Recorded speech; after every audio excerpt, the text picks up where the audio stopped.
Baize had only been in the mining area for 2 months, but had already risen to lead the apprentice team, all while a massive conspiracy quietly unfolded beneath the surface. On a remote island in the Shinjo region, the salty sea breeze mingled with the sharp cries of giant bats as it swept over the battered protective shelters of the mine. Outside the office of Wang Lina, the mine director's goddaughter, Baize knocked on the door in his dust-covered protective gear. A cold, harsh voice came from inside. "What is it?" Baize replied respectfully. "Director Wang, my protective suit is damaged. I need to register for a replacement." The door opened, and to his surprise, Wang Lina immediately threw herself into his arms, ignoring the dust on his clothes. Her voice was sweet, but laced with playful reproach. "You're such a slowpoke. Why are you just here now?" Barely in her 20s, Lina's curvy figure threatened to burst the buttons of her clothes, her fingers teasing Baize's chest. Baize snorted coldly. "Blame your godfather Shirley for that.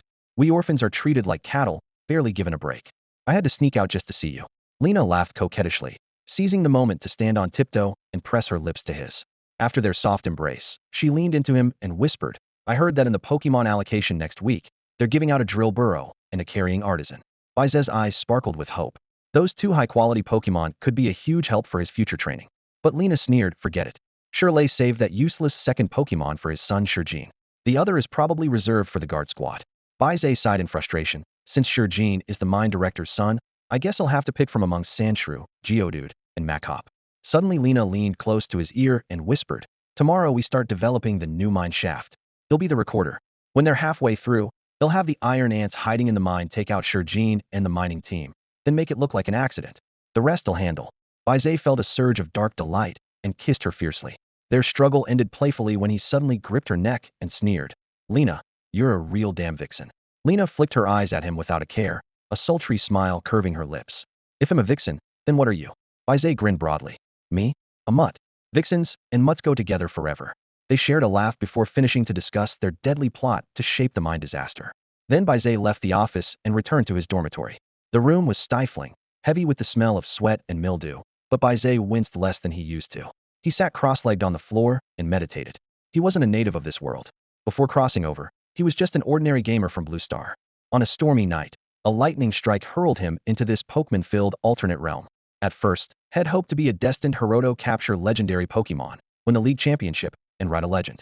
Reality, however, was harsh. There were no Pokemon centers, no gallant Miss June Shaw, not even familiar regional leagues, only a global league ruled by 5 powerful nations.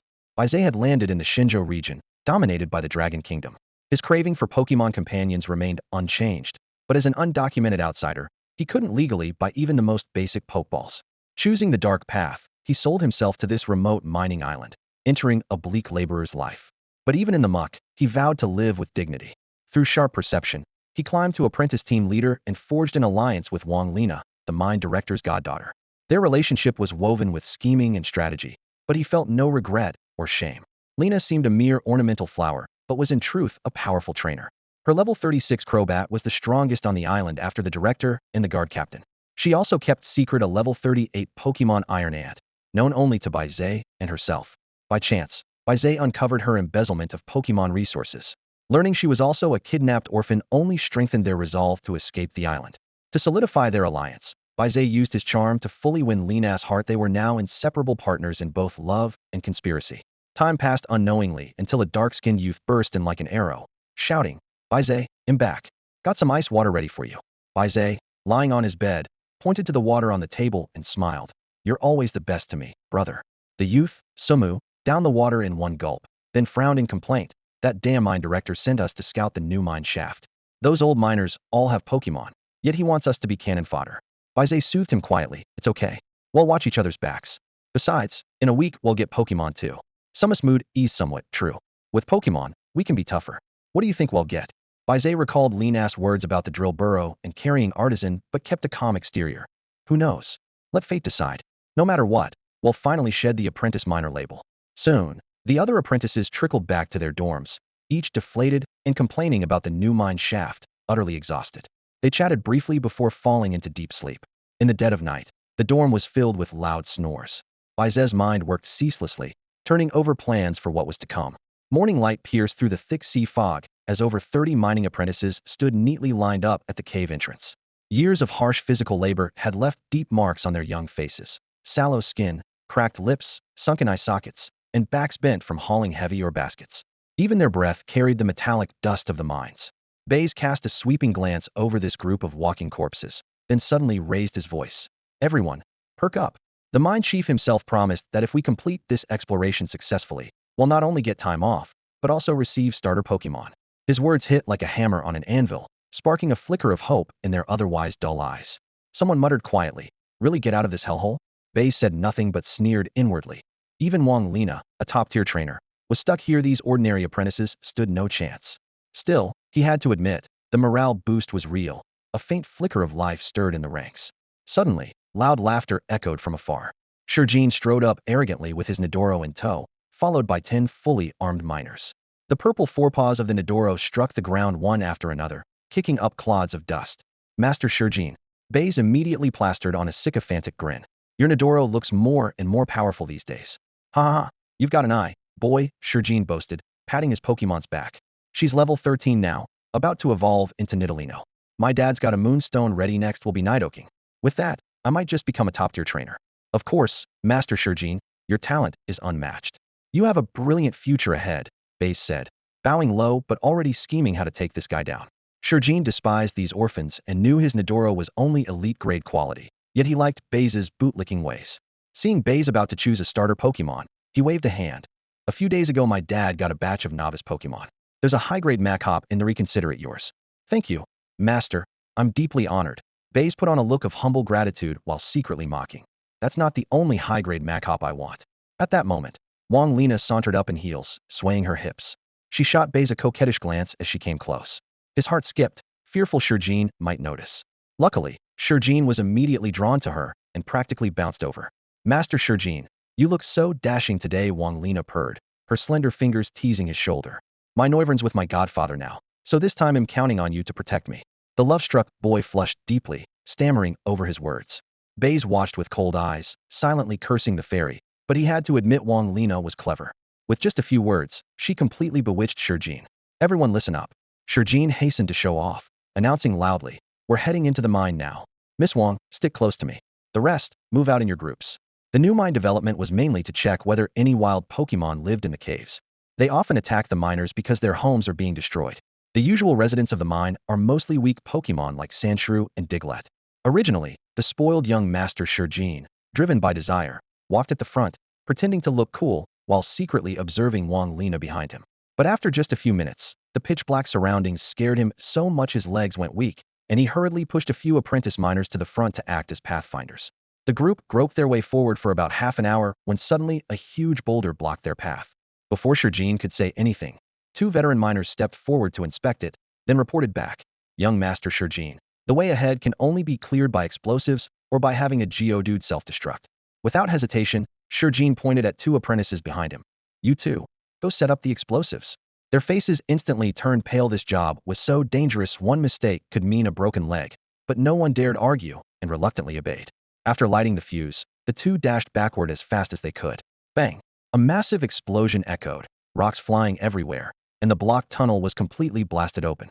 Just as the 2 apprentices breathed a sigh of relief, a shadow flashed by. Owen was pierced in the chest by a sharp weapon and collapsed instantly.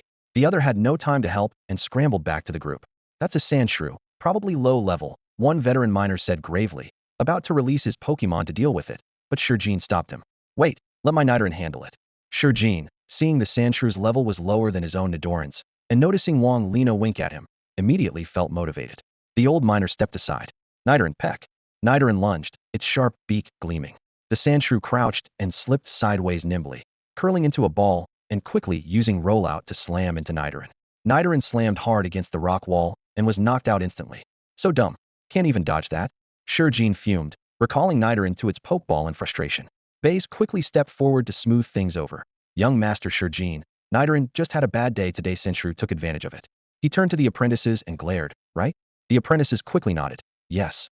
Young Master Shurjin is unbeatable. Sandshrew just got lucky." Hearing the flattery, Shurjin's expression softened a bit. "Humph, Nidoran really wasn't in top form today." He then scolded the 2 veterans harshly. "What are you standing there for? Take out that Sandshrew." "Yes, young master."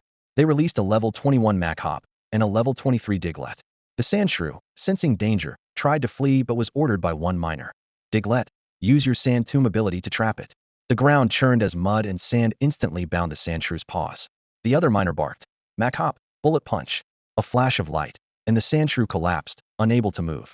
Just as the miners recalled their Pokémon, Shurjin grew increasingly resentful, feeling his glory was stolen, and coldly shouted, "Stop wasting time. Keep clearing the path. Want your pay cut?" Their faces darkened after all. Shurjin was the one who ordered them to deal with the Sandshrew. But they swallowed their pride, and ordered Makhop and Diglett to continue clearing the way. Further on, several more aggressive Sandshrews suddenly appeared, quickly wearing down Makhop and Diglett's stamina. Makhop was panting. Diglett looked ready to collapse. Shurjin frowned, then pointed at three younger-looking miners. "You three, get up front and clear the path for me." At that moment, the apprentices in the back all breathed a sigh of relief and felt grateful toward Baize if it hadn't been for him. They'd have been thrust forward instead. Though unwilling, the three miners had no choice but to take the lead and clear the path bravely. Three miners assigned by Shurjin to clear the path each led a Wooloo ahead to scout. These Wooloo were only level 15 to 17, with unusually slender muscles and stiff joints when moving, clearly suffering from rhabdomyolysis caused by long-term overwork. Fortunately, only rookie-level wild Pokémon appeared along the way, so the team managed to push forward for several hours.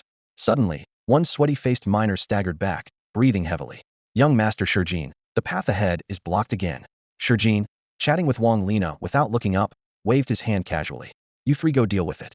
Don't waste time." Two veteran miners took the order and hurried forward. After knocking and scraping the blockage to compare, their faces darkened. They quickly returned. "Young Master, it's iron ore this time. It's extremely hard and rich in iron resources. Would need at least 3 Geodude to self-destruct simultaneously to blast it open." "Iron ore?" Shijin's eyes gleamed sharply, instantly alert. "That's valuable stuff. Top-tier nourishment for steel and ground-type Pokémon, much rarer than ordinary ore. Then let's blow it open immediately."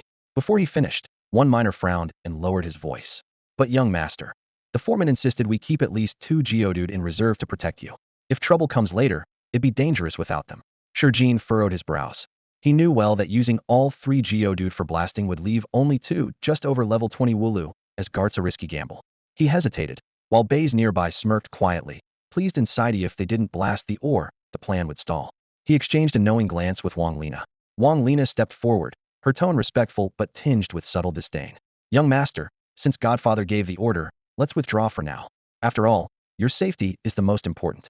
Her words were polite but loaded with sharp implications. Shurjin, immature and hot-headed, flushed angrily, snorted coldly, and snapped at the miners. "Blast it open now." The senior miner tried to reason, "Young master, but the foreman's orders. Stop using old rules to hold me back." Shurjin fired back hotly. "Am I not in full charge of this mining operation?" "Yes," the miner sighed. "Then do exactly as I say." "Yes, young master." The 3 miners exchanged bitter looks, but dared not disobey the future mine chief. In unison, they tossed out their Pokeballs. "Geodude, use self-destruct." With a deafening explosion, all 3 Geodude instantly lost the ability to fight. The miners quickly recalled them. "Blast the entrance open. Get ready to move." Shurjin's voice boomed at the mine's mouth, his face brimming with excitement. He was about to send his men deeper for exploration when heavy, clattering footsteps echoed from the cavern's depths. A monstrous creature, its body streaked in red and blue, with a broad, imposing head, slowly dragged its long tail forward. The red-faced dragon had appeared. "Oh my god, it's the red-faced dragon. Run." An experienced old miner was the first to react, his hoarse voice ringing out as a grim warning. Panic swept through the scene like a gale. Miners and apprentices scattered chaotically, their muddy boots crunching over loose stones in a frantic uproar. The carefully mapped escape routes instantly dissolved amid screams and shoving, washing away even the plans Baize and Wang Lina had painstakingly drawn. Baize stayed alert.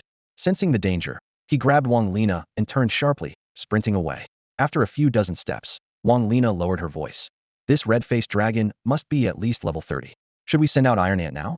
Without a detector, she relied on her instincts as an advanced trainer to gauge its strength. "No, just run first." Baize's gaze was cold and steady, his pace unbroken. At that moment, 2 old miners braced themselves, stepping in front of Shurjin. "Young master, run." "Well, hold off the red-faced dragon." Arm thrust, bare-handed split. Though knowing they were outmatched, they couldn't abandon Shurjin, fearing the consequences later. Gritting their teeth, the 2 charged, defying the furious beast. The red-faced dragon's lair had been blasted, its fury boiling over. Seeing the challenge, it stomped violently. The ground rippled like waves, a tremor shook the mine. Rocks tumbled, and the 2 miners were knocked senseless. As they tried to recall their spirit beasts, the dragon unleashed a scorching jet of flame. Blazing tongues engulfed the fighters instantly. The miners didn't even have time to evade, collapsing in the fire. Even while the flames still blazed, the dragon triggered several more quakes, the whole tunnel humming ominously. Rock fragments crumbled from the walls, threatening collapse at any moment. Amid flying debris, Shurjin stumbled and fell. Baize, help me, he shouted in panic. Baize looked back, spotting Shurjin and several swaying old miners closing behind him. Clenching his teeth, stomping his foot, he turned back, hoisted Shurjin onto his back, and gave Wang Lina a sharp glance. Iron Ant was already lurking near her feet. Receiving the silent cue, she deliberately tripped and fell, fingers tapping rapidly on the rock. Dig, undermine the foundation, she signaled. Iron Ant burrowed into the stone at lightning speed, sharp clicks ringing out. Suddenly the ground beneath them caved in. Just as Baize lifted Shurjin, both of them, along with the rubble, tumbled into a pit. Landing hard, Baize gritted his teeth and pushed Shurjin upward toward the old miners above. Get the young master out of here. Shurjin was hoisted up fiercely. Seeing Baize risking everything to protect him, his eyes grew moist, voice cracking. Baize, from now on, you're like a brother to me. After that heartfelt declaration, the old miners half dragged, half ran him to safety. Along the way, other miners and apprentices witnessed the self-sacrificing rescue but secretly scoffed in the chaos. That guy's a complete fool. They cast pitying, contemptuous glances at Baize but didn't slow their own pace in retreat. As the crowd thinned, only aftershocks and falling rocks remained in the mine. Baize brushed dust off himself and exchanged a glance with Wang Lina, a strange, sly smile creeping onto their lips simultaneously. I'm such a loyal servant. Asking for just one Iron Ant can't be too much, right? Baize said. You little troublemaker, you really played your part well just now, Wang Lina teased, her eyes sparkling mischievously. Baize's lips twitched slightly, but he said nothing. Instead, his gaze suddenly sharpened like a hawk's as he whispered, use a borrowed knife to kill. All right, they'll send Iron Ant right away. Wang Lina understood his intent instantly. She admired Baize's decisive and ruthless approach. Without hesitation, she activated her communicator and gave Iron Ant the orders. As soon as she finished speaking, they pulled a hapless apprentice's corpse onto themselves and quickly dropped down. Blood clung to them in sticky patches, the stench sharp, but they lay motionless, pretending to be dead. The appearance of the red-faced dragon was unexpected, but Baize didn't abandon the original plan. Instead, he adjusted their tactics on the spot, using the dragon's fury to take down Shurjin. Underground, Iron Ant moved like a shadow, fast and silent. It burrowed swiftly to the channel everyone had to pass through, then caused a rockfall thunderous enough to block the exit instantly with tumbling stones. Next, it repeatedly triggered earthquakes by pounding the ground, amplifying the tremors through the fractured terrain. The miners and apprentices running ahead didn't even have time to scream before the shocks killed them. Those behind were crushed, battered bloody by falling rocks. Don't panic. Move the stone's red-faced dragon is slow. Several veteran miners forced themselves to stay calm. They summoned a heavily scarred Rongrong stone and shakily braced it against the boulders. Seeing this, the other apprentices and miners, eyes red with fear, rushed to help clear the rubble. Hurry, protect me. Shurjin clutched his injured head, blood soaking his clothes. He screamed, but no one answered. Everyone was desperately moving rocks. Within moments, the dragon's furious roar surged like floodwaters. The massive beast barreled through the tunnel, flames churning in its throat. Passing close to Baize and Wang Lina, the two turned pale and held their breath, frozen still. Fortunately, the dragon's wrath left it no attention to spare. It charged straight at the crowd ahead. A narrow gap, barely wide enough for a person, was cleared in the stone pile. Shurjin roared, "Get me out first. Hurry." An old miner gritted his teeth and crouched to help carry him through, but the dragon's searing flame shot after them, engulfing both in a blaze that left only blackened ashes behind. The inferno sparked screams. Panic-stricken miners and apprentices scrambled frantically for the exit. Amid the chaos, the dragon's giant claws shredded rock walls, splattering blood everywhere. Most fell to its deadly blows, leaving only a dozen or so lucky souls to escape through the gap. Iron Ant completed its mission quietly and returned, breaking through the soil to stand guard beside Baize and Wang Lina. Learning that Shurjin was reduced to ashes, the two exchanged a glance and finally exhaled. Target eliminated. Plan successful. Now, all that remained was to wait for rescue. More than a dozen miners and apprentices stumbled their way out, gasping for breath. Along the way, they encountered a few companions who had been injured while scouting ahead, sitting against the mine walls and doing makeshift bandages. Those few looked up and saw this group in tatters, clothes torn, bloodstains everywhere, dust and fresh blood crusted into a dark, hardened layer on their skin. What happened to you? Why do you look like that? This is bad, really bad. Go report to the foreman right away. One apprentice nursing injuries scrambled to his feet. One of the escapees collapsed onto the ground, gasping loudly, his voice hoarse. The mine collapsed. There's still a red-faced dragon inside. Shurjin and Director Wong are probably done for. What? A miner with a wooden brace strapped to his arm jumped up suddenly, almost toppling the support. His name was Su Mu, Baize's roommate, and his voice trembled. What about Baize? Is he okay? The apprentice shook his head with a heaviness like a falling stone. I'm afraid he didn't make it either. It was so chaotic, no one could tell who lived or died. Getting out alive was basically a miracle. After hearing the report, Shirley crushed his teacup to powder in his hand. Veins bulging on his forehead, bloodshot eyes blazing with rage. Red-faced dragon, you dared to lay a hand on my son? Next to him, the level 49 ultra-armored berserk rhino sensed its master's fury and stomped the concrete floor, causing the ground to hum. The mine entrance was blocked by rubble. Shirley vaulted onto the berserk rhino's back and charged inside. Farther in, the red-faced dragon was tearing into a charred quarry. On its wrist was the birthday gift Shurjin had received, a watch inlaid with steel gemstones. Berserk Rhino, rock cannon. A 2-meter-wide boulder shot out with a roar. The dragon didn't even manage a scream before it was smashed into a bloody pulp. Guard team, descend immediately. Search for survivors. Shirley gritted his teeth. The guards rushed into the ruins. Beneath debris in the deepest collapsed area, they found unconscious Wang Lina, Baize, and several critically injured miners. Carry them out. Save them. Shirley spoke those 4 words coldly. 3 days later, island recovery room. Shirley drummed his fingers on the table. Each knock echoed heavily in the room. So, Jean insisted on detonating the 3 long rocks. Wise and apprentice trembled as he recounted the events. Director Wong and several miners tried to persuade Master Jean not to, but he. Shirley's gaze snapped sharply toward the corner. Wu Yun immediately summoned the level 27 dream-inducing Mokeman. Pink mist spread. The hypnotized miners mechanically repeated the same facts, every detail of Baize risking his life to save others. Enough.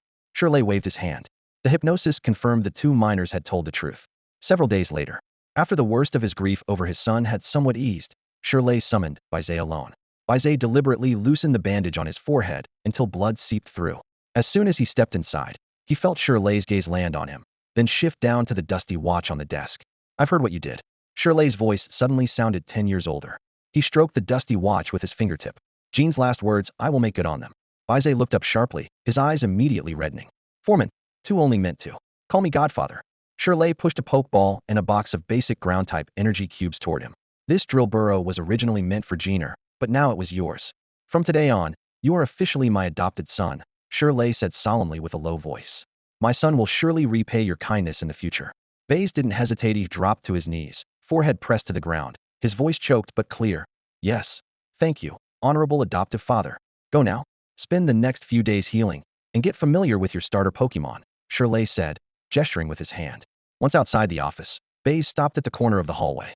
The redand white pokeball spun gently in his palm, the cold metal surface catching the light as a fleeting, cold smile flickered at the corner of his lip.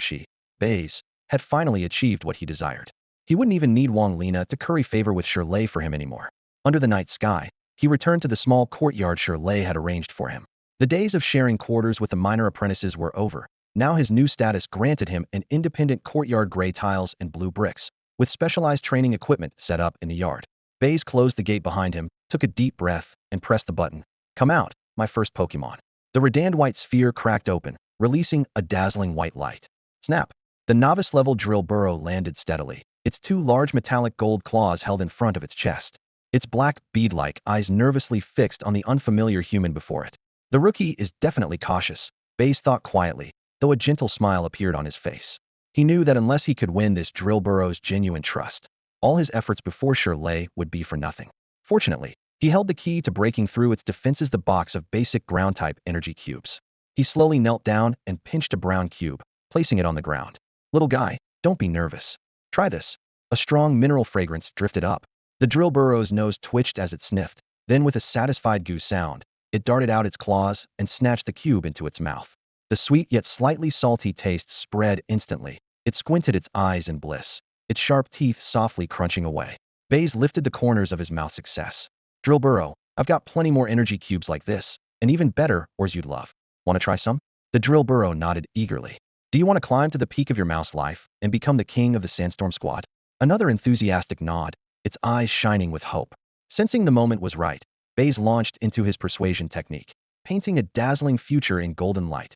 Cheers on the training field, streaking through sandstorms. Glory on the champion's podium. The newborn drill burrow had never seen anything like this before and was instantly fired up. From now on, you're the team's primary attacker. Baize pressed. Goo goo.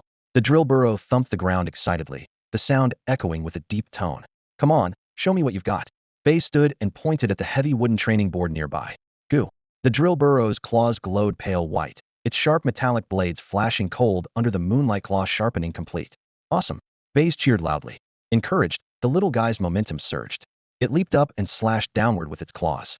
Bam! The training board cracked sharply. Grab? Baize's eyes flickered, then he shook his head. No, that move can't generate this power. That's an inherited skill. Slash. After two powerful strikes, the drill burrow panted softly. Baize didn't rush. He took out a few energy cubes and offered them. Take your time. You've done well. Recover your strength first. Goo goo. The drill burrow raised a claw, signaling there was still one more move. All right, little guy, keep going. No sooner had he spoken than the drill burrow instantly shrank into a brown whirlwind, kicking up fine dust on the courtyard floor. Its rapidly spinning metal claws flashed a chilling light. Rapid spin. It even breaks pins and restraints. That's impressive. Baize couldn't help clapping. That's enough. That's enough. Perfect performance. Come eat now. He pushed the last few energy cubes toward the drill burrow. Goo goo. The praised little creature hungrily chowed down, its tail wagging excitedly. Under the moonlight, Baize watched the satisfied back of his drill burrow and quietly planned. Grab, slash, claw sharpen, rapid spin, all four major moves mastered. The only pity was they didn't know its precise ability yet. Sand digging, sand force, and sand rush were all strong options, but if he could draw sand digging, it would perfectly fit the Sandstorm squad he had long planned. After all, a drill burrow with sand digging ability would undeniably be the natural ace attacker of the Sandstorm squad. 3 days later, Baize and more than 30 apprentice miners who had just received their starter Pokemon were gathered by Captain Wu Yun on a clearing of the island. Congratulations on getting your first Pokemon. From now on, you are officially trainers, Wu Yun said calmly as he looked around at everyone. Then his expression turned serious. But what comes next is the crucial test. Whether you join the guard or remain working in the mines depends entirely on your performance. The relaxed atmosphere instantly tightened. All the apprentices knew. 1. Joining the guard meant leaving the dark, grueling mines behind and training Pokemon legitimately. 2. Mining team leaders stayed in the mines but no longer had to dig. Thanks to allowances, their pay was actually even better than guard members. 3. Ordinary miners were the real workhorse facing intense labor, and when their Pokemon were too exhausted, they had to dig themselves. Everyone wanted to advance, but very few passed the test. The rules had been drilled into them by veteran miners. They had to command their starter Pokemon to defeat a novice-level Pokemon, then be assigned positions based on Pokemon attributes. Baize had already made up his mind plan to stay in the mines so his drill burrow could absorb minerals, but his status would be different now. He needed to show strength. Bring those guys up here. Wuyan snapped his fingers. 2 guards released a prime ape and a crust crab, cooperating to drag 2 iron cages to the center of the clearing. Inside, over 30 novice-level Pokemon were crammed in. Machop, Sandshrew, Diglett, Ursaring, Paras, and more. These had been prepared for the apprentices, but a recent mining accident had claimed many lives, leaving the cages eerily sparse. Who's ready? Step forward. Wuyan called out loudly. Everyone exchanged glances, hesitant to move first. Baize took the lead. Captain Wu Yun, he'll go. Wuyan glanced at him knowingly. Baize was already considered the mining chief's adopted son and signaled to his subordinates. The guards understood and selected a somewhat frail Sandshrew, placing it in the arena. Baize recognized this was a gesture of goodwill, but had no intention of winning by luck. Drill burrow, use scratch on that Sandshrew. Baize ordered decisively. Trapinch had never battled other Pokemon before and looked momentarily confused, but it dared not disobey Baize's orders. Its sharp front claws gleamed coldly as it instantly slashed across the trembling Sandshrew's belly nearby.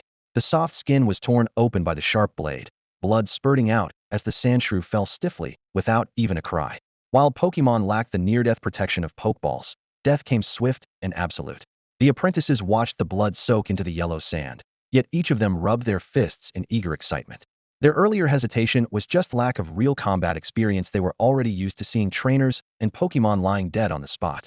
Well done. Wuyan nodded with satisfaction. Hearing this, Baize recalled Trapinch and stepped back to the edge of the line. Who's next? Wuyan scanned the 30 apprentices. They'll go. Half the group raised their hands right away. You step forward. Wuyan casually picked 3 people and motioned to the security guards. The guards released a Machop, a Seviper, and a Sandshrew one by one. The 3 chosen apprentices also threw out their Pokeballs, sending out 2 Machops and 1 Sandshrew. The first apprentice shouted excitedly, Machop, charge and use low kick. But Machop looked at its fellow Machop with complex emotions, then turned around and slammed a revenge strike straight into the trainer's chest. The apprentice was caught off guard, tumbling twice before hurriedly recalling Machop. Idiot, can't even command your own Pokemon. Get out. Wu Yun scolded coldly. The apprentice clutched his stomach, feeling wronged as he left, muttering, "Mac was obeying me fine yesterday." Wu Yun's gaze landed on the remaining two. "What's the delay? Start." The second apprentice swallowed nervously, voice trembling. "Sandshrew, use scratch. Attack that Sevapur." Sandshrew hesitated briefly, then slowly crawled toward its opponent. Suddenly, Sevapur bared its fangs and lunged, clamping its sharp teeth firmly around Sandshrew's neck. Sandshrew struggled wildly in pain, but was tightly restrained. "Save it." The apprentice panicked. Wu Yun waved impatiently. A nearby guard released a primeape, who struck Sevapur barehanded and forced it to retreat. Sandshrew collapsed, barely alive and utterly defeated. "Trash. You can't even protect your Pokemon thinking of joining the security team? Go dig mines instead." Wu Yun's words sealed the apprentice's fate. Pale-faced, the apprentice recalled Sandshrew and slunk into a corner. The last apprentice gritted his teeth, shouting, "Mac, use low sweep on the Sandshrew." This Mac actually listened. It charged fiercely, but Sandshrew quickly ducked underground, Mac missing by a hair. The next moment, Sandshrew burst from beneath Mac feet with a fierce slam, followed by a series of rapid attacks. Mac couldn't defend in time and was knocked down in the dust, eyes rolling before losing consciousness. "Test failed," Wu Yun announced, disappointment clear in his voice. In the following trials, most apprentices either lost control of their commands or had weak Pokemon, falling out one after another. Only two got lucky, facing two weakened Paras and barely passing the test. One was Baize's roommate, Su Mu, whose Mac had been the strong, well-bred one the Mind Chief, Shijin Yuan, originally intended to give Baize. "Congratulations," Wu Yun nodded to Su Mu and the other apprentice. "From today, you are reserve members of the security team." The two were overjoyed, thanking him repeatedly. The rest, heads bowed low, knew they were destined to be like old miners, swinging pickaxes in the dark, sunless tunnels. Baize stood silently off to the side, watching everything carefully. Wu Yun approached him and patted his shoulder. "Baize, you performed excellently this time, truly living up to the Mind Chief's expectations." "This is all thanks to my foster father's trapinch being so strong," Baize answered humbly. "No need to be modest. Come train with me for now. Once you become an intermediate trainer, the chief will arrange a position for you." "Thank you, Uncle Wu. They'll give it my all and won't disappoint my foster father or you," Baize said solemnly. Seeing Baize's humble attitude, Wu Yun nodded with satisfaction and said, "Come with me. The mine director has something for you." With that, he strode quickly toward his residence. Baize, not wanting to fall behind, nearly jogged to keep up. As they pushed open the gate, Baize's first reaction was how spacious it was. The room was as large as two classrooms, with polished wooden floors shining brightly. A few pots of ivy decorated the corners. A delicate chandelier hung from the ceiling, casting a warm yellow glow that lit up the space. On the table, 3 large plates of apples, grapes, and bananas were neatly piled high like little fruit mountains. To think such abundance could exist on this deserted island, Baize couldn't help but marvel silently. "Sit down first," Wu Yun said casually, turning to enter the inner room. Baize sat on the sofa but kept his eyes fixed on the fruit. He grabbed an apple and bit into it. Its sweet and tangy juice exploded in his mouth, a cool sensation rushing down his throat to his forehead. "So refreshing," he exclaimed involuntarily, then grabbed a handful of grapes and stuffed them into his mouth. No wonder he lost his composure. Back when he was a mining apprentice, even as a team leader, he only got tiny, sour oranges twice a week. Suddenly having so much fresh fruit piled before him, who wouldn't indulge? Not long after, Wu Yun came out holding a red and white device. "Is this a Pokemon Pokédex?" Baize's eyes lit up just after swallowing the grapes. "That's right," Wu Yun said, passing it to him. "The mine director instructed me to give it to you after you become a mid-level trainer." "Why didn't my adoptive father give it to me himself?" Baize asked, puzzled. "Master Shijin passed away. The director has been very down. Yesterday, he received an invitation from an old friend to go on an expedition searching for opportunity. He left early this morning," Wu Yun explained calmly. Inside, Baize secretly breathed a sigh of relief. The director's absence would actually make it easier for him to move. But outwardly, he still feigned disappointment. "But I'm not a mid-level trainer yet. Given your Drillbur's potential, it's only a matter of time," Wu Yun said confidently. "At least elite-level potential." "Elite level? Really?" Baize sat up straight instantly. "That's my estimation." "Let's take out its Pokeball and have a look," Wu Yun suggested. Baize quickly retrieved the Pokeball and handed it over. Wu Yun pressed the device's button and scanned the ball gently. Beep beep beep. An electronic voice rang out. "Drillbur, the mole Pokemon. Height, 0.35 meters. Weight, 10 kilograms. Underground travel speed over 50 kilometers per hour. Ability, Sand Shooter. Well developed. Possesses elite level potential. Known moves, Scratch, Sand Attack, Rapid Spin, Mud Throw, Slash." After the announcement, the room fell silent. Baize was the first to react, eyes sparkling. "So it really is elite level. Uncle Wu, you're amazing. Are you a Pokemon breeder?" Wu Yun nodded then shook his head. I was a breeder apprentice, but haven't passed the junior breeder exam yet. I don't have the junior breeder badge or recognition from the league. But he smiled with quiet confidence. My skills have already reached mid-level breeder standards. Mid-level breeder. Baize almost exclaimed, full of admiration. Uncle Wu, you're incredible. In fact, at Wu Yun's age in his 40s, approaching elite-level battle ability isn't remarkable. But mid-level breeders are on 9,000 geniuses, ranked just below the semi-champion trainers. Wu Yun chuckled at his enthusiasm. Of course, that mantis the director has. It only had advanced potential before I pushed it up to elite level. That's exactly why I admire you, Uncle Wu. When Baize heard that the mine captain was accompanied by a giant pincer mantis, he was utterly shocked inside.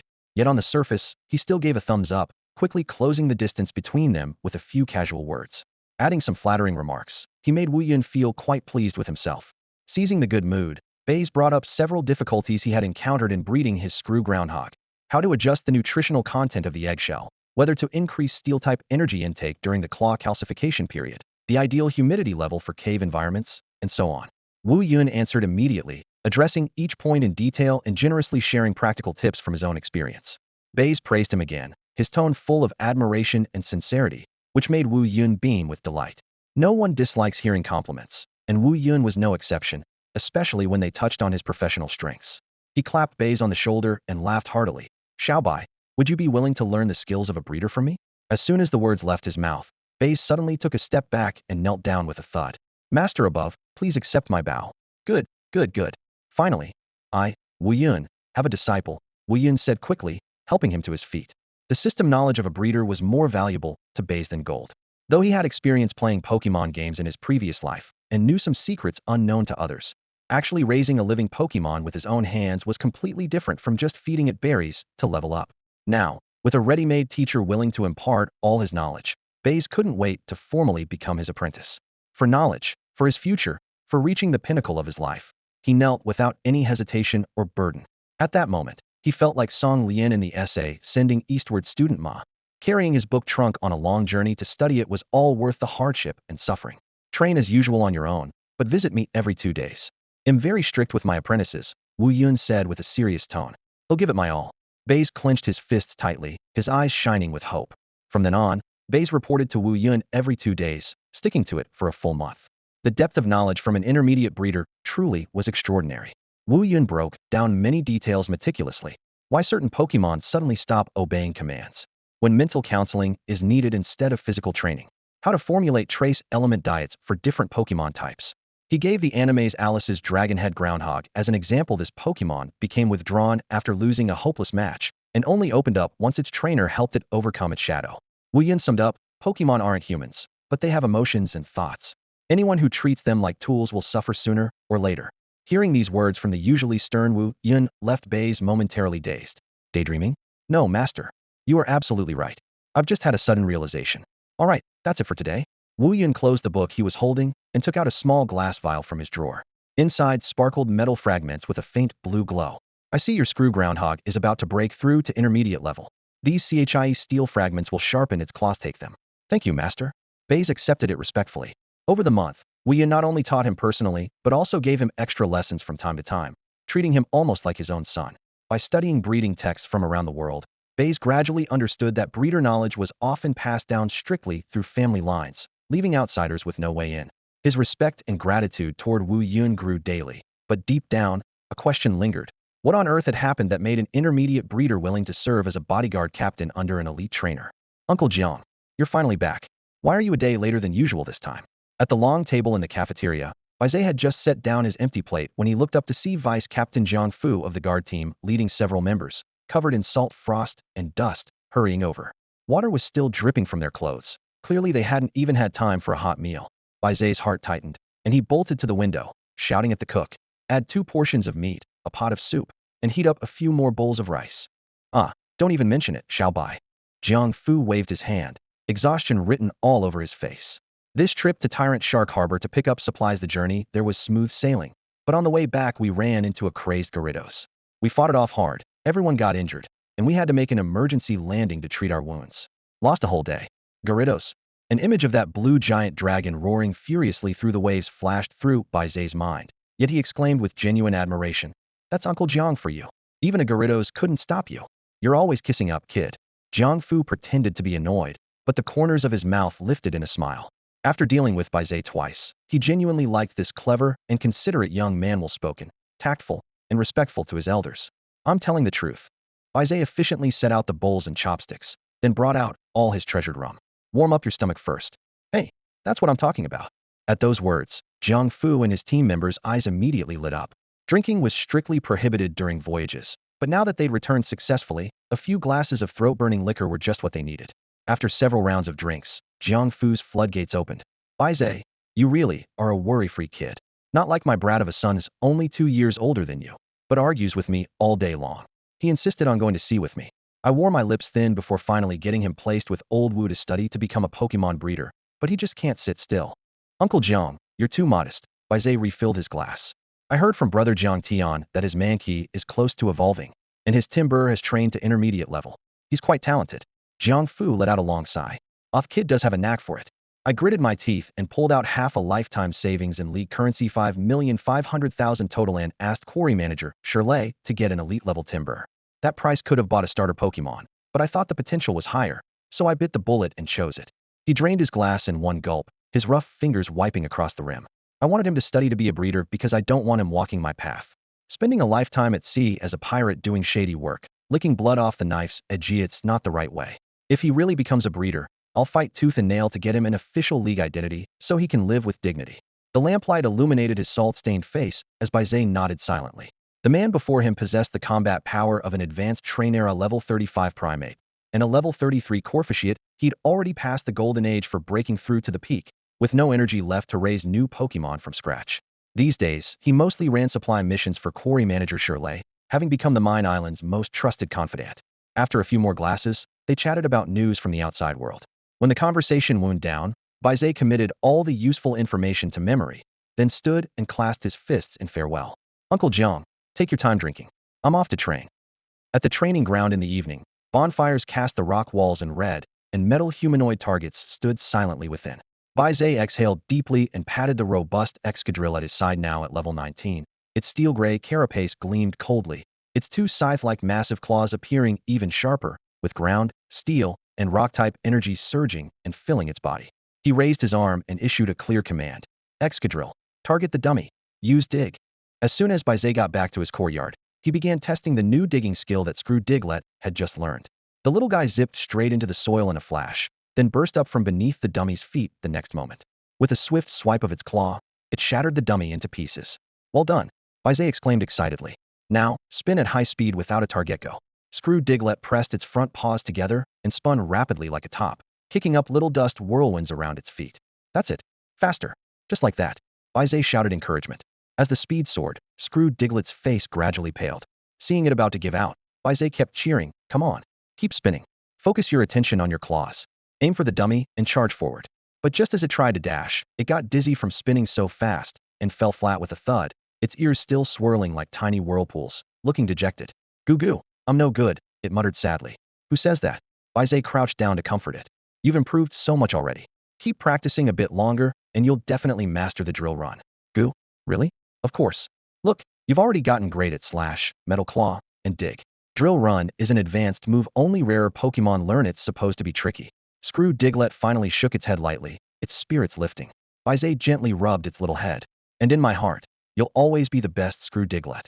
In truth, having Screw Diglett practice spinning wasn't just for Drill Run. It was laying the groundwork for many future skills.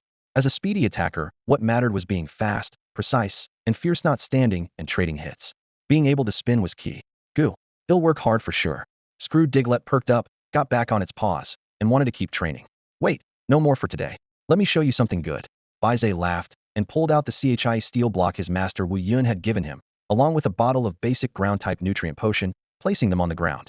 Screw Diglett's eyes lit up like searchlights, fixated fiercely on the two treasures, saliva nearly dripping but still holding back, just looking at Baize pitifully.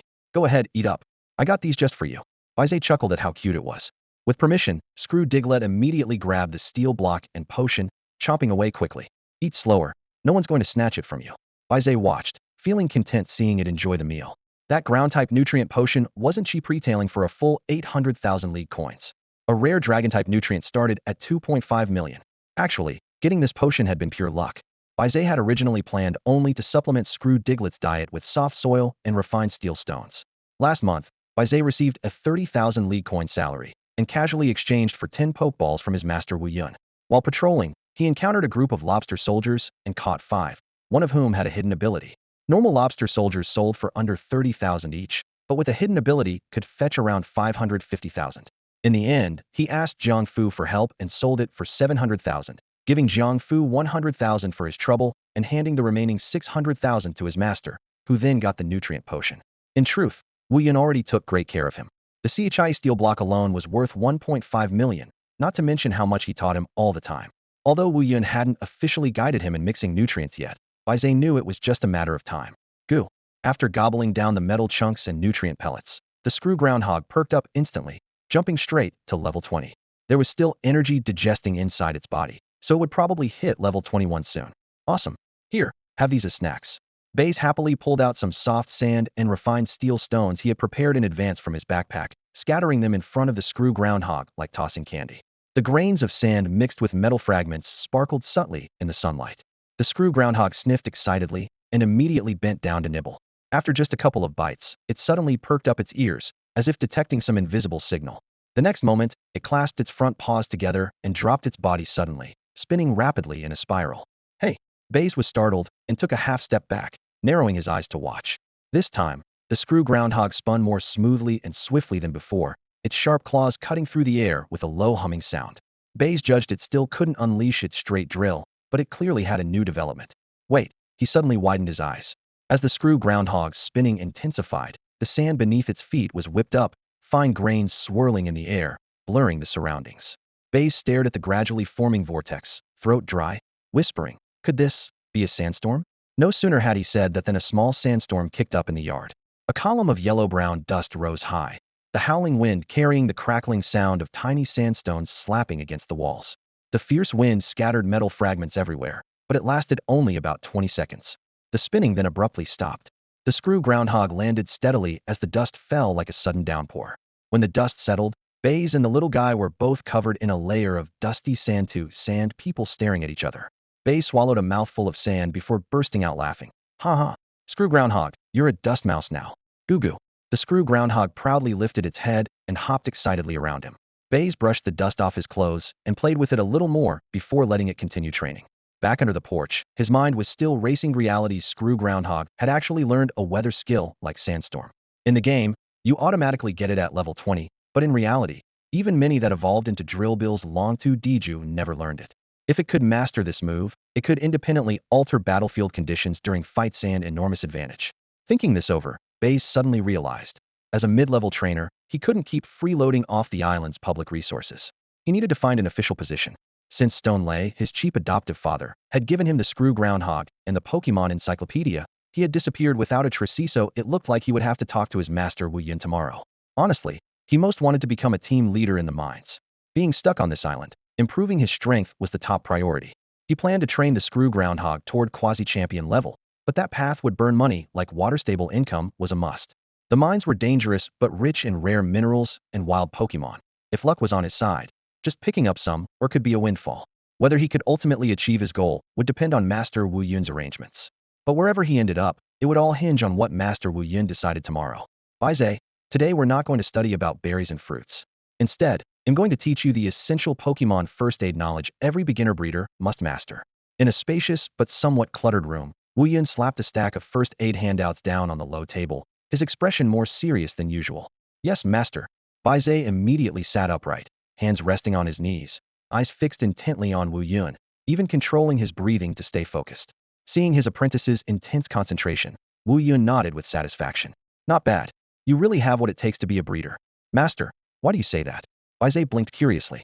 You are the first student I've ever met who, upon hearing about something as boring as Pokemon first aid, still shows such eagerness, Wu Yun said with an easy smile, though there was genuine warmth behind it. It's my fortune that you're willing to teach me. No matter what it is, I'll learn it with all my heart. Baize replied sincerely. Wu Yun's smile faded, and his voice took on a note of nostalgia. If ID had your attitude back then, I'd probably have become an elite 4-level trainer long ago, maybe even a senior breeder. I wouldn't still be stuck in this small town. His eyes darkened as he spoke. In the corner of the bookshelf, a damaged pokeball caught his gaze, reopening an old wound. In his youth, relying on raw talent, he had dived deep into energy cubes and advanced breeding techniques but neglected the basics of first aid. The result was losing a badly injured Blastoise that missed the critical treatment window, disappearing from his life forever. Wow, Elite Four? Looks like my humble master has quite a story, Baize thought to himself, but said seriously, Master, you're so talented, I'm sure you'll rise to the top again and become a senior breeder. Wu Yun forced a wry smile and shook his head. Don't hold your breath on senior breeder. To even get near that level, you have to become a beginner psychic first. Psychic? Baize's eyes widened. He always thought the world revolved around directing Pokemon battles, not realizing such people existed. Images flashed through his mind. What if a psychic could defeat you with a glance, or read your mind, or hypnotize you instantly? Seeing his apprentice's worry, Wu Yun raised a hand to reassure him. Don't be afraid. Psychics are 1 in a million. Natural-born psychics are extremely rare, and those who train to awaken psychic powers are even rarer. Besides, if you have a psychic-type Pokemon or some ghost-type, you can defend against most mental attacks. I see. Baize breathed a sigh of relief. Master, have you ever tried to awaken psychic powers? Wu Yun sighed deeply. In my 40 years, I've only once seen a complete guide to beginner psychic awakening and training on the market. But a psychic family bought it outright for 2 billion league coins. That expensive. Baize gasped a sum enough to buy over 40 mythical Pokemon. Enough chit-chat. Back to the lesson, Wu Yun said, regaining his focus and pointing at the handouts. Breeders need more than energy cubes and breeding plans. You must master daily care, emotional management, massage, and first aid. Today's focus is first aid. Remember, while Pokemon recover slowly inside their Pokeballs after injury, some special conditions are exceptions. Hours flew by as Wu Yun flipped through notes and demonstrated healing potions. In 3.5 hours, he covered everything from stopping bleeding and diagnosing conditions to emergency medicine dosages, and even how to use common herbs found in the wild as temporary substitutes. Baize watched intently the entire time, occasionally asking questions that hit right at the core. When the class ended, the messy table was strewn with herbs, a worn leather tactical pouch, and a half-empty antidote spray, silent proof of a hardcore session. Wu Yun sighed inwardly. This kid's learning ability was truly remarkable. Head grasped today's lessons in no time at all. Wu Yun smiled as he loosened his backpack and pulled out a thick notebook, handing it to Baize. These are my old study notes, filled with plenty of tips and techniques for raising Pokemon. Take it with you and study it carefully. Baize accepted it with both hands, expressing his gratitude earnestly. Thank you, Master. I will read every word diligently. He flipped open the cover page to reveal neat, densely packed handwriting throughout training methods, ingredient ratios, personal reflections, all clearly organized. By the way, how is your Screw-Drill Dugtrio coming along? Wu Yun asked casually.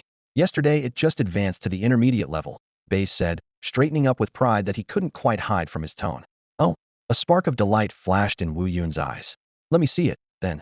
Baize took a Pokeball from his waist and whispered, Screw-Drill Dugtrio, come out. With a flash of red light, the Screw-Drill Dugtrio landed and immediately assumed a defensive stance with sharp claws raised, letting out a sharp hey. That's my master, no rude behavior. Baize quickly scolded it. The Dugtrio seemed to realize its mistake and shyly withdrew its claws, softly whining, squeak. Wu Yun crouched down for a closer look at the Pokemon. Shiny coat, energetic aura. He nodded with approval, but noticed one forearm was a bit stiff. Not bad, looks strong. But this arm feels tense. Let me loosen it for you. He used his thumb and forefinger to press and knead along the muscle fibers. At first, the Screw-Drill Dugtrio was wary, but soon it relaxed under the practiced touch, squinting its eyes and emitting contented squeak sounds. Disciple, Wu Yun said while massaging. Now that you're an intermediate trainer, what's your plan? Ship crew or join the guard team? Master, I want to go to the mines, Baize answered firmly. First, to carry on young Master Shijin's legacy, and second, Screw-Drill Dugtrio needs, or to develop properly. His words both defended his reputation and clearly stated his goal. The mines, Wu Yun pondered for a moment. That's doable, but relying on just one Pokemon is risky. Tomorrow, they'll take you somewhere to see if we can find another Pokemon suited for the mines. Thank you, Master. I'll devote myself entirely to your guidance. Baize bowed deeply, sincerity ringing in his voice. Wu Yun's expression softened as he finished massaging and stood up, signaling it was over. Squeak, the Screw-Drill Dugtrio reluctantly wagged its claw, seeming reluctant to lose that soothing touch. On the way back, it kept softly calling out from time to time. Baize laughed, patting its back. All right, Screw-Drill Dugtrio, don't think about it anymore. Once Master teaches me this massage technique, I'll do it myself for you. Hearing that, the Screw-Drill Dugtrio's eyes sparkled, raising both claws excitedly as it shouted, Long live Squeak. The Xinzhou region is vast and rich in natural resources, boasting mountains, deserts, jungles, and ice fields. all teeming with diverse Pokémon species. The League has already explored much of the continent, but the seemingly endless ocean remains a deep blue mystery, with less than 5% of its waters actually charted. It's not that the League doesn't want to venture out to sea. The risks and costs are just enormous. Underneath the waves, violent currents, unknown creatures, and sudden storms can easily swallow an entire fleet. Because of this, pirates have risen to power, taking shelter on isolated islands beyond the League's control. They rule these waters like kings, running black markets, collecting protection fees, and constantly devising new schemes. In the Dragon Country, those wanted by the League or trapped with nowhere to turn often find their way to piracy as a desperate alternative. However, the scattered pirates are no match for the powerful League. Their conflicting interests prevent them from working together effectively, so they mostly just harass League-controlled seas and are usually doomed once caught. Still, the League isn't in a hurry to wipe them out completely. These outlaws serve as an advanced force, exploring the deep sea for resources, capturing unknown Pokémon, and uncovering ancient treasures. This unofficial scouting lowers the League's exploration costs and keeps the gray market lively. So, in waters beyond official patrols, the two sides maintain a strange kind of uneasy peace. Of course, if the League decides to take serious action, they can still crush the pirates. Baize had learned from his master, Wu Yun, that the deserted island where they now stayed was actually under the protection of a pirate leader nicknamed the Tyrant Shark King. Though he only rose to semi-champion strength, the Tyrant Shark King wielded tremendous influence over the coastal city of Hailong, in southeastern Dragon Country. His flagship frequently prowled between the League's patrol zone and his own domain, sometimes raiding merchant ships, sometimes offering escort or sightseeing services entirely at his own whim. That morning at dawn, a thin mist curled among the reefs and coconut shadows. Baize arrived early at Wu Yun's wooden hut, his heart pounding and mind racing with thoughts of the new Pokémon he might find. "Master, I've been waiting for you," he said with a bright smile as the door opened. Wu Yun glanced at his eager disciple and smiled. "Xiao Bai, you're quite eager today." "Of course. Since you're bringing me Pokémon, how could I not be?" Baize whispered, barely able to contain his excitement. Wu Yun laughed and ruffled his shoulder. "All right, but don't get your hopes too high. There's no guarantee you'll encounter your favorite this time." "That's okay. Just going out to sea with you and seeing the world already makes me happy." Baize took a deep breath of the salty morning air, steadying his voice but with sparkling eyes. "Good. I admire your attitude," Wu Yun said, clearly proud of his student. "So, where are we going today?" Baize couldn't help but ask. "We'll head to the Tyrant Shark Harbor where your Uncle Jiang went before. It's the closest port and the busiest trade spot in these waters," Wu Yun explained. "Really? When do we set off?" Baize's eyes lit up instantly. Since arriving on this desolate island, he hadn't taken a single step offshore. "First, we'll pay a visit to your Uncle Jiang and sort out some matters. Once that's done, we'll leave," Wu Yun replied, stepping outside. "Got it, master." Baize followed immediately, afraid to fall behind. Sand scattered beneath their footsteps as their figures faded into the rising sun. Arriving at Jiang Fu's place, Wu Yun went over the island's affairs with him and handed him a pokeball. "This is Wang Linas Noivern. If anyone tries to invade, you can use it to intimidate them. Don't worry, old Wu. I doubt I'll have to use it," Jiang Fu said with a simple, hearty smile as he gripped the pokeball. "Don't be careless." Wu Yun's expression darkened slightly. "Wang Lina is not simple. The recent minor riot might be connected to her. Although the mine's supervisor forced her to surrender the Noivern, we still need to stay alert." "Old Wu, aren't you overthinking this? Director Wang is a woman, and there's no evidence that she incited the riot." Jiang Fu scratched his head, genuinely puzzled. "It's better to be cautious," Wu Yun said without elaborating further, leaving the warning hanging in the air. During their conversation, Wu Yun did not avoid Baize, clearly treating this new disciple as a trusted confidant. Baize remained calm on the surface, but inside his thoughts churned violently. Wang Lina had been hiding things from him all along. She had downplayed the Noivern being confiscated, never mentioning the reason behind it. Since becoming Wu Yun's apprentice, Baize had been let in on much of the island's secrets and realized just how insignificant he was in comparison to the larger situation. Thinking it through carefully, Wang Lina, as a high-level trainer, could easily have escaped the island with her Pokémon whenever the mine's supervisor was away without needing to cooperate with Baize at all. Unless, she never intended to leave. The thought sent a chill down Baize's spine. He had once reported her over a small embezzlement and even developed a secret relationship with her. Now, looking back, it was like bargaining with a tiger. What she really feared was having the Iron Ants discovered. Escape was never her true goal. This woman was truly hiding depths beneath her surface. After finishing the briefing, Wu Yun threw out a pokeball. A shrill cry sounded as a near-elite Pidgeot spread its massive wings, feathers rustling in the morning sea breeze. "Apprentice, let's go?" Wu Yun vaulted onto the bird's back. "Ah, okay." Baize quickly followed. "Master, this Pidgeot is magnificent." Wu Yun chuckled and patted the bird's broad back. The two settled firmly as the giant wings beat powerfully, lifting them into the sky. The sea wind greeted them heated, and Baize's troubled thoughts slowly dissolved in the vast blue ocean and glowing dawn. He relaxed, breathing deeply the salty, damp air and savoring this rare moment of freedom. Meanwhile, Wang Lina stood by the cabin window, watching the enormous Pidgeot carrying the two figures shrink into a speck on the horizon. A faint, enigmatic smile curved her lips. Perfect timing, my little rival is gone. It's time for me to move. Outside, the sunrise painted the sky red, but inside the room shadows gathered thickly. She turned and walked deeper inside, her voice low and composed. Come out, Iron Ant. With a thud, soil disturbed the floor as a somewhat lazy Iron Ant crawled out. Level 39, just one step away from breaking into elite rank. Clearly, this was not the same Iron Ant Baize had discovered in the new mine shaft. In fact, Wang Lina had been secretly hiding two Iron Ants all along. The first, with the vitality ability, concealed in the underground tunnels. The second, with the hidden ability laziness, which rests the turn after attacking, was now lurking in the shadows at her feet. Every setup, every clue, all part of a carefully crafted plan. The flying speed of Talboss ranks among the fastest in Pokémon, second only to Dragonite. Thanks to this incredible speed, in just half a day, Wu Yun and Baize had crossed most of the region and arrived at the docks of Sharpedo Harbor. No sooner had their toes touched the ground than several sharp, greedy gazes shot toward them like arrows, fixating tightly on their every move. A cold glint flashed in Baize's eyes. His fingers tensed, nearly reaching for the pokeball at his waist, ready to send out his drill burrow to drill holes in the heads of those leering at them. He knew that striking first and hard was the only way to keep others in check. But Wu Yun's calm voice stopped him. Ignore them. With Talboss here, they won't dare cause trouble. Reluctantly, Baize swallowed his urge to attack. Keep close and follow my lead. Wu Yun whispered as he strode purposefully toward Pier 1. Baize glanced up at the Talboss circling overhead, reassured by its vigilant presence, then composed himself and kept pace without missing a step. For the next hour, Wu Yun navigated the labyrinthine docks with practiced ease, constantly changing course, racing past warehouses piled high with crates, ducking into narrow alleys, then crossing tight bridges made of stacked fishing nets. Baize, though confused by the winding route, never lost sight of his mentor's footprints. Finally, they stopped in a quiet grove hidden from view. Beneath the rustling leaves, a weathered stone fountain quietly flowed, and before it loomed a massive Sharpedo statue with jagged teeth and a gaping maw frozen, as if ready to swallow anyone whole. The salty breeze carried a sharp tang of the sea, and the atmosphere instantly grew heavy with unease. Master, why are we here? Baize asked softly. Wu Yun said nothing but flicked a 10th Sand Credit League coin into the air. It spun lightly and clinked into the statue's mouth. Immediately, the fountain parted with a low hum, water cascading aside to reveal a deep stone stairway descending into darkness. He pulled two black cloaks from his backpack and tossed one to Baize. Put this on. We're going in. Got it.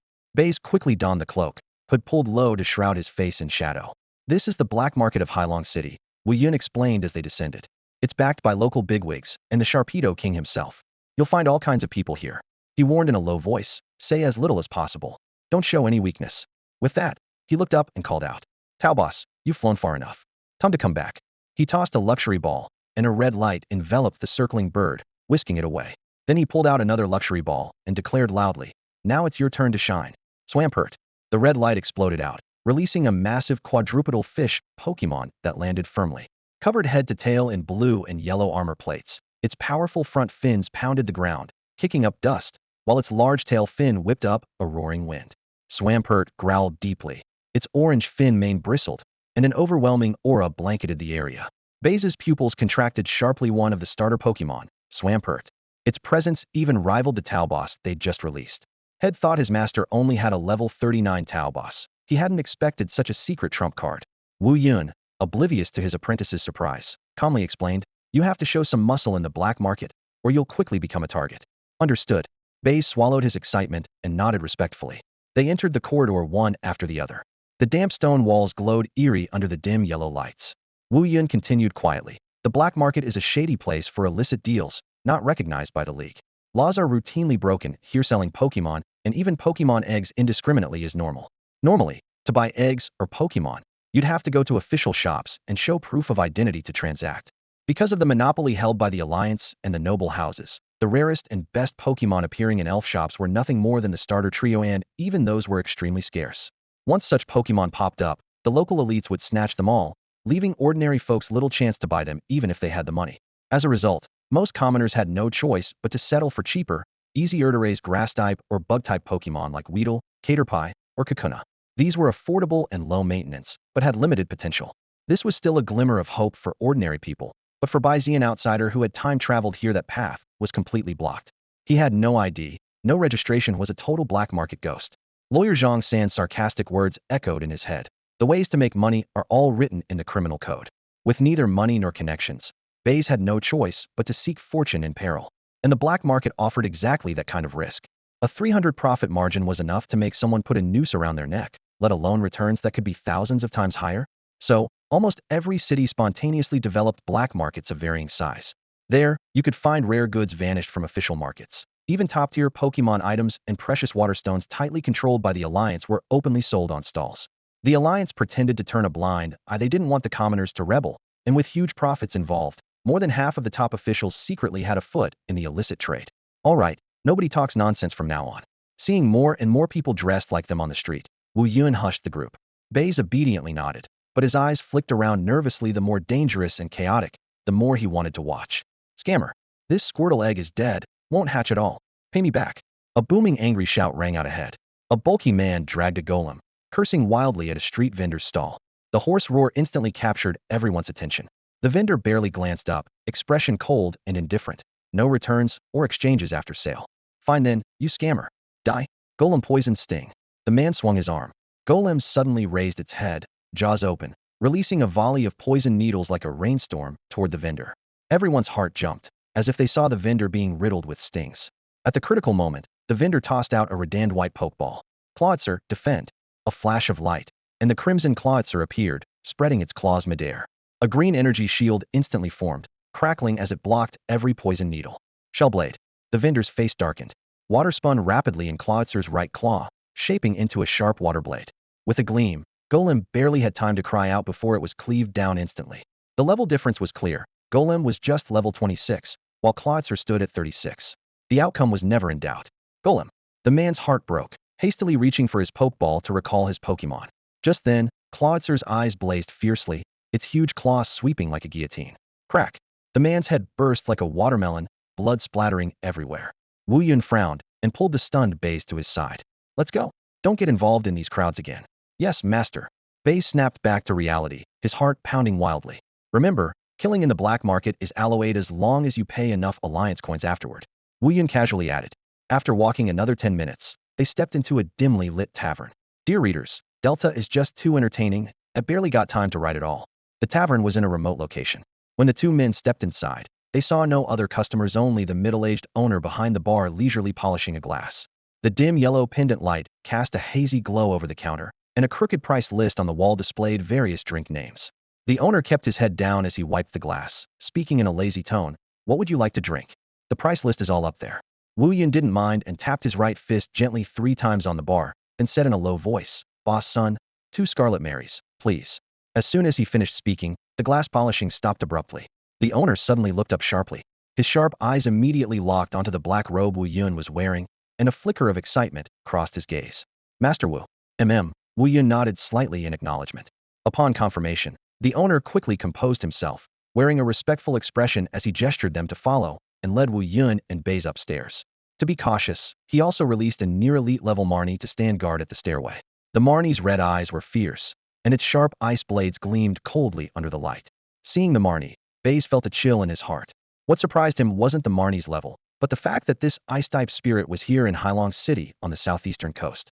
The common ice types in that city were seal pups and white sea lions. Occasionally fishermen spotted a lapras.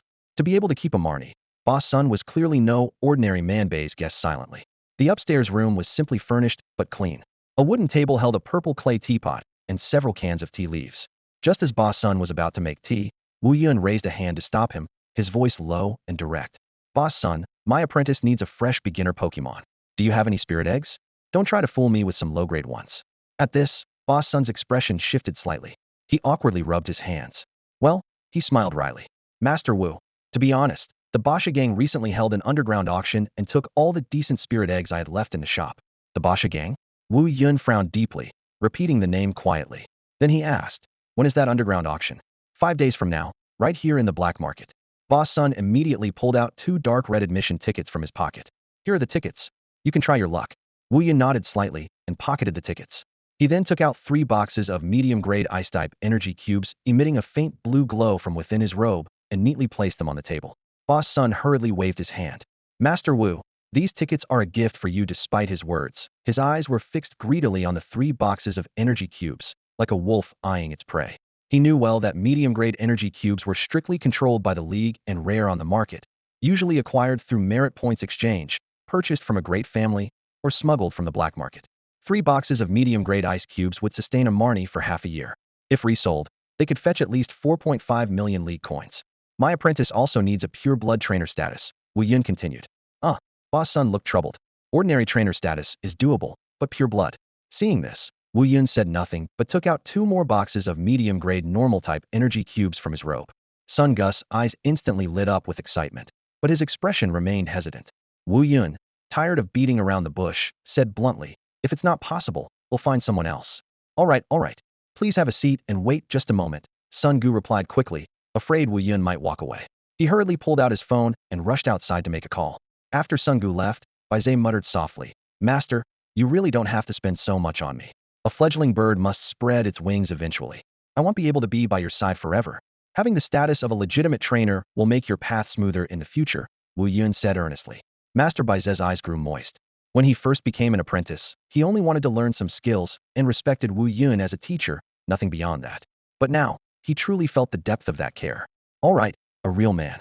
I'm your master, and you're my only heir. If I don't help you, then who will? Wu Yun smiled and picked an orange from the fruit plate on the table, handing it to Baize. Without a word, Baize bit into the orange whole, peel and all. Instead of bitterness or sourness, a sweet, indescribable warmth spread through his chest. Kid Wu Yun watched him and grabbed an unpeeled orange himself, tossing it into his mouth. An hour later, the door quietly opened. Sun Gu strode in, holding up 2 documents with a proud tone. Master Wu, the task is complete. The mission was a success. On the table lay 2 cards side by side. One a pale gold ID card with name, photo, birth date, and address. The other a Shinjo region pass, granting free access to any city in the Dragon Kingdom. Wu Yun examined them carefully. His eyes flickered slightly when he saw the name, but his face showed no emotion. After confirming everything was correct, he motioned for Baize to keep the documents safe. Boss Sun, you're really impressive.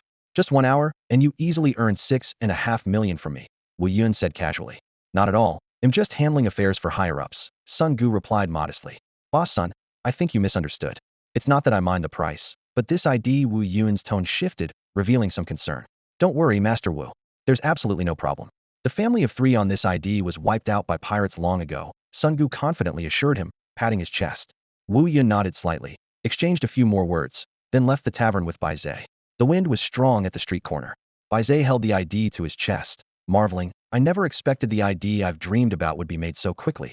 Wu Yun frowned and whispered, Humph, that Sun fellow can't be trusted. There's a loophole in this ID. That family isn't really wiped out. But you're lucky. That loophole will soon be fixed. Master? Baize looked up. There's someone on our island named Su Mu. He's the son of second-level prosecutor Su Quan and was raised by his mother on the Islanda, genuine legitimate trainer. From now on, you'll use his identity, Wu Yun explained. Su Mu? Baize was surprised and looked closely at the ID. Sure enough, it said Su Mu with the same birth date, both 16 years old this year. Only the photo was replaced with Baize's own. That's your roommate. Unfortunately, half a year ago, the island where his parents lived was invaded by pirates. Overwhelmed, they were both killed. Su Mu barely survived by hiding on a half-dead Lapras and was found by your uncle Jiang, becoming a miner's apprentice, Wu Yun continued.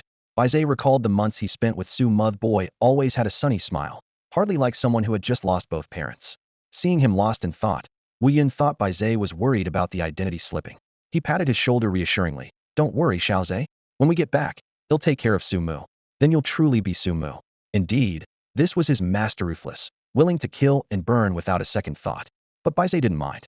He nodded slowly and softly said good, implicitly agreeing with Wu Yun's plan. Following closely behind Wu Yun, Baize sold quite a few rare minerals and some ground and rock-type Pokémon on the black market, finally recovering a bit of their investment. Wu Yun wasn't idle either, bought basket after basket of tree fruits, planning to refine them into energy blocks, carefully picked out a sleek, glossy claw-sharpening stick for his beloved Braviary, and casually picked up a purple crystal prayer bead that boosts mental power. Each time he acquired something, he tucked it into the bulging leather pouch at his waist. Baize watched enviously, his own empty pockets scratching at his fingers as he could do nothing but smile wryly. Master, shall we head back now? He ventured. No rush. Wu Yun waved off the suggestion, his eyes gleaming. I still want to try my luck at the underground auction. But funds are tight, so he'll need to produce a batch of high-quality energy blocks to sell for a good price in these next few days. With that, he pulled from his breast pocket a purple card and a pokeball, handing them over. Hey race 1 million league coins. Go explore Sea Dragon City. I'm lending you my Whiskash as backup, you'll be safe with it by your side. Baize received the heavy card and the cool pokeball with both hands, feeling warmth spread through his chest. He bowed deeply, his eyes full of gratitude. Wu Yun laughed heartily, releasing the braviary with a whistle. His robe billowed as he vanished into the night wind in an instant. The next morning, Baize boarded a fishing boat and endured a bumpy voyage from Bashark Port all the way to Sea Dragon City. Thanks to his status as a direct line trainer, he only had to do a brief registration at the docks and was even excused from needing a pass. He strutted confidently into the city proper. Is this the freedom I dreamed of 6 months ago?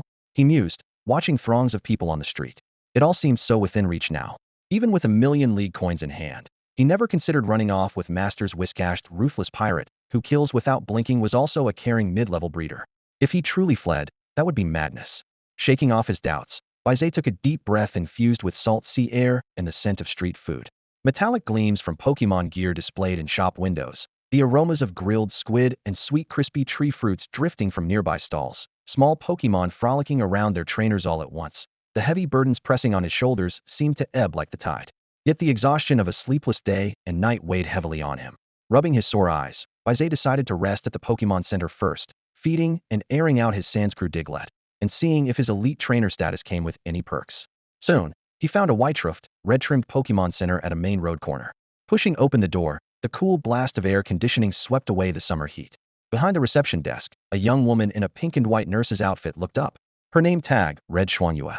Good afternoon, Miss Xuanyue, Baize said politely, catching sight of the tag and offering a composed smile. Hello, trainer.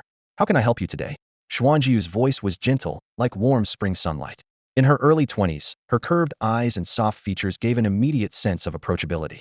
I just arrived in Sea Dragon City and plan to explore tomorrow. I'm a bit tired today and would like to rest here for the night, Baize said smoothly, polite yet confident. All right, please show me some ID and I'll prepare your room card right away. Miss Xuanyue's face still wore a warm, gentle smile like a spring breeze. Baize handed over his ID card with both hands. The pale gold border caught the soft glow from the reception desk's light, casting a tender shimmer. Xuanyue, the staff member in charge of registration, visibly softened at the sight of that golden edge. Her gaze toward Baize took on a hint of affection. In less than a minute, a nurse in uniform placed both the ID card and room key on the counter, her voice as gentle as a feather. Mr. Sumu, your room is ready. Please rest assured.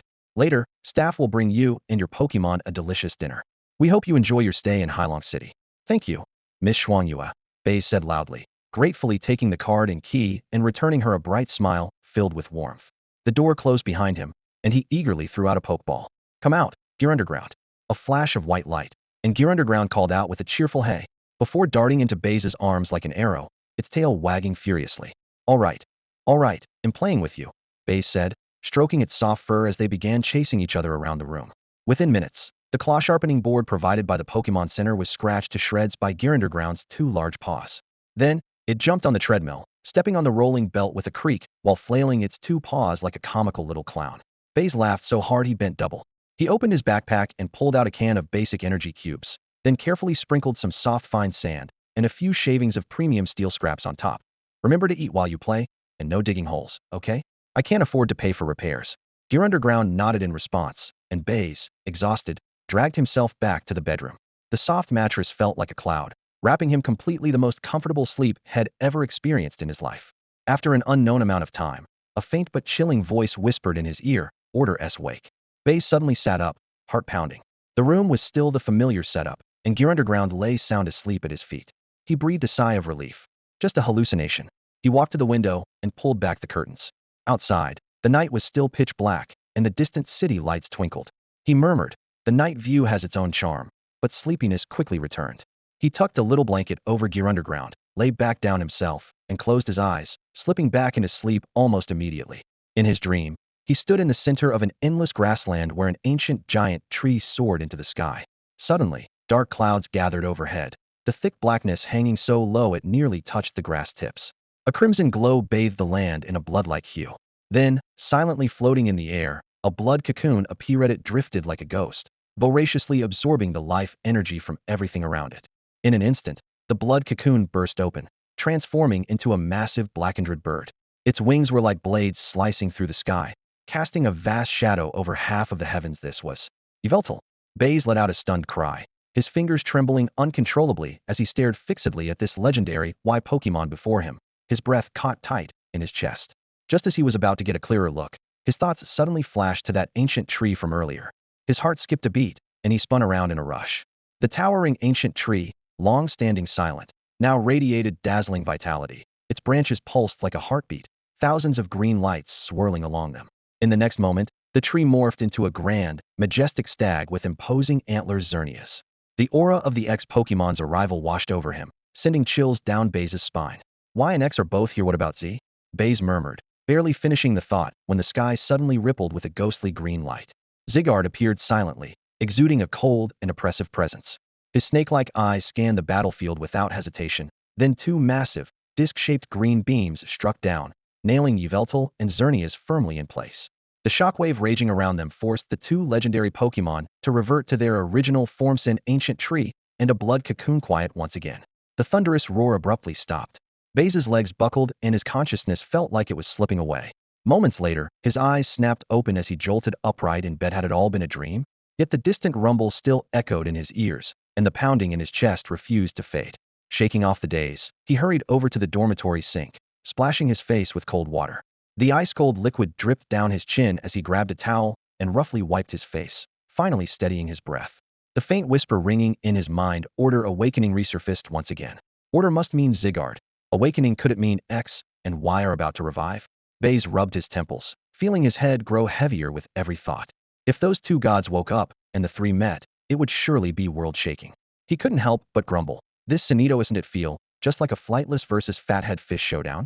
After venting, his eyes happened to glance out the window. In the depths of the night sky, a dozen brilliant green lights streaked like shooting stars, scattering across the world with trailing arcs that illuminated half the canopy. Baize's pupils constricted sharply. No way, that's got to be Zygarde's cells. The thought flashed like lightning, and he almost blurted out to call for Drillbur to chase after them. But reason caught him instantly. These were true god-level beasts. What business did a rookie like him have butting in? Baize slapped his own face hard and decided to obediently crawl back under the covers. Sleep first. Life is what matters most. Lying back down, he still couldn't stop daydreaming about the future, about getting stronger, and someday throwing a punch at Rayquaza and kicking Arceus in the shins. Morning sunlight filtered through the curtains, casting slivers of light across the room. Baize snapped awake, cold sweat still damp on his forehead. He reached up to rub the back of his neck. The eerie dream from last night, whispering Order Awaken, was still fresh in his mind. His eyes glanced over to the bedside table, and his whole body froze. There was a new object he had never seen before. A tiny spiral-shaped sculpture no bigger than an apple seed. The sculpture was a deep jade green, twisting in graceful spirals that reflected the morning light with a chilly, otherworldly glow. Kigerton. Baize's heart leapt, almost causing him to jump out of bed. He grabbed the small green figure tightly. Its texture was cool and smooth, neither metallic nor like Jadea, feeling impossible to describe. Could this actually be a shard of the legendary Z-God? His heartbeat thundered as he scrambled through ways to activate it, tapping, praying, even mimicking game tactics by lightly licking its surface. But all he tasted was blandness. The sculpture remained perfectly still. Nearby, Screwdrill Diglett was awakened by the commotion, rubbing its sleepy eyes as it climbed onto the table. Hey! It poked the glowing green object with its claw. Don't touch that. Baize instinctively scolded, then relaxed, thinking maybe it really was just a sculpture. He found a sturdy red cord and threaded it through, fastening the tiny carving around his neck as a makeshift talisman. Just as he finished, Screwdrill Diglett suddenly perked up, scrambling toward the windowsill, chirping excitedly.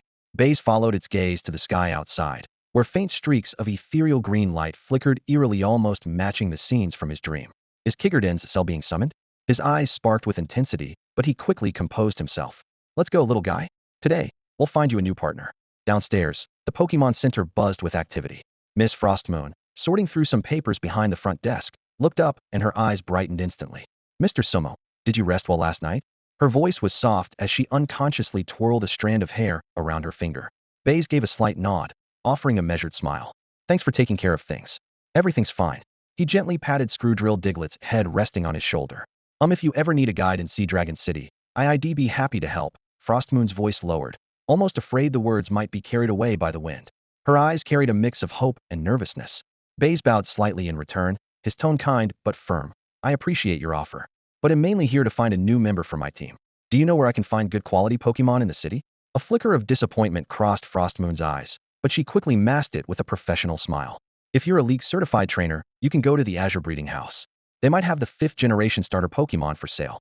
Just walk straight down Main Street, take the 3rd right, and you'll see it. She pointed clearly in the direction, her voice crisp and confident. Thank you very much. Baize pulled a small box of basic energy cubes from his pocket and handed it to Frostmoon. His movements were graceful and natural, like a gentleman presenting a gift to a lady. When Xuanyu took the box, her fingertips trembled slightly, and her eyes locked intently on the energy cube inside, as if it were a priceless treasure. Suddenly, a thought flashed through her mind. Could this elite trainer also be a breeder? But she quickly dismissed the idea. She had never heard of such a young breeder before. She shook her head gently, pushing the thought aside. The Azure Breeding House was even more luxurious than Baize had imagined. Crystal chandeliers cast a cool glow, and rows of temperature-controlled display cases were filled with all kinds of Pokeballs and Pokemon eggs. Uniformed staff bustled about, handing trainers glossy brochures and drinks. Welcome, esteemed elite trainer. A middle-aged man who looked like a manager quickly approached, his gaze lingering briefly on Baize's pale gold ID card. What kind of Pokemon are you interested in? We just received a batch of the latest starter Pokemon. Baize followed him to browse the displays. When he saw the price tags, his stomach sank. An Oshawott was priced at 6 million league coins, 6 times his entire budget. Helplessly, he lowered his voice. Do you have more affordable options? The manager's smile faltered briefly, but he remained polite. Of course. Regular quality Pokemon cost between 1 and only and a half million. He gestured toward a side room. Or would you be interested in eggs? 20,000 each, though we can't guarantee their quality or final hatch results. The steep price of the starters and the uncertainty of the eggs stood side by side. Logic told Baize that choosing a normal Pokemon was the safest bet, but the thrill of gambling for a shiny or rare hatch from the eggs whispered to him like it had in his past lives' gaming days. We'll take a look at the egg section. The egg room was much dimmer, with dozens of Pokemon eggs resting on specialized incubator beds, each clearly labeled with an ID number and basic info. Several trainers were using professional equipment to analyze shell patterns and energy fluctuations. Baize silently cursed the stupid, useless tomato author scammers from his past life, while trying to recall the egg gambling techniques he'd read about. Observe patterns, listen to sounds, sense energy. But now, faced with the real thing, he could still see no clear clues. His eyes quickly scanned and memorized the tags on each egg. Number 47, suspected normal or ground type, possibly immunity or vital spirit ability, possibly Meowth or Rattata. Note, dead egg, essentially impossible to hatch. Baize frowned deeply, silently covering his light touch on the egg's surface with his sleeve. Just as his fingers brushed the cold shell, the worm-shaped sculpture hanging around his neck suddenly radiated a faint warmth. Damn it, no way this egg. His heart raced. He looked up. I want this one. Are you sure? The egg room clerk adjusted his glasses in surprise. This egg has been here for 3 months. Even our breeders consider it a dead egg. The sculpture's warmth persisted. Without hesitation, Baize said yes. How much? Since it's a dead egg, 50,000 league coins. The clerk added a reminder politely. Dear trainer, please note that eggs sold here are final sale. I know, I'm not a kid. Baize nodded and paid on the spot. The transaction was quick, and he left the breeding house clutching the egg everyone else had given up on. In the sunlight outside, a Diglett curiously sniffed the egg shell with its nose. Hey, I don't know what'll hatch from you either, little guy. Baize murmured softly, his fingers unconsciously brushing the worm sculpture at his chest. But my gut tells me we just struck gold this time. In the final days in Hailong City, Baize had spent nearly all his savings on training resources for his Screw ground mole. He pulled out 800,000 union coins at once, his eyes fixed on the rapidly shrinking balance, his fingers unconsciously tapping the counter at the Pokemon Center hoping it would all be worth it. The Screw ground mole lay on the fine sand bedding, its little paws stirring the grains that shimmered faintly under the light. Baize tossed a basic ground-type energy cube toward it. Hey! The mole looked up, deftly caught it, swallowed a few bites, and then let out a satisfied burp. Mr. Sumu is really generous. Frostmoon had appeared behind him without him noticing, holding a steaming cup of calming tea, the Pokemon Center's special brew to help Pokemon absorb energy. Baize accepted the cup, his fingertips brushing the back of her hand, catching a fleeting stiffness. He smiled as if nothing happened. Thank you, Miss Frostmoon. I'm really grateful for all your help these days. It's no trouble. Frostmoon's cheeks tinged pink, but her gaze dropped to the worm-shaped sculpture on his chest. How is your egg doing? Baize set down the cup and carefully took out the Pokemon egg, deemed a dead egg, from his bag. The shell remained dull, but up close, faint blue sparks flickered across it occasionally. Still the same, he sighed, a measured disappointment in his eyes. But I'm not giving up. Frostmoon pursed her lips as if making up her mind, then took the pokeball hanging at her waist. Let me take another look. Please, lucky egg. The pink lucky egg appeared and gently took the Pokemon egg, a healing glow emanating from its palm. After a moment, it shook its head and gave a regretful sigh. So it really won't work. Baize lowered his gaze, hiding the calculating look beneath. He had expected this result, but every attempt only made Frostmoon feel more guilty. I'm sorry, she twisted her fingers. If you were at home, maybe the Elder's lucky eggs could help, but the ones here have limited ability. Suddenly, she pulled two small pink and white eggs from her pocket. These are lucky eggs, too. Though they don't boost vitality, they're effective at healing and restoring energy. Please take them. Baize's eyes brightened. The market price was at least $500,000 each, and nearly impossible to find. He feigned refusal. They're too precious, I cannot accept. Please, you must. Frostmoon pressed the two eggs into his palm. Just think of them as a small token from me. Her fingertips trembled slightly. Sensing the moment, Baize gently squeezed her hand and spoke softly. Frostmoon, thank you truly for everything these past few days. If it weren't for something important, I'd love to stay longer. Tears welled in Frostmoon's eyes. Mr. Sumu, you're leaving? Tomorrow morning's ship, Baize sighed. I can't delay that matter. A brief silence fell over the room, broken only by the clicking sounds of the screws crew ground mole chewing its energy cube. Baize knew well that Frostmoon was struggling against her family's strict rule forbidding outsiders from getting too close. But just a few days had been enough for this innocent girl to develop feelings for him. They'll go prepare some medicine for your journey. Suddenly, Xuanyue leapt up as if fleeing danger and dashed out the door. Baize watched her frantic retreat with the faintest, almost imperceptible, cold smile curling his lips. Inside the room, only he and Happiny were left, their eyes locked. The round, pink Pokemon blinked warily. What's wrong? Baize feigned innocence, rubbing his face. Is there something on my face? Happiny didn't reply. Instead, it quietly shuffled into a corner, claws guarding its shell. Baize snorted softly. As expected, Pokemon are harder to fool than humans. They always know if your heart's truly in it. He bent down to continue packing. His space backpack was stuffed to the brim tallowy, soft sand, energy cubes in various colors, and that mysterious dead egg wrapped tightly in layers. Baize placed it in the deepest pocket, cushioning it carefully, double-checking before zipping it shut. Night fell, and the lights in the Pokemon Center gradually went out. Baize lay on the bed, unconscious fingers tracing the swirlworm sculpture hanging at his chest. Head tried everything over the past few days, but the sculpture hadn't reacted again yet. He was certain the strange spiral was no illusion. Hey! A Dugtrio shuffled up from the foot of the bed, a tiny paw pointing toward the window. Baize looked up. The night sky was streaked with green beams brighter and denser than the nights before. Narrowing his eyes, he ran through the possibilities in his mind. Hiram, what message are you trying to send? At first light, Baize was already up, washing and preparing himself. When he opened the door, Xuanyue stood at the end of the hall, eyes red-rimmed from a sleepless night. They'll see you to the dock, she said hoarsely. Baize nodded, and they walked side by side through the early morning streets of Hailong City. Golden sunlight bathed the damp cobblestones. The sea breeze carried salt and the cries of seagulls. Xuanyue opened her mouth several times, but ultimately fell silent. The ferry was docked. Signal lights blinked along the shipping lanes of Bahai Port in the distance. Baize turned, wearing an expression of just the right mix of regret. This is where we part, Miss Xuanyue. Thank you for your care these past few days. Sumu Xuanyue suddenly rushed forward, wrapping her arms around his waist, trembling. Tu will miss you. Baize gently patted her back and whispered close to her ear, I will miss you too. She lifted her face, tearful. Baize found the perfect pressure and pressed a brief, restrained kiss to her lips enough to set her heart racing. I will come back to see you. He released her with a tender smile, then turned and ascended the gangway, never looking back. The Ferris horn blared as it cut through the waves. Only when Hailong City faded into mist did Baize fold away his softness and pull from his pocket the photo Xuanyue secretly slipped him before leaving both smiling side by side, the brightly lit Pokemon Center behind them. Interesting, he murmured with a low chuckle, stuffing the photo into his backpack. Might come in handy someday. The Dugtrio cocked its head and Baize ruffled its fur. Human emotions are the most elusive thing. You're better off not understanding. The sea breeze whipped around him. Ahead, the silhouette of Bahai Port took shape there. The auction house, Master Wu Yun, and countless resources and opportunities awaited him. As for Xuanyue, she was nothing more than a spare pawn casually dropped. Love? He wouldn't dare wish for it after all. 2 months ago he had been fighting for his life. He stroked the swirlworm sculpture at his chest, then patted the dead egg deep inside his backpack. A flash of barely contained excitement lit his eyes. What kind of Pokemon will you turn out to be? By the way, if I write 10,000 words a day, do you think I could earn enough to buy a Passat in a year? The waves crashed against the jagged rocks of Basha Harbor, and the salty sea breeze filled the air. Baize stepped onto the slick wooden dock, only to feel a heavy hand firmly pressed down on his shoulder. Master, he said without turning, smoothly reaching to unclip a pokeball from his waist and offering it with both hands. Your Swampert is doing well, fed on time every day, and the basic training never missed. Wu Yun took the pokeball, and only then did Baize turn to see his master's face-gone eye sockets, unkempt stubble failing to hide the deepening wrinkles around his eyes and across his brow.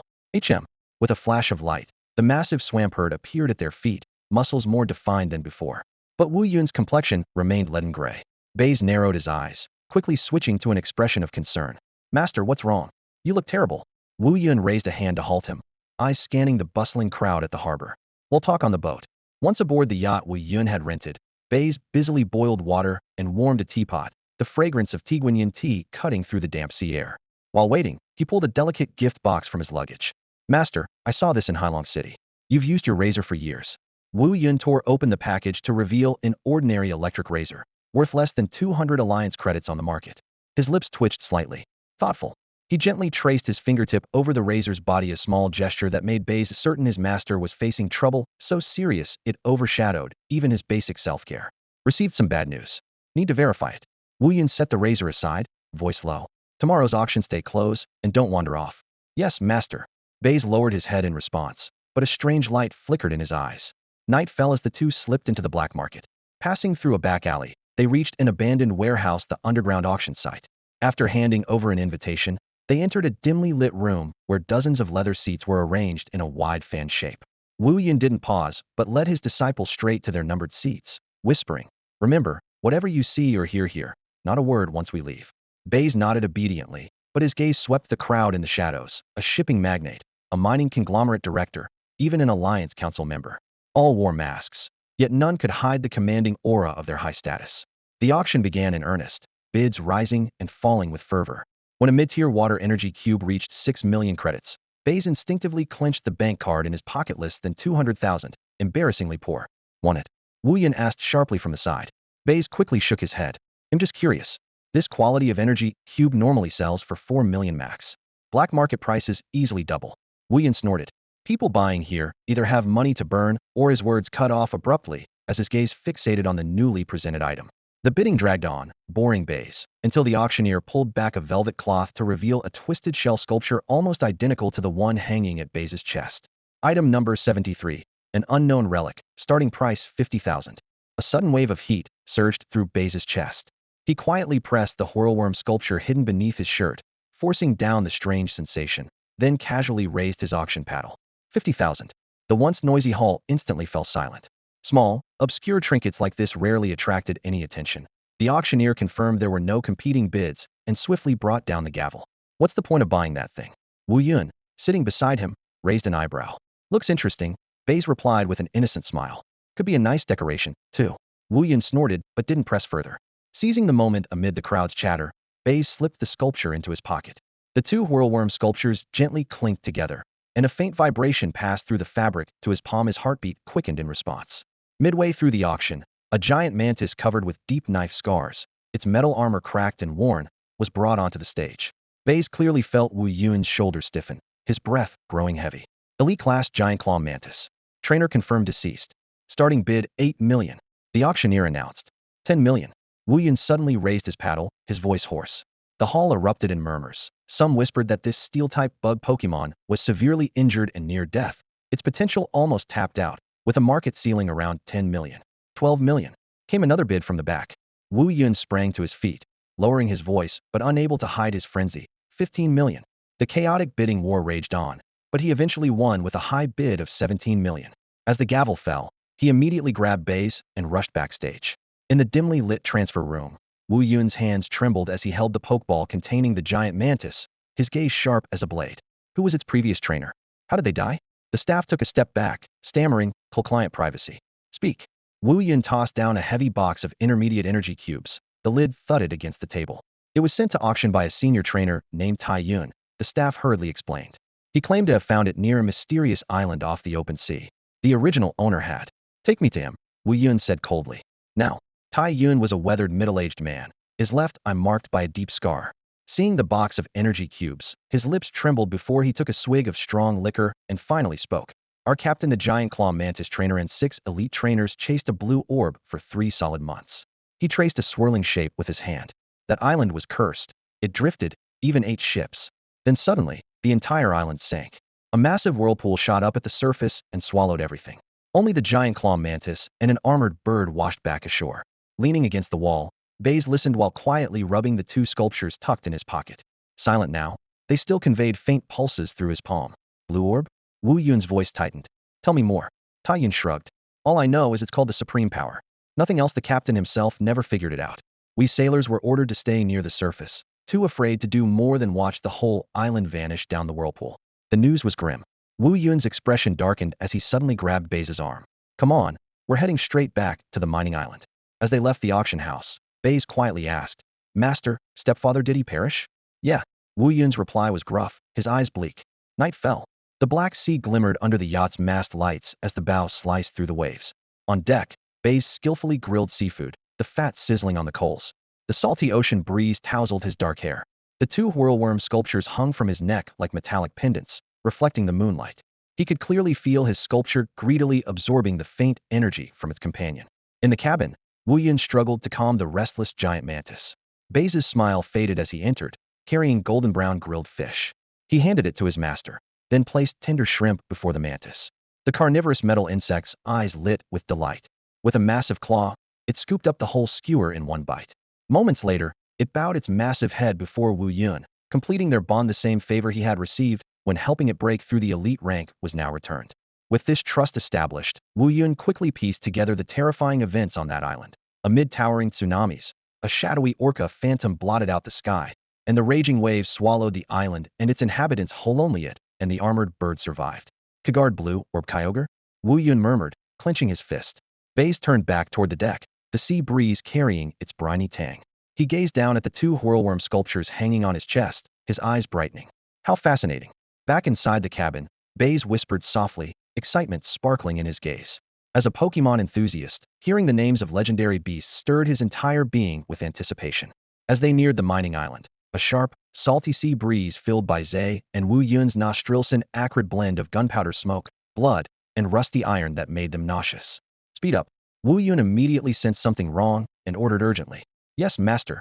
Half an hour later, as the boat docked, Baize suddenly cried out in alarm. Master, something's wrong on the island. Before them lay a graveyard reduced to ruins. Wu Yun's temple veins bulged in anger. He had planned to return to the island to oversee operations. As long as protection fees were paid punctually to the Overlord Shark Gang, and with the newly tamed giant claw mantis guarding the mine, the island should have been secure. Now, everything was lost. Let's go check it out. He forced down his fury and spoke quietly. The 2 men stepped ashore. The massive mine entrance looked as if a wild beast had torn it apart, half collapsed with jagged rocks protruding like broken teeth, chunks of stone occasionally falling with dull thuds. Flickering embers glowed faintly among the rubble, black scorch marks showing it had been subjected to devastating energy burns.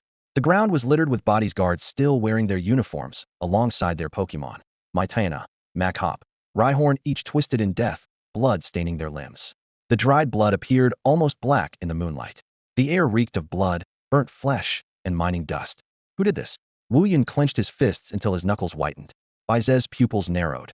The gentle smile that had once lingered vanished, replaced by a cold, piercing gaze. His secret hopes of rising by his master's side were shattered by the horrific scene. Master, look over there.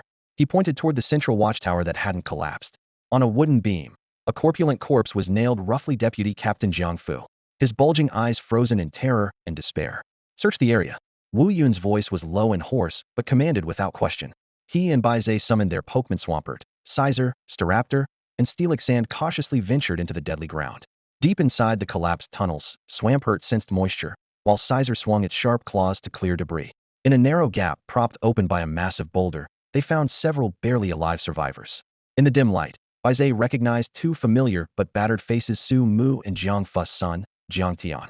Alongside them curled 2 guards barely recognizable as human. Brother by Baize. Su Mu's voice was hoarse like an old bellows. Spotting Baize, his eyes sparked with the will to live as he struggled to sit up. It's you. Thank God. Cough, cough. A violent cough split his cracked lips, bleeding. Sumu, are you alright? Baize asked, grief overwhelming him. This grief is not an act. He desperately wishes Sumu had died like everyone else.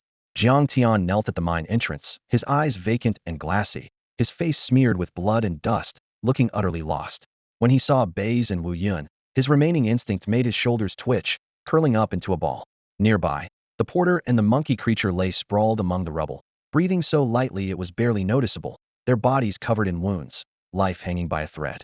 In a corner, Summous' once lively wrist power was already cold, its gray-white pupils staring unblinkingly into the darkness. Water, water, another guard rasped hoarsely, begging. Wu Yun immediately ordered the giant swamp monster to form a clear water orb, cupping it in his palm and feeding it drop by drop into the survivors' mouths.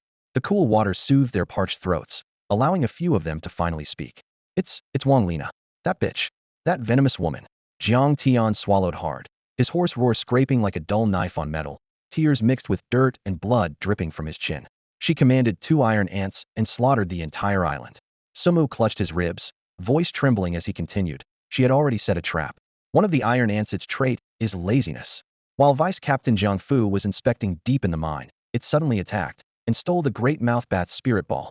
The other iron ant, using call for backup. Vice Captain's iron lobster and many brothers Pokémon all were infected with laziness, ignoring commands. We didn't even have time to fight back.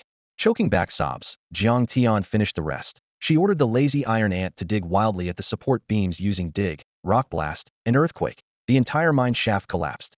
Dad sacrificed himself to cover our retreat deeper inside. His voice broke and he broke into uncontrollable sobs. Wu Yun's forehead veins bulged, his chest heaving like a drumbeat. I warned him long ago. That woman Wang Lina is treacherous. I told him to be on guard. Fool. Rage, regret, and anguish burned fiercely in his eyes. Standing in the shadows of the light, Baize's expression darkened. 2 iron ants? That bitch even had a second trick hidden. Call for backup combined with laziness, ruthless. A chill ran down his spine, yet he silently felt relieved Wang Lina hadn't targeted him with murder yet. After a brief silence, Wu Yun knelt beside the dying Pokémon, tore open his waist pouch, and pulled out precious healing medicine and vitality shards. Administering the medicine, sealing wounds with healing powder, they stemmed the bleeding, and the heartbeats gradually steadied. Porter, monkey creature, and several unlucky comrades finally gasped out long breaths. Jiang Tian and the survivors looked on as their Pokémon regained life, eyes filled with gratitude and dependence. He suddenly bent over, banging his forehead hard against the rock. Captain Wu, please avenge my father. Avenge my fallen brothers. Kill that viper woman Wang Lina. His voice carried the hoarseness unique to youth, laced with a desperate plea that ignored all caution. Sumu struggled to lift his head and look at Wu Yun, his eyes filled with a hope clinging to survival. Wu Yun slowly withdrew his outstretched hand. His gaze swept across the grim, hellish ruins before him, then rested on the faces of the survivors, each one marked by helpless, pleading eyes. Even though Jiang Tian's request was filled with fervor, he did not answer immediately. He rose slowly to his feet, his voice low but resolute, imbued with an unshakable determination. Revenge? Of course we'll have it. He spoke with absolute certainty, then added calmly, but not now. He shook his head, his tone grave. Going after Wang Lina with just a few of us? That's suicide. Besides, we can't even find her. He paused for a moment, meeting Jiang Tian's confused and questioning eyes before continuing. The mine island is destroyed, but the people are still alive. That filthy woman Wang Lina owes us a blood debt. It will be paid, sooner or later. From this moment on, we're no longer just the mine's guards. We are a pirate fleet. The sea is our only way out. We'll plunder merchant ships, seize their supplies, and grow our strength. One day, we will have our revenge, and we will become the masters of these waters. As he spoke, his voice burned with a fierce, savage ambition and the raging fire of vengeance, painting a brutal, yet powerful vision of the future on the battlefield's desolation. Jiang Tian and Summus' eyes lit up instantly, as though they had glimpsed the dawn of retribution in the pitch-black night of despair. Life finally had a purpose, hatred found its outlet, and their faces revealed a faint excitement born from surviving the catastrophe. A pirate fleet. Yes, Captain Wu, we're with you. Jiang Tian exclaimed passionately at the forefront, with the other guards quickly echoing their agreement. Someone nodded forcefully. Baize, we will have our revenge. But just as this flicker of hope was sparked, just as the survivors' fighting spirit was awakening, the next moment a crimson silhouette flashed through like a phantom. SSSHH. A faint yet piercing sound of cutting suddenly rang out. The excitement newly kindled on Summus' face froze forever. The light in his eyes was extinguished in an instant, replaced by confusion and shock. His head fell as heavily as a ripe fruit, smoothly severed from his neck, rolling onto the rubble-strewn, dusty ground with a chilling thud. The headless body stood motionless for a split second, blood gushing out to soak the earth beneath, then collapsed with a heavy crash. The giant mantis-like claws, cold, blade-like arm gleamed metallically in the dim light, a few thick droplets of blood slowly sliding down the slick edge. It silently retracted its blade, as if nothing had occurred, standing noiselessly behind Wu Yun, its crimson compound eyes cold and mercilessly fixed ahead. Time seemed to freeze. The excitement and hope on Jiang Tian's face instantly turned into sheer terror, shattering completely. He gasped, mouth wide open, issuing broken breaths, his eyes nearly bursting, body trembling violently as he slumped weakly to the ground, instantly wetting his pants. He stared in disbelief at the rolling head, then snapped his head up to look at the expressionless Wu Yun, as if confronting a demon clawed out from the depths of hell. The other surviving guards were so petrified by the sudden brutal violence that they huddled together, teeth chattering, not daring to make a sound. Only Baize's face, though pale, held a remarkably clear gaze, even carrying a hint of cold, secret ruthlessness. He silently stared at Wu Yun, fixing his gaze on his master's rock-hard profile. The atmosphere was terrifyingly silent, broken only by the sound of waves crashing against the rocks and Jiang Tian's suppressed whimpering, like a wounded animal. Wu Yun slowly turned around. The crunch of his boots on gravel was faint but sharp. His cold gaze swept over the trembling Jiang Tian, then the few nearly fainted survivors, and finally settled on Baize's face. His Wanli is dead, Wu Yun said with a chilling calmness, as if reporting a mundane statistic. Without a Pokemon and physically weak, he will only slow down our revenge and waste our resources. His eyes deliberately lingered on Jiang Tian and the newly rescued Ban Yun Xiaojiang cradled in his arms, as well as the nearby unstable Ho Guai, sending an unmistakable warning. In this brutal sea, worthless trash has no reason to exist. Those words fell like ice-cold water on everyone. Jiang Tian looked at Wu Yun in terror, then at Baize, and finally at the silent, towering Zhu Qiantang Lang. His blood seemed to drain from his body. He finally understood that in Wu Yun's eyes, their value was only measured by their usefulness to the pirate crew. Without Pokemon, Sumu was disposable garbage. And what about him? If Ban Yun Xiaojiang or Ho Guai got hurt again, he didn't dare think further. He held the two Pokemon in his arms tightly, clinging to them like they were his last breath. Baize met Wu Yun's gaze and slowly nodded, his expression grave but composed. He approached the headless corpse, removed his jacket, and gently covered the blood-stained body. Then he let Luoding Diju dig a hole.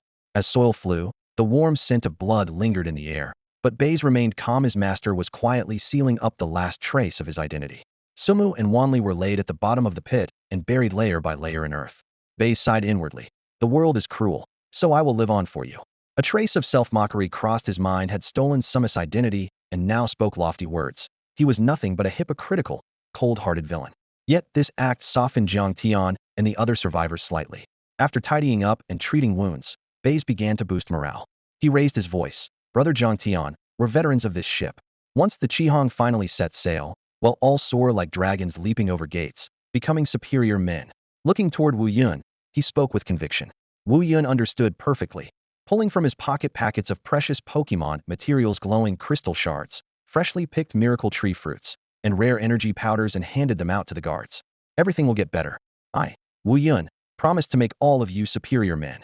The cold fear was largely dispelled by the immediate lure of benefit. The guards caressed the materials in their hands, imagining their Pokemon's strength soon to leap forward, their eyes rekindling with hope. Captain, please take us on a long voyage. Baize was the first to shout, his voice full of eager zeal. Captain, take us on a long voyage. The others followed, their voices rising in unison. Night fell. The crew drank cheap rum and gnawed on roasted meat, weariness and contentment swirling together with the strong scent of alcohol. One by one, they sank into deep sleep. Seizing the moment, Baize and Luoding Diju sneaked into the collapsed mine tunnel. By the dim light of an oil lamp, they gathered scattered or bit by bit hard currency that could fetch high prices on the black market. At dawn the next day, the sea breeze whimpered as the small yacht called Qihong slowly changed course amid the heavy stench of blood and the silence of despair. Like a lone leaf on a vast ocean, it sailed toward even more unknown and dangerous seas, gradually fading into the distance. On the third morning after setting sail, the small high-speed yacht Qihong docked at an outer pier of Bashark port. A thin mist hovered in the air, and the sea gently lapped against the hull. Wu Yun and several agile crew members went back and forth across the damp jetty, delivering elf materials and rare minerals looted from the mining island, along with a small pouch of plundered cash, to a retired pirate ship merchant with a graying beard. After a few quick and discreet rounds of bargaining, Wu Yun successfully exchanged these goods for a simple, old, armed schooner. The ship was painted entirely black, with a snarling iron-beaked seagull figurehead fastened at the bow. Though the deck showed signs of wear and scratches, it remained solid. The hold had been radically modified by the previous owner to hold both spoils of war and slaves simultaneously. As the stout mast was raised, a brand new black flag was hoisted halfway up, At its center, a fierce silhouette of a giant mantis gripping a trident stood out. Below it, the word Chihong was painted in blood red, chilling to the core of anyone who saw it. Wu Yun stood at the ship's prow, hands resting on the railing, his voice steady and commanding. From today on, we are no longer fugitives. We are the new masters of the sea. Let this waters remember Chihong. Standing to his left, Baize's expression was calm and gentle. He nodded slightly, then called out to the ragtag groups of mercenaries and outlaws gathered at the dock. The captain says we're not here to kill. We're here to find the legendary treasure, an ancient sunken ship loaded with gold, elf fossils, and lost ultra-secret technology. His tone was even and his gaze open, like a young captain inviting others to share his dream. But beneath that calm, he knew full well the so-called treasure was just a ruse he and Wu Yun had crafted. Who wouldn't want to get rich overnight? Who wouldn't want to step into legend? Rumors spread like wildfire through taverns, gambling dens, illicit black markets, and rundown shacks. Within 3 days, countless desperados were enticed by this mix of romance and riches. Within a week, 15 sailors armed with low-level elves boarded the ship successively. 3 came from minor smuggling gangs and knew the basics of boarding battles and sea raids. On their first day aboard, Baize stood at the center of the deck, beaming. Everyone, from today on we're family. Work hard, and there'll be gold coins, Pokémon, and fine wine, whatever you want. Before his words faded, a burly man with a face full of scars sneered from the crowd. Holding a level 18 sand shrew in his arm, his voice carried a sharp edge. Captain, don't just talk, why should we trust you? Baize's smile never wavered as he lightly clapped his hands. Rusted Diglett, come out and say hello. The shadow in the cabin trembled, wooden planks creaked, and a strong Diglett with claws shining metallically burst through a hole. Its gaze was sharp, radiating the aura of a mid-level Pokémon easily level 23 or higher. The scar-faced man instantly paled, and his sand shrew shrank behind his back. What, that Diglett is at least mid-level? Someone gasped. Oh, it's just casually trained. Baize smiled with narrowed eyes. If you follow the captain well, you'll all have partners like this one someday. No more words were needed. The threat was clear and settled. That night, the 15 novices drank loudly and heartily in the ship's hold, now converted into a small tavern. Hail the captain. Long live Chihong. Baize sat at the head, raising his glass with a smile, but his eyes were icy cold and calculating. With the crew fully recruited, the ship Chihong officially formed its initial pirate team. Wu Yun, captain, navigator, and ship's doctor, was responsible for plotting courses, leading battles, and providing medical care. He was both the spirit and the real authority of the crew. Jiang Tian, a survivor from the former guard unit, now served as leader of the first squad, commanding the original 8 guards from the mining island. Though few in number, they were battle-hardened and fiercely loyal. Baize led the second squad, made up of 15 freshly recruited sailors. While less skilled individually, their sheer numbers and pliability made them a valuable asset. Once the crew was set, Wu Yun established a strict daily routine. Calibrate the heading each morning, weapons drills in the afternoon, and ship maintenance with tending to healing balls at night. Carrying 3 roles himself, he darted between deck and cabin by day, bandaging wounded crew after dark. Whenever anyone faced a problem, Wu Yun was the first person they turned to. Jiang Tian drilled his 8 veterans into a short, sharp dagger, small in number, but memorizing every blind spot on the deck, every passageway in the hold, and every approach to the ship's side. Whenever he had free time, he reviewed past mistakes from the bloody battle on the mining island, ensuring any ambush could be countered within 3 breaths. Baize knew his 15 sailors were a double-edged sword. During the day, he ate salted fish and drank weak rum with them, personally demonstrating how to keep balance on rolling waves and work with spirit balls to hook the ship. At dusk, he taught survival skills at sea, occasionally sweetening the lessons with promises of loot shares. But by deep night, when the deck was empty and silent, he would lean on the rail staring out into the black ocean, lips curling into a barely noticeable cold smile. Just a bunch of ants useful for now, to be kept alive temporarily. But if any dared think differently, his fingers tapped lightly on the spirit ball at his waist. The luminous surface of the screw gopher spirit ball flickered slightly, as if responding to its master's murderous intent. It would not allow any sailor to come near Baize, not even a step. By the 4th day of sailing, Wu Yun stood by the nautical chart in the captain's cabin, his finger steady on a blue route marker. 3 days from now, Hirkiwaiban passages a smuggling route run by the Hailong Shipping Company, disguised as a seafood transport. He looked up at Baize after speaking. Intel says the ship appears to carry seafood and fruit, but the hold is packed with high-grade spirits, spirit potions smuggled out of Kyuyeshi, and unrecorded ancient spirit fossils. A sharp gleam flashed in Baize's eyes. How many union coins can we get? At least 30 million. Wu Yun sneered. Enough to fully arm the whole ship and recruit twice our current crew. Baize nodded, a faint smile playing on his lips. Then we make sure they don't come back. On the 3rd evening, Chihong slipped into the target waters. Mist curled above the sea, and jagged reefs made it an ideal ambush spot. Wu Yun gripped the wheel tightly, hiding the ship behind a jutting rock formation, exposing only half the mast. A cold northerly wind swept past as he gave a terse order. Lights out. Stand by. On deck, Baize raised his spyglass. Far ahead, a massive vessel painted deep blue bore the gilded characters Hailong Yiyun on its hull, cutting through the fog. The heavily laden hull sat low in the water, almost unnervingly so. "They're here," Baize said quietly, lowering the glass. His gaze swept over the 15 sailors like a blade sliding across throats. "Listen carefully.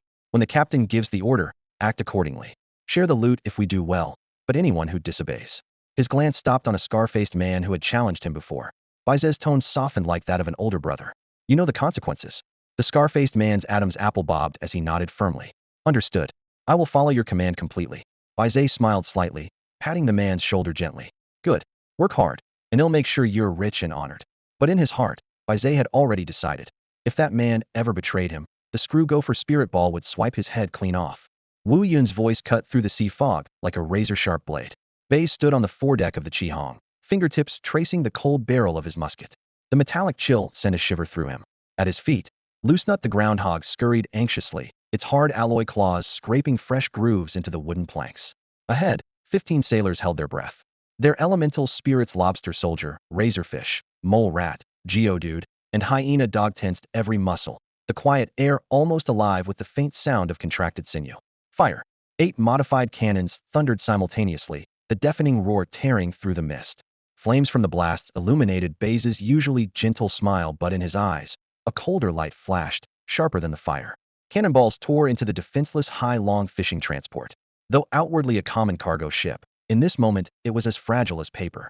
The first volley rend its port side, splinters, metal shards, and blood flying through the air as several crewmen screamed and tumbled into the sea. Round 2, fire. Wu Yun's tone remained steady as ever. On the smuggler ship's deck, bursts of flame erupted in quick succession. Baize's lips curled into a faint smile. He turned, facing his desperate crew, regaining the reassuring calm that made him so trusted. "Brothers, get ready to board. Remember, no survivors." Scarface licked his cracked lips, a gleam of bloodlust lighting his eyes. "Captain, rest assured, the men are itching for this." The current pushed Qihong closer to its crippled prey. 20 meters.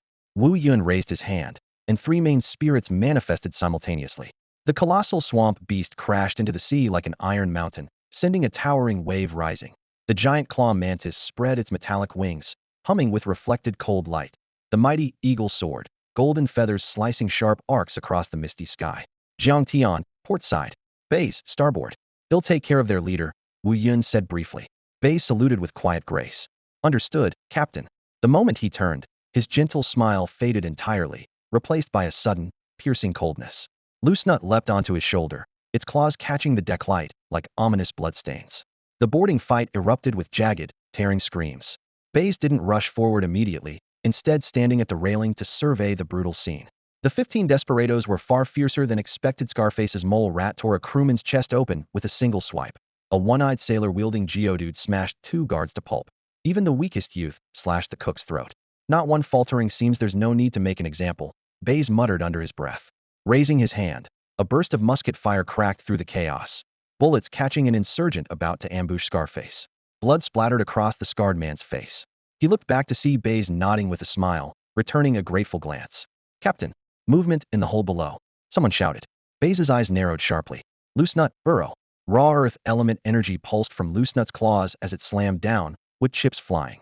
The deck cracked open, revealing a dark, yawning hole. Without hesitation, Baize leapt in, rolling upon landing to absorb the impact. His musket was already trained into the shadowy corner. "Come out now. Don't make me say it twice." His voice was soft but unwavering, leaving no room for defiance. In the corner of the cargo hold, a middle-aged man in a white lab coat trembled as he raised his hands. "Please, don't kill me. I'm just the ship's doctor." Baize narrowed his eyes, his gaze drifting past the ship doctor's shoulder to several sealed metal crates behind him. The digging mole crouched low on the floor, twitching its nose to sniff the air before sharply pointing its claws at one of the crates. "Open it," Baize said calmly. The ship doctor nodded repeatedly, stifling his nerves as he stiffly entered the password. With a soft beep, the crate lid slowly lifted, and the cold white light from the hold shone inside 3 incubators neatly arranged, each holding a dark purple patterned egg resting quietly. "What kind of Pokemon eggs are these?" Baize's tone was icy. "T3 sea bunny beasts," the doctor stammered. Baize bent forward to inspect, then carefully placed the 3 eggs back in their incubators. A chilling yet gentle smile spread across his face. Thank you for telling me this. Digging mole, finish him. In a flash of cold metal, the sharp claws pierced the doctor's throat. He didn't even have time to let out a full scream before collapsing backwards. Baize calmly drew out a handkerchief and wiped a blood speck from his cheek. Captain, it's handled down here. Scar-faced man's hoarse shout came from the hatch. Baize resumed his harmless smile. Good. There are 3 sea bunny eggs here. Send a few men down to carry them up. He showed no worry about his crew stealing the spoils. By the time they returned to the deck, only scattered resistance remained. Wu Yun's giant mantis crossed its pincers, neatly slicing the last security guard's Pokemona battered explosive beaten too. On the port side, Jiang Tian led forces clearing out remaining foes and directed sailors to carry the crates. The sea surface was littered with bodies, the water stained dark red. A few long-winged seagulls circled the ship, their cries sharp and mournful. How's the hull? Wu Yun strode over, the giant marsh monster behind him still dripping blood. Baize recited the inventory: 3 sea bunny eggs, 15 crates of mid-level Pokemon potions, 1 water stone, 30 unregistered fossils, and he lowered his voice, an aura headgear item of high quality. Wu Yun raised an eyebrow and patted his apprentice's shoulder heavily. Looks like we caught a big one. Well done, son. After this, everyone can finally rest. Baize nodded with a smile. Beyond these key supplies, the hold was packed with seafood, fruit, tobacco, alcohol, and provisions, the true lifeline of the entire fleet. Night fell. The deck was ablaze with bonfires.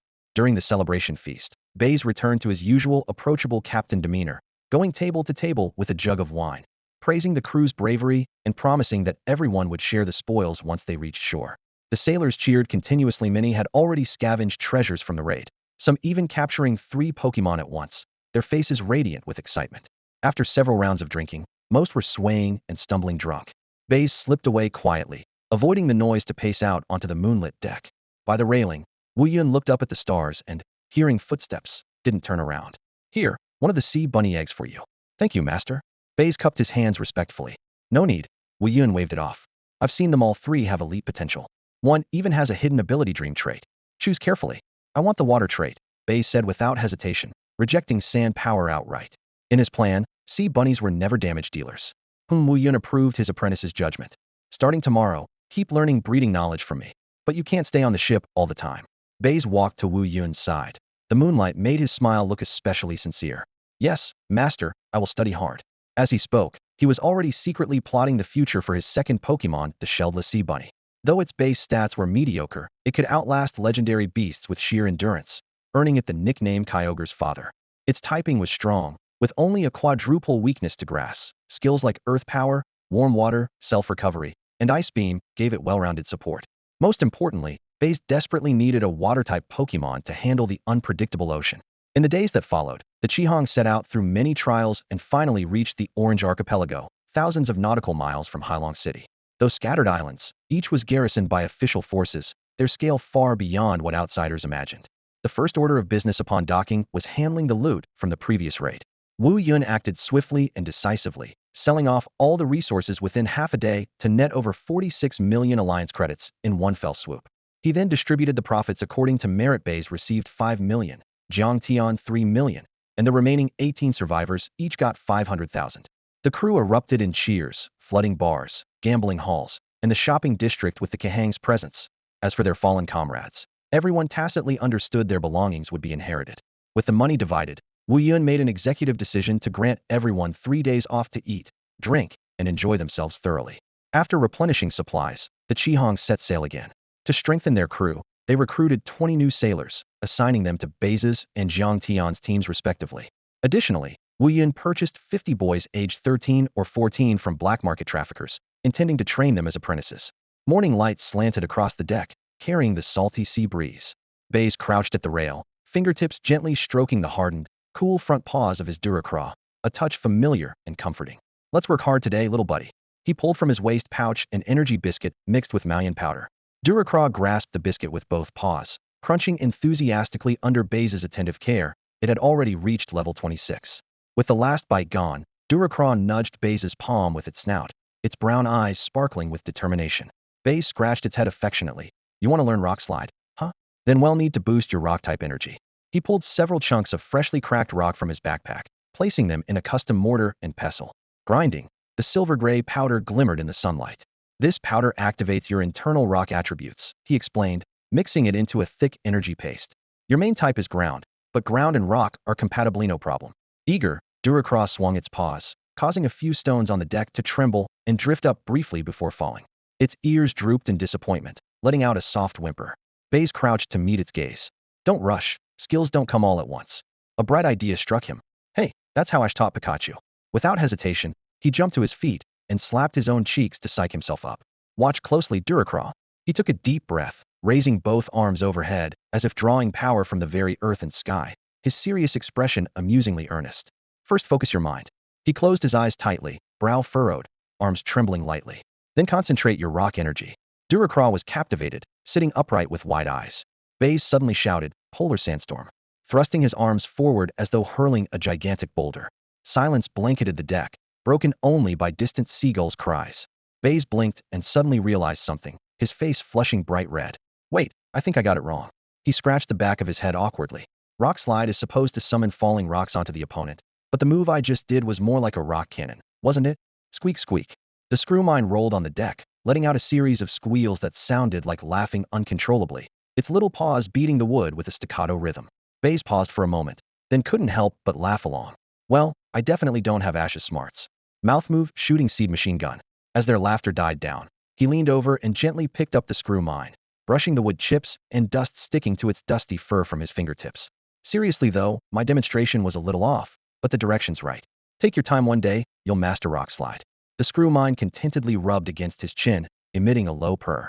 The afternoon sunlight streamed through the mast and canvas, casting overlapping shadows of man and Pokémon on the deck, warm like a golden filter. Afternoon light slanted deep into the breeding room inside the cabin, where the air was filled with a sweet and sour blend of tree fruits.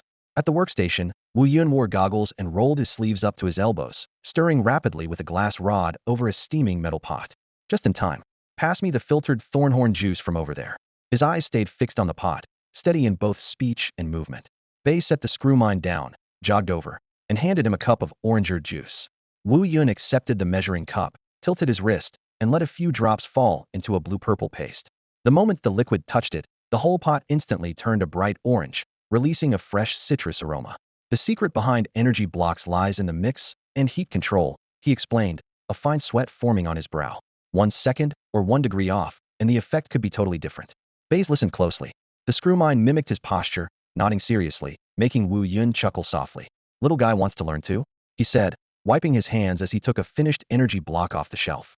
It was a small, translucent amber cube, specks of gold slowly swirling inside. This formula strengthens shell hardness, he said, handing the block to Baize. It doesn't have a shell, but it can still boost surface defense. Why not let it try? Thanks. Baize took it with both hands, squatting down to place the gem-like block before the screw mine. Eat slowly, don't choke. The screw mine cupped the block in its paws and nibbled gently, making crisp crack sounds pleased with every bite. See, it really likes it. Wu Yun watched its reaction, his smile growing warmer. Pokémon don't Leafear naturally drawn to quality energy blocks. Then he pulled out a finely crafted metal case from a cabinet and handed it over. Baize opened the lid, eyes immediately lighting up like bulbs. Inside lay a portable energy block maker. Though smaller in size, it was fully equipped. Can I really have this? He stammered, excitement bubbling up. Keep it, Xiaobai. Wu Yun patted his shoulder. You're the most talented breeder I've ever seen. Start with the basic attribute blocks, and remember heart matters more than skill. Baize nodded solemnly, holding the case close. The screw mine jumped onto his shoulder, its claws softly tapping the gleaming silver machine, eyes full of curiosity and hope. From now on, you're my exclusive taste tester. Baize chuckled like a child, running his hand along its soft back. What do you think, screw mine? Squeak. The screw mine responded loudly, its paws wagging happily. Over the next 6 weeks and a half, Baize devoted nearly all his free time to crafting energy cubes, aside from training his Broccoligus. He transformed his bedroom into a makeshift workshop, with a crusher, temperature controller, and molds crowding the desk. The air was filled with a mingling of sweet and tart scents from various tree fruits. In the corner, an incubator quietly held a sea hare beast's egg alongside an unidentified egg, gently rocking now and then to the soft hum of the machine. Broccoligus acted like a loyal little helper, occasionally passing him measuring cups or crouching nearby, intently observing. The 27th experiment began. Baize wiped sweat from his brow and steadily poured the thick slurry into a diamond-shaped mold. New and old burns and cuts marked his fingertips, but they didn't dull his increasingly focused gaze. Broccoligus sat at the edge of the workbench, its nose twitching as the sweet and spicy aroma wafted into its nostrils. Beep, the machine's prompt sounded. Holding his breath, Baize lifted the metal lid to reveal 5 translucent red cubes neatly lined up in the slot, their surfaces glowing with a warm radiance. It worked. He nearly knocked over the mold, but Brocoligus immediately steadied the table with a paw, its small eyes shining bright. Baize trembled slightly as he picked up the first cube, examining it carefully under the light. Sharp edges, no impurities, a consistent color just like the basic fire attribute energy cube described in his master's notes. Want to try? He offered the cube to Brocoligus, explaining, fire cubes won't hurt you, but they won't help you grow either. The little creature pushed the cube back, letting out a short, urging chirp. Want me to go first? Baize chuckled, but gave in and bit off a corner. The sweet flavor exploded with a hint of spiciness on his tongue, a warm surge spreading instantly through his limbs. Wow, this tastes way better than I expected. Satisfied by his approval, Brocoligus finally swallowed its portion with a crunch. Its cheeks flushed slightly, followed by a tiny sneeze that emitted a small burst of sparks clearly. The fire flavor wasn't its favorite.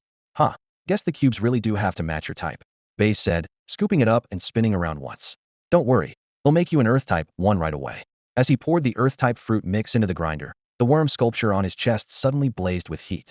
His hands trembled as glassware clinked sharply. Brocoligus' ears perked up, and its claws glinted metallically. Don't be nervous, Baize soothed, rubbing its head, though his eyes remained locked on the intensifying glow of the sculpture. The two sculptures seemed to draw toward each other with an invisible magnetic force, merging instantly amid blinding green light. An ancient and majestic aura filled the room. The sea hare beast's egg in the incubator rocked uneasily. Mortal. A deep voice roared directly into Baize's mind. I am Zygarde, guardian of order. The green light contracted, forming a slender worm-like shape floating before him. It was only palm-sized, but possessed a pair of piercing crimson eyes, its gaze suffocatingly fierce. Brocoligus first stood on end, yet it remained firmly planted in front of Baize, steadfastly protective. Baize squinted, his fingers stealthily sliding toward the small vial of powder tucked at his waist. The legendary Z-God reduced to hiding inside a sculpture? A cold sneer flashed through his mind, but his face remained expressionless as he stared at the glowingly faint green tapeworm statue on the table. Kiggled's body stiffened noticeably for a moment. His deep voice echoed through the lab. To prevent the rebirth of the god of life and the god of destruction, I expended my power and scattered my cells across the world. You must help me gather the remaining cells to restore my full form. Baize suddenly laughed, a chill in his voice that made the tapeworm's green aura ripple sharply. Why should I help you?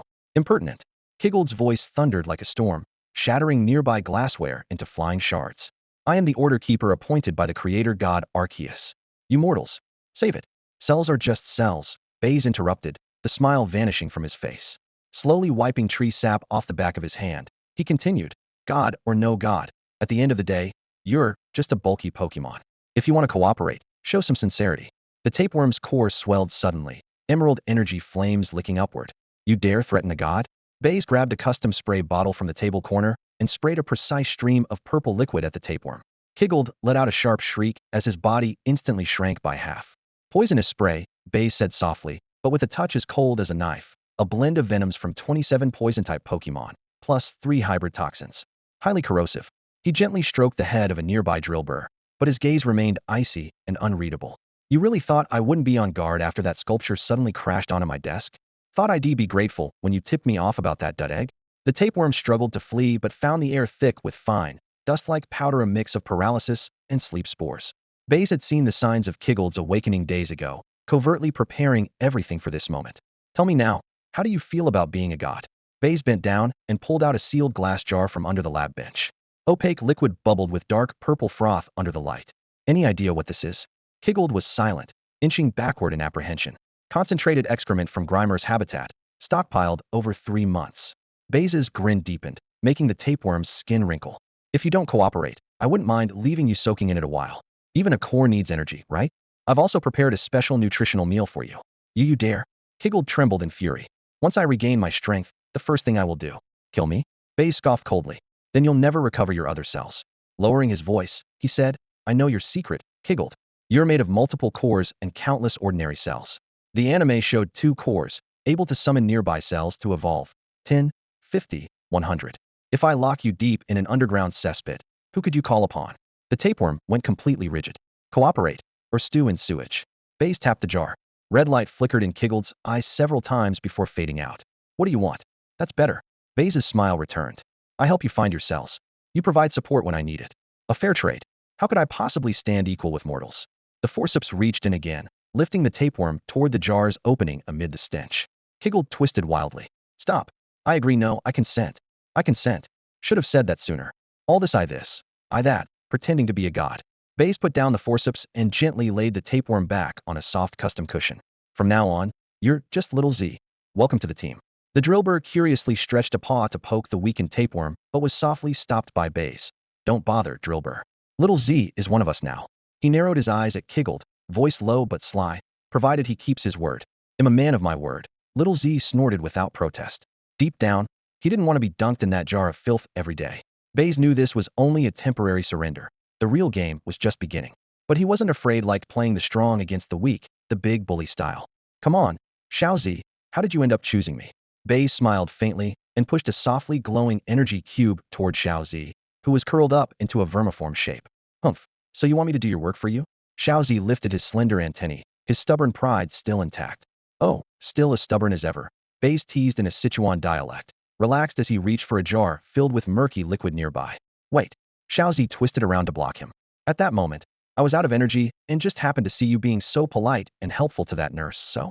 So you thought I was a good guy? Or just easy to trick into helping you find something? Baize interrupted with a sly grin. Cunning.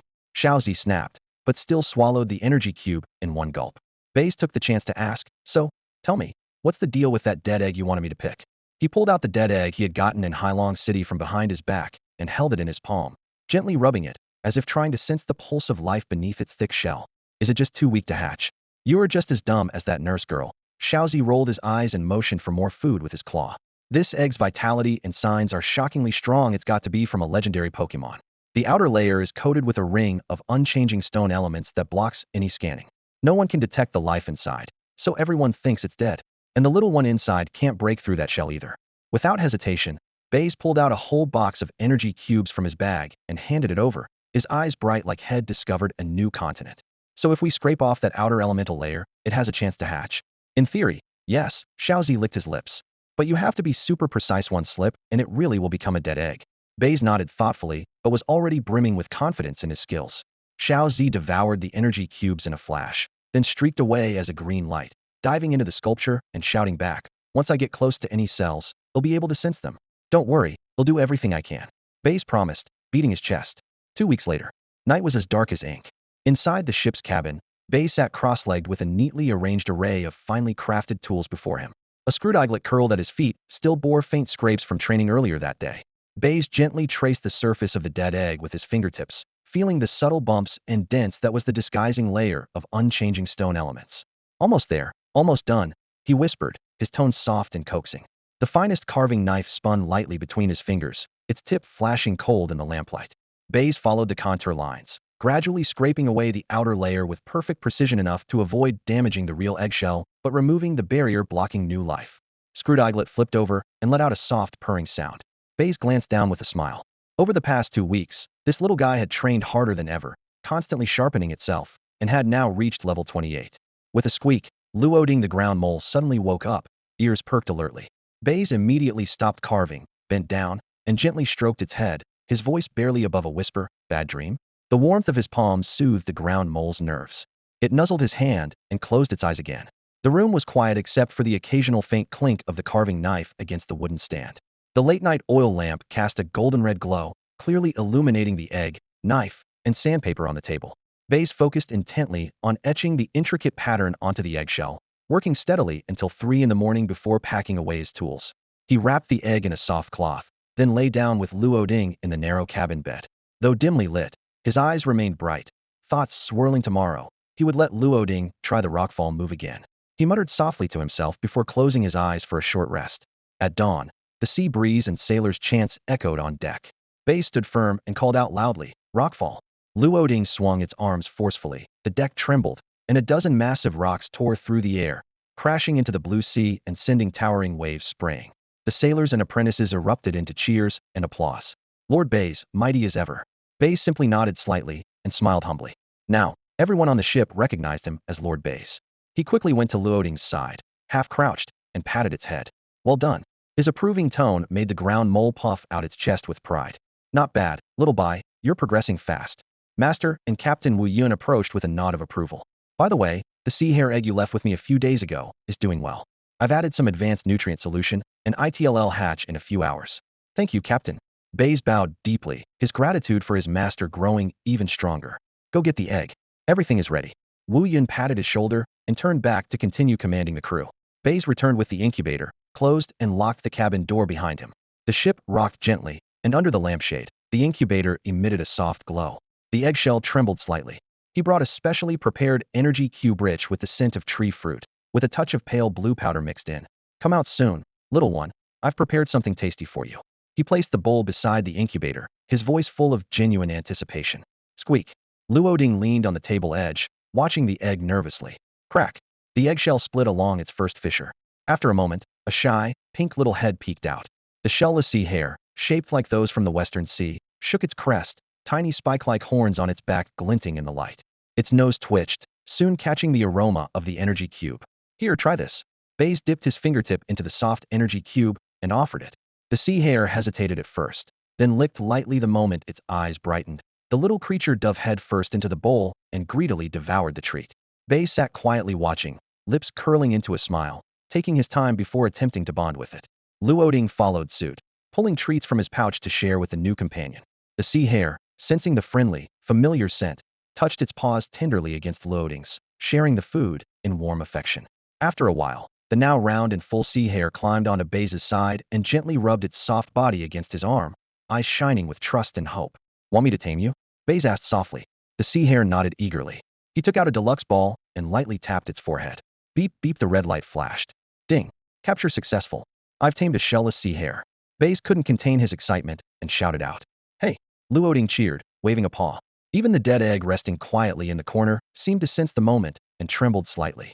Even little Z, who had been watching coldly from the sidelines, couldn't help but mutter, such a sly old fox, a despicable scoundrel, but still with a young heart like this. How can I stay mad? The luxury ball trembled faintly in his hand, signaling the successful capture. The redand white shell settled completely still. Baize's excitement slowly faded, leaving only a focused and cautious expression. He gently placed the luxury ball on the table by the porthole, then reached to untie the thin Pokémon encyclopedia from his waist and lowered his voice. Let me take a good look at you, my new partner. As the screen lit up with soft red light, the pink-blue figure of Shelder in its West Sea form appeared on the wooden deck. The little creature paused at first, then seeing Baize and the nearby Diglett, it relaxed and nuzzled against his foot, its wet antennae brushing against his pant leg. Baize raised the encyclopedia toward it. West Sea Shelder, Sea Slug Pokémon, female. Ability, Water Absorb draws Water-type moves to itself, not only immune to damage but also boosts special attack. Known moves, Water Gun Mudshot. Egg move, White Mist. When the words Water Absorb appeared, a satisfied spark lit Baize's eyes. And when White Mist showed up on the screen, the long-suppressed smile finally blossomed fully. White Mist, it really is White Mist. He bent down, gently stroking Shelder's cool, smooth back with his fingertip, voice full of affection. Good girl, you've given me a wonderful surprise. Cheap. Diglett cocked its head, puzzled by its trainer's excitement. Baize patiently explained, little guy, White Mist is something special. It can protect us in critical moments, nullifying the opponent's tricks and debuffs. You'll understand its value once you start using Swords Dance. His words carried praise, and Shelder seemed to understand, happily bobbing its head and shooting a fine, steady stream of water gun clear and controlled. Over the next few days, Baize put his plan into action. He didn't give Shelder any training drills, just prepared the most suitable nutritious energy cubes and carefully nourished it, letting it get familiar with the ship's environment.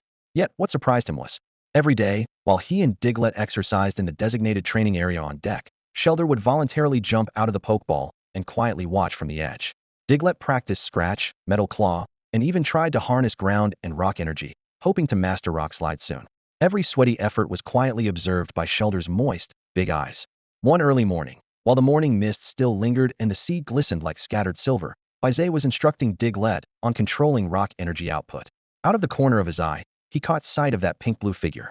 Shelder was holding its breath facing the sea beyond the railing, its small face flushed red. Uffed. A stronger water gun than before burst out, still short in range, but noticeably steadier.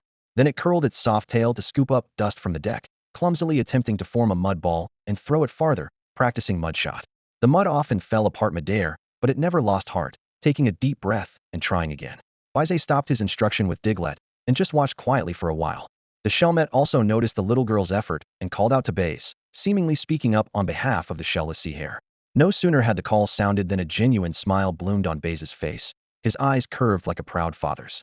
He stepped over to the shellless sea hare and patiently waited for it to finish its current arm's wing exercise before bending down to gently rub its soft head. No need to rush. Your health is more important, he said softly and kindly. No, the little one stubbornly shook its head, pressing its forehead against Baize's hand, then turning to look at Shellmet with eyes full of determination, as if saying, I want to grow stronger together. All right then. Baize chuckled and raised a hand in an encouraging gesture. Let's do some basic practice with your big brother, but remember, you have to rest when you're tired. For this newborn little fighter desperately striving to improve, he showed rare and genuine patience and tenderness completely different from the polite smile he wore in front of strangers. This was the gentle warmth he reserved only for family. After work that evening, a few newly recruited sailors squatted in a corner of the deck, watching their panting Pokemon, a couple of whirlipedes, and an Excelgar with furrowed brows as they muttered among themselves. If only we had energy cubes. I hear they're perfect for restoring stamina. But the rations on this ship only go to the official crew and important Pokemon. We don't stand a chance. Their words caught Baize's sharp ears as he passed by. He paused, then broke into his signature warm smile. Untying a small pouch tied with a thin string from his belt, he said, You fellows have been working hard. I just happened to make some extra basic energy cubes. They're nothing fancy, but good enough to restore stamina and boost condition. Here, help me distribute them to the little ones. He handed over the pouch with the attitude of asking for help rather than charity. When the pouch opened, the sweet, fresh scent of strawberries and blueberries wafted out, and the brightly colored cubes brought delighted expressions to the sailors' faces. Oh, Lord Baize, you're too kind. Thank you so much. You really are a godsend. Watching your Shellmet's training today got us all fired up. Baize waved his hand with a smile. It's nothing. We're all on the same ship. It's natural to look out for each other. I hope these help them recover quickly. He asked a few more questions about the individual Pokemon's training progress, then left amid heartfelt thanks.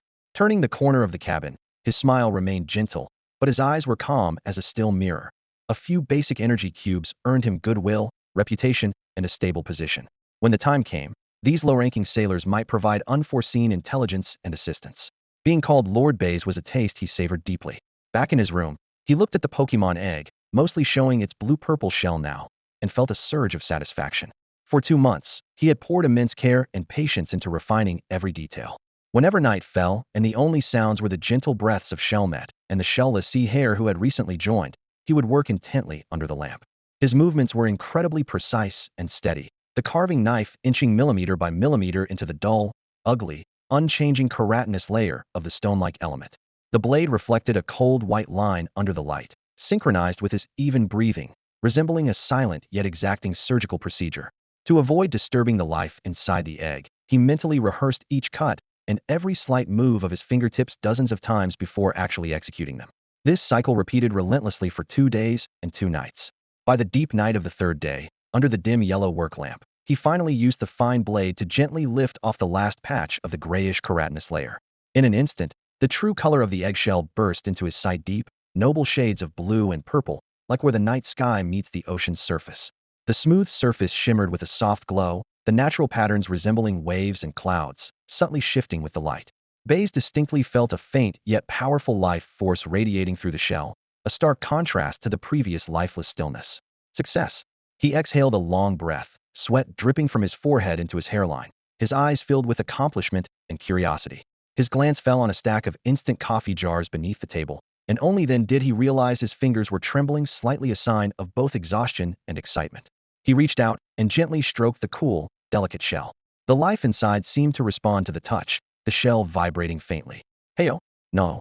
Nearby, the screw-tailed mole and shellless sea hare were drawn by the sound, approaching to sniff with their noses, their round eyes fixed intently on the suddenly radiant egg. Baize snapped back to reality and cupped the egg carefully, placing it into the preheated incubator.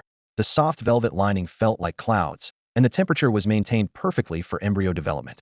He tapped the incubator lid softly and gazed once more at the blue-purple orb inside. Such resilience, such a unique color, what could it be? He murmured to himself. The blue hinted at water attributes. The purple brought to mind dragon or psychic traits.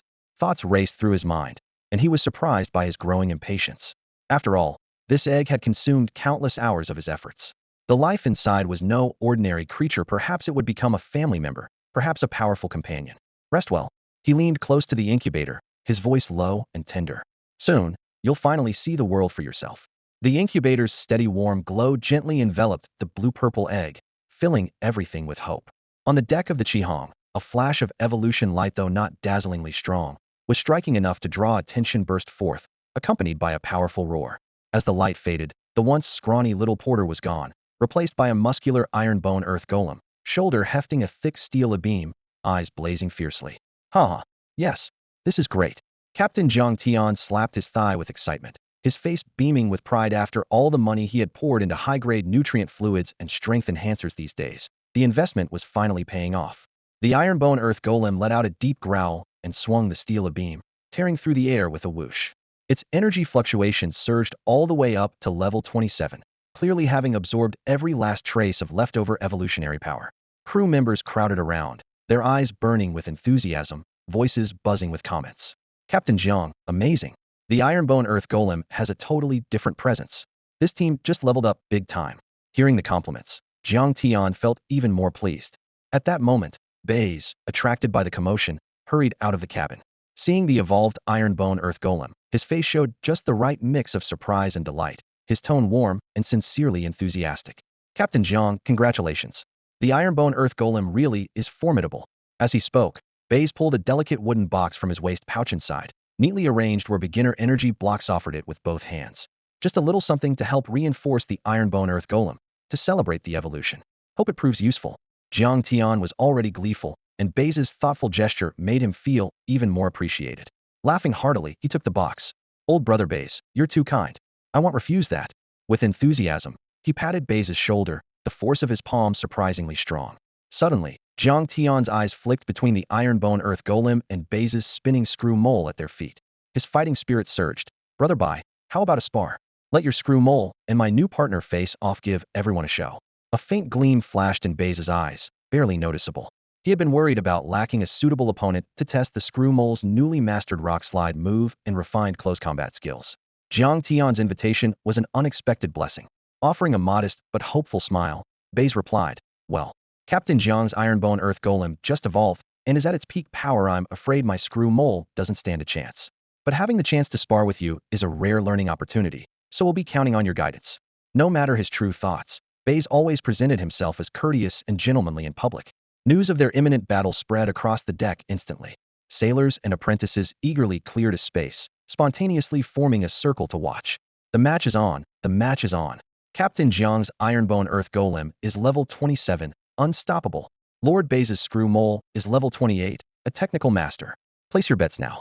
The crowd buzzed with excitement, and a loud enthusiast raised his arm, shouting, I bet on Captain Jiang. Ironbone Earthman was unbeatable in close combat. I'm betting on Master Baize. His screws drill burrow skill proficiency is high. I'm also backing Master Baize has plenty of energy cubes, so his training must be better.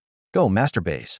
On the dock, crew members and travelers crowded the deck tightly, the air thick with the restless excitement of wagers and anticipation. Although Jiang Tian had earned considerable support thanks to his outstanding qualifications and strength, Baize's usual kindness, humility, and affability made him clearly the crowd favorite. Cheers for Baize kept growing louder and more fervent. Baize wore a gentle, apologetic smile as he turned to Jiang Tian and whispered, the crowd is really passionate. Captain Jiang, let's keep things respectful. The match begins. A sailor acting as referee raised his hand and signaled. Ironbone Earthman, rock slide. Jiang Tian ordered first, taking the initiative to suppress his opponent with raw power. We'll also use rock slide, screws drill burrow. Baize replied calmly. Two massive boulders collided in midair, scattering stones everywhere, but remarkably, the clash ended in a dead heat. A flicker of surprise crossed Jiang Tian's eyes, while Baize nodded slightly, clearly pleased with his drill burrow's control over its power. Charge in, use rapid punches. Jiang Tian pressed the attack without hesitation. Ironbone Earthman lunged forward with booming strides, muscles tensed, fists raining down like a storm. Meet it heat in Metal Claw? Baize countered without giving his opponent any breathing room. The gleaming claws continuously blocked the punches, fists and claws striking with dull thuds. After several brutal clashes, the screw's drill burrow was finally forced backward by a heavy punch, its claws trembling numb. Ironbone Earthman's terrifying defense and forceful trait made every punch hit like a hammer, and Metal Claw's scratches barely grazed its stone-hard body. The drill burrow began to pant heavily. The brutal test of strength and defense was clearly tipping against it. A confident smile broke across Jiang Tian's face like he already had victory in hand. Baize furrowed his brow, but remained calm and rational. He knew all too well that continuing to slug it out would surely mean defeat. Screws drill burrow, create some distance, raise a sandstorm. The drill burrow leapt back suddenly, claws digging into the deck, seams whoosh. A swirling cloud of dust instantly engulfed the entire battlefield, visibility dropping sharply. Useless. Ironbone Earthman. Charge in and flush it out. Jiang Tian shouted. But the drill burrow's digging ability activated, its speed skyrocketed in the sandstorm, its figure darting like a ghost. Ironbone Earthman lost its target, swinging its iron beams wildly, but hitting only air. Taking advantage of the flying sand and shifting debris, the drill burrow launched a series of slashes and metal claw strikes from different angles, quickly carving several fresh wounds into its opponent's muscles and joints. On top of that, the non-ground, rock, or steel-typed Ironbone Earthman was visibly exhausted by the storm's constant abrasion, its chest rising and falling rapidly. Damn it! Stop hiding! Jiang Tian yelled, frustrated, and Ironbone Earthman roared angrily. A sharp light flickered in Baize's eyes as he whispered, judging the moment had arrived. Now, finish it with the move we practiced. Within the sand curtain, the screw's drill burrow suddenly stopped dodging. Its entire energy converged, transforming into a spinning iron drill, humming with fierce speed. It charged straight toward Ironbone Earthman, whose vision was obscured and movement slowed by the storm. This was the finishing move drill burrow had painstakingly mastered by mimicking its opponent's fighting style, the straight drill charge. Buzz. The spinning drill hit Ironbone Earthman's chest with pinpoint accuracy. Ironbone Earthman! Jiang Tian exclaimed. Bang! With a dull thud, the massive iron-boned earth golem was slammed backward by the concentrated drilling force, crashing heavily to the ground. It struggled twice, but couldn't get back up. The sand stirred by the wind slowly settled as the sandstorm quickly died down. The referee raised the megaphone and announced loudly, the iron-boned earth golem is no longer combat capable. The winner is Lord Baize's screw-dig groundhog. The deck fell silent for a moment, then erupted into a deafening roar of cheers, especially from those who had bet on Baize's victory. Their excitement almost bent the railings with their applause. We won. Lord Baize is incredible. What was that last move? Never seen it before. Learning a new skill on the spot? That's insane. Baize quickly stepped into the arena, bent down, and hugged the screw-dig groundhog, who was panting heavily but whose eyes shone fiercely. With genuine praise, he said, well done, screw-dig groundhog. Fantastic, you finally mastered the straight drill. Then he looked up, took a step forward, and approached a sullen-faced Jiang Tian, wearing an expression of measured apology and respect. Captain Jiang, my thanks.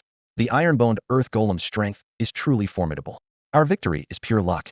If it weren't for Screw-dig Groundhog's exceptional final performance, we would have lost. These words both elevated Jiang Tian and the earth golem, while attributing the win to chance covering all bases of etiquette and honor. Jiang Tian's expression softened noticeably as he recalled the earth golem, muttering grudgingly, you commanded well and trained your spirit effectively. We'll defeat you next time. Baize smiled and nodded, then was quickly surrounded by excited spectators and peers. He had already prepared a small bag of minor energy cubes, which he casually handed out, saying, let's all share the joy. With every cube given, he received words of thanks and increasing praise. The crowd's excitement and admiration thickened on the deck. No one saw the flicker of cold satisfaction at victory and the thrill of perfectly reading minds that flashed in his eyes as he lowered his head to stroke Screw-dig Groundhog. The Qihong glided through the waves, cutting steadily toward the deep, endless blue of the unknown. The salty, humid sea breeze slipped through the cabin windows, becoming the scent everyone breathed each day. Inside, Baize knelt on one knee on the wooden floor, holding his shellmet gently in both hands. Using a soft piece of deerskin cloth, he carefully wiped away the lingering sea sand, inspecting the faint scratches left from their last tough battle. As a Pokémon breeder, he was used to paying more attention to every detail than to himself, ensuring his partner bore no hidden wounds. His meticulous care made the faint rosy energy on Shellmet's body glow more steadily, vitality seeming to surge from its tiny claws. Now level 29, Shellmet was just one step away from reaching the threshold of a senior trainer. Thinking back on the hard fight against Jiang Tian that had spurred such growth, Baize stroked Shellmet's little head, genuine smile spreading across his face. Well done, buddy. Heyo. Shellmet nodded vigorously, its steel claws flicking up and down, brimming with confidence. It thoroughly enjoyed the focused, gentle care from its trainer. This moment of closeness was worth more than any prize. Nearby, the Shelder was resting in a specially made round water basin, its soft body swaying gently with the waves.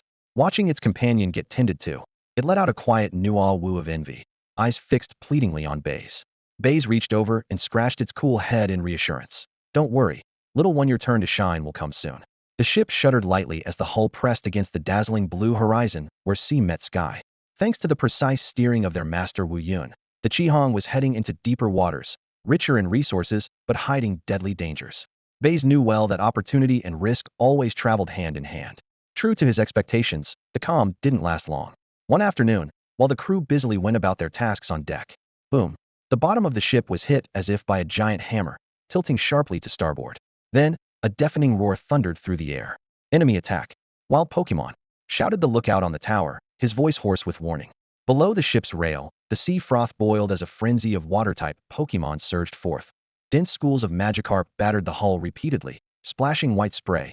Sharpedo bared its wicked teeth, gnawing at protruding planks. Staryu clung firmly to the side of the ship. Tentacles of a Jellicent swayed, its poisonous sting tangling the ropes. Dominating the waves stood a gigantic creature, its entire body covered in deep blue scales, and a maw full of jagged fangs, the level 36 Gyarados. Its tail swept hard across the deck, cracking the wood instantly, as the ship shuddered violently once more. Everyone, don't panic.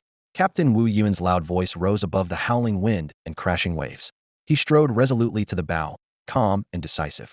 Standard protocol Pokémon that get caught go to their captors. Teams, form defensive lines and clear out the small fry first. This big guy's mine. As he finished speaking, two scarlet streaks shot into the sky. Pidgeot and Fiero soared up with piercing cries, feathers glinting sharply in the sunlight, quickly drawing Gyarados' attention away from the ship. At the same time, a Scizor with carapace gleaming metallically beat its wings, facing the raging sea dragon Hedon. The water was Gyarados' home turf, leaving even the elite-level Scizor cautious and alert. At the far end of the deck, the once panicked crew now sparked with sudden fighting spirit. Brothers, charge. For the Pokémon. My second Pokémon depends on this battle. The apprentices mustered their courage and unleashed their mosquito coil tadpoles and horn goldfish, while the seasoned crew sent out their arm strength and monkey monsters to join the fray.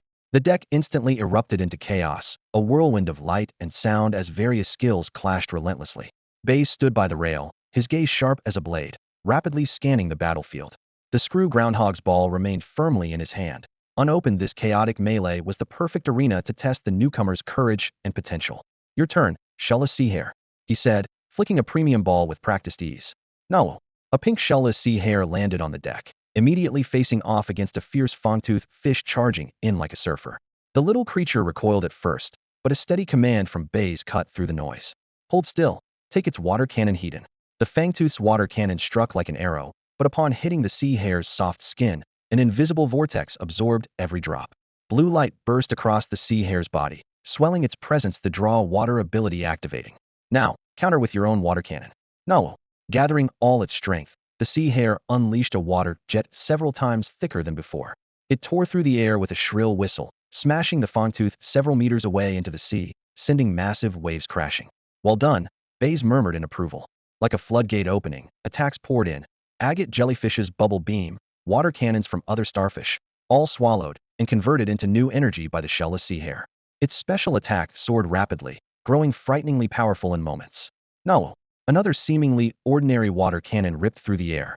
A piercing roar split the silence as it blasted a high-level starfish out of combat instantly. The little creature's eyes sparkled like twin stars. On the other side of the chaotic deck, Captain Wu Yuan's giant claw mantis and great comparison bird worked in tight coordination, relentlessly assaulting an enraged Gyarados. Heavy punches, silver tornadoes, steel wings amid thunderous roars. The battered Gyarados was finally caught cleanly in a premium ball hurled by Wu Yuan. Cheers instantly drowned the deck. Crew members proudly showed off their newly tamed Pokémon, joy and triumph written across their faces. No one noticed Baize's subtle maneuvering. He had the Shellless Sea Hare and occasional support from Screw Groundhog focus their attacks on weakened or overlooked targets. Screw Groundhog, cleave through and knock out that agate jellyfish. Shellless Sea Hare, toss mud, disrupt that starfish. Common poke balls were hurled one after another. Beep beeping. Several crisp locking sounds signaled multiple starfish and agate jellyfish quietly claimed and secured at his waist. Baize weighed the caught balls without expression, a cold smirk forming in his mind. Average potential? No problem. Starfish pearls and agate jellyfish's poison sacs were hard currency on the black market. Any sale would fetch a good price. This trip had already paid off. Smoothing his expression, he put on a gentle smile and approached Captain Wu Yuan, who was still patting his giant claw mantis. Master's giant claw mantis is truly impressive. Congratulations on capturing that Gyarados. Wu Yuan smiled faintly, confident but modest. Just luck for now. We'll see if I can actually tame it. High-level wild Pokémon aren't easy to handle. Baize nodded earnestly. I trust Master will succeed for sure. Wu Yun's slight smile said more than words. His confidence practically radiated from his face. Over the past month, the Qihong had been prowling like a shark, detecting the scent of blood near several busy merchant shipping lanes, successfully carrying out multiple raids. Each clash was brief and fierce like a roaring fire. Scattered crates, broken ropes, and panicked merchant sailors on deck all testified to the rich spoils gained. The loot was swiftly loaded into the cargo hold, instantly filling the once empty treasury and bulging the crew members' purses. In just a few weeks, the Screw Groundhog's level had surged to 30 with unstoppable momentum. Its occasionally flickering white glimmers resembled electric arcs, signaling the surging energy of evolution deep within its flesh and blood. It often scratched the deck with its paws, producing sharp metallic and wood scraping sounds, eyes anxious yet expectant as it locked onto Baize. In the dead of night, Baize would crouch down and hold its trembling shoulders, whispering firmly, "Hang in there, buddy. Once we secure the finest earth essence and flawless metal coatings, your evolution will be flawless, then the whole world will cheer for you." The calm yet passionate vow formed an invisible net, lightly but firmly gathering the groundhog's restless spirit, allowing it to settle and continue honing the power that was already solidifying inside. Elsewhere, the shellless sea hare was also growing rapidly. Special nutrient solutions slowly flowed through a transparent tube into its cultivation tank, rippling the water's surface with tiny waves. In just 1 month, its level neared 20, becoming increasingly precise in its use of water gun and mud shot. The chill from its inherited white mist technique was faintly manifesting within its body. After recording the training data, Baize began simulating potential skill combinations and deep cultivation paths it might unlock after level 20. At dusk, after operations concluded, the Qihong slowly docked at a port called Baize City. Here, docklights and black mist intertwined, creating a chaotic Xenia pirate haven for fencing stolen goods, yet also an excellent supply transfer point. Baize, following his master Wu Yun, quickly sold crates of spoiled starfish, agate jellyfish, surplus Pokemon items, and several batches of questionable cargo through secret channels. The instant the transaction completed and his personal account balance jumped to 18 million Alliance coins, his heart thumped hard, but he maintained his usual calm smile. With the funds secured, the contingency plan was set in motion immediately. Baize headed straight to the black market and advanced breeding houses, spending lavishly without hesitation. 1. Premium earth essence and flawless metal coatings, a feast of evolution dedicated to the Screw Groundhog to fully unleash its potential.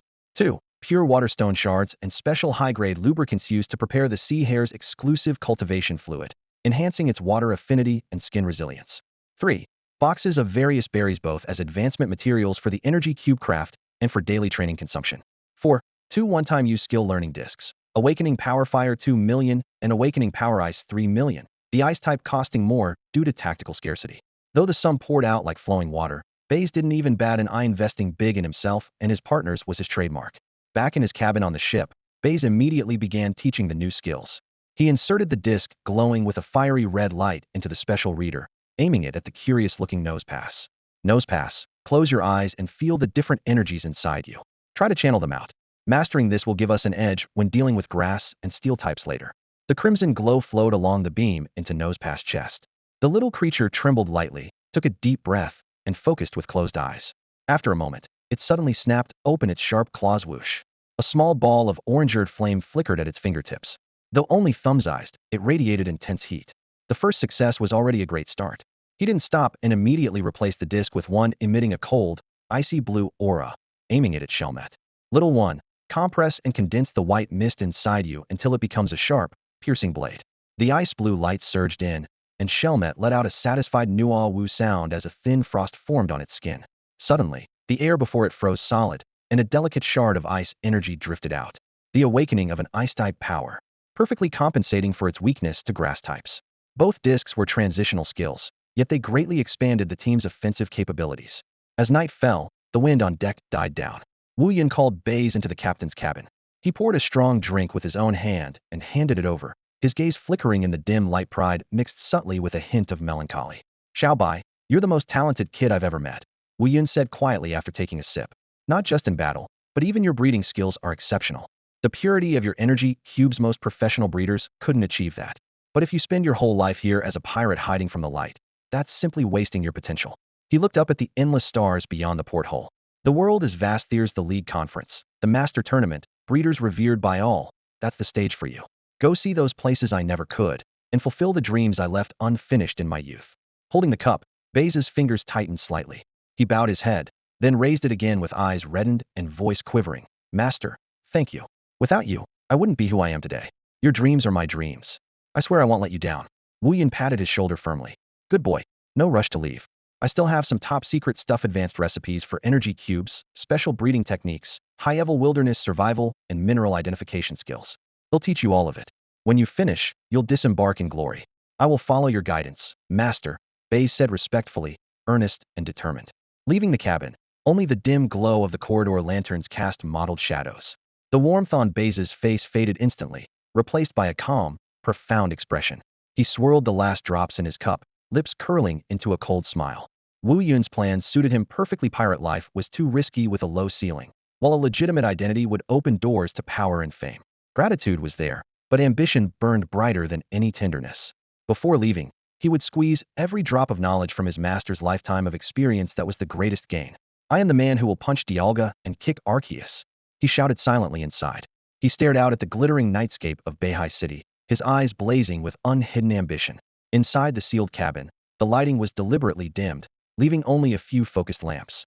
The scent of Earth's essence mixed with metallic coatings filled the air, a damp, earthy musk entwined with cold rust, saturating every breath. Baize stood in the center, his expression solemn as if presiding over a ritual that could not fail.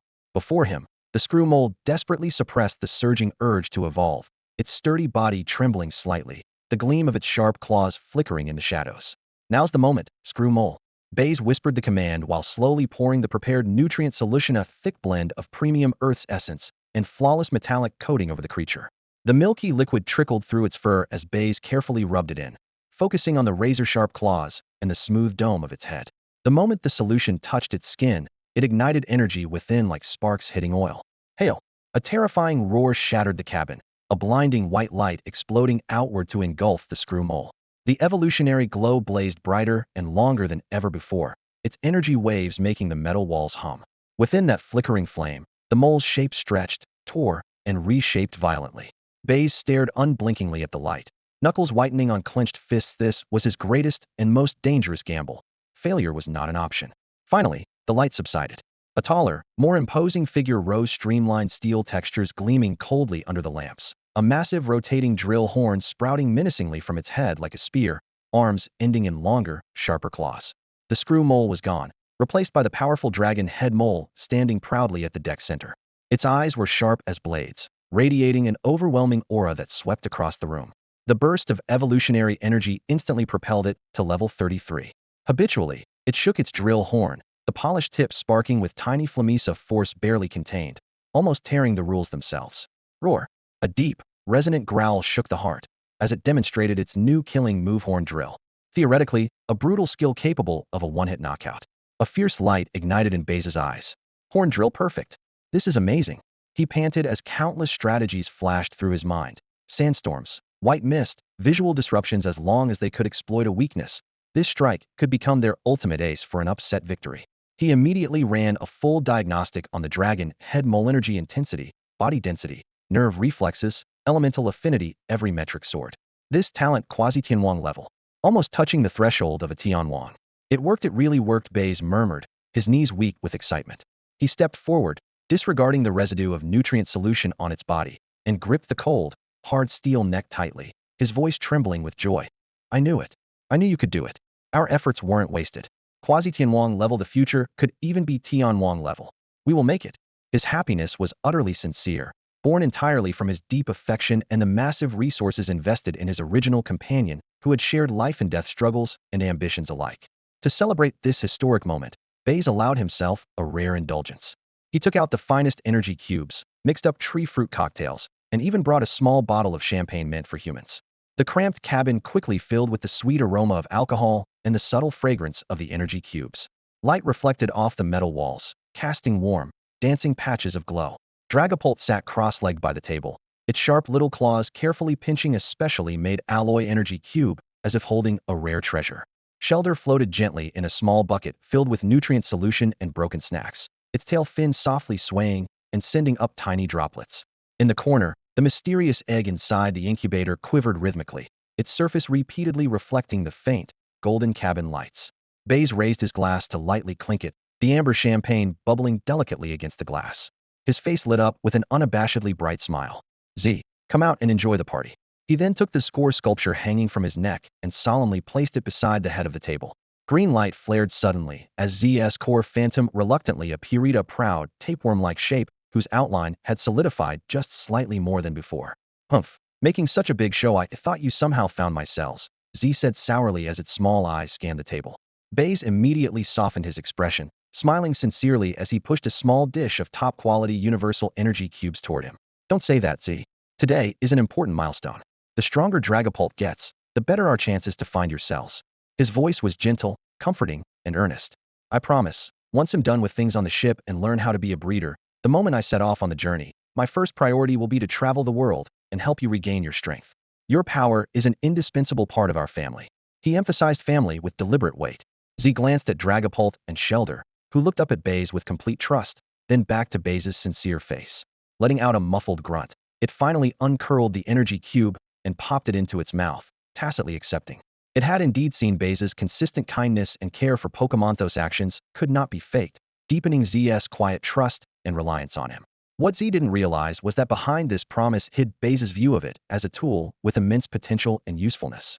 For Baize, soothing this future powerhouse was part of a carefully crafted plan. After all, what he personally raised was very different from those ancient legendary beasts. He didn't chase impossible dreams. If he couldn't defeat a legendary Hedon, capturing it by other means was never fully reliable. The neon lights and noise of Beihai City gradually faded behind them. The Qihong sailed out of the harbor, cutting through the sea breeze. Empty bottles and dice still clattered on the deck, while the sailors' faces showed the exhaustion and satisfaction of a wild night spent recklessly. But as the city skyline disappeared below the horizon, their eyes instantly sharpened with the cold edge of desperate. Their purses were empty, and new prey was the only real remedy. Without a word, the pirate ship's sails filled again, plunging once more into an ocean fraught with both danger and opportunity. Several days later, Captain Wu Yun gathered his core crew and every pirate who had reached the mid-level trainer rank into the captain's room. Baize, Jiang Tian, and now Scarfaced, newly promoted leader of the third squad, were all present. Wu Yun spread out a yellowed sea chart flapping wildly in the ocean wind, pressing a finger down hard on a dark red triangle. He lowered his voice but couldn't hide his excitement. Brothers, we found a jackpot, the Moonshadow Triangle Trench. Ancient legend says that on certain full moon nights, the currents and reefs here part to reveal a secret passage leading to a forgotten place. Gold coins, ancient treasures, possibly legendary Pokemon. Who knows? But it's worth the gamble. The word treasure sparked like a flame dropped in oil, and the captain's room erupted instantly. Heavy breaths rose and fell as previous doubts about the unknown burned away in greed. Baize pretended surprise among the crowd but coolly calculated the risks. Extremely high, but if the rumors were true, the payoff could be beyond measure. That day, the Qihong changed course. The ship buzzed with wild speculation, everyone painting pictures of sudden wealth overnight. The training grounds grew louder than usual as pirates pushed their Pokemon harder, desperate to gain any advantage before the inevitable brutal battles. Baize focused on helping the dragon Stoutland adjust to its new bonus weight and power, and made the shellless hair practice its skills relentlessly. Real danger never appears on any map in advance. More than a month passed, and the marked spot on the chart drew near. In thin mist, a nameless deserted island emerged, the final resupply point indicated on the map. Just as the Qihong prepared to dock, several small boats bearing flags marked with the waves entwined fist abruptly surged from the water, blocking the channel. On shore stood a dozen trainers in deep blue uniforms. Their leader raised his hand and shouted fiercely, "Clear out. This sea and island are now controlled by Team Ocean. Turn back if you don't want trouble." Pirates scraping by on the edge couldn't stand being bossed around. Team Ocean? What a joke. When we were out at sea stealing, you were just splashing around. You're not letting us come ashore? Well, come ashore anyway. Shouts and insults flew like arrows. The more Team Ocean tried to block them, the more the pirates felt certain something huge and secret was hidden on the island. Defiance and greed completely drowned out any sense of reason. Captain Wu Yun's eyes were icy cold, silent, but his hand was already pressing down on the pokeball. In the next moment, the battle erupted suddenly. The pirates had thought it would be a routine raid, but they quickly realized something was wrong. The Ocean team members were far from ordinary trainers. Fighting in coordinated groups of 3, with precise command coordination, they unleashed at least 3 Pokemon almost simultaneously. The fierce Great Dane lunged and snarled. The Sharpedo surged through the water with crashing waves, and the Crawdaunt brandished its claws to block any chance of retreat. They were mostly mid-level, their attacks fast and well-organized. Within just a few turns, the pirates' numerical advantage was completely shattered, screams and Pokemon cries echoing on the deck and the beach. Baize stood in the shadow of the mast, arms crossed, observing coldly as each skill clashed. Silently repeating the words ocean team in his mind, he thought of those extremists who sought to let the sea swallow the world, and disdainfully spat out, "A bunch of useless fools." Humph. Captain Wu Yun let out a muffled grunt, and finally made his move. A red flash cut across the battlefield as his elite-level sizer descended like a crimson lightning bolt. Bullet punch.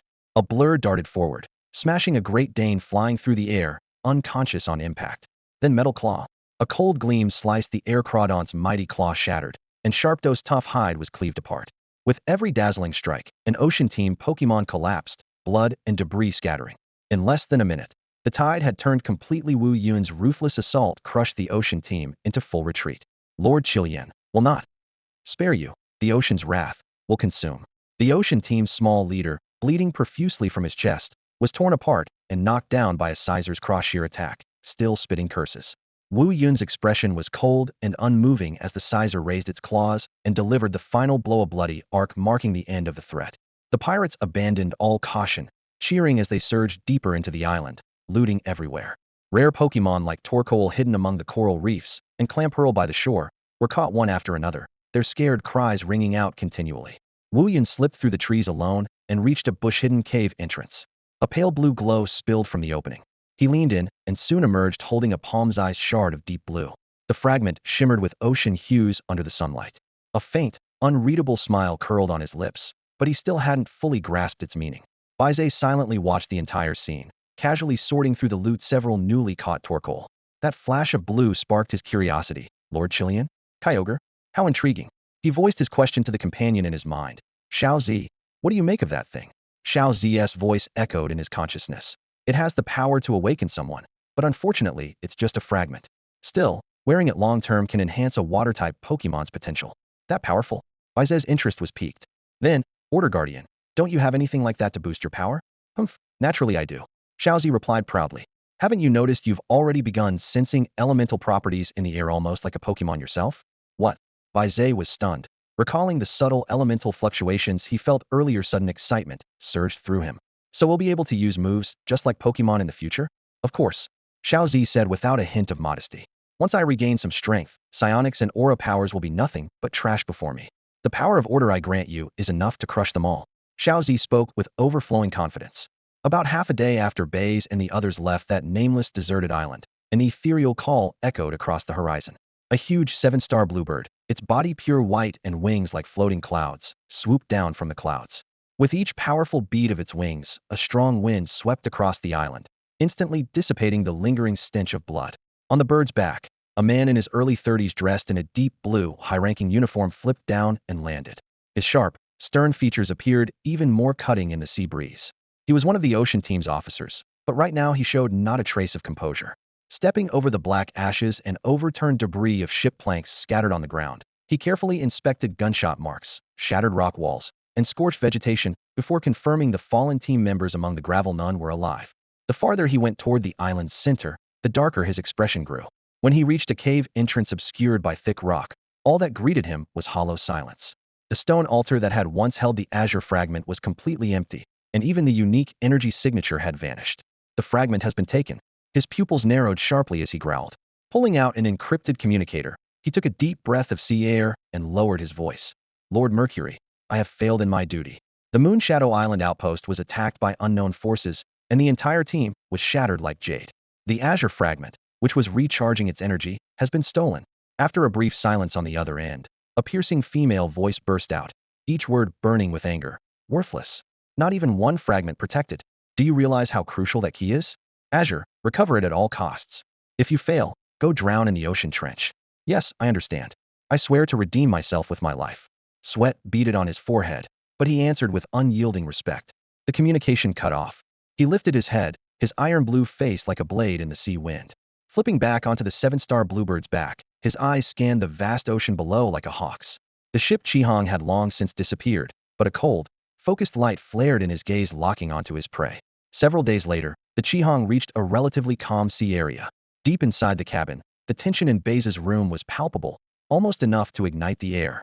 The blue-purple egg, which had taken him nearly 2 months of painstaking effort to strip free from its petrified disguise, now lay resting in a soft velvet-lined incubator.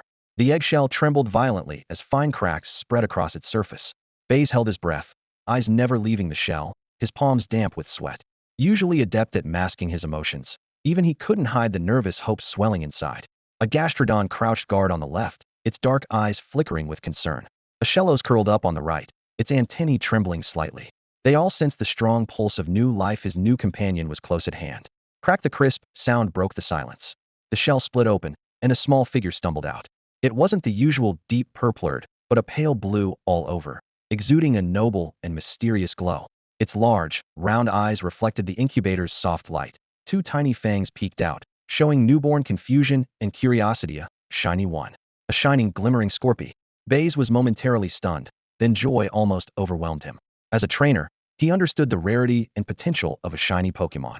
The little Scorpy instinctively recoiled, its tail sting trembling. Baize quickly calmed himself, a warm smile appearing on his lips as he gently reached out a finger to touch its cool little claw. The gastrodon rumbled a low, friendly purr. The shellos released a soft mist of gentle steam in welcome. The scorpion sensed that patient and warm energy radiating from Baize ever since it was still an egg, gently enveloping it. Glancing at the two large companions nearby, who were also giving off friendly vibes, its natural wariness quickly melted away. The little creature first nuzzled affectionately against Baize's finger with its round, chubby head. Then it was deeply attracted by the specially prepared energy block emitting a rich, fragrant aroma. With a beaming smile, it devoured the treat, patted its little belly contentedly, and let out a satisfied belch before lightly leaping up to tap the decorative pokeball at Baize's waist with its tiny claws. "Do you want to come with me?" Baize asked gently. The scorpion nodded without hesitation. In the next moment, a flash of red light confirmed the capture without a doubt. Then a white glow appeared as Baize eagerly sent out the new partner and pulled out the Pokédex. Scorpy, shiny, the flying scorpion Pokémon. Gender, male. Level, 18. Ability, immunity cannot be poisoned. Moves learned, poison sting, fury cutter, knock off, quick attack, harden. Inherited moves, wing attack, agility, metal claw, sucker punch. Seeing this data, Baize couldn't help but draw in a sharp breath. Level 18 right at birth? That's absurdly high starting stats. What was even more shocking were the 4 fully practical inherited moves, definitely the perfect result of high-level, multi-generational breeding. Combined with the hidden ability immunity, once it evolves into Scorpion King, ITLL, gain poison heal. Baize held the dex in awe. It already knows more moves than Steelhead Mole. The whole thing's practically divine. After a brief rush of excitement, he gathered himself and shifted his gaze between the 3 Pokémon. Baize reached out to stroke the tough, cold steel armor of Steelhead Mole with heartfelt certainty and tenderness. "Buddy, you're my strongest support. Every ounce of your strength is soaked with sweat from battles fought. There's no one who can replace you." Steelhead Mole growled low in response, pressing its heavy head gently against Baize's arm to show its trust. Baize then turned to the shellless sea hare floating in the basin. "Little guy, your water pulling and white mist are the core of our tactics, just as unique and irreplaceable." The sea hare excitedly splashed the surface and wagged its soft head in reply. Although Scorpy's talent far exceeded the 2 veterans, making Baize feel almost unfair to Steelhead Mole, he deeply understood that aptitude wasn't everything. The hard-earned synergy between Steelhead Mole and shellless sea hare, and their unique tactical value, mattered far more than any number. What comforted him even more was that his old partners showed no hint of jealousy. Steelhead Mole carefully extended a claw to touch Scorpy's little pincers, emitting a low but gentle growl, as if to say, "I've got your back from now on." The sea hare swam to shore, puckered its lips, and blew a crystal-clear bubble, presenting it to Scorpy. Feeling this wholehearted kindness, Scorpy excitedly waved its pincers and let out a youthful, energetic cry. The 3 Pokémon played around Baize, their atmosphere so harmonious it felt like a true family. Watching this scene, Baize smiled warmly and firmly. His team's strength had grown once again. Oh, almost forgot. He raised the newly caught Pokeball high and shouted toward the distant camp. "I caught a shiny Scorpy today. How many words is this so far? 15 or 16,000? How about a free little thank you gift, dear readers?" Azure, an officer of the ocean team, stood steadily atop the 7-star bird, his expression as dark and cold as the sea itself. The biting sea wind whipped his coat around him as the encrypted communicator in his hand buzzed urgently. Commands spilled out of his mouth like cannon fire. Centered on that barren island, ocean team vessels within hundreds of nautical miles converged swiftly, like sharks sensing blood in the water. 3 massive search fleets fanned out across the sea's surface, weaving an unbreakable net for their prey. After issuing orders, Azure gripped the communicator fiercely and barked, "Deploy all flying and water-type Pokémon. Conduct a carpet search. Find that pirate ship and seize back the Azure Shard." Meanwhile, the Voyager pressed on along its set course, unaware of the looming storm. Perched high on the lookout tower, Captain Wu Yun's Staraptor spread its wings, sharp golden eyes scanning the horizon. Suddenly, it let out a piercing cry of warning. Wu Yun's heart tightened. Raising his telescope to the direction the Staraptor indicated, he saw it. Several warships flying deep blue skull flags, roaring closer with an aggressive encirclement. More chilling still, the imposing blue and white seven-star bird hovered over the fleet. The pale blue-clad man riding it stared down coldly, as if he could tear the Voyager apart through the crashing waves. Got you now, you damned rat, Azure snarled, cruel amusement curling his lips. Turn hard to starboard. Full speed ahead. Break through if you can. Wu Yun roared. But before the Voyager could accelerate, the Ocean Team's ships unleashed piercing azure beams from their cannons. Precise jets of water and air blades shredded wood chips, the ship leaning sharply as mast and rigging groaned under attack. With no hope of escape, bloodshot fury flared in Wu Yun's eyes. Spitting out salty seawater from his mouth, he drew his curved blade and bellowed, "Damn it! If they won't let me live, no one gets off easy. Everyone, fight back! Tear apart those blue-skinned bastards!" He waved his sword toward the advancing fleets, issuing commands. Sizer, use bullet punch interference. Staraptor, air slash. Gyarados, water pulse. Swampert, rock slide. Take down that bird and its rider. Suddenly, the air exploded with fierce fury. Sizer streaked like scarlet lightning, closing in fast. Staraptor unleashed a relentless storm of wind blades. Gyarados roared, blasting massive water columns. Swampert hurled fist-sized boulders. For brutal assaults converged on the seven-star bird. Humph, just a few pawns. Annihilate them, seven-star bird. Azure sneered coldly. His level 48 seven-star bird unfurled pure white wings glowing with a mysterious protective aura, weaving swiftly through a hail of bullets and wind slashes. Dragon breath sparked blue-purple arcs. Moonblast condensed into silvery orbs, crashing down on foes one after another. The overwhelming level difference was merciless. Gyarados and Swampert were battered and bleeding, Staraptor's wings torn, with only Sizer barely holding on thanks to speed and typing. On the ship's railings, steel clanged against wood in showers of sparks. Below deck, sailors brandished spears and flamethrowers, clashing with Ocean Team operatives in close combat. Blood blended with seawater, waves crashing red against the deck. Flames soared into the night sky, explosions roaring deafeningly, while the seven-star bird hovered above the clouds.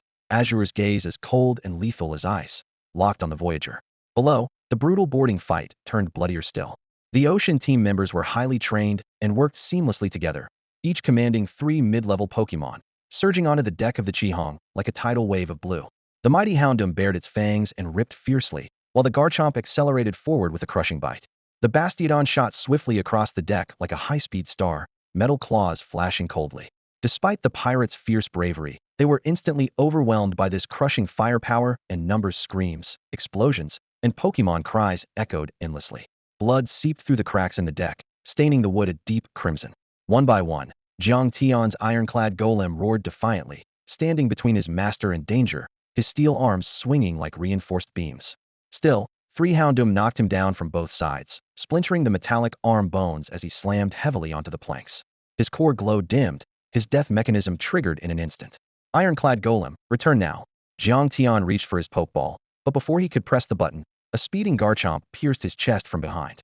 Razor-sharp teeth broke through armor, blood spewed out. Jiang Tian's eyes widened in shock and unwillingness as he fell beside his partner, breathing his last. In mere moments, the deck turned into a battlefield of carnage. Baize swept his cold gaze over the chaos, commanding his remaining forces with precise orders. Excadrill, charge with Drill Run. Target the trainer of that Bastiodon. Clawitzer, channel Hydro Pump after Water Veil. Lock onto the Bastiodon on the port side. Metallic screeches tore through the wind as Excadrill spun into a silver drill, bursting through the crowd in a single strike. Clawitzer's body surged with water, maximizing its water veil before unleashing a high-pressure hydro pump that shattered the Bastiodon's shell. Baize intended to recall his Skorupi, but the shiny little Pokémon broke free. Its purplish-red exoskeleton gleamed in the firelight. Eyes bright and fearless, it mimicked its predecessors by wildly flicking its tail stinger, emitting a youthful yet determined hiss. All right, be careful and attack freely. Baize watched it a moment longer, then nodded. Using its small size to dart among explosions and smoke, Skorupi pressed close to the deck, then leapt up, unleashing its inherited move Night Slash. A cold gleam flashed as its stinger struck precisely at the wing root of a Crobat focused on attacking others. The Crobat screamed sharply, flailing out of control and crashing down. Skorupi's first battle was a success. Excited, it flapped its wings and vanished back into the shadows. Yet the battle was already lost. Wu Yun was tightly pinned by multiple Ocean Team elites. The pirates were half dead, the ship ablaze and shattered in many places. Knowing the situation was dire, Baize slipped toward the stern. He opened a hatch and launched 2 emergency speedboats into the sea, securing them with ropes for a swift escape. The backup plan was ready. Afterward, his eyes caught an ocean team member with his back turned. Excadrill cleave. A flash of cold steel, blood splattered the man fell before he could even scream. Without hesitation, Baize shouted toward Wu Yun battling ahead. Master, the ship's doomed. Get out. There's a speedboat at the starboard stern. The smoke and sea wind scattered the words, but Wu Yun heard clearly. Surveying the tilted deck, broken mast, and the agonized cries of his companions tearing at his heart, he clenched his teeth and gave the order. Gyarados, find that Altaria. Staraptor, full power brave bird assault. Sizer, retreat with me.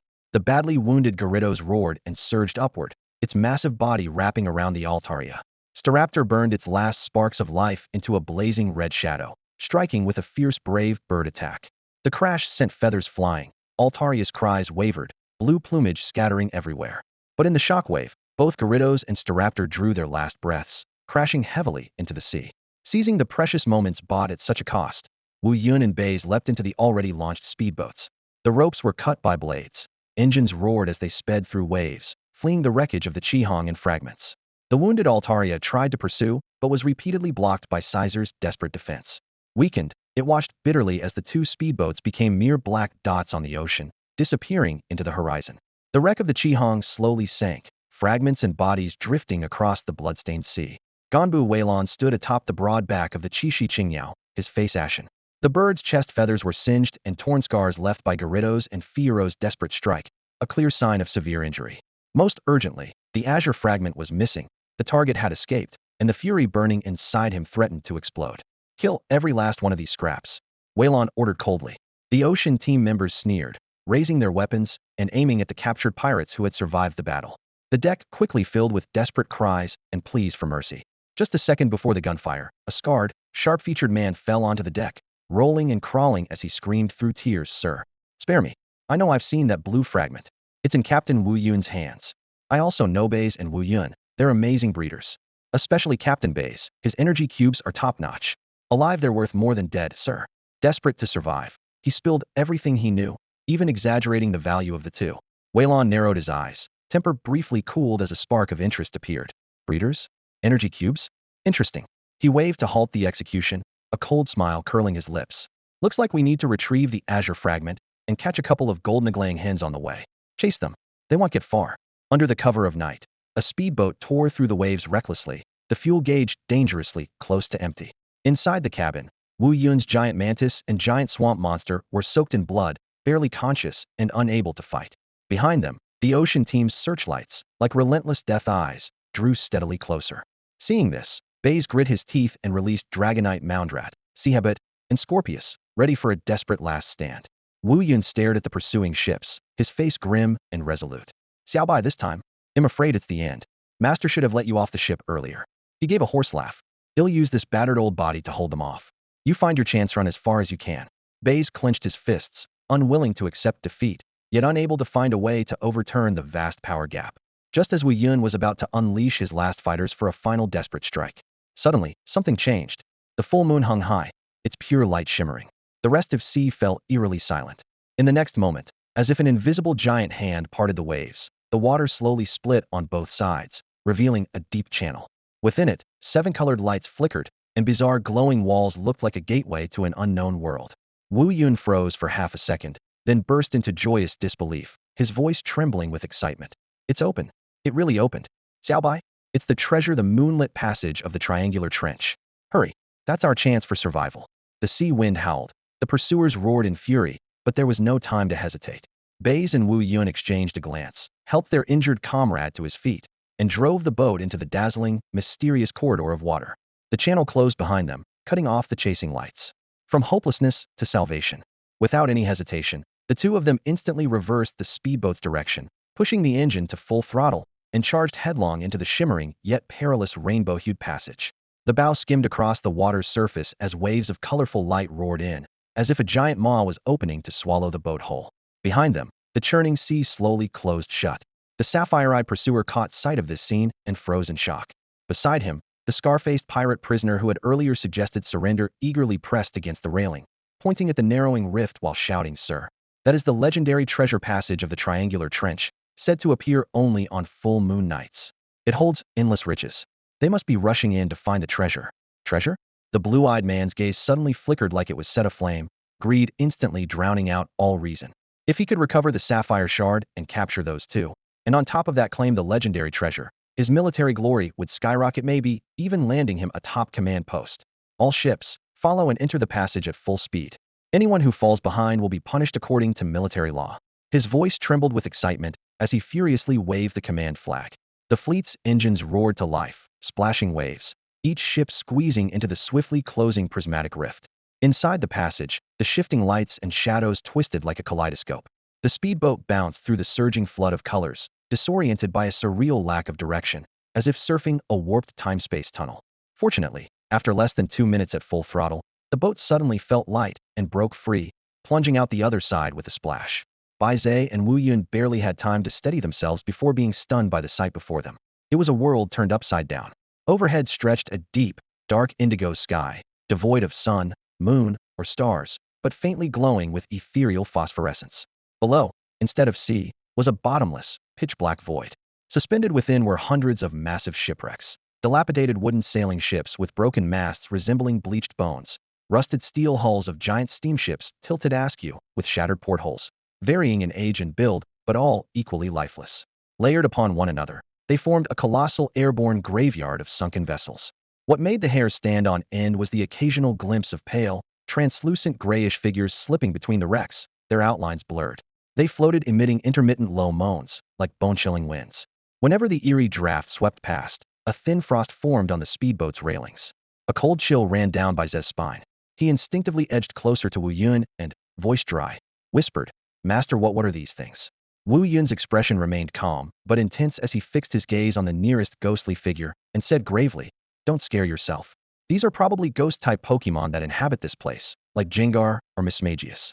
They're experts at confusing prey and draining life energy. Don't give them the chance." Hearing the explanation, Baize forced himself to steady his nerves but kept a wary eye on their surroundings. Looking over the endless graveyard of shipwrecks and the strange apparitions, unease surged inside him like a tidal wave. Damn, this so-called treasure is way more dangerous than I thought. Little Z, help me out here. I'm scared now.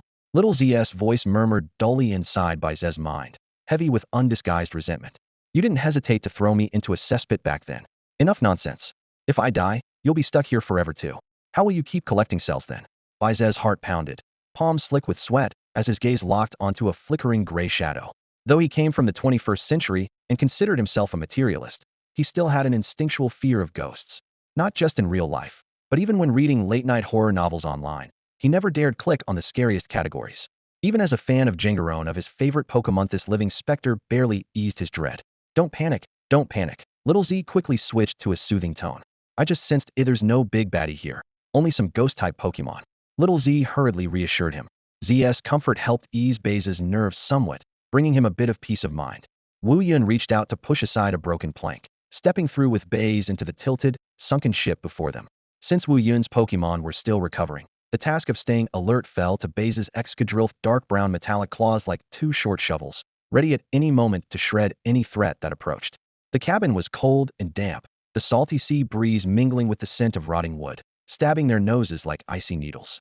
The cracked deck beneath their feet creaked sharply, the noise amplified in the eerie silence, as if nails were scraping across metal. Baize shivered, feeling a chill at the back of his neck, as if countless eyes were lurking in the shadows, watching. "Be careful," Z's voice suddenly echoed clearly inside Baize's mind, unusually serious this time. "Something's nearby.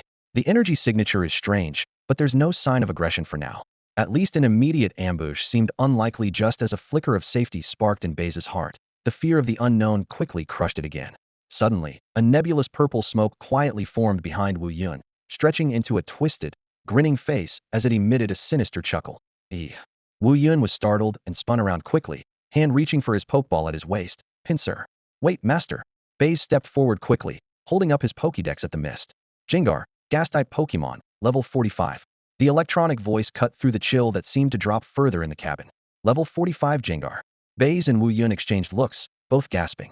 At this level, it should have evolved twice, already still stuck in its base form. Either it was holding back, or something was odd about this place. "It seems it just wants to play." Z added. Curious and mischievous emotions detected. No hostility. Baize quickly considered, then immediately switched to a gentle, harmless smile and softly asked the ghostly glow. Do you want to play with us? Jengar rolled and flipped excitedly around them, circling with cold mist washing over them like a chill from the deep sea. Wu Yun's hand froze midair over his pokeball, disbelief written all over his face. Any other trainer would have jumped to strike first in such an eerie ghostly atmosphere. Without explaining, Baize turned and pulled out a small box carefully wrapped in black cloth from the bottom of his backpack. Inside was a special energy cube he had made, infused with a trace of ghost-type essence, powder-emitting waves that were irresistible to Pokemon like Jengar. This is for you, as a welcome gift. Is that okay? He held out his palm, the cube glowing faintly with a ghostly light. Jengar floated closer, greedily sniffed, then puffed down the cube in one bite. The next moment, its form inflated like a balloon, laughing a higher-pitched, joyful, yet still spine-chilling, ee. It rubbed affectionately against Baize twice, then drifted to the far end of the passage, beckoning them to follow. Wu Yun was dumbfounded, nearly dropping his jaw through the hole in the deck. Watching the gleeful Jengar and his innocent-looking apprentice, he silently cursed. Is this for real? A wild level 45 Jengar, won over just like that? Are you a succubus or cheating? I've never seen anyone bribe a high-level ghost Pokemon with an energy cube before. Following Jengar's lead, the duo and Excadrill passed through several larger shipwrecks, broken masts standing like ghosts in the pitch-black water. Fragmented windows held shattered cannons, seaweed entwined like ropes. At last, they reached a relatively intact ancient battleship. As soon as they stepped into the cabin, a harsher, biting cold rushed toward them, as if the very air carried shards of ice. Suddenly, 3 pairs of eerie lights glowed from the darkness, then each split symmetrically into twin faint glimmers. 3 pairs of glowing eyes appeared out of the darkness. 2 larger ghastlies, each with small arms sprouting from their sides at level 46, and a rotund Jengar at level 59 with a huge crimson grin slowly emerged. The overwhelming pressure made Wu Yun break out in a cold sweat instantly, his hand snapping to the pokeball. Baize felt a similar tightening in his chest, but his smile remained unshaken. Casually, he used his sleeve to gently tug at Wu Yun's jacket corner. Wu Yun seemed to awaken from a daze, recalling his apprentice's earlier tactics, and quickly began rummaging through his bag. He pulled out several boxes of generic mid-level energy cubes, though not specialized for ghost types. They were sufficiently charged and gleaming enticingly. Swallowing hard, he forced a friendly smile and stammered, just a small token, nothing of great value. We only stumbled into this treasure place by mistake, with no ill intentions. At the same time, he held out the energy cubes with both hands. Jengar's massive claws reached out through the air, and one cube floated instantly before it. It sniffed cautiously, then plucked a cube and popped it into its mouth. Its tongue curled as it crushed the cube with a crisp crunch. Apparently pleased, it let out a low, chilling chuckle. Kahehe, the 2 ghastlies joined in with their eerie laughter. The oppressive chill pressing on everyone's chest eased significantly, and the air finally began to circulate. Meanwhile, the ocean team fleet that had just intruded into this realm was far less fortunate. The roar of ship engines and the noisy commands on deck were like setting off firecrackers in a silent graveyard, instantly awakening ghost-type Pokemon lurking all around. Clusters of Mismagius let out shrill, sinister laughter as magical leaves turned into shards of green light swirling around the ship. From shadowy corners, Duskulls with greedy red pupils launched silent ambushes against the crew. More unknown ghostly creatures poured forth from wrecked sunken ships, flooding the deck like tidal waves. Screams erupted continuously. Some crew members' pupils dilated as they slipped into hallucinations. Others lost their minds and began attacking their own teammates. Commander Waylon was both furious and alarmed, shouting hoarsely, "Useless bunch. Stay focused. My Tyana, use Dark Pulse. Garchomp, bite them to pieces. Chatted, clear the fog." He threw out several Pokeballs containing only mid-level Pokemon to join the battle. The Dark type's advantage did help suppress the Ghost types to some extent. Chatted flapped its wings to whip up a gale that dispersed the thick fog. The Ocean team barely held their ground, but were still gripped tightly with no room to advance. "Damn it, these Ghost Pokemon just won't stop coming no matter how many we kill," Waylon said, staring at the unending waves of spirits, his hands trembling with cold. "Sir, let's try capturing them with the Pokeballs," a crew member urged anxiously. "Damn, there are so many, how can we capture them all?" Waylon grumbled, but gave the order nonetheless. He commanded Chatted to weaken a group of ghost Pokemon to the brink of collapse, then yelled, "Now, capture them with your Pokeballs." Dozens of redandant white Pokeballs flew out together, tracing shining arcs through the air as they collided with the ghost types. Bright flashes erupted as the spirits struggled fiercely within beams of binding light, but repeated capture commands sealed their fate. Pokeballs clicked shut as they successfully secured Pokemon, and crew members scrambled forward to retrieve them immediately. Any escapees were targeted by coordinated attacks from Mytina and Garchomp. As more spirits were captured, the remaining monstrous horde finally began to scatter and break apart. Watching the dark tide retreat, the surviving Ocean Team crew, smeared with blood, were overcome with wild excitement, completely indifferent to the corpses strewn across the deck or the agonized cries of their comrades. Their triumphant laughter echoed into the night sky. Ha ha, we won. The crew showed no grief for their fallen teammates, only the exhilaration of surviving. Inside the battleship, whether due to the energy cube's influence or simply because Gungawei found Baize and Wuyun intriguing, it used telepathy to send fragmented messages directly into their minds. Welcome to Shipwreck Graveyard Treasury Size but Mark Curse Space Devour Sanitith Longer You Stay a Matter You Growl Leaving Only Way Within a Dago Deep Capture an Egg Host Epihirius It's Spourdo Break into Matter After a Day of Passage Close Wait Until Next Year's Full Moon If Still Sane You're Not Devoured Hee. The broken, cold message scraped through their nerves like a rusty saw. Instantly choking their breath, everything had to be done within 24 hours, and they must capture a local ghost-type Pokémon to use as a key. Baize and Wuyun simultaneously looked at the ghastly family in front of them. Capturing any one of them, especially that level 59 Jingwa would immediately turn the tables. Hee Ihei, Cici, Ghastly, Haunter, and Gungawei all stretched exaggerated grins, then slowly melted into the deck's shadows, clearly refusing. Hope shattered in an instant, while the clock mercilessly ticked down. Master, let's split up. Cover more ground that way, Baize whispered. Good. Meet back here in half a day. Safety first. Wuyun nodded decisively. Just as they were about to leave, the level 45 Ghastly who had guided them earlier floated out again, chattering a few words to Gingawei. The giant-headed Gingawei nodded slightly and telepathically relayed. Outside those noisy blue bugs disturbing Guskillingur, Comrades will drive them away he. As the message ended, Gingawei, the pair of haunters, and Ghastly morphed into wisps of shadow and silently drifted toward the sea team's direction. Watching them leave, both Wuyun and Baize felt a mix of relief and unease. Luckily, they had made the first move. Without wasting a moment, the two turned sharply and darted down separate passages into the shipwreck maze. The dark deck, twisted bulkheads, and floating rust debris wrapped Baize in a nightmare maze. His long-two groundhog stayed close, claws alert. Suddenly, a flash of golden electricity streaked across a slanting cargo deck ahead. Baize snapped his head around a small Pokémon clutching a gold coin, two short antennae quivering above its head, was curiously eyeing the intruders. Axo, his heart pounding. Baize instantly recognized a Pokémon that would evolve into a Sai-Fu Hao, whose stats rivaled Tier 2 legendary monsters.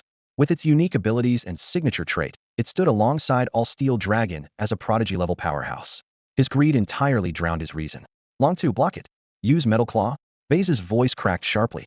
Long-2 Groundhog shot forward like lightning, claws shimmering cold steel as they tore through the air. But the Axu, with its runaway ability, was alert from the very moment he spoke. It let out a low cry, clinging tightly to the coin, then dissolved into a streak of gray-black shadow, slipping into a crack in the broken deck. Long-2 only caught a few splinters of rotten wood. Damn, I messed up. I should have just used the energy cube to lure it. Baize cursed loudly, his fist pounding the rusty railing with a painful thud. The ache through his knuckles forced him to regain composure. Out of the corner of his eye, next to where Axu disappeared, lay an inconspicuous little chest. Old wooden boards were stuffed with identical coins. Heh, you can run but you can't hide. Baize hurried over, grabbed the chest, and stuffed it into his space backpack, sneering under his breath. Let's see how you evolve without these coins. From the shadows came faint, almost thread-like cries filled with anger and frustration. Go will. He heard them clearly. The Axu was pacing anxiously, desperate to dash out and reclaim its treasure, yet too afraid of the fierce Long-2 and Baize. Trapped in the dark, it could only rage helplessly. Putting aside the frustration of missing the soul-seeking spirit, Baize pressed deeper. Rusted steel plates hummed beneath his feet, and the crashing sea against the hull echoed low and hollow. After only a few steps, he caught the faintest, thread-like whimpering from the entrance of a lower-deck cabin inside a half-sunken ship, along with a few sharp, peculiar mew cries. He stopped, held his breath, and peered through the broken iron bars at the hatch. A few candlelight spirits circled in a half-moon formation, facing a small dog curled into a ball. The dog was gray and white, puppy-like in shape, but atop its head flickered a weak, pulsing candle flame. The very grave dog. It trembled fiercely, seeming to guard something, while sparks crackled intermittently from the slaps of the candlelight spirits around its ears. Baize's gaze instantly turned cold, not out of pity, but urgency. There was no time to overlook any potential keys. He crouched and whispered an order. Dracarat, dig through. Get rid of those candlelight spirits. Be careful not to hurt the dog. Dracarat slid beneath the deck and seconds later burst up through the center of the candlelight spirits. With a sharp sweep of its metal claws, just one clean strike was enough to knock out several low-level candlelight spirits at once. The grave dog was so frightened it collapsed, limbs limp and stunned like a wooden carving. Baize stepped forward with an expressionless face and pulled out a row of empty poke balls. Beep beep beep beep ding. The unconscious candlelight spirits were quickly trapped inside, and finally the stunned grave dog wasn't spared either. Done. He acquired. He exhaled lightly. With these ghost-type Pokémon, he could finally rest a while. Leaning against the cold cabin wall, eyes closed, Baize contemplated how to use the candlelight spirits to escape this eerie sea. Rescuing the grave dog had brought no real satisfaction to him. It was just one more potential key, or one more item to sell. After a moment, he suddenly recalled information about the grave dog. It was formed from the souls of dead stray dogs, and its evolved form, Graveyoung Dog, had the sand-digging trait and a unique move called Tomb Sweep. Partly from a sliver of selfish sympathy, but more out of experimental interest, he released the grave dog. The dog backed up 2 steps at first, tail tucked tight between its legs, but when it recognized Baize, its round eyes lit up. Cautiously, it stepped forward, gently rubbing its cold nose against his pant leg, full of gratitude. Then it opened its mouth and plop dropped a dark stone pulsing with shadowy energy, a shadow stone of quite good quality. Baize blinked in surprise, then lifted his signature gentle, yet deceptively warm smile. Squatting down, he stroked the grave dog's stone-like head softly. Oh, a gift for me? Very good. His tone blended fake emotion with sincerity. Did you get it from those bad guys? Don't worry, it's safe now. The grave dog shook its head vigorously, signaling it hadn't stolen the stone but purposely gave it to him, then nuzzled his hand even closer, growing more affectionate. Baize pulled out his Pokédex to scan. Grave dog. Level 8. Type Ghost. Ability Pickup. Moves Lick, Wagtail, Bite. Inherited moves Destiny Bond, Shadow Sneak, Yawn, Howl. Pickup ability. Got it. Baize finally understood the Shadow Stone was something it had found by chance. A newborn at just level 8, yet it already possessed rare inherited moves like Destiny Bond and Howl. Silently, he evaluated the dog's potential. This aptitude was at least semi-legendary, possibly even reaching true legendary status. Looking at the little dog in front of him, so dependent, grateful, surprisingly talented, and now evolved with the sand push ability, Baize's mind raced with possibilities. The cabin was in shambles. Cold wind swept through the gaps in the deck, carrying the salty, damp scent of the sea. The little dog curled up at his feet, still smelling of sea water and dust, but lifting its wet eyes to look at him. It had fled the shore in panic before, mistakenly believing Baize had saved it. Now, it trusted him completely and looked up with pure gratitude, a perfect chance to quickly bond. The little dog's potential was no joke. With its sand push ability after evolution combined with the tomb sweeping skill, it could become an ideal ace surprise attacker. But the problem was clear. Baize already had 3 Pokemon Drillbur, a shiny Scorpy, and an Abomasnow. His training funds were limited, and now adding a promising recruit, where would the money come from? Yet the thought only made his heart race more. Whatever, this little fellow and I are meant to be. A genuine smile spread across Baize's face. Taking a brand new, luxurious black gold ball from his waist, he crouched down and spoke softly. Hey, little one, you're brave and talented. It's a shame to leave you stuck here in this cold corner. Come with me. Let's see a bigger world together and grow stronger. He'll take care of you. Before he finished, the little dog joyfully barked and lifted its head, nudging the luxury ball eagerly with its nose. A red light flashed. Capture successful. Baize stared at the shimmering ball in his hand, a satisfied smirk curling his lips. For Pokemon who truly trusted him, he always used the most comfortable luxury balls. As for the misunderstood rescue favor, he didn't plan to explain. If mistaken goodwill was what won the little one over, that was a happy accident. And that Litwick? Not important for now. Maybe it could be sold to help fund training for the new recruit.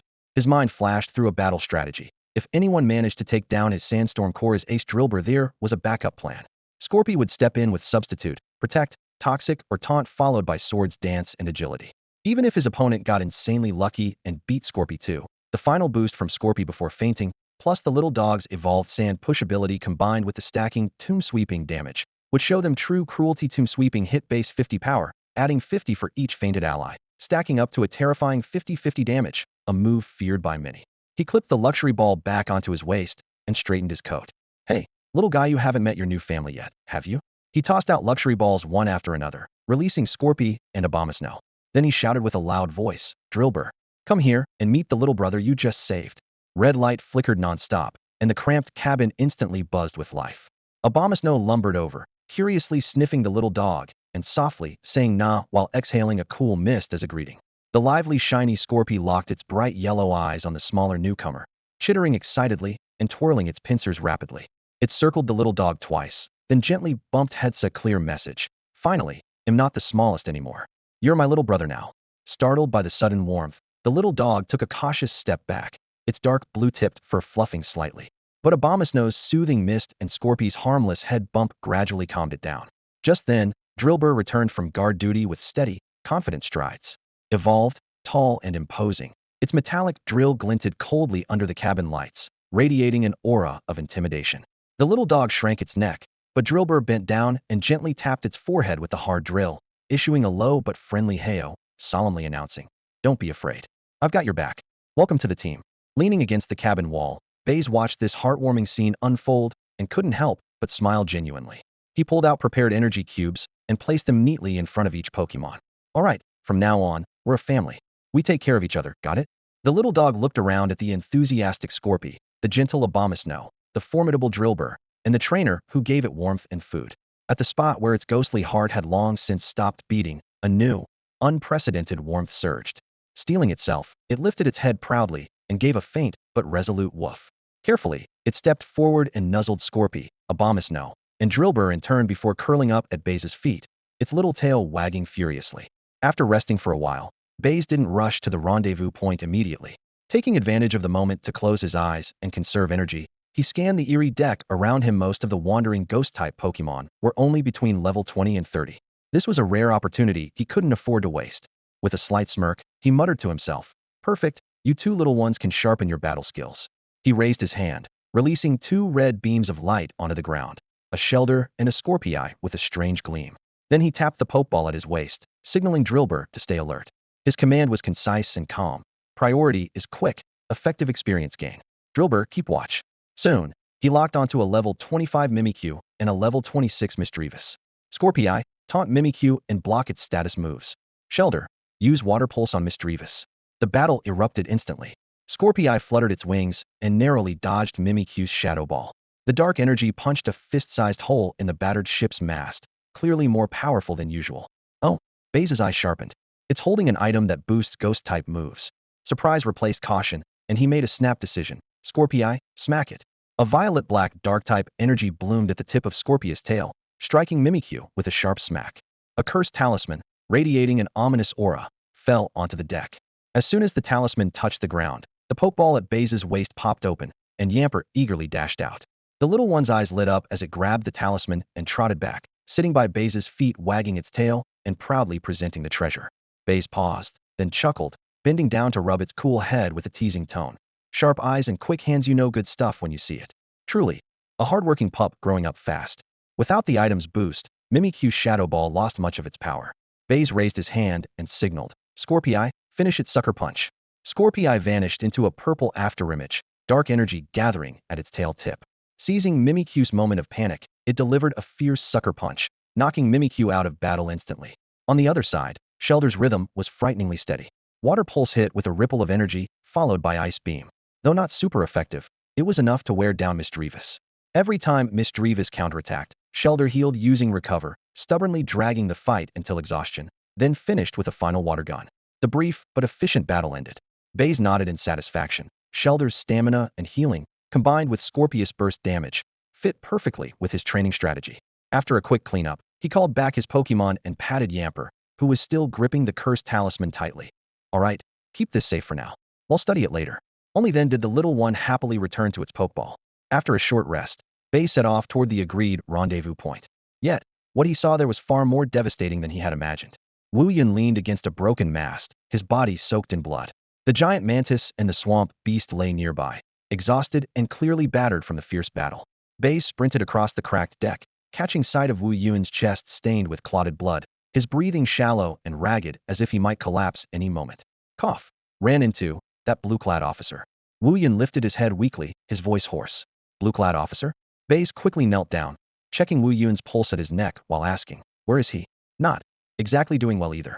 Wu Yun struggled to breathe. Besides that Chi-Chi Azure Bird and a few dream fiends he just caught, the other spirits seemed to have been wiped out by Jengar and the others. Before he finished, a sharp, piercing cry echoed from afar. The sapphire-feathered Chi-Chi Azure Bird flapped its pristine wings, riding a fierce storm of energy right toward them. The shattered mast creaked under the gusts. Baize's gaze sharpened. Without hesitation, he pulled out a jet-black pokeball. No time left. Master, we have to. Before he could finish, a familiar purple smoke suddenly exploded at the center of the deck. Accompanied by a sinister chuckle, a level 45 Ghastly appeared, its menacing eyes gleaming with mockery. It immediately raised a cloud of phosphorescent purple gas, casting the strange light attack directly into the Azure Bird's eyes. The massive dragon-like spirit faltered, its wing beats faltering and the bird wobbling midair. Now's our chance. Wu Yun summoned the last of his strength and hurled his Pokeball out. Came the Night Patrol Spirit.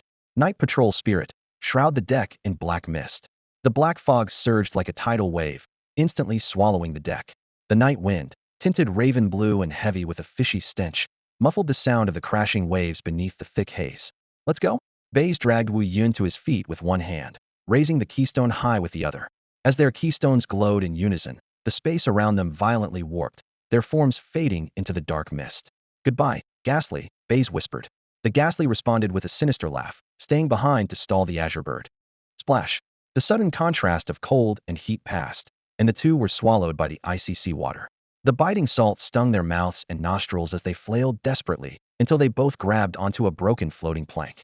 Baize flipped himself onto it and gasped for breath before releasing Scorpius and the shellless sea hare to keep watch over the shadowed sea around them.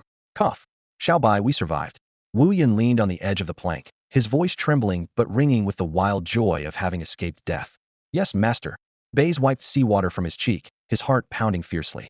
Moonlight spilled over the night sky, the sea shimmering beneath.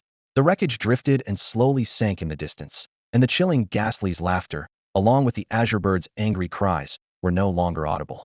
Apart from the two of them, no one else had made it. At the port of Minjiang City, inside a meticulously decorated Pokémon dessert cafe, sunlight streamed through the floor-to-ceiling windows, casting golden beams onto the colorful delicate pastries in the display and the steaming cups of coffee on the tables. Holding his cup, Wu Yun gazed through the curling steam at the young man across from him. Baize's demeanor had grown more steady, though his eyes still held a sharp edge. He sighed deeply.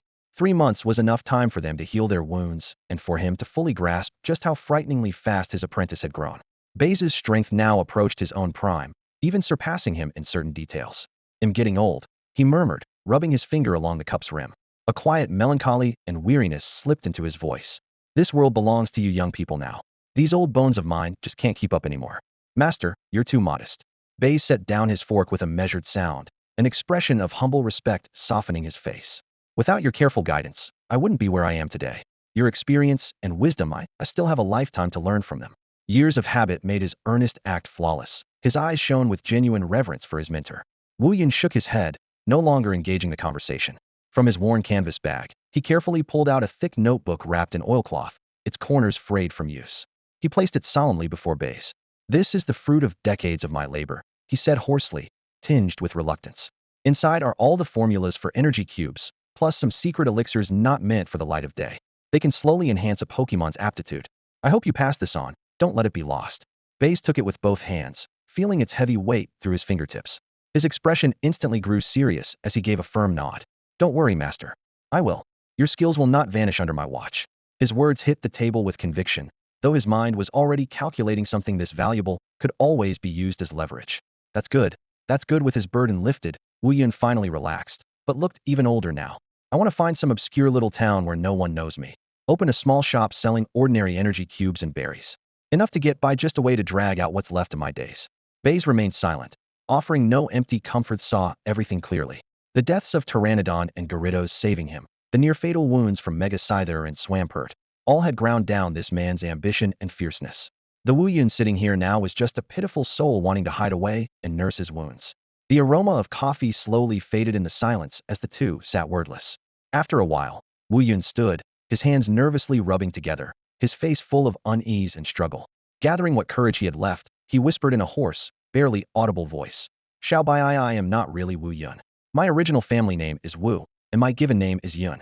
I come from the Wu clan in Guangzhou City." He took a deep breath, as if speaking the name required all his strength. "Many years ago, my family backed the wrong side and angered the wrong people overnight. The whole clan was wiped out. The one who took action was the sinister king of the alliance at the time, Purple Scorpion Tiger." Hearing that name made Wu Yun tremble slightly. His already cloudy eyes were filled with a deadly mix of fear and hatred. He grabbed Baize's sleeve, lowering his voice to almost a plea. I know this is hard and dangerous. I'm not asking you to do anything now, I just hope if one day you grow strong enough, if you get the chance, you can help the Wuyun family seek some justice. Wyan's posture was as low as dust, yet his gaze remained stubbornly resolute. Baize looked at his mentor, once vigorous and proud, now stooped and worn, and countless thoughts flashed through his mind. Being involved with an Alliance King meant diving into an endless, bottomless whirlpool. Yet, Baize remembered how Wuyun had selflessly shared all he knew, including a priceless training manual and the care evident in countless little details. After a brief moment of weighing, Baize restrained his expression and nodded solemnly. Master, I've noted your grudge. Am not enough yet, but if that day ever comes, I won't forget these words. His answer neither shut the door nor gave false hope, but offered Wuyun something to hold on to. For Baize, this master-student bond wasn't yet enough to risk everything, even if Wuyun was willing to sacrifice for him. Still, the promise was out, and it at least calmed his master's troubled heart for now. Receiving the response, Wuyun seemed to unload a great burden, exhaling a long, heavy breath with no more words. Under the sunlight, his bent figure slowly blended into the crowd and finally disappeared from sight. Baize watched the retreating back, the heavy expression on his face vanishing in an instant, replaced by his usual cool composure. He sat back down, lifted his now-cold coffee, and drained it in one gulp. Then he began reviewing his core assets, his team of Pokémon. 1. Fongground Mouse, LV.34. Ability, Sandveil. Moves, Scratch Claw, Sandstorm, Rock Slide, Cut, Drill Run, Metal Claw, Dig, Rapid Spin, Awakening Power Fire, Horn Drill. Notes, Core Sandstorm Team Powerhouse. 2. Shellless Sea Rabbit Western Sea Form, LV.26. Ability, Water Absorb. Moves, Water Gun, Mud Throw, Regenerate, Awakening Power Ice, Mist, Water Pulse, Primal Force. Notes, Defensive Wall, Special Defense Shield, key against water types, high tactical value but limited by lack of TMs. 3. Scorpio Shiny, LV.25. Ability, Immunity. Moves, Defog, Dark Strike, Quick Attack, Wing Attack, Agility, Metal Claw. Notes, Secondary Attacker, Physical Damage Dealer, Fast, Versatile moveset, but lacks TMs. 4. Gravehound, LV.16. Ability, Pickup. Moves, Lick, Wagtail, Bite, Destiny Bond, Shadow Sneak, Yawn Howl. Notes, High potential, has Destiny Bond move. Promising tactics post-evolution, some moves may be missing. After finishing the rundown, a fierce ambition flared in Baize's eyes. The upcoming Regional Alliance tournament in Xinzhou in 6 months was his perfect stage to rise and claim resources and fame. He stood, paid the bill, and stepped out. Afternoon sunlight spilled across the street, casting his shadow long and thin. A new journey was beginning. His goal, the stars and the sea, the pinnacle of trainers. The heavy grudge of his master was buried deep for now, a chip to perhaps be played in the future. Alliance Tournament, here I come. Dear readers, thank you for your hard work supporting the story. Please leave a 5-star review if you enjoy it.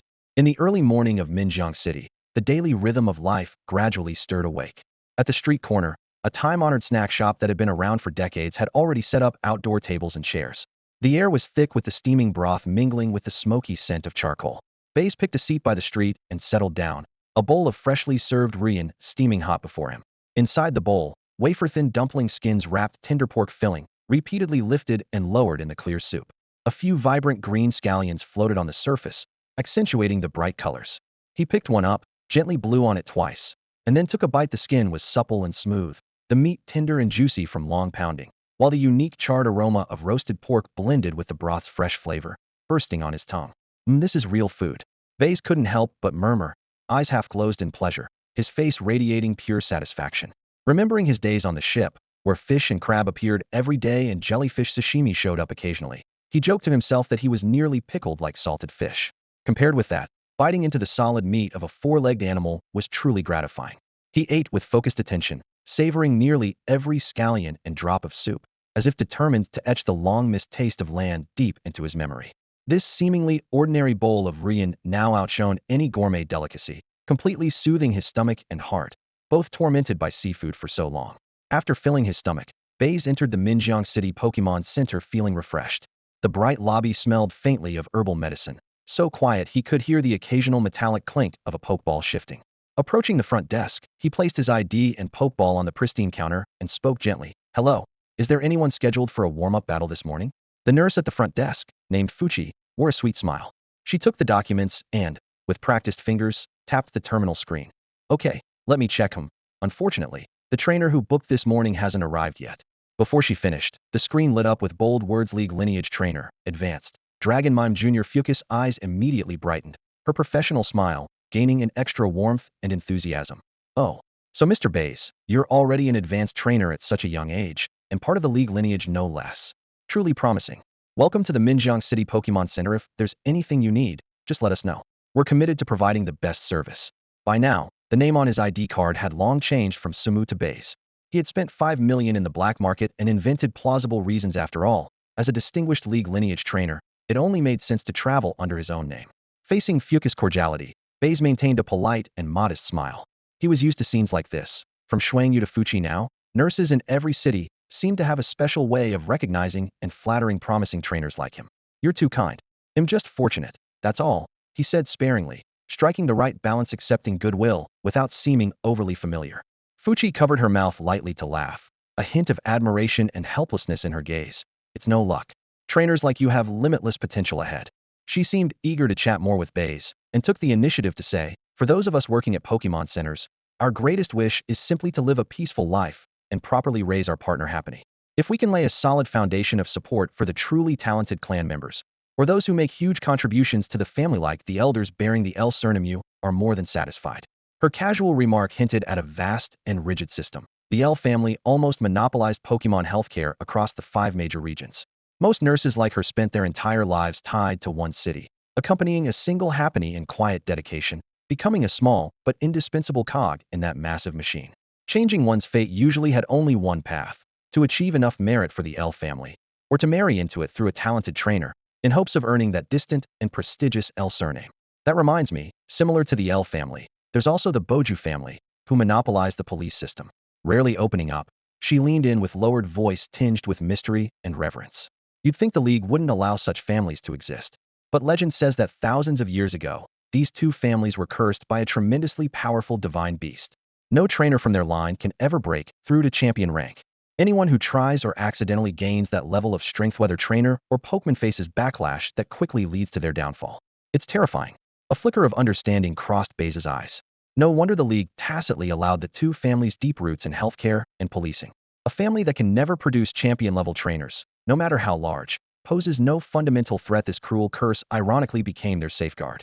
Since a warm-up battle was out of the question, Baize took the opportunity to ask this clearly knowledgeable nurse for other news. So, there are secrets like this. Thank you for telling me, Miss Fuchi. By the way, I'm new here. Does Minjiang City have a gym? What type is it? Yes, definitely. She answered quickly. Our Minjiang gym is very special. It's not water type like you'd expect for a port city, but fighting type. The gym leader is Mr. Putian, and his Lucario is incredibly strong. Many trainers come specifically to challenge him. Fighting type? Baize was surprised. A fighting gym in a port city was unexpected. He quietly noted the key details. Leader Putian, main Pokemon Lucario. Thank you very much, Miss Fuchi. Your information is very helpful to me. Baize smiled warmly and courteously, expressing sincere gratitude. You're very welcome. Good luck with your challenges. Come back anytime if you need to heal.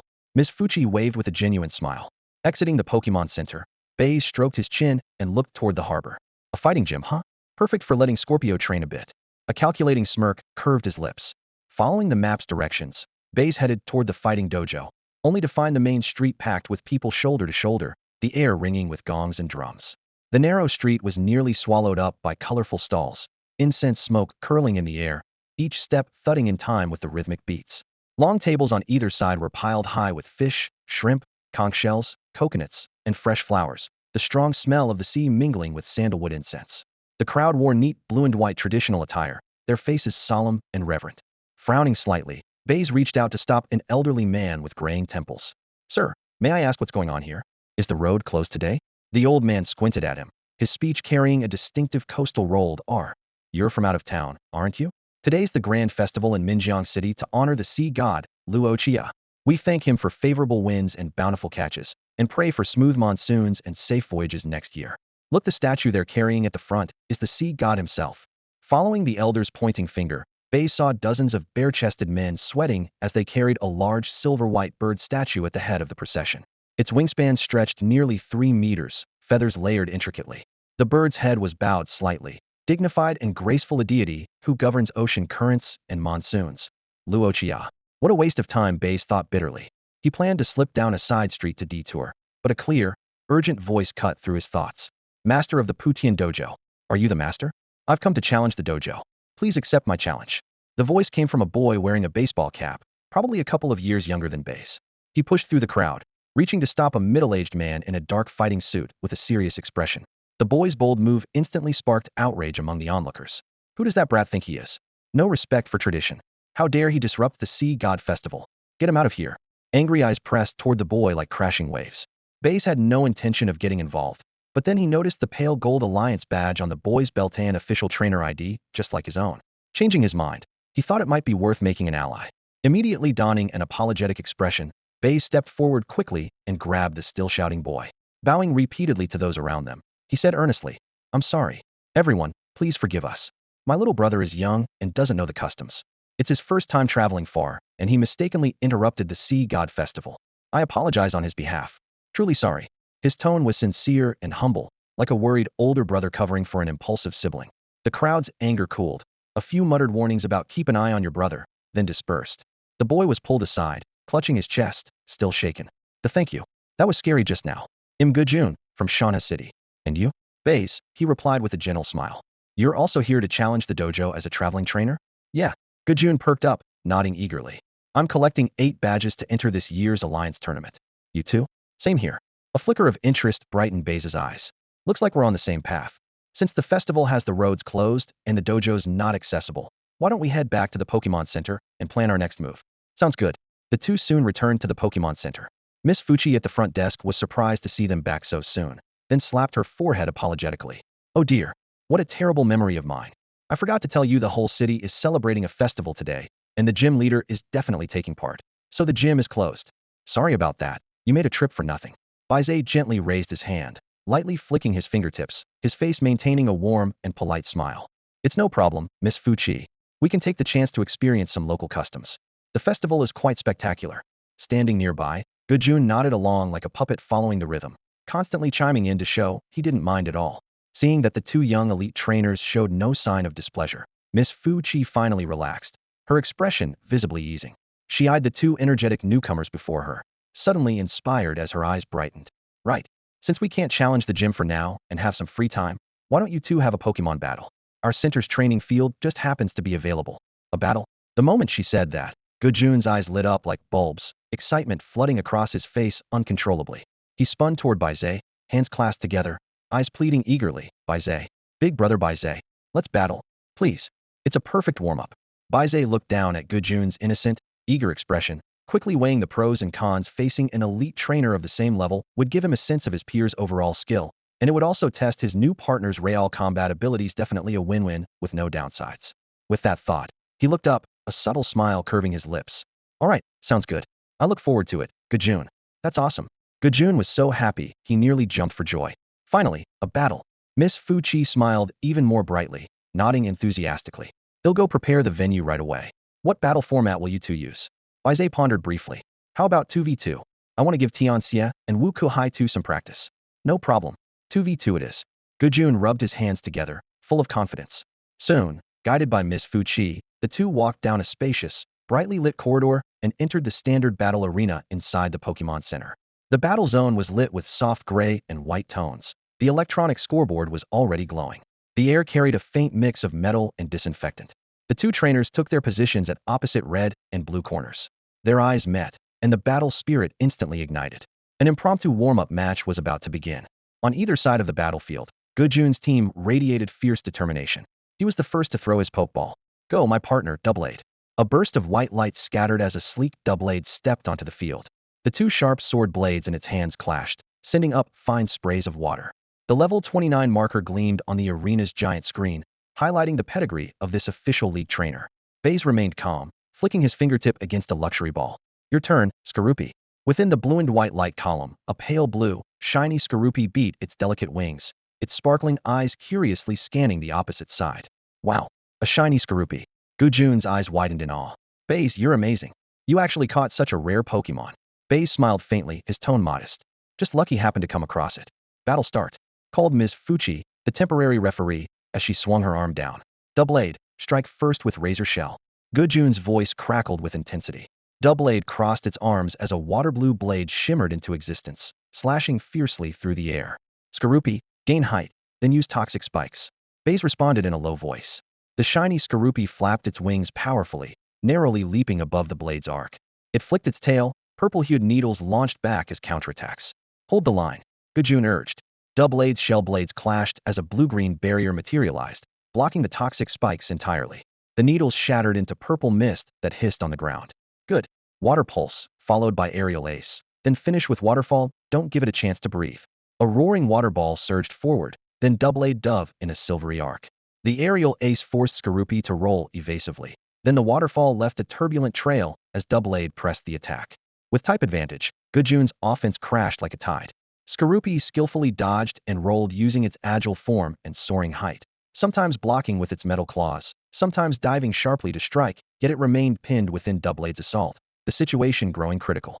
Gujun's momentum didn't falter, but doubts gnawed at him. Given double-blade's experience, an opponent both weak to its type and lower level should have been taken down by now. Yet this Skorupi repeatedly escaped death's grasp, cleverly deflecting blows so double-blade's stamina drained much faster than expected. At the side, Baize's gaze was calm and measured. He noted the tight attack rhythm, smooth skill combos, and solid training, but lamented a straightforward, brash tactic. A faint curve lifted his lips as he recalled the legendary rookie, whose style this somewhat resembled. After a series of exchanges, a waterfall attack skimmed past as Skorupi landed, slightly misstepping, exposing a tiny weakness. Now's the time. Razor Shell, Gujun shouted fiercely. Double-blade gathered its remaining strength. Water blades gleamed as it struck precisely at the exposed side of Skorupi, which failed to fully dodge. Ah! Skorupi cried out in pain, tumbling over several times before collapsing heavily, unable to continue. Great job, Double-blade. Gujun pumped his fist excitedly. But Double-blade was already breathing heavily, its shell blades trembling slightly, stamina almost spent. Baize stepped forward, gently recalling Skorupi. Caressing the pokeball softly, he whispered, "Thank you for your hard work. Rest well." The defeat was expected. Skorupi lacked effective counters to water types. Looking up, Baize smiled warmly, but his eyes sharpened, locking onto Gujun. An impressive aggressive assault, Gujun. Now my second is this one. Clauncher, ready for battle. The second pokeball hit the ground, revealing a pink and blue Clauncher emitting a timid yet steady cry. Its gentle gaze met the exhausted Double-blade facing it. Gujun remained fired up, fists clenched and battle spirit undiminished. Meanwhile, Baize quietly calculated in his mind how best to exploit type advantages and his opponent's fatigue to secure an easy win in this opening match. As the Shelder appeared, Gujun, who had just been hit on the head, acted without thinking. Disadvantageous type? That was out of the question. He was determined to seize victory in one swift move. Dual Blade, give it all you've got. Keep attacking with Shell Blade, he commanded, swinging his arm. The exhausted Dual Blade panted heavily, but forced itself to gather water light once more. The sharp water flow converged over its scallop-shaped blade surface and charged fiercely again. The moment the water blade struck, though, it was like pouring water into the desert, completely absorbed without a drop left by Shelder's slick skin. The next second, the blue glow on Shelder flared brightly, and its special attack sharply increased. Without needing Baize's instruction, the power-boosted Shelder instinctively raised its head and unleashed a water jet several times thicker than usual. Bang! Dual Blade was struck directly, flying backwards several meters and crashing heavily against the edge of the arena, instantly losing its ability to fight. Dual Blade, Gujun cried out, hastily recalling his partner, his face filled with confusion and disbelief. WWHY? How could Shell Blade be useless? Baize smiled gently, almost like an elder guiding a junior, and explained patiently, that's because my Shelder's ability is water absorb. It's completely immune to water-type moves and can convert the water energy into a boost for its special attack. Next time, it's best to study your opponent first or try a different kind of move. So that's how it is. Gujun nodded vigorously, sincerely impressed. I've learned my lesson. Baize, you really know your stuff. Before he finished speaking, he threw out a second pokeball. Next up, Raiden Beast. With a sharp crackle of electricity, Raiden Beast landed, fur bristling and crackling with electrical arcs, appearing at level 28 and radiating fierce energy. Gujun stared at Shelder, calculating quickly in his mind. Water type. Weak to electric. A perfect chance. But once again, he fell into the trap of experience bias, remembering only Shelder's water type and forgetting its other side. Raiden Beast, show them what we're made of. Thunderbolt, he ordered confidently, waving his hand. Raiden Beast roared, sending a wild golden snake-like surge of electricity crashing down toward Shelder. Water Pulse, Baize responded calmly. The special attack-boosted Shelder refused to back down, launching a swirling water bullet straight at the electric blast. Electricity and water exploded into white mist midair, the two attacks evenly matched. Again, it's useless? Isn't electric supposed to beat water? Gujun's eyes widened as his beliefs kept getting overturned. Baize sighed and explained in a tone that said, I've told you so. Little June, Electric does counter water, but electric doesn't resist water. Plus, my Shelter just powered up its special attack, so they end up evenly matched. Electric doesn't resist water. Gujun looked struck by lightning, his face falling. Then Raiden Beast has hardly any advantage? This is bad. He tried to think it through. Shelter is a special defense tank, so he'll use physical attacks. But Raiden Beast's attack stats aren't great either. After some thought, he gritted his teeth and said, Raiden Beast, charge in and use bite. Keep biting repeatedly. Raiden Beast crouched low and dashed forward, fangs glinting coldly, snapping at Shelter's slippery skin. The effect was minimal. Raiden Beast could only keep biting over and over, spraying tiny droplets of water. Seeing his opponent switch to close combat, Baize relaxed. If they tried a long-range firepower duel, Shelter would feel more pressure. For now, he stood calmly. Watching the situation unfold, there was no rush to end the battle. Sidra, don't rush, stay calm. Focus on mastering the control of your primal power. Pay attention to how quickly and accurately you condense the energy, Baize said in a calm voice, but with an unmistakable rhythm that brooked no argument. Sidra made a low whimper in response, its rounded body dipping slightly. As the mist around it drew in, stones began to materialize in the air, their surfaces shimmering with ancient aquamarine patterns, as if ripped up from some prehistoric world. The stones hovered in formation, then, under Baize's unwavering gaze, dropped steadily and precisely toward the unstable aura of the opposing Electro Beast. Baize treated the entire match like a pure skills training session, mentally noting every stone's release speed and angle. Electro Beast was forced to dodge desperately, still fighting back with all its might as arcs of crackling electricity erupted with a burnt, smoky scent that danced across the arena. Occasionally it lunged fiercely, its sharp fangs finally clasping the soft skin of Sidra, leaving a faint crimson scratch, the first real pain this slick Pokémon had ever felt. Good. Just like that. Keep going. Gujun's eyes suddenly lit up when he saw Electro Beast land that successful hit. But before he could shout his hope aloud, Baize's light voice dropped again. Sidra, self-regenerate. A gentle milky white light instantly enveloped Sidra, and the wound from the previous moment seemed to rewind and heal, its skin moist and smooth once more. Gujun's fighting spirit appeared to shatter audibly. He twisted his face and moaned, how am I supposed to win against this? That's just cheating. Seeing the training was nearly done, Baize nodded slightly. All right, warm-up's over. Sidra, primal power, finish this. After the previous grinding practice, Sidra's speed and strength in condensing stones had clearly improved, the rubble coalescing in the air at lightning speed. It finally formed a half-human-hate black boulder that roared as it tore through the air, striking the exhausted Electro Beast with surgical precision. A dull crash echoed, and the Electro Beast instantly lost will to fight, collapsing heavily, signaling the end of the battle. Gujun quietly withdrew Electro Beast, losing 2 matches in a row, but without much frustration. His gaze burned even brighter. Brother Baize, you're amazing. And you know so much. This time I lost, but I won't give up. After I train harder and learn more about Pokémon, I'll definitely challenge you again.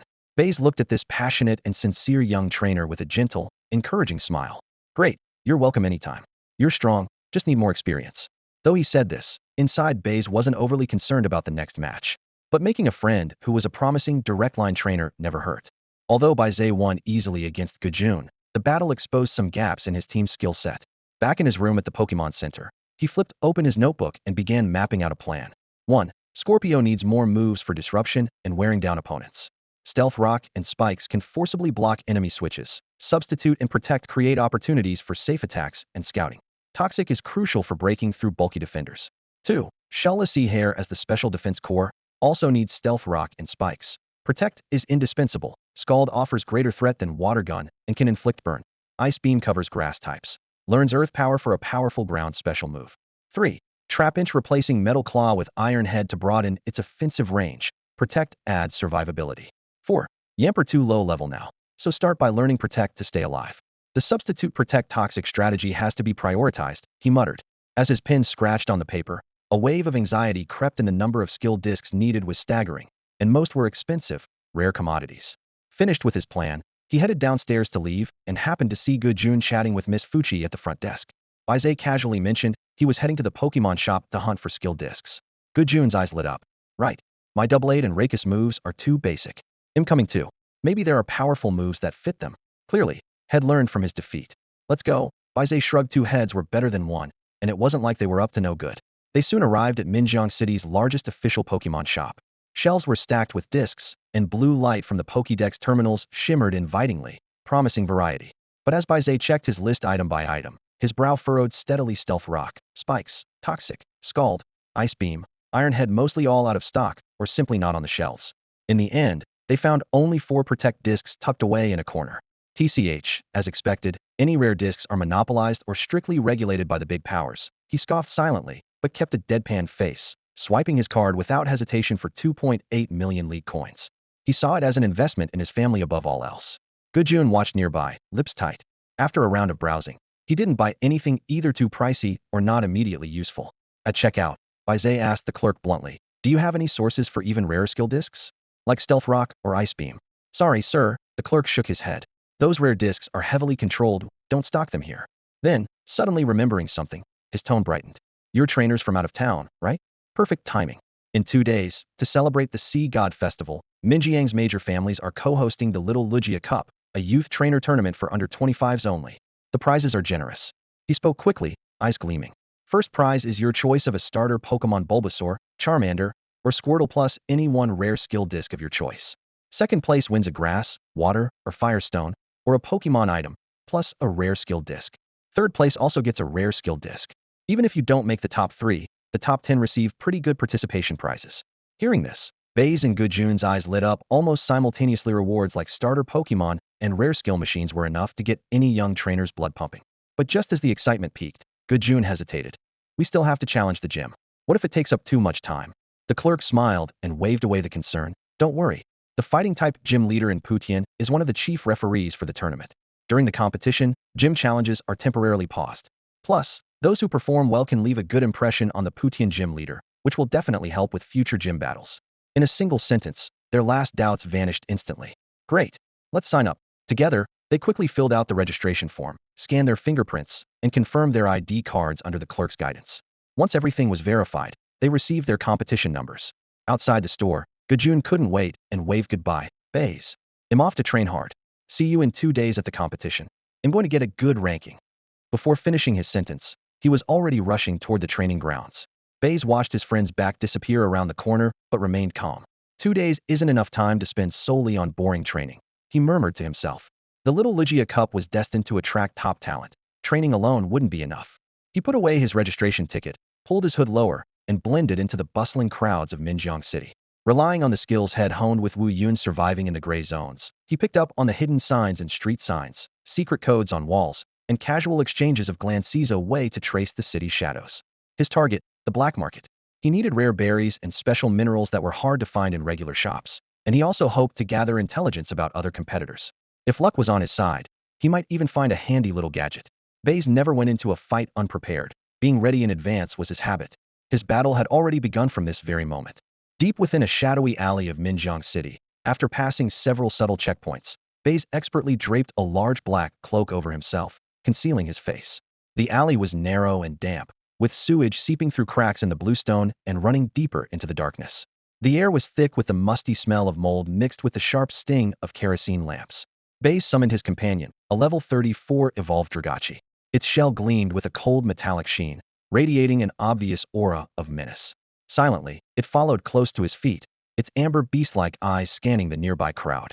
The malicious gazes directed toward them instantly faltered and withdrew like a tide when met with its fierce glare.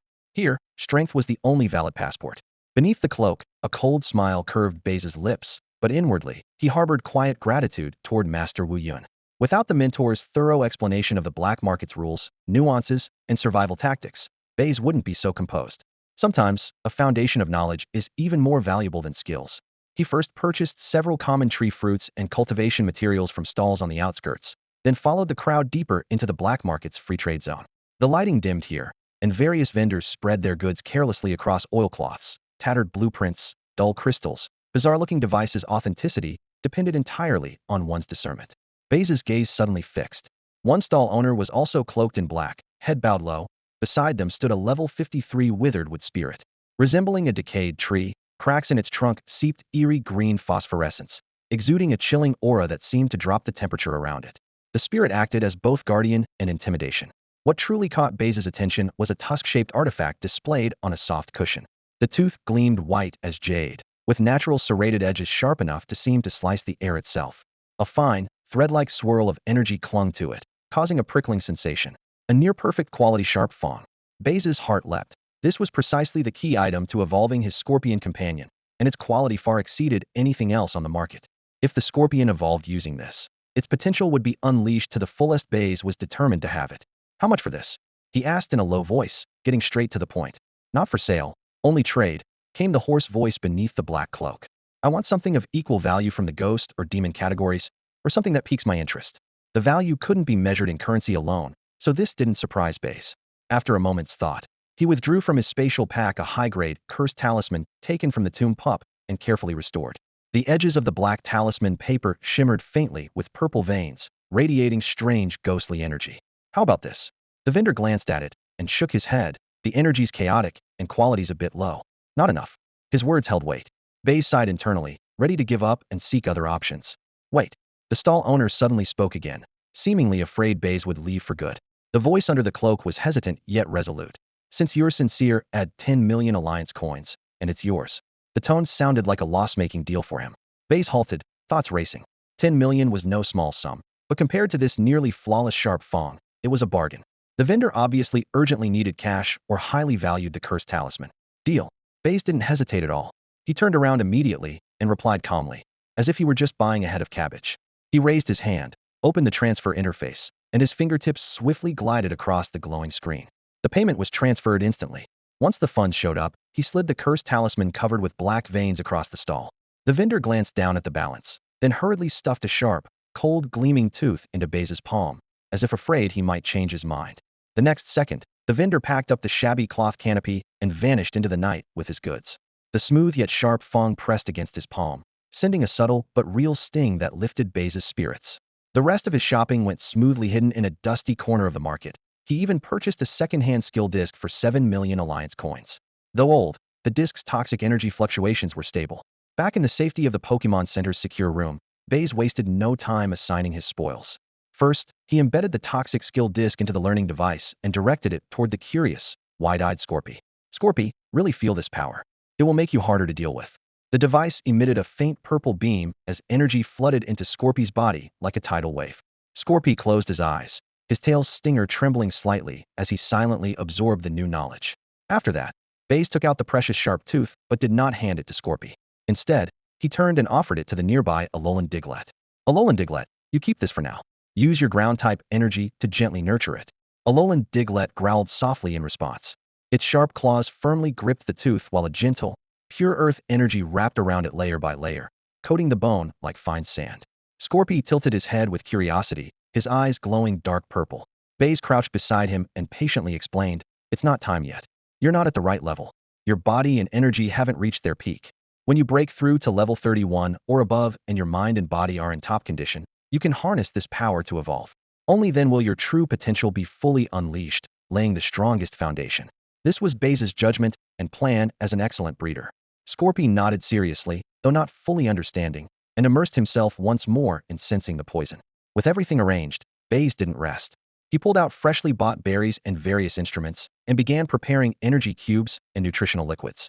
Alolan Diglett's metal coating needs replenishing. The shellless sea bunny's lubricant and waterstone powder are running low. Scorpy's poison-type supplements need adjustment. Ghost-type energy cubes and universal nutrition for Cub 1 also require restocking. Like a precise surgeon, he measured ingredients down to the milligram and milliliter, strictly following each Pokémon's condition and recipes. The high-speed mixer hummed deeply as fresh fruit was juiced, filling the air with a subtle sweetness and fresh herbal scent. Outside, the sky gradually darkened as night silently fell. Inside the safe room, only the soft mechanical buzzing blended with the fragrance of fresh berries. Providing the best logistical support for his team was a responsibility Baize never slacked on. Ample reserves gave him the confidence to face the upcoming Little Lugia Cup. During the 2 days leading up to the Little Latios Cup, Baize didn't spend all his time training. Instead of tedious sparring, he focused more on gathering intelligentsia. A warm and polished smile, paired with his handsome looks, made it easy for him to get close to Miss Fuchi at the Pokémon Center. Taking advantage of casual small talk, he discreetly pieced together bits of information about the other competitors from local trainers. Among all the details, one name stood out: Huang Yuanyuan. She came from the Brahmin family of Minjiang City, specialized in water-type Pokémon, and as an advanced trainer was known to have Blastoise, Psyduck, and Gyarados. But no one was clear on her levels, movesets, or whether she had any hidden trump cards. Baize quietly put her on his high-risk list. He had no intention of sharing this intelligence with Gujun. They were friends for now, but once the competition started, they would be rivals. Besides his dual-wielding Marowak and Electabuzz, Gujun's third Pokémon remained a complete mystery. Baize watched coldly as Gujun pushed himself almost to the point of madness in training, sweat dripping from his chin under the lights, and eyes burning with intensity completely different from his reckless battle style. He's really giving it his all, Baize thought, a faint trace of mockery flickering across his lips. That relentless, allure-nothing drive was probably the kind of foolishness youth brought. Baize envied such purity but would never let himself get consumed by it. Careful calculation and always keeping an ace up his sleeve was his way to survive. Meanwhile, Baize's relationship with Miss Fuchi was warming up. Over those 2 days, Fuchi repeatedly hinted, half joking and half serious, that with his agreement, she could leverage internal channels at the center to secure funding from the Air family. Baize knew exactly what she meant. Facing Fuchi, he always wore a grateful smile, spoke with gentle care, and let subtle touches of concern flirt on the edge of intimacy, pushing the ambiguity to its limits, but never making any promises. His old principles with Xuanyue remained firm. No refusals, no initiations, no responsibility. The Air family's money was tempting, but to be tied down by it? Absolutely not. For him, this warmth and flirtation was a no-cost investment and a game he enjoyed for its own sake. In the blink of an eye, 2 days passed, and the Little Latios Cup began. The arena was electric, filled with wealthy merchants and dignitaries from Minjiang City. The fighting dojo leader, Pu Tianli, stood on the podium as chief judge, delivering a long but passionate opening speech that continually fired up the crowd. As the words "let the competition begin" fell, cheers surged like waves. The preliminary round used single elimination to quickly narrow the field to the top 32. As always, Baize sent out his most eye-catching shiny Glisker. In the first round, he faced off against a level 20 far-fetched opponent, visibly flustered upon seeing the rare purple Glisker. Far-fetched, use Peck. Glisker, use Volt Tackle and follow up with Wing Attack. Baize's voice was steady, as if reporting the weather. In a flash, Glisker turned into a purple electric blur skimming the ground, swiftly closing in. Just as Farfetch'd lifted its beak to strike, Glisker's wings, glowing with white light, slashed through the air, hitting the critical spot. Farfetch'd crashed out of the arena before it even had time to react. A true knockout in seconds. Luochia didn't give Baize a moment's rest. Only a player who wins 3 consecutive battles can take a break. The second match was scheduled almost immediately after the announcement ended. The opponent's trainer, clearly learning from the previous fight, acted more cautiously and sent out a level 26 Beedrill. Go Beedrill. Fly higher and harass with your poison needles. Keep it airborne, then use Metal Claw, Baize said calmly. The referee waved the flag and blew the whistle. Scorpion's figure streaked like a flash of dark purple lightning. Before the rain of poison needles fully fell, it shot upward with a sudden leap. The dense stingers brushed past its hooked tail and hit the ground, kicking up a spray of dust. The next moment, a gleam of cold steel flashed. The scorpion's 2 metal claws precisely sliced at the fragile joint between Beedrill's wings and chest armor. A ripping sound rang out. The wing membranes tore instantly. Beedrill let out a pained cry and wobbled, barely managing to swing its twin needles and counterattack. But Scorpion stuck close like a shadow, and, with a strike called Shadow Strike to the vital point, darted to its throat. The sharp purple light hit true. Beedrill lost its balance on the spot and crashed heavily to the ground. The referee confirmed it was unconscious and declared the match over. Baize secured his second win. The third battle started right away. The opponent sent out a level 28 Arbok. Seeing Scorpion had just taken down 2 foes in a row, the trainer played it safe. Arbok glared at it. Ignore that. Dive in and use Slash, Baize said with a faint smile, his strategy already settled. Arbok raised its hood, golden vertical pupils bursting with menace, but Scorpion didn't even hesitate for half a second. It dove from the air, its pincers shining like blades, slashing fiercely at Arbok's weak spot, its 7-inch vital point. The system's notification chimed, highly effective. Arbok curled up in pain. Seizing the moment, Scorpion followed up with a knockdown strike. The loud crash and cloud of dust confirmed Arbok was utterly defeated. With that, Baize walked away with 3 clean, decisive victories. The rare shiny Scorpion's striking appearance and powerful performance triggered an outburst of synchronized cheers from the crowd, their roaring even overpowering the arena's sound system.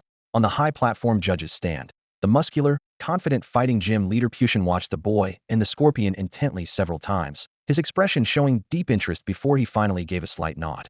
Baize recalled the slightly panting Scorpion and smiled modestly, yet his gaze was cold and analytical. The preliminaries were too easy. The real test is yet to come. Huang Yuan, I hope you'll make me take things a bit more seriously. The score screen updated. Scorpion's level jumped to 26, equaling that of Shelder. Baize knew this wasn't favoritism. Scorpion's talent was genuinely higher. After the battles, he returned to the player's resting area and was just about to find a quiet corner to review videos of potential opponents when a somewhat arrogant voice exploded nearby. Hey, you're the trainer using that shiny scorpion, right? Baize turned his head to see a neatly dressed girl with twin ponytails tied with ribbons, chin raised, eyes full of entitlement, as if granting him a response was a favor. That's me. What do you want? His tone was flat as he continued scrolling through the Pokédex. Instantly guessing her identity, the aura of a locally prominent family's prodigy was unmistakable. The girl seemed surprised by his coolness, but kept her condescending attitude. Huang Yuan Yuan. You did pretty well. That scorpion of yours is quite rare. Want to be friends?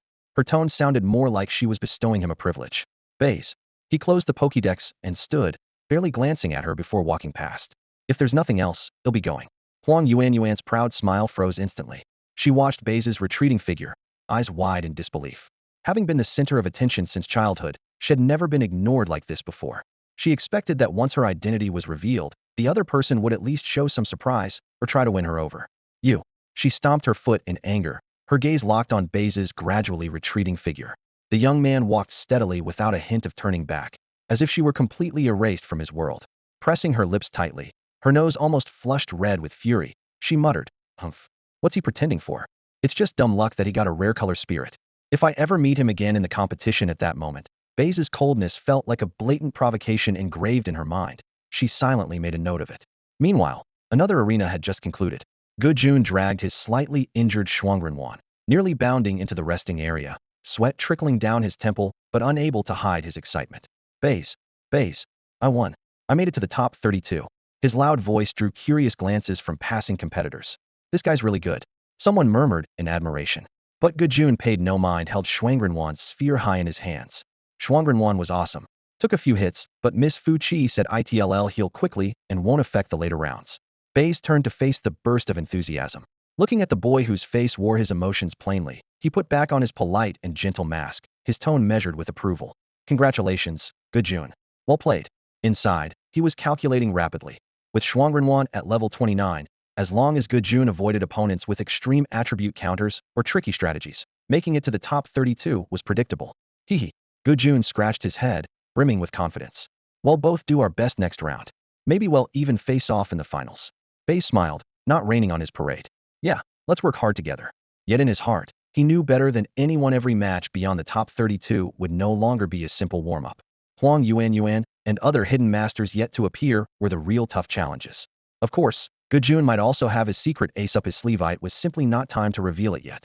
After the top 32 were confirmed, the tournament organizers announced that the next round would adopt a 2v2 battle format and granted the players a day of rest. Instantly, undercurrents stirred in the rest area. Representatives from the major families and trainers, symbolizing the Alliance's official dojo staff, all, except the Putian judges, who had to remain impartial, actively approached the standout players, offering generous conditions to win them over.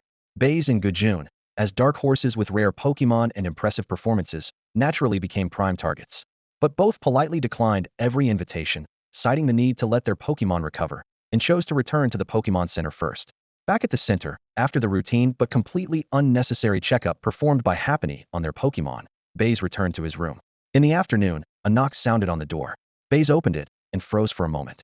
Fuki stood there, no longer wearing the conservative nurse uniform, but instead dressed in an extremely bold outfit. A low-cut camisole revealing a large expanse of fair skin and a deep cleavage, paired with a tight, curve-hugging mini-skirt emphasizing an incredible figure, black stockings adorning her legs, and high heels. Her makeup was exquisitely done, her eyes sultry, mixing shyness with daring. Mr. Baize, I came to see if you and your Pokémon need any extra special care. Her voice was sweet and seductive, her body leaning slightly forward, the strong scent of perfume mixed with feminine allure wafting toward him. A sudden rush of heat surged to Baize's head, his nostrils flared, and he almost bled from the nose. He instantly understood her intention. Looking at this tempting woman who had actively presented herself, his mind raced. Reject her? No need. That might offend a useful ally. Accept her? It could only bring benefits, pleasure, and securing her loyalty. With almost no hesitation, his expression quickly shifted to one of awe and desire. He grabbed Fuki and pulled her inside, closing the door behind them. Miss Fuki, you look absolutely stunning today. His voice was hoarse and deliberately enticing as his fingers slid restlessly over her smooth back. Fuki moaned softly, half pushing but half yielding into his embrace, her eyes hazy with desire. Omitted, extensive exclusive content. 3 hours later, The room was thick with a suggestive atmosphere. Fuki lay sprawled on the bed like a soft puddle, sweat glistening on her skin, her face flushed with satisfaction and exhaustion, eyes dreamy as she gazed at Baize dressing nearby. Baize fastened the last button on his shirt and turned to face her, his expression softening to tender warmth. Sitting on the bedside, he gently stroked Fuki's still-flushed cheek, looking at her with deep affection. Fuki, thank you. I really like you. His voice was low and magnetic. But my dream is to become the champion of the Master Tournament. I want to stand at the top of the world. For now, I can't stop, and I can't offer you a stable future. Will you wait for me? Wait for me to succeed, and I promise to come back for you in glory. His words dripped with seductive deceit, wrapping selfish ambition in a romantic promise of patience. Fuki was completely ensnared in this gentle trap. Deep in her heart, she loved this strong yet gentle man deeply, but she knew she could never truly keep him. She didn't dare ask for much. She simply nodded firmly, wrapped her arms tightly around Baize's waist, and buried her face in his chest, her voice trembling with emotion. They'll wait for you. I believe you'll succeed. Please be careful. She chose to deceive herself, immersing in this brief moment of tenderness and fragile promises. As night fell, Fuchi took advantage of his position to secretly retrieve detailed profiles of all 32 finalists registered in the league's system information, including their main Pokémon and approximate levels, clearly a serious violation of regulations. Baize carefully browsed through the data, but his eyes soon locked on Gujun's file. When he saw that Gujun's other main Pokémon was a level 36 Sceptile, his pupils suddenly contracted sharply, a wave of turbulence sweeping through his heart. Level 36 Sceptile, a grass-type Pokémon. This guy was hiding it well. Not only did he have exceptional talent, but his background was clearly no simple matter. To have raised such a powerful ace at just 2 years younger than himself, that was the true meaning of a destined prodigy. A secret mix of jealousy and a sense of threat quickly spread within him. Fuchi, proudly Baize's woman, wholeheartedly supported him. She quickly comforted, "Don't worry, Baize. You're so strong, and with your Sandile, you'll definitely beat him. I believe in you." Hearing her say this, Baize suppressed the unease in his heart and burst out laughing, scooping Fuchi up in his arms. Exactly. What's there to be afraid of? But before that, let's celebrate first.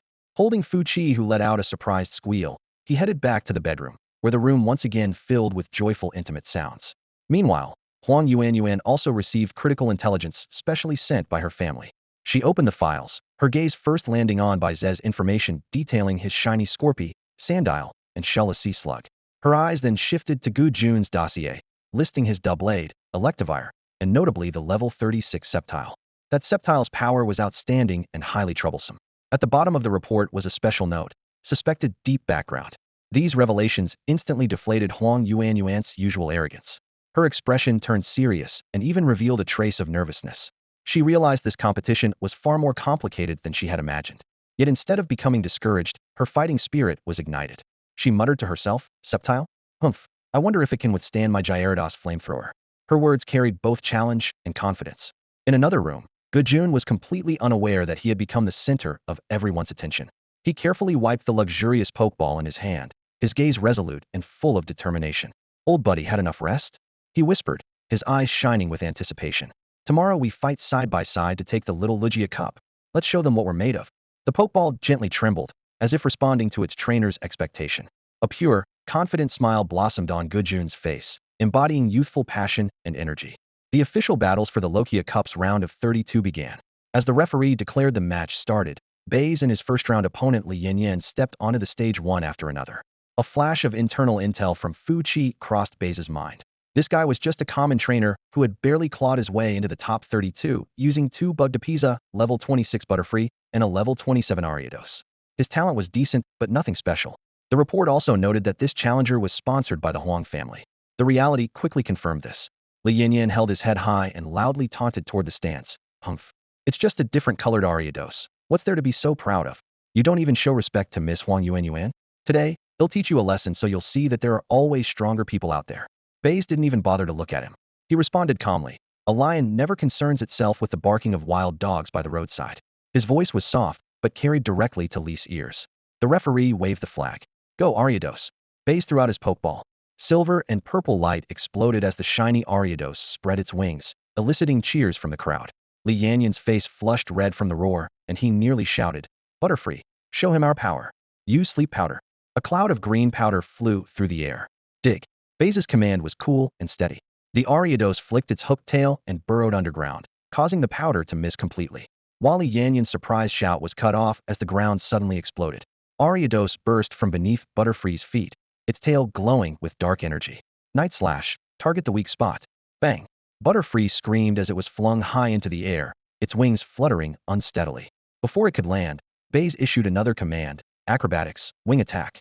Ariados twisted through the air with lightning speed, first ramming Butterfree with agile strikes, then sweeping it with glowing wings. Smack! Butterfree crashed like a kite with a broken string, completely incapacitated. The one strike would have been enough, but Baize let Ariados land a couple more hits as a public crushing of the noisy bug, a sharp retort to Lee's pre-match trash talk. Lee Yanyan's face turned pale. His fingers trembled as he recalled Butterfree. Taking a deep breath, he sent out his second Pokemon. Ariados, go? Suppressing his fear, he shouted, use spider web to restrict its movement. Sticky silk shot out like a net. Slash it apart, then taunt. Baize's tone remained calm and collected.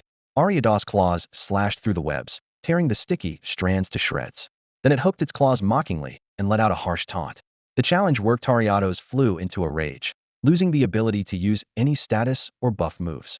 Lee Yanyan's most relied upon sword dance strategy was effectively locked down. Wing attack, send it flying. Ariados suddenly accelerated, delivering a fierce wing strike that sent its foe soaring. Acrobatics. The purple figure chased down the helpless Ariados midair, crashing into it in a spiraling whirlwind. Finally, slash. With a final heavy slash, Alitos crashed to the ground, following in the footsteps of Badabu the butterfly. Alitos has lost the ability to fight. Winner, Baize. The referee's announcement sparked an uproar throughout the arena. Baize withdrew his Scorpius expressionlessly, not sparing a glance at the disheartened Li Yanyan, then turned and stepped off the stage. Li Yanyan swallowed his pain, hurriedly recalling his two severely injured Pokemon into their Pokeballs before rushing them to the emergency area. Once they were treated, he nervously made his way to the stands, hoping to seek credit and sympathy from Huang Yuanyuan. Miss Yuanyuan, that Baize was so arrogant. Although I lost, I did manage to wear down his Scorpius. Huang Yuanyuan, already irritated by Baize's dominance and Gujun's hidden strength, lost patience when she saw Li Yanyan trying to claim credit despite his defeat. She retorted sharply and sarcastically, we're down. Your Badabu and Alitos didn't even scratch a hair off his Scorpius. Pathetic. You're wasting the Huang family's resources. Get lost. Don't embarrass me here. Her words struck like lashes, leaving Li Yanyan pale and breathless. At that moment, he finally understood that, in her eyes, he was nothing more than a dog to be beaten and scolded at will. Meanwhile, the other two battles on adjacent fields had also concluded.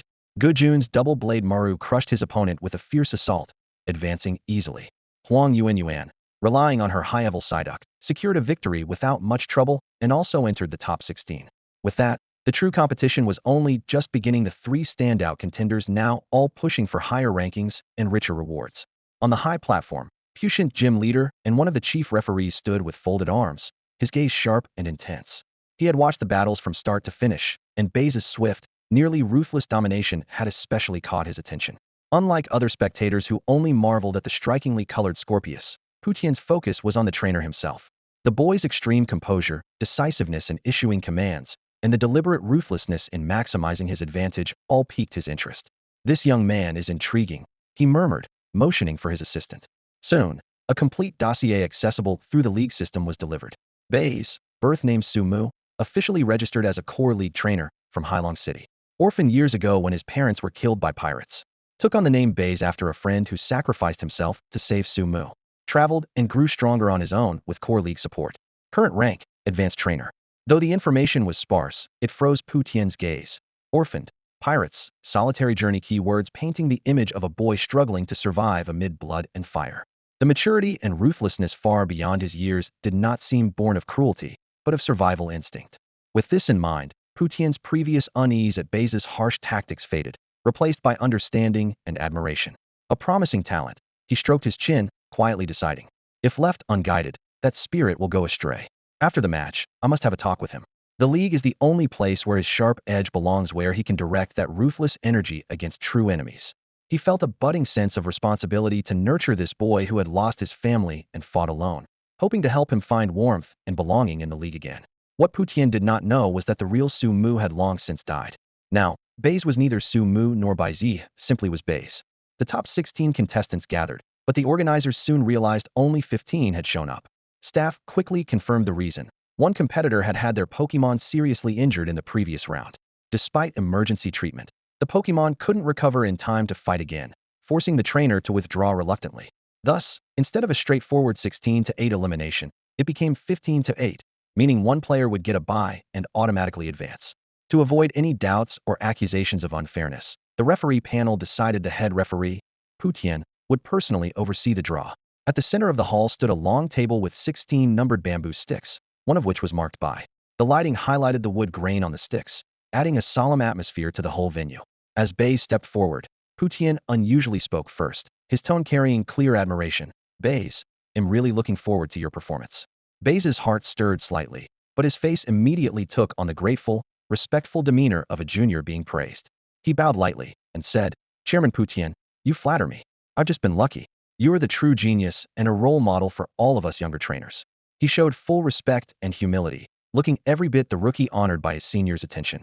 Representatives from the prominent families and factions nearby quietly exchanged glances, their expressions mixed. Many thought secretly, so this kid is already quietly linked up with Chairman Putian, accepting the league's backing? Baize suddenly seemed a more serious threat and a more valuable investment in their eyes. What no one knew was that Baize felt nothing inside this was just his usual, zero-cost performance. When he drew his bamboo stick and unfolded it, the black calligraphy spelling by caught his eye. He paused for half a second, then a wave of uncontainable joy surged through him. This meant both his stamina and tactics could be preserved to the fullest. Congratulations, Baize, you've advanced directly to the quarterfinals, Putian announced with a smile, clearly pleased for his chosen protege.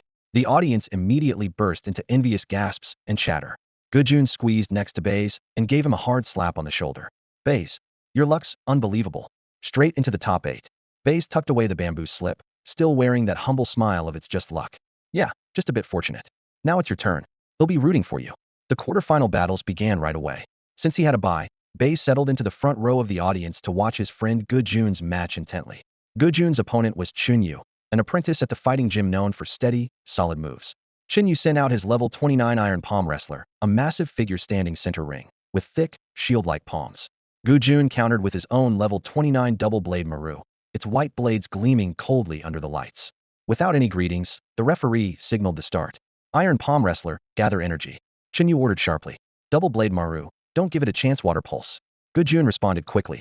A jet of mist surged forward, hitting the iron palm wrestler's thick layers of fat, scattering droplets, but barely shaking it at all. Having gathered power, its eyes gleamed fierce and focused. Charge hard, Chunyu said quietly. The iron palm wrestler lumbered forward, swinging its massive palms with crushing force. Yinjian dodge, Gujun called out calmly. Double-blade Maru flicked its blades and leapt high, slicing through the air in a swift arc to strike from the side. But iron palm wrestler's tough hide absorbed the blow with barely a scratch. Tit for tat, Chunyu ordered immediately. Iron palm wrestler bore the counterattack, then slammed a heavy palm back like an iron anvil. Boom. Double-blade Maru was slammed flying and took serious damage. Dual-edged Maru, hold on. Shellblade. Gujun was growing desperate. The cold shimmer of water gathered along dual-edged Maris gleaming blades. Struggling to stay upright, it suddenly swung down fiercely at the opposing iron palm fighter. Water splashed everywhere as the blue-white blade glowed, deeply cutting into the opponent's ironclad chest. An excellent counterattack. The iron palm fighter grunted, its massive body swaying, but it held firm with sheer willpower, refusing to fall. Final strike, unleash your power. Chunyu decided without hesitation. The iron palm fighter rooted its legs, muscles bulging like drums. It slammed out a palm strike, an invisible shockwave roaring through the air, colliding squarely with dual-edged Maris steel body. For a moment, both Pokémon trembled violently, as if hit by a heavy hammer, staggering before crashing heavily to the ground together. As the dust settled, the referee raised the flag. Both had lost their ability to fight. Round 1 ends in a draw. The air by the arena exploded. Thunderous cheers erupted from the crowd. Chunyu exhaled deeply, his gaze sharpening as he threw out his trump card Pokeball, level 34 Lucario. The blue-gray figure landed steadily, steel spikes gleaming with fierce determination. Gujun did not hesitate either, tossing out his own secret weapon. It's up to you, Sceptile. The ball's light vanished, and the level 36 Sceptile stepped onto the stage. Its deep green body was sleek and sharp, the seed on its neck glowing a vivid green, eyes like cold stars. Lucario, sword dance. Sceptile, sword dance too. Two swirling gusts of wind rose nearly at once. But Lucario was quicker by a fraction, its steel arm tracing a graceful arc as its attack power surged. Seeing this, Chunyu acted swiftly. Interrupt his sword dance with Aura Sphere. An intense blue orb formed and shot forward. Gujun shouted sharply, Leaf Blade. Sceptile's arm blade extended in an instant, glowing bright green as it slashed directly. The blue-green energies clashed midair with a deafening roar, scattering dust and debris. Taking advantage of the chaos, Shinyu called out, "Metal sound." The shrill frequencies sliced through the air. Sceptile winced in pain, but gritted its teeth to endure. A quick thunder wave then cross-chop. Gujun bellowed. Sceptile's body suddenly flashed green lightning, dashing forward as its arms crossed, unleashing a massive insect-type X-slash. Despite Lucario's steel resistance, it was pushed back several steps. A shallow silver scar marked its chest. Bone Club Frenzy. Shinyu recalled Lucario's King's Proof. Each bone strike capable of intimidating foes. Bone energy formed into a club in his palm. Lucario swung swiftly, striking and sweeping. Sceptile dodged most with flips, slides, and leaps but still took several hits, though it didn't faint. The battle between speed and power intensified. Afterimages blurred on the arena as metal clangs and leaf blade cuts echoed. Finally, during a close fight, Sceptile spotted a slight hesitation in Lucario's initiation and struck like lightning, with leaf blade landing a precise, critical hit. Bang! Lucario grunted and dropped to one knee, then lost consciousness. The referee raised the flag sharply. Lucario is incapacitated. Winner, Gujun. Shinyu recalled his Pokémon, disappointed but graciously nodded. You're impressive. I admit defeat wholeheartedly. Gujun squeezed his fist in the air, breathing heavily. You're strong too. If I'd been any slower, I would have lost. From the spectator seats, Baize's expression grew serious. Luckily Gujun won, or his match would have been a brutal fight. There was no denying this was truly a battlefield full of elite trainers. With this, the quarterfinalists were finalized. However, 2 players had to withdraw due to severe Pokémon injuries, leaving only 6 to continue. 1. Baize had a bye, with all his Pokémon at full health. 2. Gujun's Sceptile was heavily drained. Electivire hadn't battled yet, and dual-edged Maru could no longer fight. 3. Huang Yuanyuan, her opponent, forfeited outright, keeping all 3 of her Pokémon in peak condition. 4. The other 3 competitors all had varying degrees of wear on their teams. The situation was clear. Baize and Huang Yuanyuan rested and ready, with their Pokémon in top form, especially Huang, whose untouched trio made her the strongest contender for the championship without a doubt. Originally, the semifinals were supposed to feature 6 competitors battling it out to determine the final 4, but the format was tweaked again, turning it into a 3-way showdown. When the drawing was announced, Baize, Gujun, and Huang Yuanyuan unsurprisingly didn't face each other immediately. Baize glanced at the match schedule, the corner of his mouth curling into an almost imperceptible sneer. He knew very well this wasn't Luke. It was a tacit alliance between the Putian faction, the Huang family, and the various groups backing Gujun. The elites of Minjiang City excelled at crafting such delicate balances, not offending the powerful outsider Gujun, respecting the home gym leader's promising prospect Baize, while also ensuring their own hometown girl Huang Yuanyuan could steadily make it to the end. In the semifinals, Baize was set to face a hefty, veteran trainer. The records showed his opponent's lineup included a level 28 Lickitung and a level 33 Ursaring, definitely not to be underestimated. Baize had no intention of wasting time with Scorpio or Shelled Sea Hare anymore. He needed a decisive, overwhelming display to intimidate and build momentum for the finals. Go, Drill Burrow. The Pokeball sliced through the air as the level 34 Drill Burrow landed. Its metallic shell gleamed with a cold white sheen under the sunlight, and its enormous drill horn was unsettlingly menacing. Just by standing there, it radiated a suffocating aura like a steamroller, causing the crowd to erupt in astonished cheers once more. Drill Burrow Sandstorm. Slash claws. A low growl accompanied a fierce gust as yellow sand instantly swept the battlefield, turning the air opaque with dust. Drill Burrow crossed and rubbed its claws together, the sharp metallic screech signaling an increase in both attack power and hit accuracy. Across the field, Lickitung staggered, lost in the sandstorm's blinding haze. The chunky trainer shouted, "Lickitung, don't be afraid. Use Lick." Ghostly energy swirled around its long tongue as it aimed for the target. Dig down and avoid it. Drill Burrow's tail swept over the ground, disappearing underground in an instant. The ghostly tongue struck the empty space above. Now's your chance. Emerge and drill charge. Boom. The earth erupted as Drill Burrow burst out from beneath Lickitung, spinning its drill horn at high speed straight into the soft belly. Bang. The impact was fierce. Lickitung didn't even have time to cry out as it was knocked back, landing heavily with eyes rolling a complete knockout. 2 rounds in, imbued by the sandstorm, Drill Burrow delivered a clean sweep. Damn, how can it be this strong? The bulky trainer wiped sweat from his brow, recalling Lickitung and releasing his last Hopia level 33 Ursaring. Ursaring, win this for me. Roar. Ursaring charged into the sandstorm with heavy steps, its fierce punches breaking through the wind. Hold the line. A green shield sprung up instantly, absorbing the punch with a dull thud but showing no cracks. Now Drill Horn. The moment the shield faded, Drill Burrow's drill horn spun wildly above its head. channeling an energy that seemed to tear the very air apart, aiming precisely at Ursaring's chest. Hum. After a dull, heavy thud, Quan Bear's forward charge suddenly froze. The fierce light in its eyes vanished in an instant, its massive body shaking violently before crashing to the ground like a collapsing mountain, sending dust flying everywhere. At the center of the arena, only the faint blue smoke drifting from Baize's giant horn remained one fatal strike. The horn drill had landed perfectly. The crowd, which had been holding its breath, fell silent for a moment before erupting into a tsunami of cheers and shouts. The overwhelming presence of a flawless, instant knockout made the temperature in the whole venue feel as if it had been set ablaze. Meanwhile, Gajun's battle was much tougher.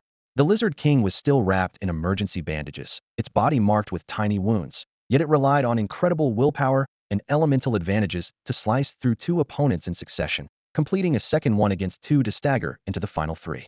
At the same time, Huang Yuanyuan once again faced an opponent who mysteriously surrendered after a brief resistance, allowing her to advance almost unscathed and in perfect form. But even the toughest body has its limits. After two brutal fights, Gujun's Lizard King finally collapsed heavily, completely exhausted and unable to continue. Gujun could only smile wryly and concede defeat, settling for third place earlier than expected. In the resting area, Baize quickly approached his friend, his face showing just the right amount of regret. Such a shame, Gujun. Your Lizard King really gave it all. Though disappointed, Gujun waved off the sympathy with a cheerful grin. No choice, it did its best. Congrats to you, Baize know the finals. You have to win it all. They'll do my best, Baize nodded, then patted Gujun on the shoulder, whispering reassurance. Don't take it to heart. The schedule here is tight, but in the league championship there's plenty of time to rest and recover. They won't push the Pokemon nonstop. Hearing league championship, Gujun's eyes lit up once more. Exactly. That's our real goal. Let's have a real match next time. Definitely, Baize smiled, though inside he remained calm and steady. Soon, the ultimate showdown was about to begin. The stands were packed to capacity, the roar of the crowd building into a massive wave. Fu Qi, having taken special leave, sat in the front row, hands clenched tightly, nervously yet eagerly watching the figures battling inside the arena. At the opposite end, Huang Yuanyuan stood tall facing Baize, chin raised high, her eyes filled with arrogance and provocation. Humph, I didn't expect you to be the one standing before me in the end. But your luck stops here. They'll show you and your stupid mouse what true power really means. Baize pretended not to hear her, not even sparing her a glance. Instead, his focus was solely on Fu Qi in the stands. The girl returned his look with deep, unwavering affection. Between them seemed to stretch invisible threads that completely sidelined Huang Yuanyuan. This cold indifference cut deeper than any verbal comeback. Huang Yuanyuan's face immediately turned deathly pale as she clenched her fists, her knuckles cracking loudly. The tension of the final match hung thickly in the air before the battle had even begun. The Little Ligia Cup finals officially kicked off. The stadium lights converged into two blazing white beams as the giant screen displayed information about both competitors. Huang Yuanyuan was first to throw her Pokeball. Level 30 Wartortle landed on the field, its blue-green shell reflecting a cold, hard gleam. Immediately after, Baize's level 27 Gastrodon appeared, its smooth skin glistening faintly under the lights. Both trainers held back their true trump cards, yet each harbored their own calculations. Baize knew full well that Gastrodon's Storm Drain ability was a natural counter to water types, so he commanded in a deep voice, Gastrodon, harden. A pink-white glow traced along the sea slug's body, forming a layer of rock-like texture that sharply increased its defense. Huang Yuanyuan had clearly obtained intelligence beforehand and showed no intention of using water-type moves, waving her hand decisively. Wartortle, fake out. Wartortle suddenly charged forward, delivering a sharp slap that made Gastrodon's form freeze. The flinching effect took hold instantly. Now bite. Huang Yuanyuan pressed her advantage. Wartortle's sharp fangs sank viciously into the sea slug's soft exterior, dealing full, dark-type damage. Intense pain surged through Gastrodon, but thanks to the earlier defense boost, it barely managed to hold on. Again hardened, Baize remained as calm as ever. A second layer of rocky texture emerged, pushing Gastrodon's defense to even greater heights. Immediately after, he laid out his next moves in quick succession. Ancient Power, then Recover. Rock energy swirled around as glowing stone fragments bombarded Wartortle. At the same time, gentle pale green healing waves spread through Gastrodon's body, its wounds visibly closing up. Seeing her opponent not only standing firm but growing tougher with each exchange, Huang Yuanyuan stamped her foot in frustration. Wartortle, knock it flying. Aquatail no. The words had barely left her mouth when her expression changed drastically, but it was too late to take them back. Wartortle's tail swept forward wrapped in surging water, but Gastrodon's Storm Drain activated instantly, absorbing all the rolling waves and converting them into special attack energy. Now's our chance. Ancient power. A gleam flashed in Baize's eyes. The enhanced rock projectiles whistled through the air, striking the chest plate of Wartortle, stood dazed after having its move absorb a critical hit. With a thunderous crash, Wartortle spat out white foam and collapsed to the ground. Wartortle is unable to battle. Gastrodon wins. The referee raised the red flag high. The stands erupted as the audience burst into shocked exclamations. Baize had taken the first victory with a Gastrodon 3 levels lower than his opponent's Pokémon. Useless. Huang Yuanyuan's face turned iron dark as she furiously recalled Wartortle, then swung her arm to hurl out her second Pokeball. Crush it to pieces, Gyarados. From the violently pulsing red light, a level 35 Gyarados emerged with fangs bared, its massive shadow engulfing the battlefield. Its deafening roar whipped up hurricane-like air currents that made even the barriers hum and rattle. Huang Yuanyuan held nothing back. Hyper Beam. Gyarados raised its head high, golden energy gathering violently in its throat before transforming in an instant into a devastating beam aimed directly at Gastrodon. Baize urgently commanded, "Hidden power." Gastrodon spat out an ice blue beam in response. The two energy beams clashed in midair, but under the massive gap in level and power, Gastrodon's attack quickly shattered. The remaining hyper beam blasted through the defense line with tremendous force, sending Gastrodon flying like a scorching fireball before it crashed heavily outside the arena, instantly falling into critical condition on the verge of fainting. But the massive side effect of the destructive ray immediately took hold. Gyarados became rigid and unable to move. Shelder seized the opportunity to activate self-heal, a faint glow flickering over its body as it struggled to regain a bit of strength, barely staying on its feet. The paralysis lasted one turn, and Huang Yuanyuan regained her composure quickly, commanding sharply, "Gyarados, crunch." Gyarados shook off the stiffness, roaring fiercely as it lunged at its opponent. Dark-type energy cloaked its sharp teeth, sinking into Shelder with a brutal bite. Already battered, Shelder had no strength left to resist. One last strike. Destructive ray. Huang Yuanyuan showed no mercy. A blazing white beam tore through the battlefield, engulfing Shelder entirely. Shelder has lost its ability to battle. Player Haize, please send out your next Pokemon, the referee announced. Haize calmly recalled his partner, whispering, "Good job. You did well." Immediately after, he threw his ace Pokeball. "Diglett, get ready to fight." At that moment, Huang Yuanyuan raised her hand and signaled, "Referee, I request to change the battlefield to a water terrain." The crowd erupted in shock. Switching terrains mid-battle to such a heavily advantageous one was nearly unheard of in official tournaments. Yet the referee glanced toward the stands, received a nod, and surprisingly consented. The battlefield gradually sank as clear water flooded in, turning into a watery domain in the blink of an eye. Haize watched the churning surface with an expression of calm indifference, only the faintest cold smile twitching at the corner of his mouth. Adverse conditions were nothing new to him. "Diglett, use Sandstorm." A swirling dust storm swept across the arena, instantly clouding the water and sharply reducing visibility. The sandstorm weather lowered the accuracy of water-type moves and allowed Diglett, with its sand veil ability, to move like a fish in water. Haize immediately realized Huang Yuanyuan's terrain change wasn't just to boost water types. It aimed to restrict Diglett's ground-based tactics like Dig, while complementing Gyarados' advantage in the air. Scratch. Diglett used the chaos to strengthen its claws. "Gyarados, don't let it succeed." Awaken Power Rock. Shards of rock screamed down from above. Claw through them. Diglett's claws gleamed sharply as they shredded the falling stones. Waterfall. Metal Claw counter. A giant watery whip collided with gleaming steel claws, splashing water and ringing metal noises filled the arena. Gyarados, Flamethrower. Huang Yuanyuan tried to counter Diglett's Steel-type with fire. Hold firm. A green barrier rose, perfectly blocking the blazing flames. Back and forth they battled, moves clashing fiercely amid the watery terrain and raging sandstorm, the scene nearly spiraling out of control.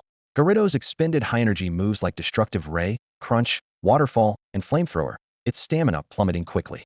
Meanwhile, Diglett darted rapidly thanks to the Sandstorm and Sand Veil ability, barely using any energy. After several minutes, Gyarados' movement slowed, heavy breaths escaping. Haize's gaze sharpened. "It's over. Diglett, finish this with Metal Claw." Diglett became a yellow lightning strike, instantly crossing the battlefield. A gleaming flash struck. Roar. Gyarados let out a defeated, reluctant cry as its massive body crashed into the water, sending huge waves, before finally losing its ability to fight. Gyarados is unable to continue. The winner is Haize, the referee announced loudly. The crowd erupted into thunderous applause and cheers. Huang Yuanyuan resignedly recalled Gyarados, gritting her teeth. "You win this time, but don't get cocky. He'll win back eventually." Haize smiled faintly, stroking his Pokeball without replying. His eyes were already fixed on the champion's prize on the podium. Yes, I didn't let you down. Even though it's the weekend, I feel more dizzy than on weekdays. After the award ceremony, the curator Poutine specifically sought out Baize. The lights had not yet fully dimmed, and the podium in the center of the venue still held the lingering warmth. With an appreciative smile, Poutine first praised Baize's performance in the finals. Baize, congratulations on winning the championship. In both skill and tactical thinking, you are truly one of the top among the younger generation. Then his tone shifted as he lowered his voice. According to the rules, the champion's prize is a starter Pokemon from the 3 starter families, plus a rare skill disc. But I have a proposal. If you are willing to forego the starter Pokemon, I can authorize changing your reward to 2 rare skill discs and a valuable Pokemon item. What do you think? His eyes scrutinized Baize, clearly curious to see how this outsider would decide. Baize quickly weighed his options without hesitation. 1. The starter Pokemon given by the league would likely only have high-level aptitude but limited potential. 2. Training a starter from scratch would require huge resource investment, and supporting his current 4 main Pokemon was already a stretch. 3. As an outsider, taking a starter coveted by local families would surely provoke resentment. By giving up the starter, he could show humility and avoid unnecessary trouble. He bowed respectfully. Thank you very much for your kindness, curator. I choose the skill discs and the item. Poutien's eyes held even more admiration as he lowered his voice further. Smart choice. Honestly, even if you picked a starter, you'd only get a high-level 1 capped at the final evolution. This is the unspoken rule among the local powerful families. The good ones never go to outsiders.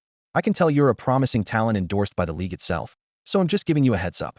A look of realization and gratitude appeared on Baize's face. He bowed deeply again. I see now. Thank you very much, Curator Poutine, for your guidance. I am deeply grateful. Yet he smirked inwardly. Sure enough, it's all calculated everywhere. Poutine nodded in satisfaction. Now tell me, which 2 skill discs do you want? As long as the warehouse has them and it's not ridiculous, I'll get them for you. Baize had already planned carefully and answered immediately. If possible, I would like the Hidden Rock disc and either Ice Beam or Iron Head. These 3 are most important for improving my tactics, especially Iron Head. Me, Alolan Dugtrio really needs a strong Steel-type move. I could use Hidden Rock myself, but Ice Beam and Iron Head are no problem. Poutine agreed promptly. The process has to be followed, so you'll get them after you finish challenging my gym. As for the item, I'll have someone send it over ahead of time. It will definitely be high quality. Yes. Thank you again, curator. I look forward to your guidance. Baize said respectfully, his tone firm and sincere. As Baize had expected, word of his decision to give up the starter reached the Huang family, who interpreted it as a sign of pragmatism and humility. The Huang leaders were very pleased, thinking this outsider boy showed understanding. Coupled with Poutien's endorsement, their attitude softened considerably. When the skill discs and item were delivered, a toxic disc and a quick Klowan extra card storing 3 million league credits was included as compensation and for friendship. Baize breathed a sigh of relief as he looked at the 3 million credit card. Earlier, he had nearly emptied his savings buying tree fruits, breeding materials, and sharp fangs, and his account was now close to overdraft. While 3 million wasn't an enormous sum, it was enough to cover the team's top-tier expenses for half a month, providing a much-needed breather. When faced with the envoys sent by the Huang family, he quickly put on a grateful, slightly overwhelmed smile, speaking humbly and sincerely. This is far too generous. I was merely fortunate to win and hardly deserve this. Please convey my deepest thanks to Patriarch Huang on my behalf. His every gesture was perfectly measured, leaving the envoy inwardly impressed by the young man's manners and tact. After the Huang family's people left, Baize ran his fingers over the card and sighed to himself. Raising Pokemon was truly a bottomless pit. Capturing them was only the beginning. The real challenge lay in continuously providing resources to make them stronger. Night fell, and the lights in the Pokemon Center's guest rooms glowed warmly. The rain had just stopped, and Fuchi curled up in Baize's arms, her cheeks flushed but marked by hesitation. After a long pause, as if summoning courage, she whispered so softly he could only hear against his chest, Baize, I on my own initiative, applied to my family for the lowest level of benevolent investment. You don't have to join the Air family. I just hope this can help you. She knew this was against protocol and nearly exhausted the last of her family's goodwill toward her, yet she still wanted to do something for the man before her. A sharp gleam flashed in Baize's eyes, quickly softened by warmth. He held Fuchi tight, his voice filled with both gratitude and guilt.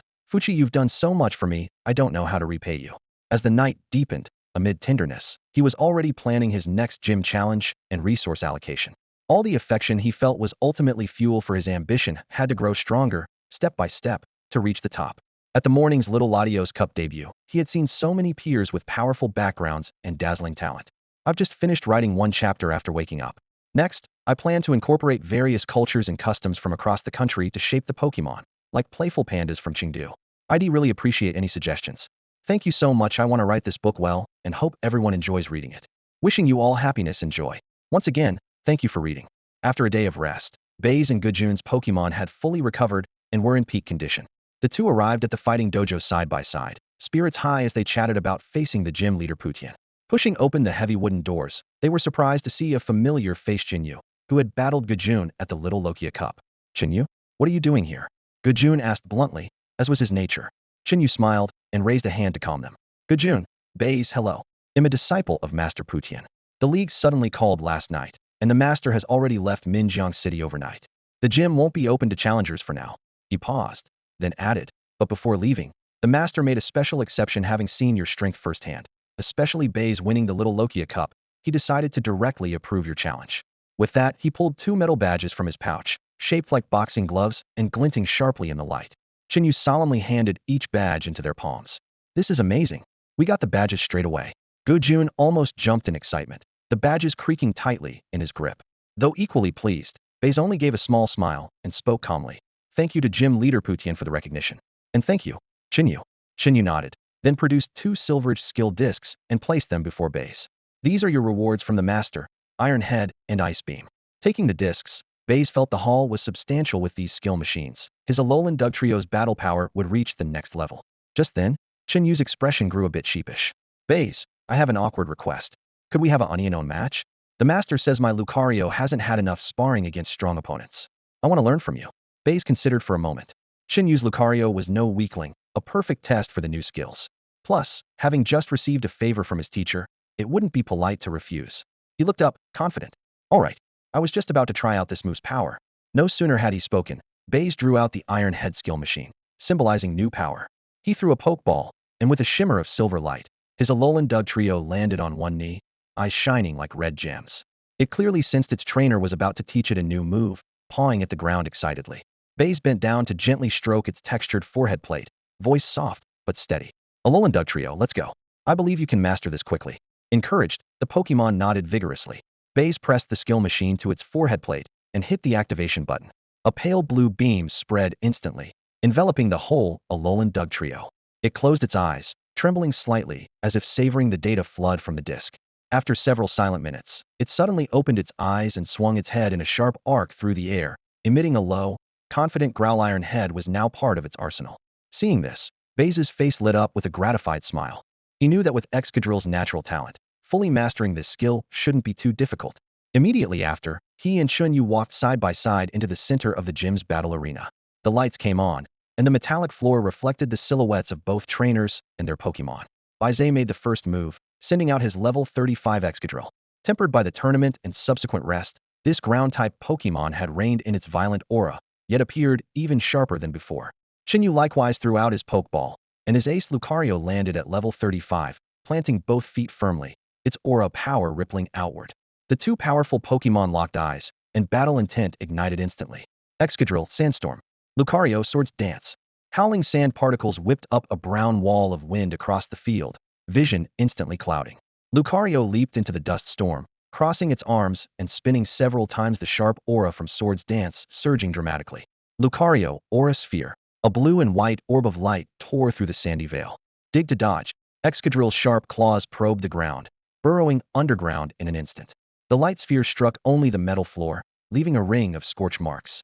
Come out, Iron Head. Baize seized the chance to test the newly learned move. The ground exploded as Excadrill's steel skull gleamed coldly, ramming toward Lucario. Lucario reacted with lightning speed, crossing both arms to block. Bang. It was knocked back several steps by the tremendous force, feet sliding and leaving shallow marks. Bone Rush. Chinyu's voice remained steady. Lucario condensed energy, forming a bone staff that swept out suddenly.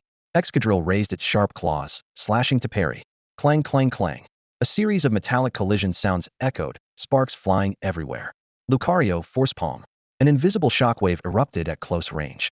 Protect. A green barrier formed instantly, forcibly blocking the impact wave. Baize caught that momentary opening. Now's the time. Drill run. As Protect faded, Excadrill transformed into a spinning drill and charged out fiercely. Lucario sidestepped, letting the blade pass, then countered with a metal claw that scraped past, producing dazzling sparks.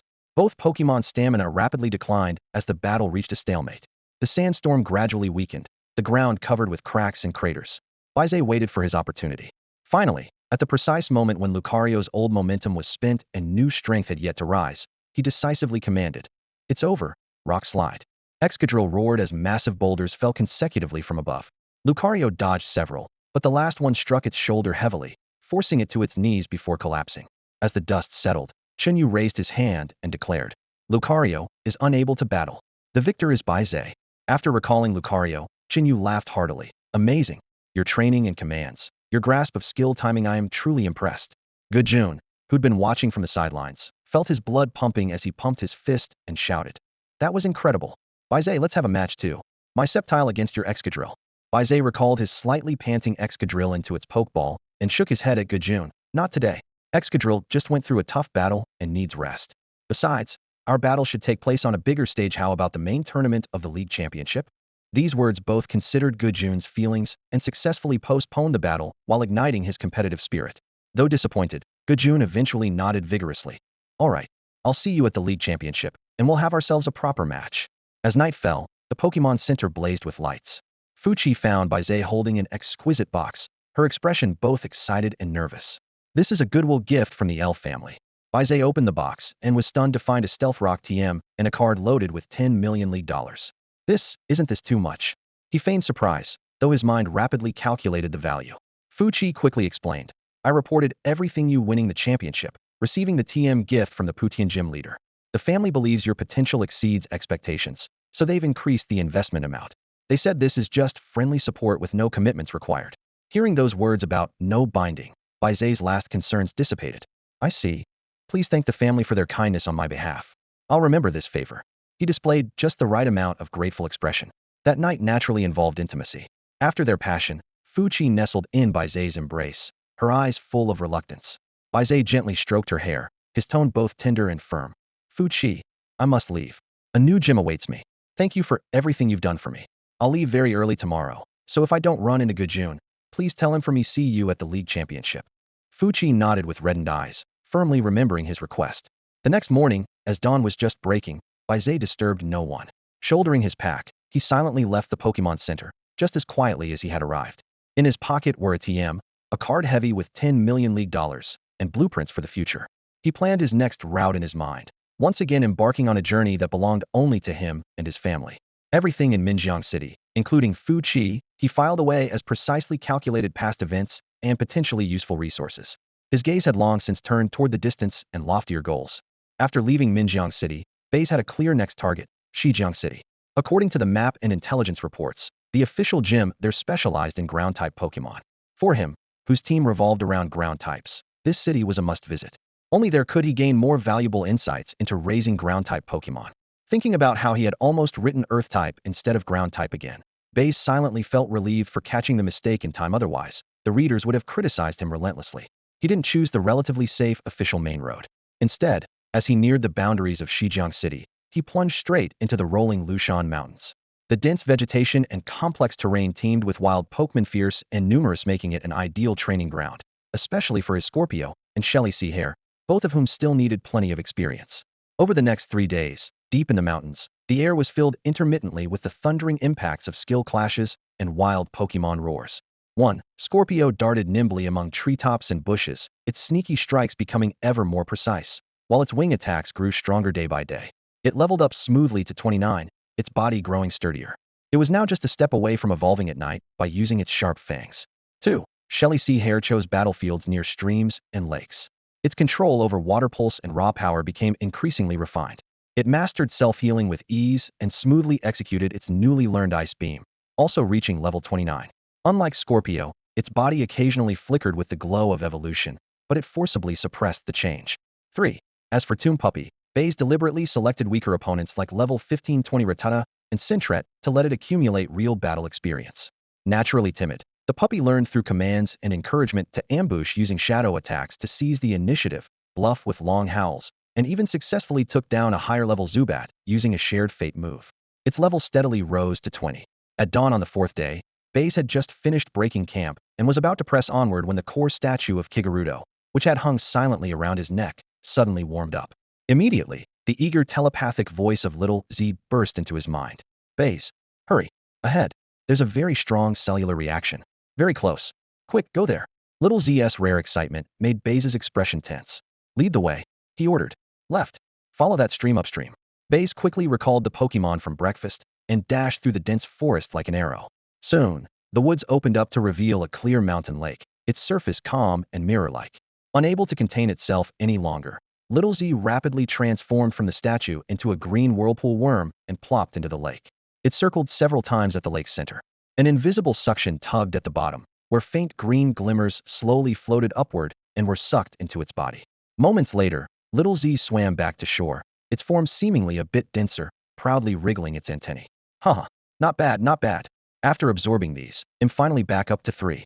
Baize smiled in relief for it, and was about to turn and continue on. Crack. Accompanied by an angry roar, the lake exploded violently. A massive level 32 giant claw crab climbed ashore fiercely, blocking their path with its terrifyingly large pincers. Its small, dark eyes locked onto Baize and Xiao Zi, clearly awakened and enraged by the recent noise, with anger simmering beneath its shell. A level 32 giant claw crab, perfect for training Shelly Bunny, Baize quickly assessed. He raised his hand and threw a pokeball. Shelly Bunny, it's all yours. A crisp click sounded, and Shelly Bunny landed on the damp sand without hesitation, facing the enormous creature fearlessly. Snap! The giant claw crab roared in fury, swinging its pincers and blasting a high-pressure water jet like a cannon at Shelly Bunny. The moment the water hit, it was fully absorbed. The torrent ability activated, converting the energy into a boost for special attack. Blue streaks of light flickered across its body instantly. Now Water Pulse. Empowered Water Pulse surged forward, waves crashing heavily against the crab's thick shell. Though the type advantage was poor, the giant claw crab still staggered back half a step. Keep going, try your new move, Ice Beam. Shelly Bunny opened its mouth, firing a shimmering ice blue beam. A visible chill filled the air as frost spread over the crab's shell, joints freezing up and movements slowing dramatically. Final strike, ancient power. Stones swirled in the air, forming a massive boulder that crashed down with a roaring wind. Boom. The boulder shattered and the crab screamed, toppled over and utterly defeated. Baize stared at the fallen prey, his eyes cold and analytical. A level 32 giant claw crab, its meat should be plump and firm, especially those pincers. Even if the quality isn't top tier, selling it at a high-end Pokemon deli or restaurant in West City will bring in decent cash. He immediately pulled out an empty Pokeball and tossed it. Beep beeping. Captured successfully. The once wild giant claw crab was instantly transformed into a saleable prize. Before the victory's aftermath could fade, Shelly Bunny began to glow with intense white light, signaling evolution. Its body stretched and changed shape. It let out a sharp cry, struggling to control the surging power. Baize rushed forward and whispered soothingly, "Hold on. Don't evolve now. When we get back to a safe camp, he'll prepare the best lubricant, pure water or shards, and earth heart, so you can evolve perfectly. If you evolve now, your potential will be limited." Hearing his promise, Shelly Bunny forced down the energy inside, and the white glow gradually faded. It looked at Baize trustingly and gave a faint nod.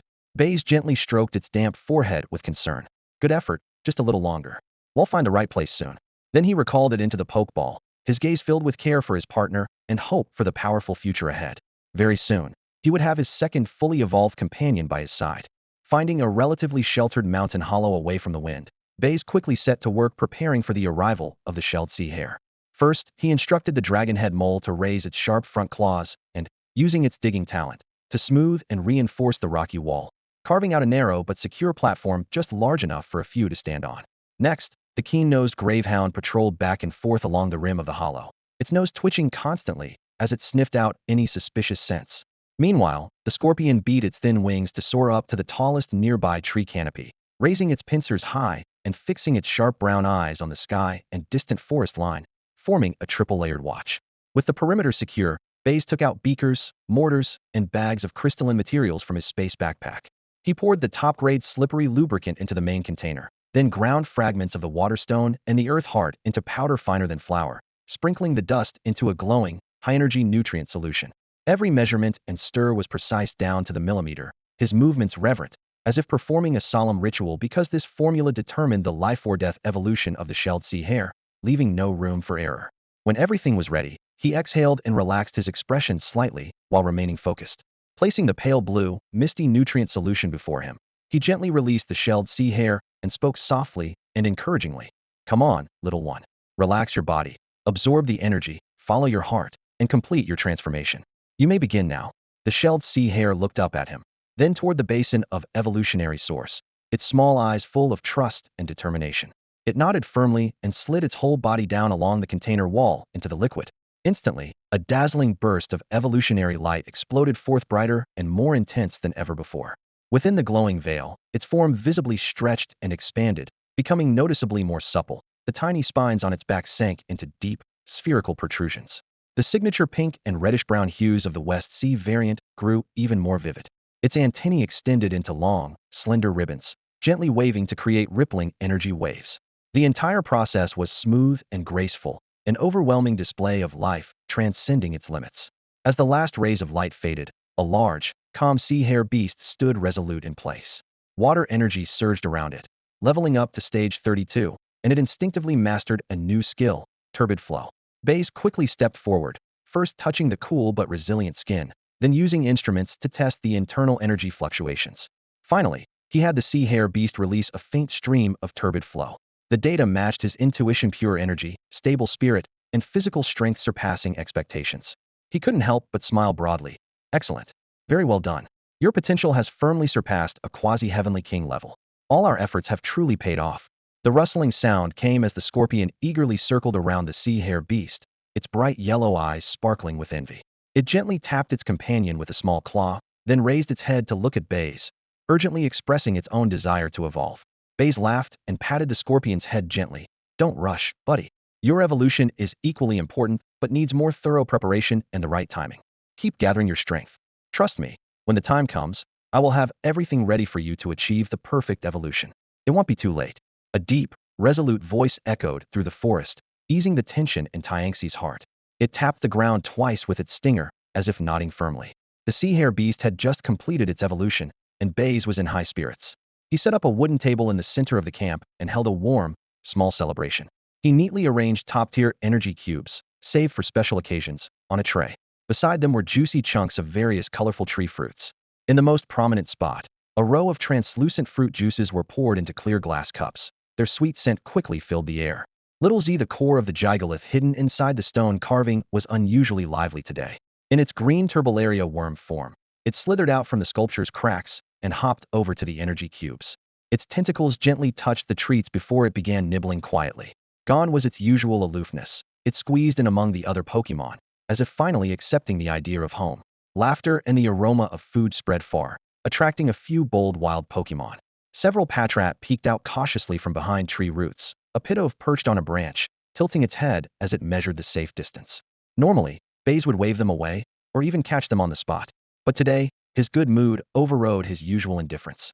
He picked up a few ordinary energy cubes and handed them to a Yamask, signaling it to hold them in its mouth, and placed them in front of the wild Pokémon from a distance. Yamask trotted lightly, arranged the cubes, then retreated into the shadows. The Patrat sniffed the scent, quietly grabbing the food.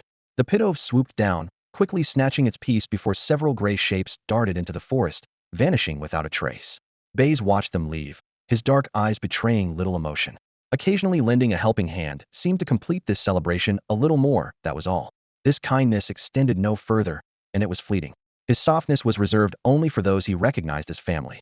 In the early morning, in a clearing within the forest, Baize was intently directing his Gastrodon. Gastrodon, control the force of your water float and go for range. Focus on compression and impact first muddy water. A turbulent, murky column of water shot forth violently, accompanied by a sharp whistling sound that cut through the air.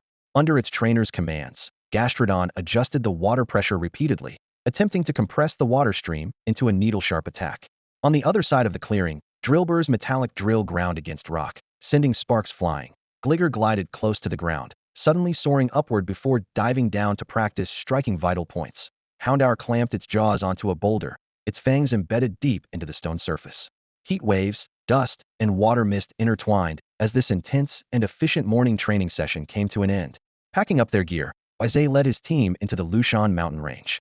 This area teemed with ground-type and rock-type Pokémon, making it practically a tutorial zone for Gastrodon with its type advantage. Muddy water and water pulse alternated in succession, while Pokémon continuously fell unconscious from the cliff faces. Experience points steadily accumulated. It was essentially a clean sweep through the area. However, not long after venturing deeper into the mountains, Baize keenly detected something amidst the forest was unnaturally quiet. Even the common calls and rustling sounds had vanished. He raised his hand to signal the team to halt, his gaze sweeping through the layered undergrowth. Gligger, scout ahead, and be extremely careful. Gligger lowered its stance and flapped its wings, moving stealthily along tree shadows. Soon it returned, wings trembling lightly, tail stinger gesturing. Xiaozi supplemented the information through brief telepathy. There were humans ahead, more than one, and they were catching Pokémon. Baize held his breath and parted the gaps in the bushes. 3 trainers in shabby clothes with vicious expressions were laughing heartily at several specially made cages, the infamous Pokémon hunters. Inside the cages, an Arbok and a Zangoose were curled up in balls, their fangs and poisonous teeth rendered powerless by fear. At the hunter's feet, a Houndoom bared its charred fangs, a Mytiana growled and snarled, and a Toxicroak emanated a purple-black poisonous glow from its entire body. Looking at those cages full of merchandise, a thought flashed through Baize's mind. Both the hunters and their spoils were walking treasure troves. With empty pockets, why not help himself? He waited for the moment when the hunters were tallying their spoils, their vigilance at its lowest, then struck suddenly. Drillbur, Sandstorm. Gligger, quick attack, then sucker punch on Houndoom. Gastrodon, muddy water target Mytina, and Toxicroak. Whoosh. Wild sand erupted from the ground, blocking out the sky. Gligger transformed into a purple streak of lightning, dark-type energy wrapping around its tail hook as it plunged into Houndoom's flank. The murky torrent swept through, sending Mytina and Toxicroak tumbling and crashing into trees with agonized howls. The triple combination of ambush, type advantage, and attribute suppression left Houndoom, Mytina, and Toxicroak unable to even counterattack before they all collapsed in unison. As the sand and dust settled, the 3 hunters' faces turned ashen, cowering behind the cages. Baize withdrew his gaze, his footsteps cold and hard as he approached, killing intent practically solidifying into tangible form. Drillbur, he had barely uttered half a command. Stop right there. A cold, sharp shout cut through the forest as a figure swept to the edge of the clearing. Accompanied by a metallic collision sound, a pokeball burst. Opina level 46 Claydol hovered in midair, its arms rotating as psychic power formed invisible chains that abruptly locked Drillbur in place. Baize's pupils constricted slightly, alarm bells ringing wildly in his mind. An elite-level league investigator. His expression shifted instantly, a mix of solemn justice and a hint of lingering fear flashing across his face. He quickly explained to the female investigator who had just appeared, "Officer, please don't misunderstand. I'm Baize, a registered trainer with the League. I caught these Pokemon hunters illegally capturing wild Pokemon here and intended to stop them. They resisted just now, and my Pokemon had no choice but to use force. These hunters are truly vile criminals who deserve punishment." The female investigator's boots pressed into the leaf-strewn, damp soil, stirring a faint, earthy scent. She looked to be in her early 20s, with delicate features, yet her sharp gaze gave her an imposing presence. Her eyes swept over the 3 unconscious hunters on the ground, then flicked to the broken pokeballs and the iron cages trembling with frightened wild Pokemon. Finally, her gaze settled on Baize and his still alert battle partner as her brow slightly furrowed. "I understand your intentions, Trainer Baize," she said with a cool and decisive tone. "I share your hatred for these scoundrels. But it is not for you or me to pass judgment, only the League's laws can do that. Their crimes must go through a formal trial and conviction." After a brief pause, she introduced herself naturally. "My name is Zhuoxiyun. Thank you for your cooperation." With that, the matter was settled. Baize seized the moment to steer the conversation toward collaboration, carefully recalling his Pokemon and packaging all the evidence. Together with Zhuoxiyun, they escorted the 3 dazed hunters and their cargo to the Shijiang City police station. Inside the station, the lights were a harsh white, the procedures orderly. Zhuoxiyun methodically verified the hunters' identities, confiscated the illegally caught Pokemon, and confirmed Baize's official League certification. Every detail in the report matched the scene perfectly. When finished, she put down her terminal and nodded at Baize. "According to League regulations, since you prevented a crime and assisted in arresting suspects, you qualify for a civic bravery reward. I will apply for 300 League points on your behalf, which will be credited directly to your profile. 300 points equivalent to 3 million League credits." Baize understood that this reward paled in comparison to the black market value of those 2 tribal Pokemon plus the Arbok and Sandile, yet he still smiled sincerely and gratefully. "Thank you, Officer Zhua. It's what I'm supposed to do." As he stepped out through the police station's glass doors, the night breeze took the smile from his face. Baize shrugged, quickly calculating in his mind. 300 points was not bad, especially since Head made a good impression with an elite investigator. That kind of connection couldn't hurt. With that thought, he didn't linger further. His steps headed directly for Shijiang City's Pokemon Center. After the trek through the forest and the recent confrontation, he needed a good rest to let his Pokemon fully recover. Then he could plan his next move, challenging Shijiang City's ground-type gym. The next day, Baize tidied his appearance, wearing an impeccable, gentle smile tinged with modesty, and approached the front desk nurse at the West River City Pokemon Center. "Hello, Beautiful nurse, sorry to bother you. I was wondering if you could share some information about the local ground type gym, perhaps the gym leader's habits or things to watch out for when challenging. Would that be possible? He stood upright, his voice soft and polite, matching the sincerity in his eyes. He looked every bit the gentleman from a handbook. The nurse barely lifted her eyelids, her tone as cold and impersonal as speaking to a machine. Sorry, I don't know. We're not involved with gym matters. With that, she looked down and resumed typing, not sparing him so much as a glance. Baize's smile froze awkwardly on his face, a flood of questions rushing through his mind. What's going on? Didn't this approach work fine in Min City? Could it be that my charm has dropped? His confidence wavered instantly. Just then, a sharp voice nearby pierced his thoughts. Looking over, he saw a young trainer couple arguing with flushed faces and raised voices. The girl, clearly a local, stood hands on hips, yelling to the ceiling. I'm telling you, if you want to be with me, fine. But 5 million league coins as bride price, plus an egg of one of the starter Pokemon. No exceptions. The boy's eyes widened as if struck by a thunderbolt attack. Well, what? 5 million? And a starter egg? Xiaoya, is our relationship really worth that much? Didn't you say before that as long as we're happy together, that's enough? That was before. My mom says no hard conditions, no deal. It's for our future security. The girl said confidently, firing words rapidly like a machine gun. The boy's face reddened. Your mom? Your mom. You're always too tired to help her wash dishes, but when it comes to bride price, you suddenly listen to her? What about our feelings? Feelings? Can feelings put food on the table? The girl scoffed. No money, no Pokemon, then don't waste my time. Several local trainers, having heard the argument, gathered around, cheering like spectators at a match. That's right, guy, no money, no romance. This is how things work in West River City. Got it. If you can't pay, just leave and don't waste the girl's youth. The boy glared at the crowd, then at his suddenly unfamiliar girlfriend, his face shifting pale and flushed with shame and anger. He stamped his foot hard. Fine, fine. I can't compete with your rules. I'm leaving. With that, he turned and dashed away, his figure awkward and defeated. Baize stood there dumbfounded, cursing under his breath. Damn customs. No wonder the nurse treats everyone coldlish. Has probably seen all kinds of out-of-towners posing as information gatherers, but really just trying to freeload. His original plan to gather intelligence was completely ruined. Baize stroked his chin in frustration. Rushing to challenge might backfire if the gym leader was influenced by this local attitude and shut him out. His hopes of learning ground-type training strategies would be dashed. He paced a few steps in the lobby. Then a sudden idea brightened his eyes. Right. It was Shiyun, that female inspector. After all, we once worked together catching Pokemon poachers. That counts as having fought side by side. Asking her for some public info about the gym shouldn't be unreasonable. Determined, Baize set off toward the league office, following the directions he had jotted down when leaving the police station the day before. He had barely walked half a block when the league Pokédex hanging at his waist suddenly blared sharply, its piercing alert echoing the city broadcast from a street lamp above, equally harsh and urgent. Emergency notice. All league registered trainers in Shijiang City, please be advised.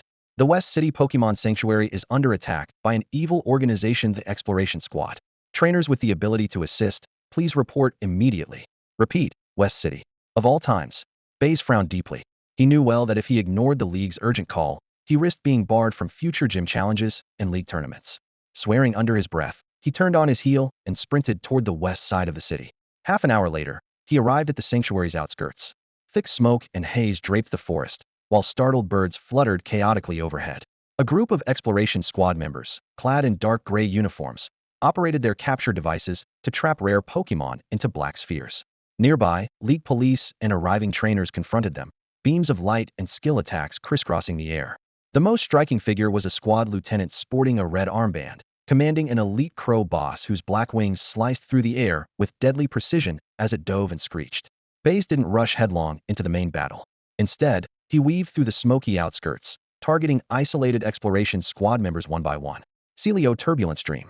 A torrent of deep blue water mixed with slime crashed down, sending a growling Mytina tumbling away. Glisker, strike vulnerable spots. Crobat on you. In a blur of purple shadows, Glisker's claws sliced the air as Crobat screeched in pain and collapsed. Though seemingly busy, every move Baize made was carefully measured, powerful enough to finish off foes, but precise enough to spare his own Pokemon from heavy injury. His tactics were a masterclass in calculated self-preservation. Suddenly, a deafening roar erupted near the battle center. Baize looked up to see Zuyun locked in fierce combat with the lieutenant. Her Medicam's glowing runes pulsed as its psychic strength held the crow boss suspended in midair like a giant invisible hammer. But at that moment, a silver-armored Bastiodon burst upward from the earth, its steel-clad fists crackling with dark energy and evil aura aimed straight for Medicam's core. Zuyun turned to intervene, but was too late. Her face instantly drained of color. Drilbur shielded. Baize shouted without hesitation. A flash of yellow lightning saw Drilbur erupt from the ground as a dome-shaped green barrier sprang up. Boom. The dark energy slammed into the shield, rippling outward in waves, but ultimately stopped dead. Debris and black flames scattered, leaving scorch marks, but no harm to either side's Pokémon. Still shaken, Zuyun glanced gratefully at Baize. He nodded briefly and called out confidently, Drilbur Sandstorm. A gale whipped up sands and dust, engulfing the entire area in a yellow haze that blinded the exploration squad and disrupted their coordination. League officers and supporting trainers seized the chance, bombarding their foes with relentless skill beams. Sensing the tide turning, the lieutenant blew a shrill whistle, and the exploration squad hastily retreated, slipping away into the forest. As the dust settled, Zuyun, her hair tousled by the storm, approached Baize earnestly. Baize, thank you so much just now. Without you, Medicam might have. Detective Zwa, no need for thanks. It was nothing, Baize said with a sincere smile, and smoothly changed the subject. I was actually hoping to meet with you today to learn more about the ground-type gym here in Shijiang. But I ran into this mess instead. Do you know when the gym leader might be available for a challenge? Zuyun sighed. Bad timing. The leader was called away on an emergency league mission too.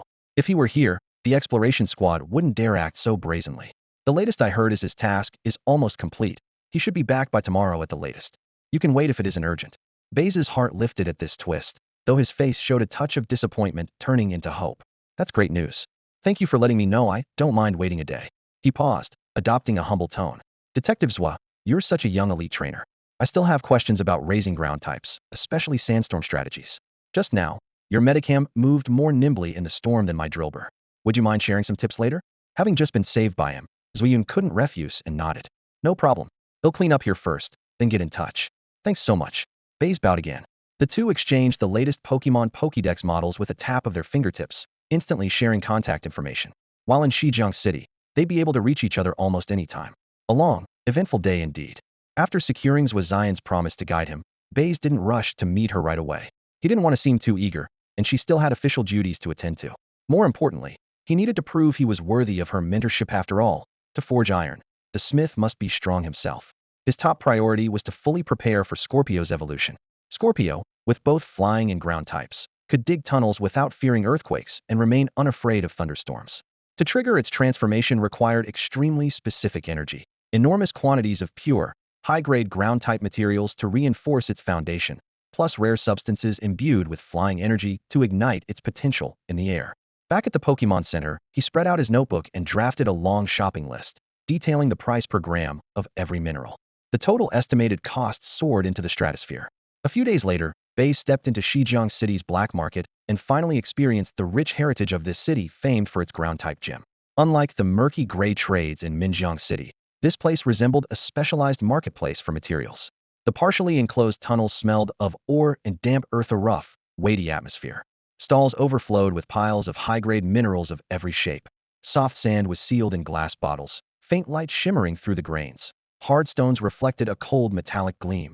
Even fragments of ground-type gems were casually displayed as decorations. The most eye-catching treat was the exclusive ground-type Pokemon snacks and ice cream.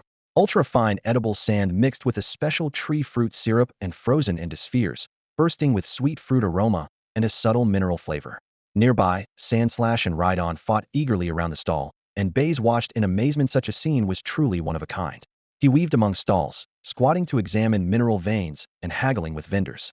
After a full morning's hard bargaining, he finally gathered the core materials, a fist-sized earth core glowing with ochre light pulsating in his palm, several bags of golden sandy earth heart powder, and various supplementary ground-type ingredients. Counting his ledger, the 3 million league points gifted by Zhuxian, all his savings, money from selling his Kingler, plus 10 million from the L family, all but drained. Staring at his thinning wallet, he couldn't help but feel the sting. What troubled him even more was that after scouring the entire black market, he still hadn't found high-quality flying-type materials suitable for Scorpio. Flying-type resources were scarce at best, and ones usable for evolution were nearly non-existent. Though strapped for cash, he didn't waver in his plan. He trained his Pokemon by day. At night, he pored over data, made calls, inventoried every possible supply channel, and devised new fundraising strategies. 3 days later, the League Pokédex alert chimes Washiun sent a message, inviting him to meet at the riverside east of Dehang Town. Following the map, he walked along the gravel bank and soon spotted her slender figure from afar. Today, Zhuxian wasn't wearing the half-length robe of a scout officer, but a deep blue, form-fitting training suit. The tailored outfit outlined her tall, athletic figure, full curves, a slim yet strong waist, and long, straight legs. The slanting sunset bathed her in a soft, golden glow, tempering her usual cold sharpness with a hint of vitality and grace that made Baize momentarily lost in thought. Scout officers Zwashiyun. Baize gathered himself and stepped forward with a polite greeting. You're here.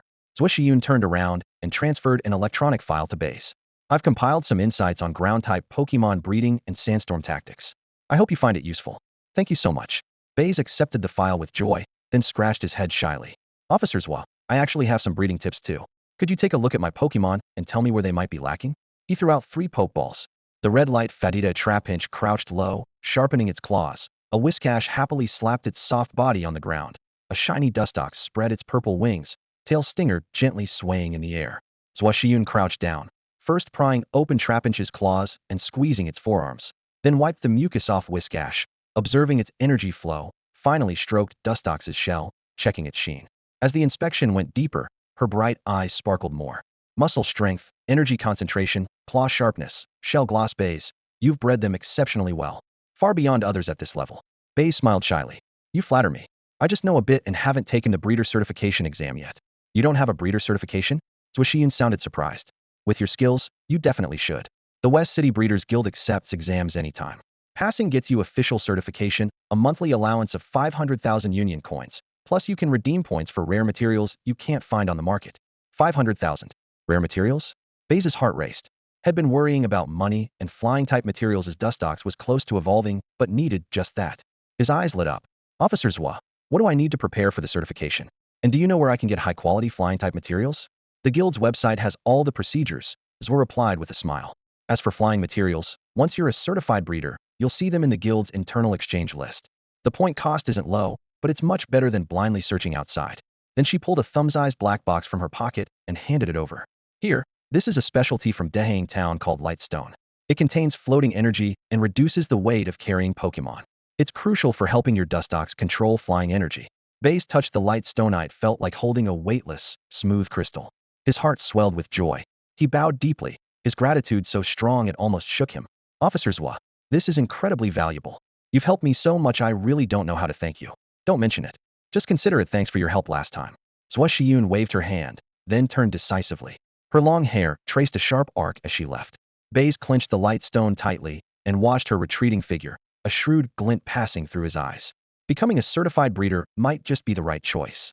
Baize was not someone who dawdled. He was extremely decisive and action-oriented. After learning about the many benefits of becoming a Pokémon breeder, he wasted no time and quickly looked up the exact location of the Breeders Guild in Shijiang City. The guild building stood in the old town, its gray-blue stone walls combined with deep brown wooden beams giving off an academic and solemn atmosphere. Pushing open the door, Baize headed straight to the registration desk, wearing a gentle smile. Hello, I'd like to register for the beginner breeder qualification exam. The staff member in charge looked up to appraise Hima young face, unfamiliar and inexperienced. Diligently typing on the keyboard, she warned, Trainer, breeder certification isn't something to take lightly. Fail the first time, and you must wait a year. Fail the second, 3 years. Fail the third, 5 years. Please consider carefully. Thank you for the reminder. I understand. I just want to give it a try, Baize replied humbly and calmly. This caught the attention of an impatient man in his 50s standing nearby in line. He sneered upon hearing Baize's words. Huh, just a try? Kid, you don't know your place. I've been trying for most of my life and haven't passed. And you, barely grown a beard, want to test your luck? Think being a breeder is some random street lottery? What a joke. Baize frowned slightly, glancing at the other young candidates in the waiting area well-dressed and confident. The examiners clearly treated them with more familiarity. He immediately understood. They were either prodigies or had connections with the guild. The old man dared not offend these privileged candidates and took out his anger on Baize, an outsider. With that realization, Baize ignored him entirely, not even sparing him a glance. Frustrated by the complete disregard, the old man was left feeling suppressed and couldn't stir up more trouble. Soon, the exam began. The first part was a written test. When the exam paper was handed out, Baize quickly skimmed it. The questions were basic but spanned a wide range of topics. For example, 1. Which of the following Pokémon has no identical individuals anywhere in the world? A. Butterfree. B. Girafarig. C. Sobble. D. Caterpie. 2. Which of these berries is best for curing poison in Pokémon? A. Sherry Berry. B. Pecha Berry. C. Rostberry. D. Persim Berry. 3. What is the main item needed to evolve Onyx? A. Metal Coat. B. Lava Amulet C. Electrolyzer D. Black Stone. 4. How many known EV evolutions are there currently? A.5 B.6 C.7 D.8. For Baize, who had fully inherited and deeply studied the knowledge passed down from the William family, these questions were child's play. Especially the fourth question answered C without hesitation. The fairy-type evolution hadn't awakened yet. Eevee couldn't learn fairy moves, much less evolve into Sylveon. His pen moved swiftly. He barely paused, answering one question after another. In less than 20 minutes, he had finished and carefully reviewed the entire paper. Baize raised his hand and said, "Teacher, I'm done. I'd like to submit my answers." Amidst the astonished, dismissive, and mocking glances of the other candidates, the young men, and the elderly examiner, he calmly stood up, placed his test paper on the podium, and walked straight out of the examination room. The soft scrape of his boots against the tiled corridor floor was quickly drowned out by a rising buzz of whispers. 20 minutes? He probably didn't even finish reading the questions. Yeah, he must have given up halfway. Laughter and shaking heads spread through the crowd like waves. Sitting upright behind the desk, Invigilator Taikong watched Baize's figure disappear through the doorway, his brows knitting tightly. Kids these days are way too restless, he sighed inwardly, casually jotting a note on the attendance sheet. Suspected absentee. His first impression plummeted instantly. Fulfilling his duty, he reluctantly picked up the thin test paper again, intending to flip through a few pages before marking it as failed. First page multiple choice questions. A, C, D, B, perfectly matched to the answer sheet. Got all of them right. He probably just guessed on two, Taikong muttered under his breath, but couldn't help turning to the next page. Fill in the blank questions. The gene sequences were neatly written, not a single correction, all answers accurate. Taikong's breath hitched noticeably. Further on short answer questions. Concise, logically sound points, key terms identical to the official answers, and two additional practical details listed in the experimental procedure more than in the official standard. This is better than a perfect score. Taikong abruptly stood, his chair scraping sharply against the stone floor, attracting the attention of everyone in the room. He waved off attempts at explanation and hurriedly called over another staff member. "Help me monitor the exam." Then, clutching the test paper, he sprinted toward the office. The phone rang. "Hello? Old Tai, what's so urgent? Did that kid from the Liu family score 70? "Not bad," came the lazy voice of Guildmaster Gu Ming. "It's not the Liu kid. Guildmaster. Vice Guildmaster. It's a young man from out of town, named Baize." Taikong spoke rapidly. He handed in his paper after only 20 minutes and got a full score. His answers were even more accurate than the official key. "What? An outsider? 20 minutes? Perfect score." The voice on the other end instantly sharpened. "Absolutely. The paper's right here in my hand. Wait for us. We're coming over right now." The call ended abruptly. Less than 10 minutes later, Guildmaster Gu Ming and Vice Guildmaster Yang Fu arrived, panting, at the office outside the exam hall. "Where's the paper?" Gu Ming snatched it up, his eyebrows trembling continuously. Yang Fu adjusted his reading glasses and checked every line from the multiple choice through the essay questions, his eyes growing brighter with each one. Taikong briefly recounted Baize's early submission and the uproar it caused among the candidates. The two elders exchanged a glance and almost spoke in unison. "A genius. A true genius." Gu Ming's voice trembled with excitement. "Quick, bring that young man Baize here immediately. I want to test him personally." They could hardly wait to meet this incredible young prodigy in person. Baize was resting in the lounge, mentally planning how to redeem flying-type materials once he passed the certification. A staff member approached respectfully. "Mr. Baize, the president and vice president of Shijiang City's association have arrived. They've asked you to come with me." Baize's thoughts quickly shifted as he guessed the reason it was probably his impressive written exam score that caught their attention, which suited him perfectly.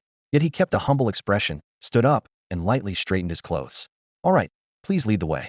As they walked through the corridor, Baize took a moment to steady his breathing and calm his emotions. When the staff member opened the reception room door, Baize immediately bowed low in respect. Junior Baize greets President Gumming and Vice President Yang Fu. "May I ask what instruction you have for me today?" Gumming sat upright on the sofa, hair graying at the temples, but eyes sharp and spirited. Seeing Baize's modest and proper demeanor only increased his goodwill. Stroking his beard, he smiled and said, "Young Baize, there's no need for such formality. Your written test results were near flawless. Many intermediate breeders can achieve full marks. If I may be so bold, I have a few more questions to test you." He proceeded to pose several advanced questions involving coordination of Pokemon energies and reactions of specific tree fruits. Baize answered fluently, offering not just textbook solutions, but also insights from his own practical experience, analyzing strengths and weaknesses. Yang Fu nodded now and then in approval, while Gumming repeatedly tapped his leg in delight, clearly impressed. "Your theoretical foundation is rock solid." "Excellent." Gumming clapped his hands and laughed heartily, then suddenly grew serious. "Next is the second phase, the most challenging part, practical operation. assisting Pokemon evolution. Your test subject is this Ninetales. Motioning aside, he revealed a Ninetales with sleek, shining fur and bright, alert eyes, standing obediently on a mat with its 9 tails gently swaying. Yang Fu added, "You may use any materials from the guild's resource library. Your task is to bring about its most perfect evolution." Baize nodded silently to himself. He had helped Pokemon evolve many times and was confident, though he still replied humbly, "I will do my utmost." He first crouched down to carefully examine the Ninetales, feeling its coat to sense temperature, detecting internal fire-type energy fluctuations, and asking about its diet, training, and recent condition to confirm no hidden injuries. Only after this did he stand and thoughtfully jot down a materials list on a tablet: firestone, charcoal powder, spicy sakura fruit, blazing rock, shards. Nothing missed. Then handed it over to the attendant. Entering the specially designed evolution chamber, the temperature was kept at 36°C, and the air was filled with tiny particles of energy. Baize first prepared a pale golden energy guidance solution and gave it to the Ninetales to drink, helping to calm the slightly restless internal fire factors. Then he ground charcoal powder with spicy sakura fruit juice into a paste and evenly applied it to the Pokemon's fur to preheat and stimulate. After a few minutes, the Ninetales' body surface began to feel warm, faint fiery red patterns appearing, signs that evolution was about to start. Only then did Baize put on protective gloves and take the firestone from its temperature-controlled case. Instead of the usual method of direct contact, he allowed Ninetales to approach first, letting it actively sense the stone's radiant heat. A contented woo sound came from the Ninetales as its fluffy tails instantly became enveloped in pure white light. The glow was solid and steady, without a hint of instability. The evolution light grew stronger and steadier, lasting for a long while before suddenly contracting. When the light dissipated, the figure standing there had grown taller, now a graceful Ninetales with even more magnificent fur and Ninetales proudly raised, its amber eyes shining with pride and intelligence. Gumming and Yang Fu stepped forward eagerly to inspect. They gently touched the Ninetales' plush fur, feeling the flow of fire-type energy inside, then assessed its overall vigor. Utterly full and robust. "Perfect. Absolutely flawless," President Gumming exclaimed with admiration. "Energy integration at 99.5, body reinforcement impeccable, mental condition ideal. This evolution effect. Even if the two of us old-timers handled it ourselves, it wouldn't have turned out better." The fiery red evolution aura had just faded, but the laboratory still crackled with residual energy. Baize stood calmly to the side, hands folded behind his back, eyes serene, a faint, knowing smile tugging at his lips, as if that spectacular assisted evolution that stunned everyone was nothing more than a casual trick he had pulled off effortlessly. To him, helping a Pokemon break through its limits was as natural as eating or drinking. President Gu Ming was the first to recover from his shock, his beard almost curling upward in astonishment. "Young Baize, your cultivation skills, pray tell? Under which master did you study?" Hearing the question, Baize showed a brief flush of embarrassment, but quickly wove a plausible excuse without hesitation. "President, I have no master. Years ago, I happened upon an unknown predecessor's cultivation notes and stumbled through practice on my own. Coupled with my regular observations of Pokemon, I've only developed these modest skills." Deep down, he had long parted ways with his true master, Wu Yin, someone who had far too many enemies to be openly linked to. Dead men weren't to be feared, but the living could certainly get dragged down by association. Master or not, better to distance himself. The two presidents exchanged a look, both catching the same flicker of shock and exhilaration in each other's eyes. Self-taught to this level? Such talent was almost unnatural. Baize smiled quietly to himself. Sometimes you have to play the part to be taken seriously and gain access to more resources. Gu Ming's excitement was tempered as he reached into his pocket and solemnly presented Baize with a silver-white badge. "Young Baize, at your level you've well surpassed the beginner class and rival many intermediates. Unfortunately, the branch lacks authority to grant intermediate badges directly. You'll need to take the assessment at headquarters." Baize received the badge with both hands, bowing slightly. "President, you flatter me. There's still much I must learn and improve upon." His humility only endeared him more to the two elders. Vice President Yang Fu spoke first. "Baize, will you accept me as your teacher? I will teach you all I know so you can advance swiftly to advanced cultivator." "Yang Fu, poaching pupils now?" Gu Ming raised his eyebrows and scolded teasingly. "Young Baize, ignore him. Be my student. But one step from advanced. I can offer you far more guidance." "Huh? Can you even become a beginner psychic? Dream on." Yang Fu shot back, and tensions nearly flared between the two venerable men.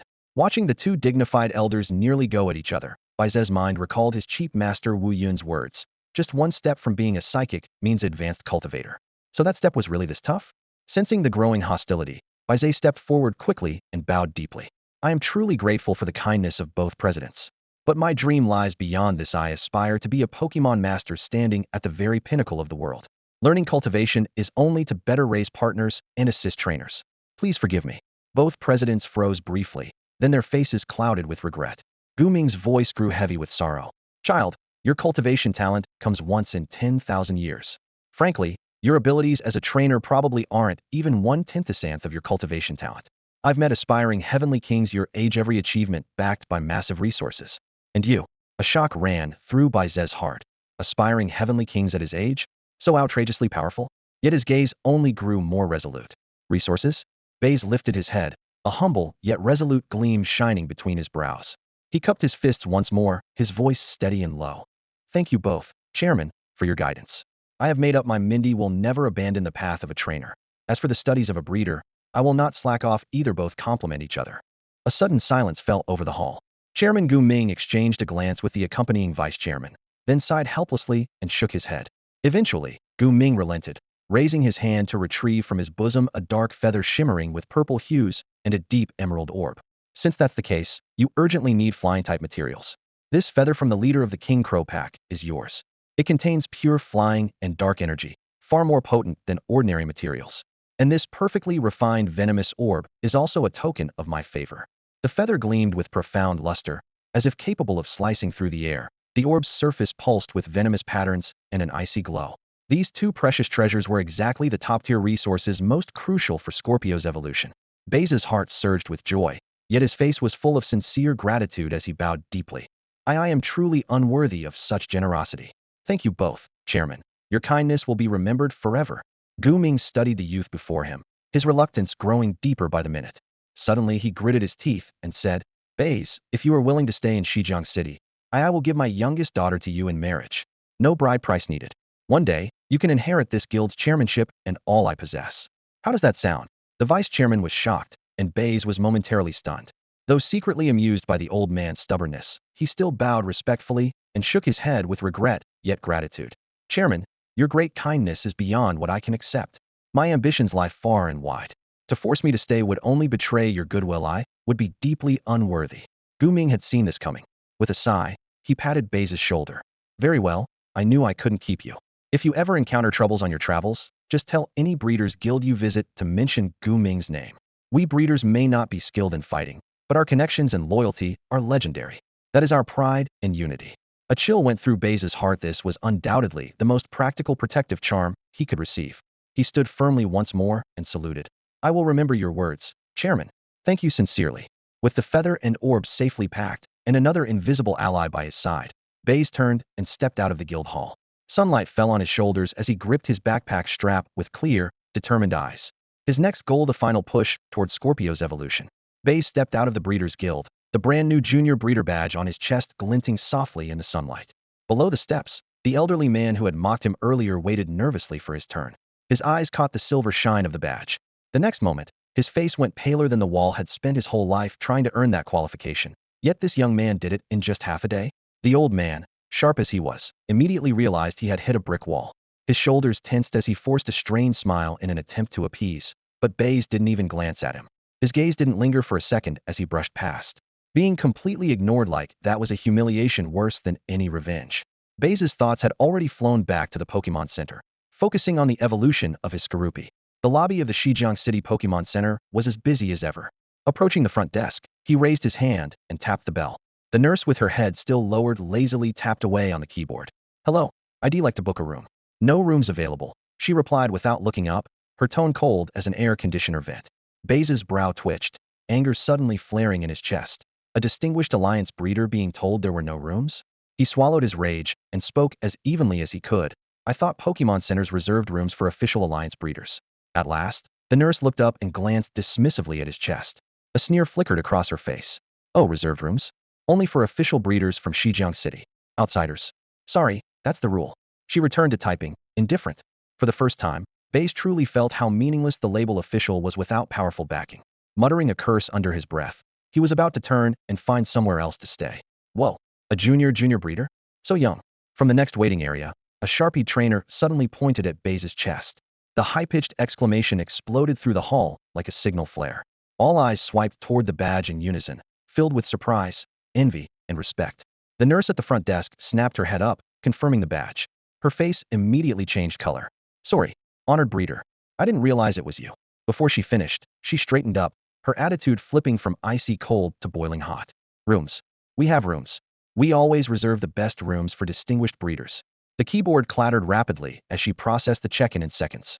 She handed Baize the room card with both hands, leaning forward slightly as her speech quickened with excitement. This is the card for a deluxe penthouse, suite, best view, best facilities. I apologize for earlier, please forgive my rudeness, and don't hold it against me. Baize stood frozen, his mind racing with 1,000 thoughts. One word echoed relentlessly in his head: damn. The official trainer badge was useless, yet this junior breeder's badge worked so well. Were all the people in Shijiang City born under the dog sign, to be so shameless in public? Baize muttered a rapid-fire stream of complaints in his mind, but his face instantly restored that calm, modest smile. He took the room card and said softly, "It's okay, just be more careful next time." As if no unpleasantness had just occurred, he stepped into the elevator under the varying gazes of surprise and envy. Once the door closed behind him, he quickly locked it and drew the curtains, shutting out all the outside noise. The spacious suite was bathed in warm, soft golden light, perfectly quiet for an experiment. Baize wasted no time and released the unusually colored scorpion. Its deep purple shell shimmered metallically under the light, and its sharp pincers lifted eagerly, clearly impatient. "Scorpion, are you ready? Let's begin." His tone was gentle, but his eyes were razor-sharp in focus. On the tea table, the top-tier nutrient solution he had prepared earlier waited, a pale brown liquid containing ground earth core and earth heart. Most striking of all was a feather from the king raven's head, radiating faint iridescence. The moment the feather tip dipped in, flying-type energy rippled outward like water waves. The scorpion let out an excited shriek and plunged its entire body into the container. Baize crouched beside it, fingertips lightly touching the glass, sensing the energy fluctuations. Whenever the flow wavered, he precisely dripped a trace of tree fruit essence to stabilize it. Minutes later, a dull hum exploded inside the scorpion, the level barrier was shattered. Boom. A powerful aura swept the room. The scorpion's shell rapidly expanded, cracks appearing that glowed with profound light. Its previously immature form became compact and strong under the infusion of pure energy. Level 30, officially entering the advanced stage. More remarkably, thanks to the premium materials and meticulous timing, its energy flowed smoothly and fully, nearly reaching the evolution threshold. Yet Baize did not rush its transformation. He took out a palm-sized lightstone and carefully fastened it around the scorpion's chest and abdomen like a child's scarf, allowing it to first get used to the sense of weightlessness. It still lacked some key skills: invisible rock, poison, guard, but it already had enough tricks to develop multiple irritating tactics.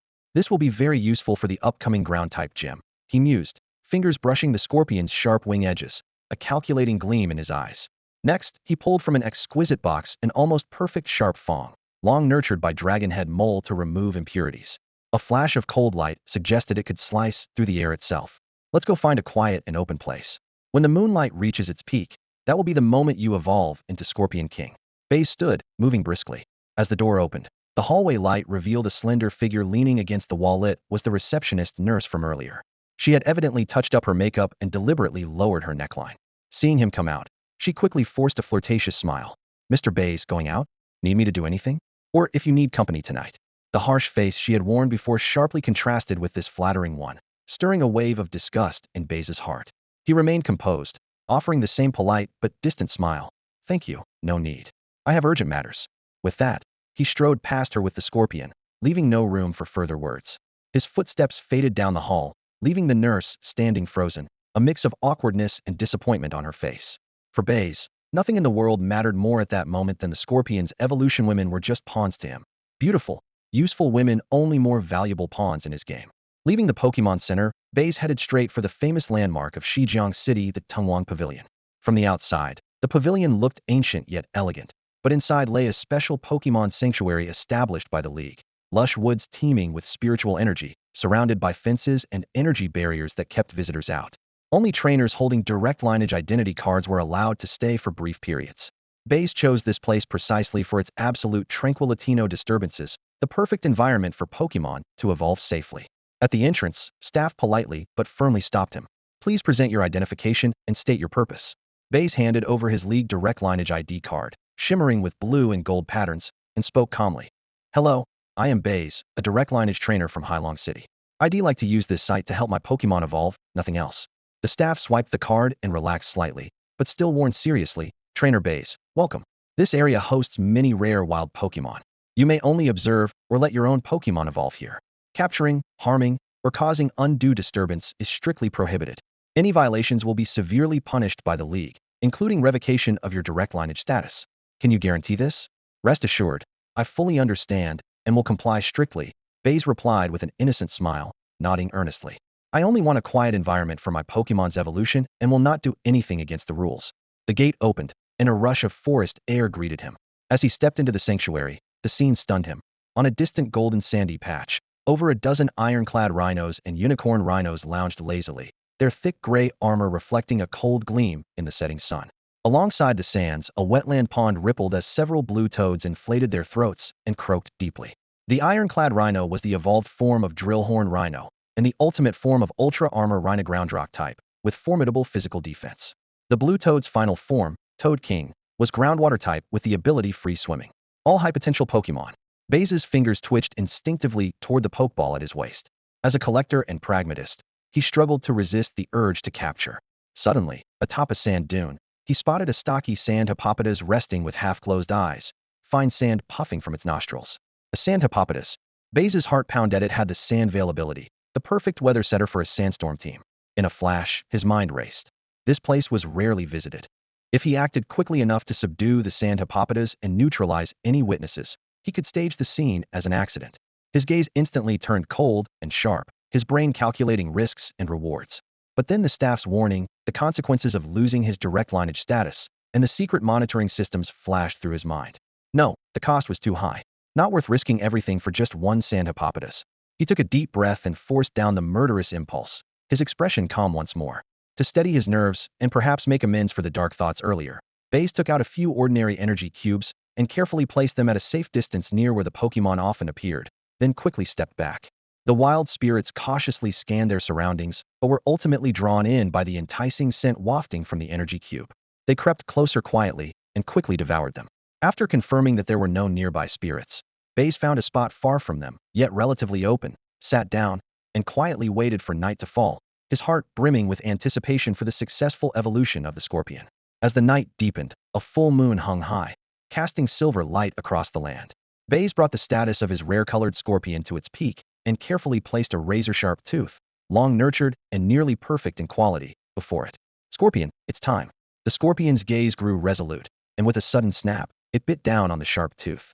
In an instant, a dazzling beam of evolutionary light shot skyward, far more radiant than any evolution Baize had witnessed before, from the dragonoid mole to the sea bunny beast.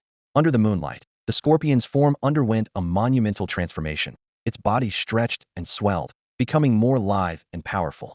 Its once pale blue skin deepened into a mysterious dark blue that shimmered with a metallic gleam in the moon's glow. Its wings broadened and strengthened, their edges flashing with a keen, icy radiance.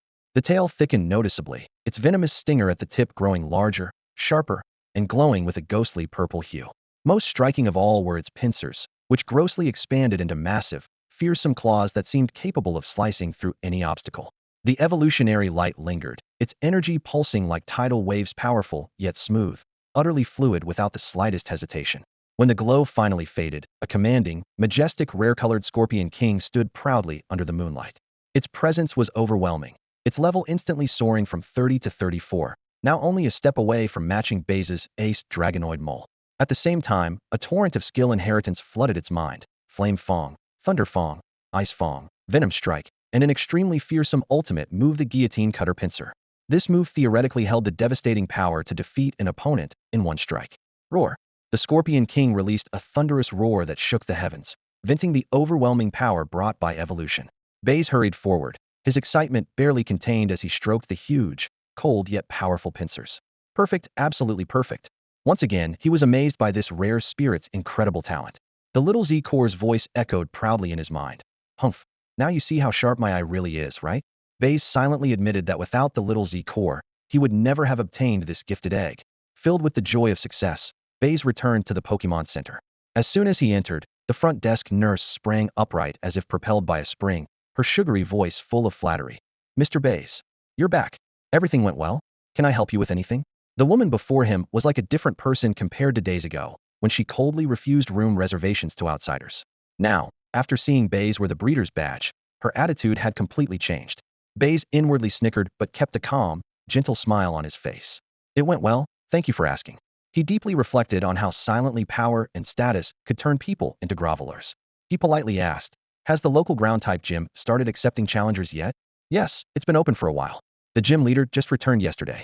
The nurse eagerly replied, still brimming with enthusiasm. Mr. Baize, you can challenge any time. Would you like me to book it for you? No thanks. I'll rest tonight and go myself tomorrow. Baize smiled in return. Everything was fully prepared. His condition was at its peak, his battle power renewed. It was time to claim that ground-type badge. Determination burned bright in Baize's eyes, unwavering in his resolve to win. As for his update schedule, he decided to post a chapter and an image at 12 o'clock and 1800 hours each day, to keep the pace smooth and enjoyable for everyone. Baize stood before the ground-type gym of Shijiang City, a fortress-like structure that resembled a colossal rock stronghold, and took a deep breath. The gray-brown exterior reflected a faint, chilly gleam under the afternoon sun, while massive stone pillars, built like the bodies of slumbering giants, loomed heavily, pressing down on the air itself. Before arriving, he had thoroughly studied the gym leader Zuiyan's profile, a top-tier trainer ranked at the champion level, with battle achievements far surpassing those of most aspiring champions. His main Pokémon was an infamous champion-level Rampardos known for its fierce, domineering temperament. Yet even so, Zuiyan was not officially the ground-type champion because he wielded only this one champion-level Pokémon. There was another striking detail. Zuiyan was the father of Zuoxiun, and their relationship was said to be as tense and cracked as dried earth, though no one knew why. Champion-level trainer, volatile temper, and father to Zuoxiun. Baize's mind raced through the implications. If he wanted that badge, today he had to keep a low profile even if it meant swallowing his pride and acting like a supplicant. What harm was there in occasionally bowing a little on the path to greater ranks?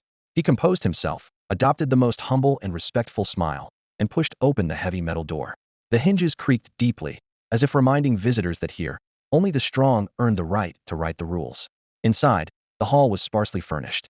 The gray stone floor stretched to the central battle arena like rugged wild boulders rising from the earth.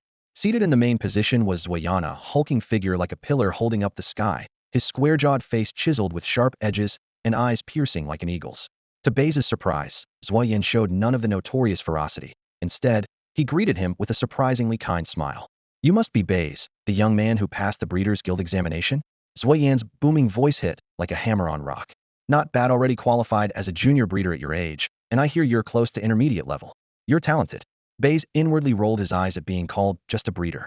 His strength as a trainer was no joke. Shellos, Galarian Diglett, Drapion, and Golett were no pushovers. Outwardly, though, he kept his tone modest, but his eyes betrayed a youthful defiance. Gym leader Zwa, you flatter me. My talents are limited. I have merely an interest in breeding. My true dream is to become a powerful trainer. He steered the conversation abruptly back to battling.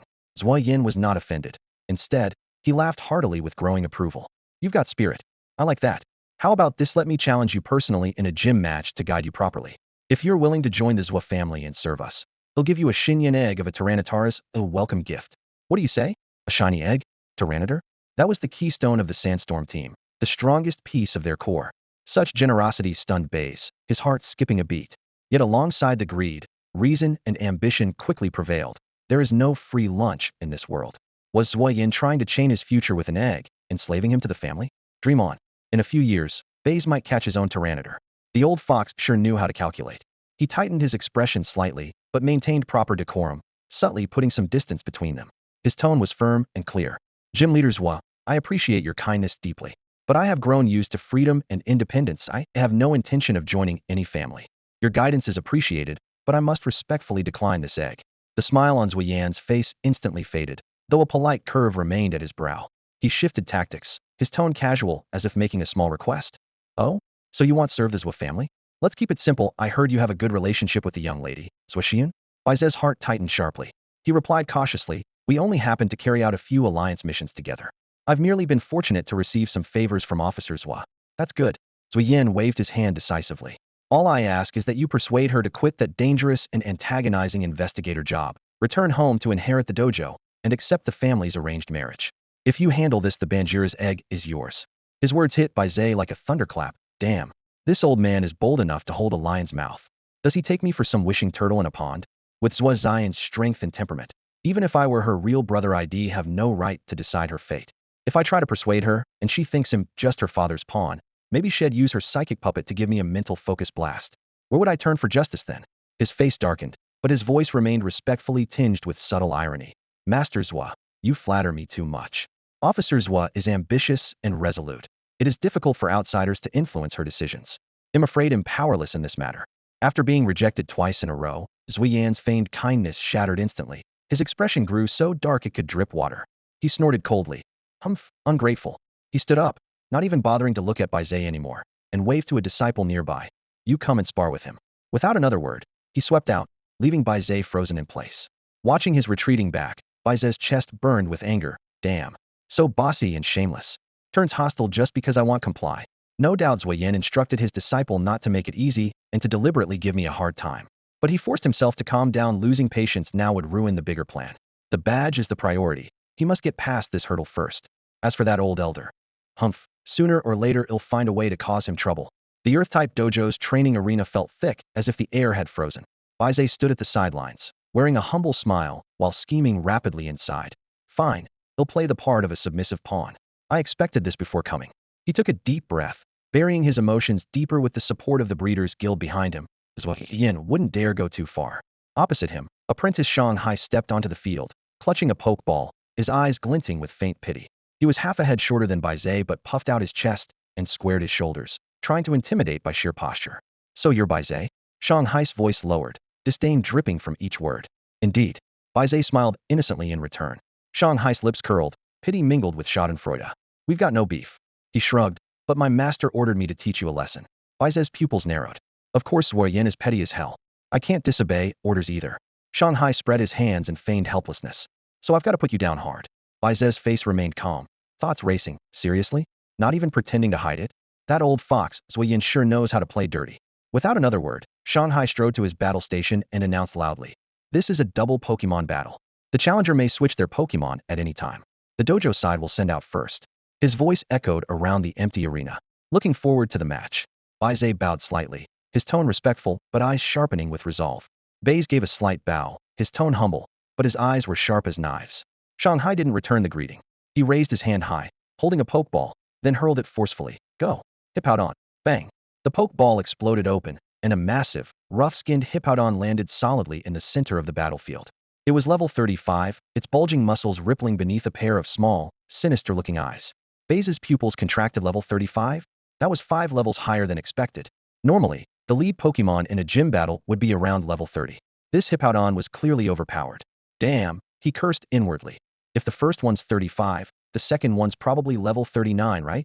No sooner had Hippowdon landed than it stomped heavily, accompanied by a low growl, kicking up a raging sandstorm across the battlefield. Let the winds and sand rise. Shanghai declared proudly. The sandstorm swept in instantly, drastically reducing visibility. Fine particles whipped across Baize's cheeks, stinging painfully. Damn it, Baize muttered, but quickly steadied himself. He flipped his palm, pulling the next pokeball from his belt. Go, Whiscash. Baize's choice was carefully calculated. Hippowdon lacked grass-type moves and posed little threat to Whiscash. In theory, 2 ice beams should be enough to bring this level 35 Hippowdon to its knees, maybe even freeze it solid or trigger its primal power boost, allowing for a decisive counterattack. But his perfect plan was shattered in the very first turn. Hippowdon's Stealth Rock, Shanghai ordered without hesitation. Hippowdon opened its mouth and launched a spray of sharp rock fragments, which instantly formed a dense carpet of piercing spikes across the entire battlefield. Shit. Baize's heart jumped. Straight away with the spikes? They want to kill me with these traps. Suppressing his anger, he ordered quickly. Whiscash. Ice beam. Hit it now. Whiscash's whiskers glowed icy blue as a freezing beam shot forward, cutting through the wind. Dig. Shanghai's voice came through the howling sandstorm. Hippowdon crouched low, disappearing underground in an instant, easily avoiding the ice beam. The next moment, it burst out right beneath Whiscash's feet. Baize's eyes widened. No way. A sinking feeling overwhelmed him. Roar. Shanghai ordered without delay. Hippowdon raised its head and let out an ear-splitting roar. The sound waves shattered invisibly within the sandstorm, disrupting everything. Baize's pokeball trembled fiercely, a clear sign of severe interference. No, Baize screamed silently. Whiscash's whiskers drooped instantly, its eyes filled with confusion and pain. The next instant, it turned to white light and was forcefully withdrawn. As the pokeball ejected, Baize launched his second Pokemon. When Kingdra landed, it immediately stepped onto the invisible stealth rock spikes suspended midair, instantly losing 1/8 of its health. Fuck. Baize couldn't hold back the curse. Seriously? Dirty tricks already? They want me to keep getting roared at and die stepping on spikes?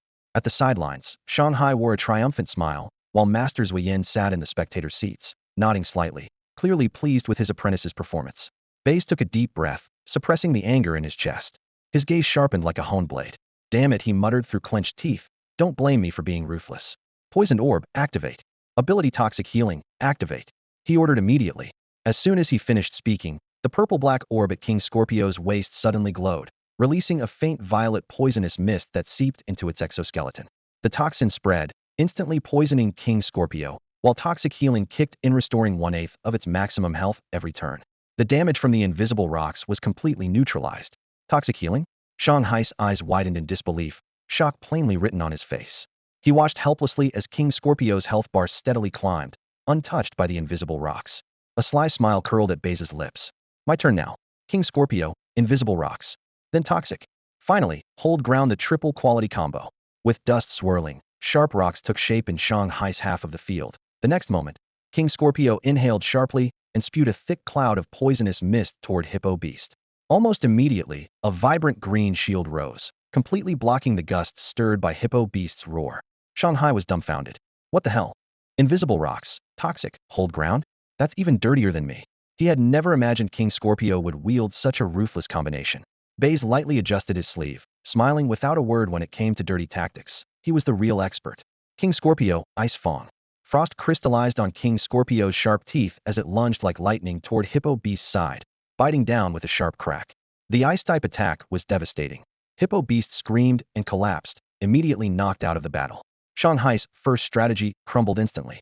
He withdrew Hippo Beast with a sullen expression, hesitated briefly, then gritted his teeth and sent out his second Pokémon. I'm counting on you, Psychic Earth Doll. The level 39 Psychic Earth Doll landed spinning, its psychic and ground dual typing exuding formidable presence. No sooner had it appeared than Baize's invisible rocks roared in, but rock attacks barely scratched the ground-type Psychic Earth Doll, leaving only faint marks. Shanghai felt a bit relieved and even snorted derisively. Invisible rocks? What use are they against my Psychic Earth Doll? His disdain lasted only half a second. King Scorpio, taunt. A mocking shriek cut through the air. Enraged, Psychic Earth Doll's anger flared, locking all status-changing moves, instant Lino boosts, no regeneration, no light screen. Now toxic again. The poisonous mist surged forward once more, thoroughly staining the Psychic Earth Doll a deep purple.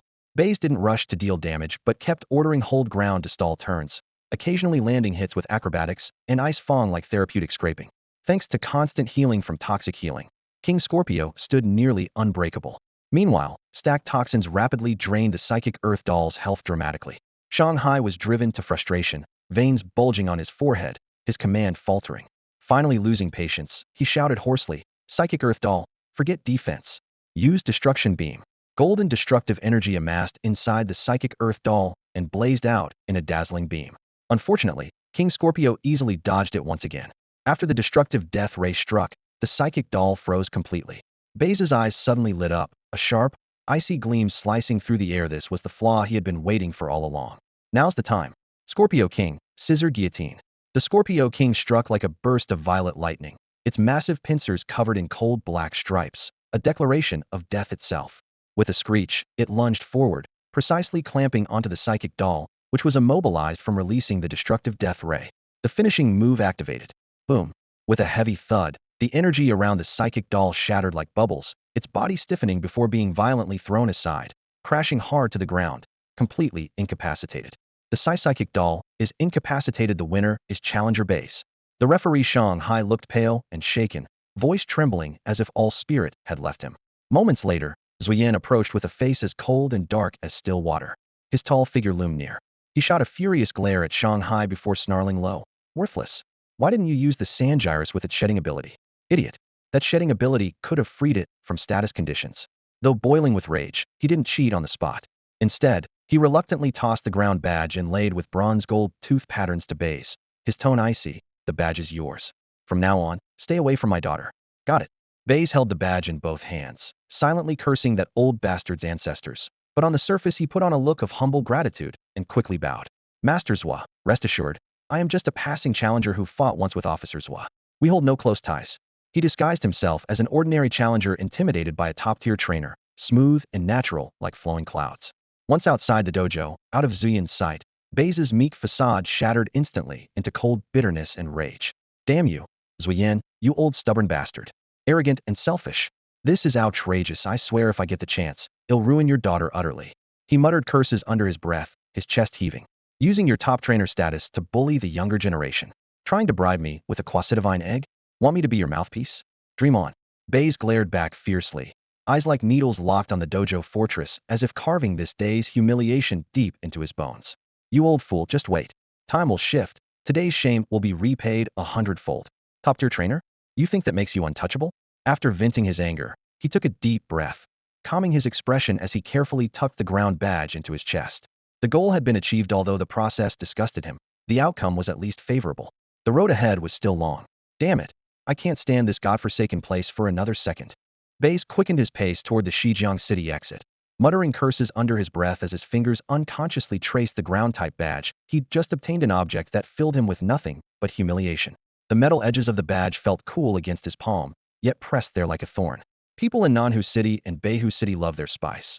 I heard there are even some rare, brutal pepper-growing regions over there. He smacked his lips, thinking that if he could just sink his teeth into some authentic heat, maybe he could burn away all the bad luck that old bastard Zuyen had brought him. Too bad he considered his spice tolerance mediocre at best, so he'd have to find some other kind of stimulation to wash away the frustration building inside him. Before he could finish the thought, just as he stepped beyond the city limits, the Alliance Pokédex suddenly emitted a piercing screech. An emergency mobilization order blared once more.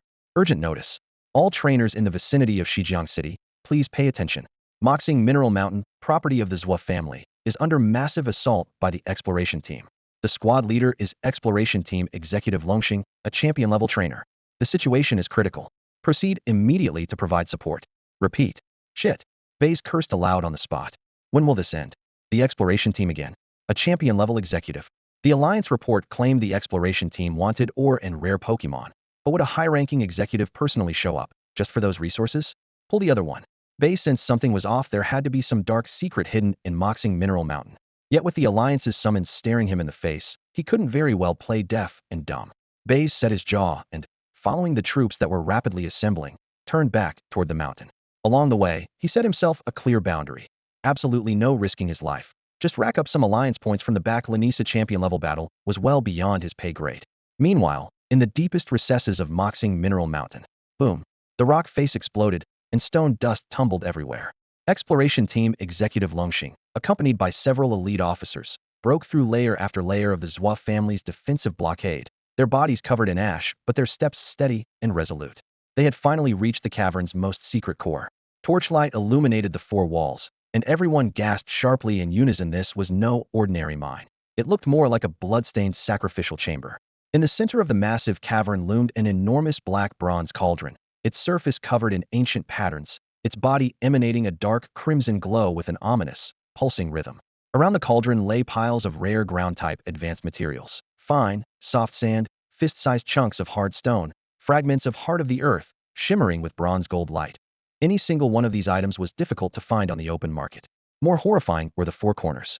There, bones were stacked in heaps, the shattered stone shells of Geodudes, the severed steel claws of Diglett, the coiled corpses of Sandslash. Even Hippopotas and massive onyx had been dismembered. The reek of blood mixed with the stench of stone filled every inch of the air, while a dense, lingering aura of fear energy swirled slowly across the cavern ceiling. Longxing's gaze sharpened as he instantly grasped the Zhua family's scheme. Capturing wild Pokemon in large quantities, torturing and slaughtering them in the most brutal ways possible, extracting their most concentrated fear essence before death, then channeling that energy along with precious materials into the ancient cauldron. All of it to nourish and awaken the legendary Pokemon representing Calamity Miraidon. Ha ha ha. He didn't flinch. Instead, he burst into raucous laughter toward the depths of the shadows, his mockery cutting like steel needles. Zuyen, what a fine, upstanding guild master you turned out to be. The things your Zhua family has done here are 100 times more vicious than anything we in the exploration team would do. Using the lives of so many Pokemon to gain power, though, you really have the audacity to call yourselves righteous. Hidden in the shadows, Zuyen, who had been lying in ambush for a long time, saw that he had been discovered. He stepped out slowly, his face devoid of any shame or panic at being exposed, only a cold, indifferent calm. Power is power. What does it matter if it's justice or evil?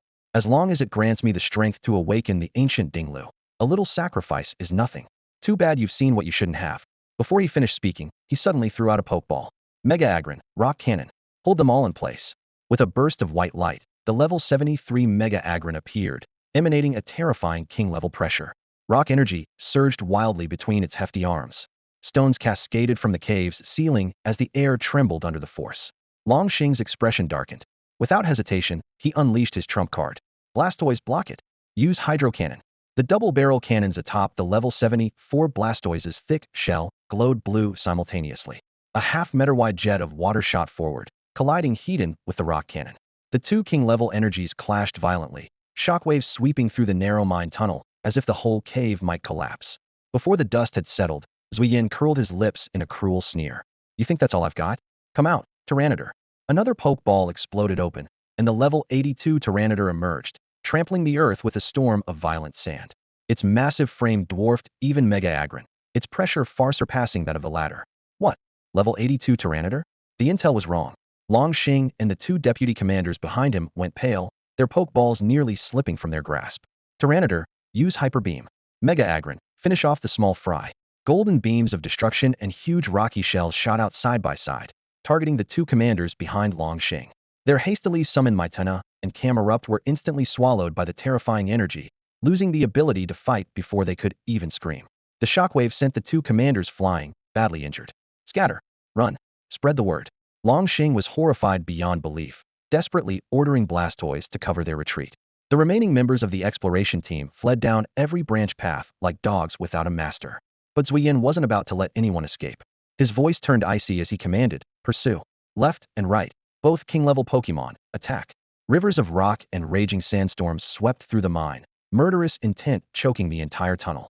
Outside the cave, Baize had long since left the chaos behind with his Crawdaunt and Drapion. Ostensibly, he was searching for the exploration team, but in truth, he was sneaking in to loot. Hey, another moonstone.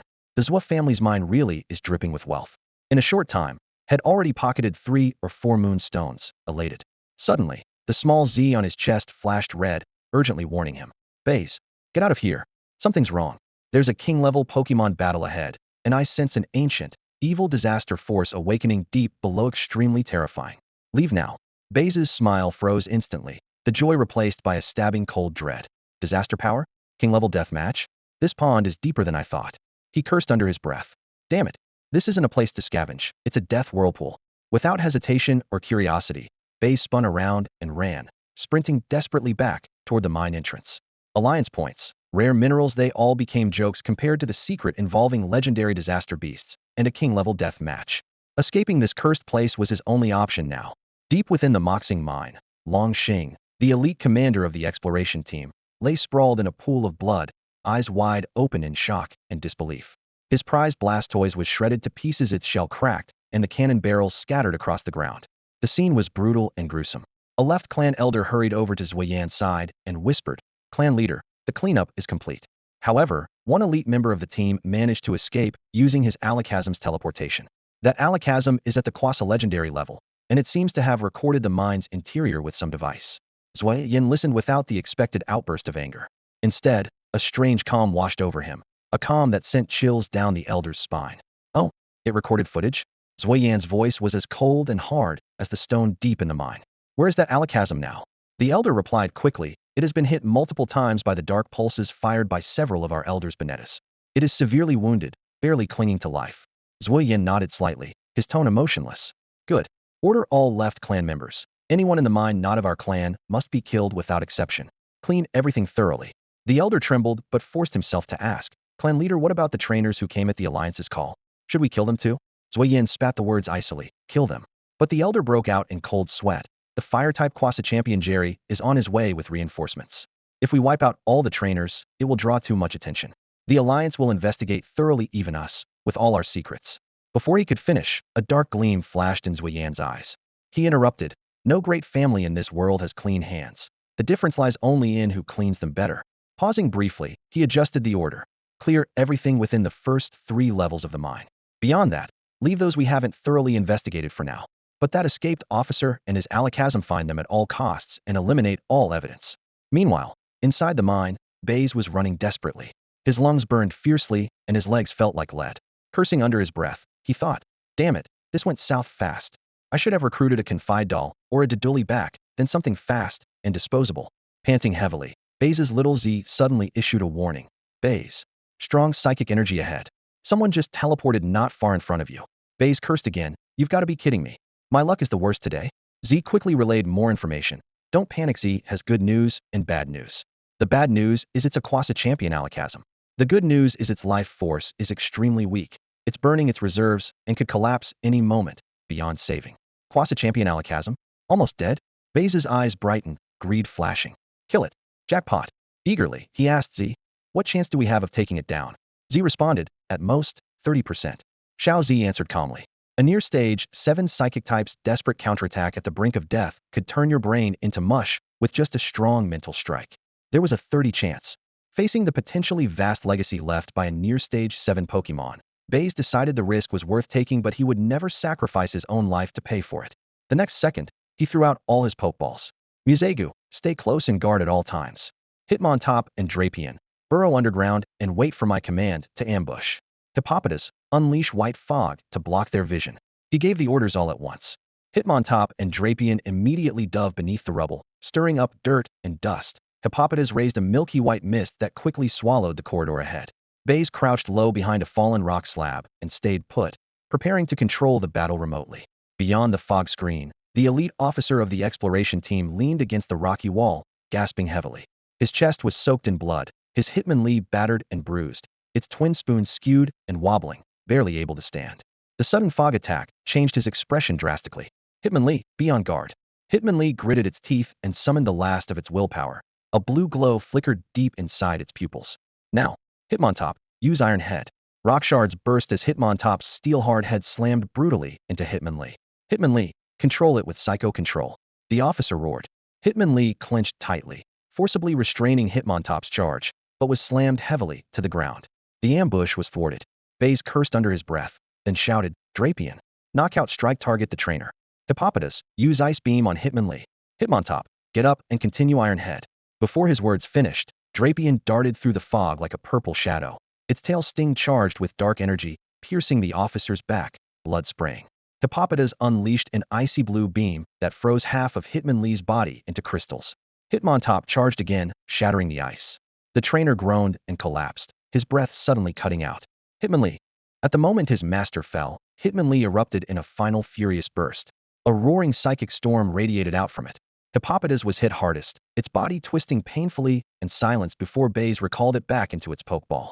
Hitmontop, relying on its steel type, kept holding the line despite bleeding heavily, kneeling stubbornly to protect Baize.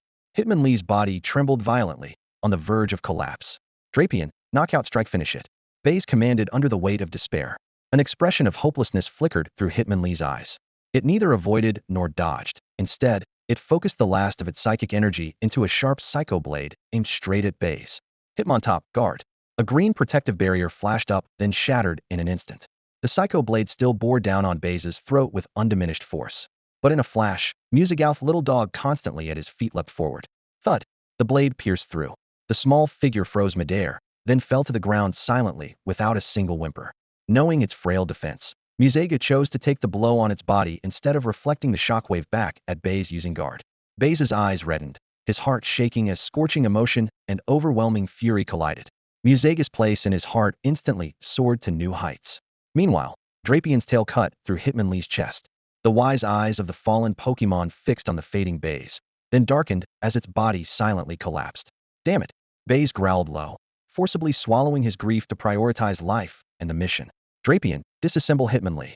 The brain, heart, and spoons of a near-stage 7 psychic type are priceless.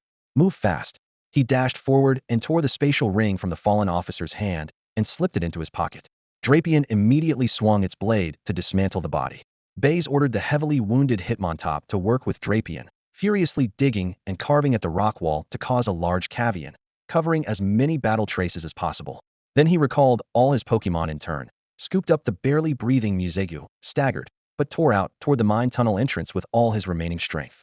This time, he was truly gambling with his life. Baize strained every muscle and finally caught sight of the mine's exit, along with the familiar figure in the inspector's uniform at the entrance Wishion. The blinding sunlight stabbed his eyes, but he couldn't afford to blink. A fleeting flash of joy lit his face before the shock and exhaustion took over his expression. Staggering, he crawled over to Zhuoxiun, his voice rough with heavy breaths and trembling fear. Inspector Zhua? It's so good to see you. Please save my Pokémon. Zhuoxiun stared at his dust-covered form, furrowing his brow as she steadied him. Baize, what happened to you? How's it inside? I don't know exactly what went on. Baize leaned against the rocky entrance, gasping for air. I was only on the outskirts when some crazy explorer from their team suddenly attacked me. My Pokémon, all of them, were seriously injured protecting me. I barely escaped with my life. Inspector Zhua, it's way too dangerous in there. His half-true sob story skillfully concealed the fact that he had ventured deep into the mine looking for an advantage. Zhua Xian's expression darkened as she raised her hand and pointed toward the temporary rescue station outside. Don't panic. Take your Pokémon to the Pokémon Center for treatment immediately.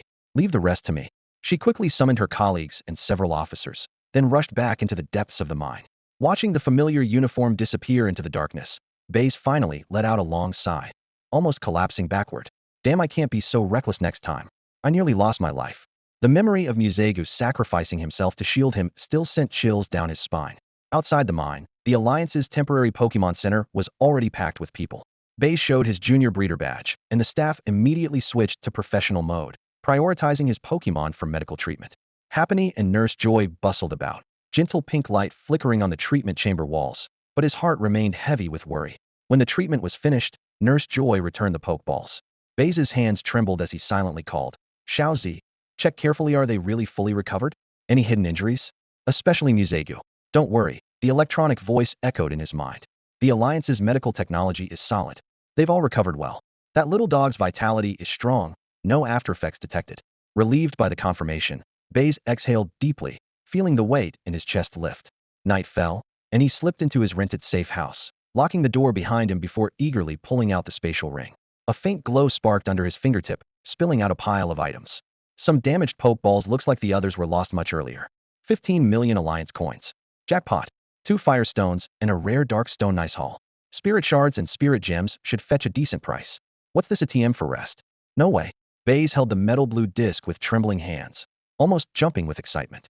This is gold, can't buy this anywhere. Just as he was about to set it down, his eyes caught an old black leather book tucked in the corner of the ring. He flipped it open, yellowed pages greeted him, the title boldly printed, Guide to Psychic Power Induction and Basic Training. His breath hitched. He couldn't suppress a low, ecstatic laugh. Heaven's favor. Ha ha. The laughter died out quickly as he closed the book, trying to steady his pounding heart. Xiaozi, check this. Is this real? That exploration team leader himself isn't even a psychic type. Trash. Xiaozi sneered coldly, his tone dripping with disdain. This thing is nothing but a complete waste and a huge hidden danger. One wrong move, and it'll drive someone insane. Battered by the harsh words, Baize nonetheless caught the crucial point sharply. Even if it's trash, at least it works. I know your order power is strong. He lowered his voice, speaking hastily. But right now I can't use any supernatural abilities at all. If I hadn't been lucky this time, I wouldn't have even had a chance to fight back. I have to get stronger, even if it means taking risks. What's the rush? Xiaozi snorted, his tone calm but resolute. This core already planted the seed of order inside you. Once it takes root and grows, you'll be able to directly tap into the order power of heaven and earth, control flames, storms, frost. You might even learn my signature move, Core Punisher, which strips an opponent's spirit of its traits outright. Stripping traits. Baize's heart jolted, silently marveling at the sheer power of the order force. Thank you, AZ, he said softly after a moment of silence, voice sincere and solemn. I promise you'll find a way to restore more of your cells and your power as soon as possible. We're partners and family. Xiaozi fell silent briefly, as if weighing something or feeling sentimental. Yeah, I know. Sometimes I wish I could roam the world with you, but I'm the guardian of order, bound to divine duty. I have to maintain balance here. I can't be gone too long. His metallic voice unusually carried a trace of helplessness, even a hint of human warmth. Baize said nothing. Quietly, he opened the ancient tome head just acquired and studied the cultivation requirements again. As each line passed his eyes, his expression darkened bit by bit. 1. Requires an extremely strong, innate spirit power foundation. 2. Must have a superpowered spirit willing to sacrifice itself as a medium. 3. Any mistake would cause mental damage, ranging from dullness to madness. Cold sweat traced down his temples. Damn it. He cursed inwardly, suddenly realizing why that person refused to cultivate. This isn't training, it's a gamble with your life. The fiery passion that had just flared up was instantly doused by icy reality. Risking madness just to try his luck? No way. Forget it, he sighed and tossed the tome back into his spatial ring. They'll sell it to some crazy fool who doesn't care about their life, maybe make a profit. I'll entrust my fate to the seed of order. That's the safer bet for Xiaozi. After organizing all the spoils, Baize began distributing resources. Without hesitation, he slotted the secret sleep skill scroll into King Scorpion's learning slot. Was he being biased? Not really. It was simply the best choice. Sea Hare Beast already has self-regeneration. Grave Pup can learn sleep by itself in the future. Dragon Toad's efficacy with this skill is limited. King Scorpion has the Toxic Cure trait. When it poisons itself with the deadly poison orb, Toxic Cure allows it to restore HP every turn and grants immunity to sleep, burn, freeze, paralysis, and all other status ailments. With this setup, using sleep just once in battle instantly restores King Scorpion's health fully and clears all negative status, making its already formidable staying power even stronger. Really scored a huge bargain here, Baize mused as he watched King Scorpion close its eyes, a faint purple toxic mist swirling gently around it. He carefully sealed away the remaining materials one by one. After a simple rest, he slept soundly through the night. At dawn the next day, he checked out and left Shijiang City.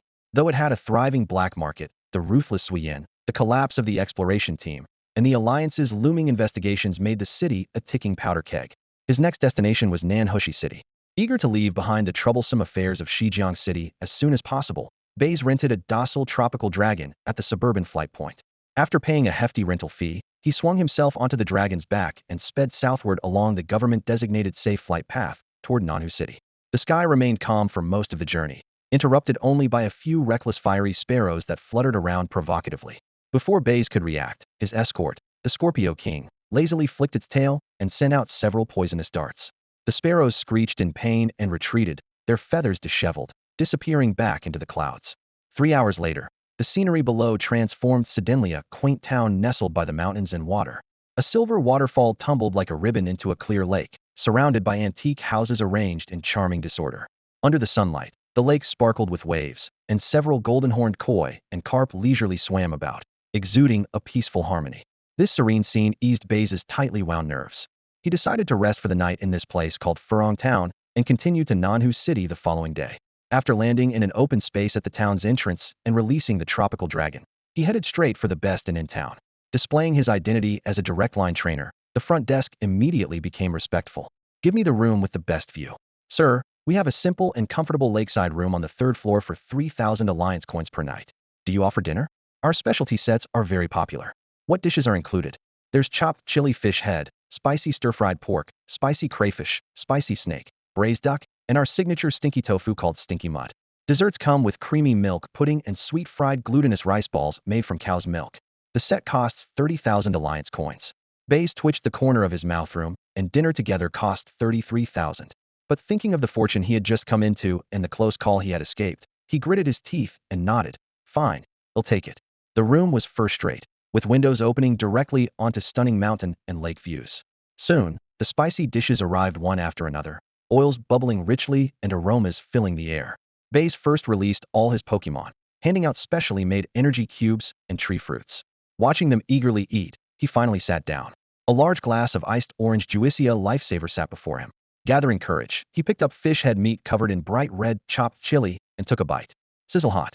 The fiery heat exploded like a volcano, forcing him to gasp sharply, yet the fresh and savory flavor overwhelmed his senses, making it impossible to stop eating.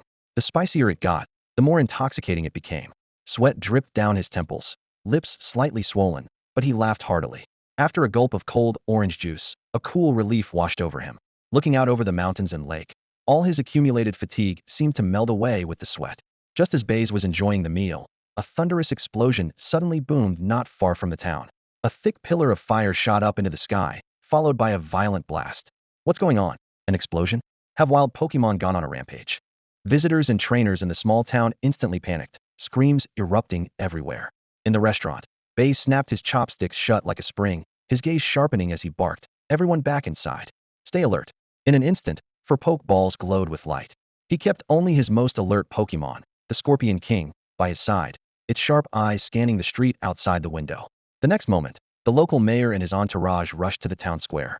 With a flick of his wrist, a fierce-looking Infernape materialized on the ground, its flames blazing undeniably an elite-class Pokémon. The mayor shouted loudly to calm the crowd. "Don't panic, everyone. Stay calm. We're here to protect you." Several local trainers responded to his call, releasing their Pokémon to assist in evacuating the area. The noise was forcibly subdued. Suddenly, a communicator buzzed. After answering it, the mayor's frown eased. He announced loudly, "There's no need to worry." That was Fire-type gym leader Jerry, who was chasing an evil trainer from an exploration team. "The matter is resolved. Jerry came by to reassure you all." Before he finished, a thunderous roar shattered the sky. A Charizard cloaked in flames swooped down, landing steadily in the square. On its back stood a tall red-haired man with a bright smile, the hero of Nanhu City, Fire-type gym leader Jerry. "It's gym leader Jerry. It really is him." Fear instantly transformed into roaring cheers, arms waving like a tide, flooding the square with festive red.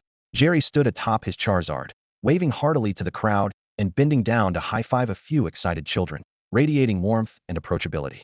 "I'm glad everyone's safe. The villain has been dealt with, so enjoy the beautiful scenery and food of Furong Town. I have official duties, so I can't stay long. See you next time. Goodbye, gym leader Jerry. Stay safe." Reluctantly, the crowd watched as Charizard spread its wings and took off, leaving a fiery streak across the clouds. Baize watched everything clearly from the window. Revered by thousands, his words calming the people, his gestures driving away powerful enemies, the brilliance made Baize clench his fists and whisper, "A true man should be like this." Although he often worked in the shadows, deep down he had never given up his yearning for sunlight, and applause's desire even outweighed his pursuit of wealth. With this brief episode over, Baize returned to his seat and resumed battling the spicy dishes before him, sweating profusely but enjoying it immensely. But as night fell, he realized he had been reckless. His stomach burned fiercely, forcing him to dash between the bathroom and bedroom, suffering all night without sleep. At dawn, his face pale as paper, legs trembling, he nearly crawled onto the rented tropical dragon. "Go to Nanhu City Center," he murmured weakly. Finally arriving at the city center, he returned the dragon and rushed into the Pokemon Center, where a bowl of warm rice porridge restored his weary soul. In the rest area, a few trainers nearby were excitedly chatting. "Did you hear? The annual spicy eating contest is about to start." Of course, the champion gets to choose any fire-type starter Pokemon, plus a rare item. The runner-up prize is also amazing, a rare TM. The mention of spicy eating made Baize instinctively clutch his still-burning backside, his face instantly paling. "Eat more? Are you kidding me?" But then he caught the key detail. Too bad the rules changed. Now Pokemon compete to see who can handle spiciness best while maintaining battle strength. "I really want to join, but my Pokemon couldn't handle it." Pokemon competing? Baize felt a flicker of relief. He checked the Pokeballs at his waist in turn. Drillbur hates spice. Bizel fears it, wilting at the smell. Scorpion King can tough it out, but eating chili peppers? No way. And Cubone, forget it. None of them were suitable. Sigh. Never mind. Baize gave up on competing. Since he was already in Nanhu, he'd treat the contest as a spectacle and take the chance to gather info on the local gyms. He decided to settle in first, then find out what was going on at the gyms, and also check out this spicy eating contest to see what kind of event it really was. 2 days passed in a flash, and the spicy food competition kicked off as scheduled, the arena buzzing with excited chatter. Amid pulsing loud music, the organizers gave their opening remarks, the booming microphone fueling the crowd's cheers. From the back of the crowd, Baize scanned the competitors' seats and quickly locked onto his target for this trip, the fire-type gym leader Dakaway from Nanhu City. Dakaway was dark-skinned with broad shoulders and a stout waist. His short jacket patterned with local designs clung tightly to his muscular arms. His voice was louder than the loudspeakers. A single shout from him made the other competitors' hair stand on end. Baize secretly wondered, why were all these city gym leaders so down to earth? The Putian gym leader in Minjiang City had become a judge, and Dakaway from Nanhu City was even more extreme, was stepping into the arena himself.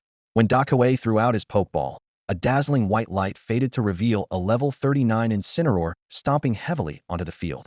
Its muscles rippled like armor, fiery patterns flickering across its body, eyes fierce enough to ignite the air, with heat waves radiating outward. The title of Universe's #1 Incineroar was well earned. Baize thought to himself, gym leader in the ring, this championship looked all but secured. The other contestants' lineups were equally varied. Common fire types like Salandit, Pignite, Charmander, and Monferno appeared in groups. But there were also strange combinations. For instance, a chubby Snorlax yawned as it slowly shuffled forward. A Bellossom was treated like fragile porcelain by its trainer, a sluggish Slowpoke crawled along at its own pace, and an excited Totodile bounced on the spot. Baize grimaced. Bellossom, Slowpoke, and Totodile here for spicy food? Weren't these trainers worried about risking their precious Pokemon? The competition officially began. Round 1. A single Scotch bonnet pepper with a heat level of 80,000. For most fire types and a few exceptionally gifted Pokemon, it was just a warm-up. Incineroar didn't even bother chewing and swallowed it whole. Salandit found it bland. Pignite happily munched away. 9 out of 10 contestants sailed through this round easily. Only a few brave trainers met their match. Their Pokemon turned green-faced and began spinning on the spot immediately after biting. The judges promptly raised the flag to eliminate them. Round 2. 2 ghost pepper pods, ramping the heat to 150,000. The pressure rose sharply. The Totodile shut its eyes and swallowed first, but instantly seemed lit on fire, bursting into a water gun spray that blasted out both chili bits and spit, then rolled around howling in pain. Its trainer had no choice but to carry it off defeated. Surprisingly, the Bellisum showed no expression, as if it had just eaten some salad. The Slowpoke stayed slow and dazed, eyes vacant as if its taste buds were still loading. About 30 of the participants were cut at this stage. Round 3. 3 Inferno Peppers, with a staggering heat level of 1.5 million. As staff brought out the tray, the pungent spiciness seemed to warp the very air. Even from a distance, Baize felt his throat itch, saliva flowing uncontrollably. The Pokémon on the field looked utterly miserable. As soon as one Charmander took a bite, tears streamed down its face along with snot. It grabbed a nearby milk bucket and gulped it down, but then hiccuped out black smoke and collapsed. Simisear grimaced in pain, its fur standing on end, but eventually couldn't hold out any longer. Further away, Gloom suffered an even more pitiful fate. The usually motionless grass-type Pokémon finally reacted to the fiery heat. Its flower cluster quickly turned bright red before it coughed out large amounts of white foam. Shaking all over, it collapsed helplessly, allowing its trainer to scoop it up and cry. Wow, even stomach acid can't handle this. Jesus muttered from the sidelines, clearly impressed. Suddenly, the normally unshakable Snorlax moved. It slammed its huge fan-like palm on the table, then opened its cavernous mouth and sucked in 3 of the invincible fiery peppers in a flash. With 2 loud crunches, Snorlax gently swayed, its eyes rolling back. With a rumbling crash, it toppled backwards in a cloud of dust, knocked out cold by the spice. Jesus chuckled. Man, that Snorlax's head is made of iron. Daring to eat that stuff. All eyes turned to the slow but steady Slowpoke. Calm as ever, it calmly chewed and swallowed the 3 invincible peppers from earlier rounds without a flinch, maintaining its characteristic vacant expression. Meanwhile, the fiery pepper and Infernape also endured grimacing and sweating, but managed to hold on. Round 4. The ultimate challenge. The staff brought out new peppers, 3 dark purple to nearly black supreme devil peppers, each packing a scorching 2.3 million Scoville heat units. A collective gasp echoed through the arena. The challenge began. Everyone expected Slowpoke to work its magic again, but as it raised the first supreme devil pepper to its mouth, its body visibly flushed from pink to deep red, stiffened like a lobster thrown into boiling water, then collapsed with a convulsive thud, limbs twitching. Jesus was momentarily stunned, then laughed out loud. Huh? Turns out this guy's not immune, it's just slow to react. The spicy hit from earlier rounds only just reached its brain now, and the delayed pain knocked it out instantly. With a resigned sigh, the trainer helped Slowpoke off the field. Only the local fiery pepper and Daikuei's Infernape remained. The local trainer gritted their teeth in order to try, but their Pokémon barely bit the pepper's skin before convulsing violently, spewing flames wildly, and trembling in defeat. All attention focused on Daikuei and his Infernape. Daikuei's face was serious as he gave his partner a firm look. Taking a deep breath, Infernape snatched up the 3 supreme devil peppers on the table and shoved them all in like it had nothing to lose. Crunch, crunch, they quickly ground them up and swallowed. Roar. Bloodshot veins instantly burst in its fiery eyes. Pain like molten lava coursed through its body as Infernape reared back, chest swelling to the max, then let out a furious, roaring bellow. Boom. A jet of blazing flames, several times thicker than usual, shot into the sky, roaring fiercely for over 10 seconds as if to purge every last bit of spice and agony from inside. The flames gradually died down. The blazing, roaring tiger was panting heavily, drenched in sweat, but its eyes had regained clarity. It had held on. The champion. A champion was born. The referee raised his arm and shouted, "It's gym leader Daikuei and his blazing, roaring tiger." The loudspeaker broadcast the announcement in all directions, and the stands instantly erupted like boiling water. Applause, whistles, and cheers exploding everywhere. Baize's ears were ringing from the noise as he stared in awe at the nearly exhausted beast, heart pounding. He thought silently, this champion title, whoever wants it can have it. That tiger almost lost its life. But opportunities like this were rare, and he wasn't about to back down. As soon as the award ceremony ended, Daikuei walked backstage, patting the tiger's neck. Baize darted out from the crowd, pushing through the people, a mix of admiration and humility on his face as he called to the broad back, "Gym leader Daikuei, please wait." 2 staff members immediately stepped to block the aisle. Hearing the call, Daikuei turned his head and threw Baize a glance, then raised his hand to signal them away. "Kid, what's the matter?" His voice was low and steady like a drumbeat. Baize hurried to bow and spoke respectfully and sincerely. "I'm Baize, a traveling trainer. I've long admired gym leader Daikuei and his blazing, roaring tiger. Today's encounter did not disappoint. The tiger's strength and spirit command my deepest respect. In preparing to challenge the gym, would you be willing to offer me some guidance? His words were both flattering and clear about his intentions. Dakwai rubbed his chin, eyes glinting with interest, then suddenly grinned, revealing 2 rows of white teeth. Oh, you want to challenge my gym? And have me give you pointers? As he spoke, he casually grabbed a bright red Scottish chili pepper from a nearby table and popped it into his mouth like a peanut, crunching loudly before swallowing. Then he picked up a second one and held it out to Baize with a teasing smirk. Advice, huh? That's easy. Eat this first. Let me see if you've got the guts and skill of a trainer. Baize locked eyes with the blazing pepper and caught Dakuai's half-smile. His whole body froze instantly, and the humble smile on his face stiffened completely. What the hell? Baize stared at the bright red chili pepper before him, already feeling the imagined protest of his backside and the twists in his stomach. The dojo master Dakuai's gaze felt like an invisible blade forcing him to grit his teeth and puff out his chest, forcing a shaky smile as he reached out to take the seemingly cursed chili pepper. He was going all in for the dojo challenge. Just as his fingertips were about to touch the chili, Dakuai suddenly flipped his wrist and burst out laughing. Kid, just messing with you. Am not some weirdo who'd actually make you eat that. Gotta hand it to you for having guts, not bad. His hearty laughter echoed in the air. Baize finally exhaled sharply, his vest soaked in sweat, but his face remained respectful and humble. Master Dakuai, you really are quite the joker. You had me scared for a moment just now. In a great mood, Dakuai waved his hand. Let's go? Come back to the dojo with me. I like your spirit. Once I finish handling some trivial business, I'll personally put you through the dojo test. But heads up, I'm not going to go easy on you. Thank you, master. It's an honor to be guided by you personally. Baize bowed quickly, secretly thrilled. This Nanhu City dojo seemed way smoother than the one in Shijiang City.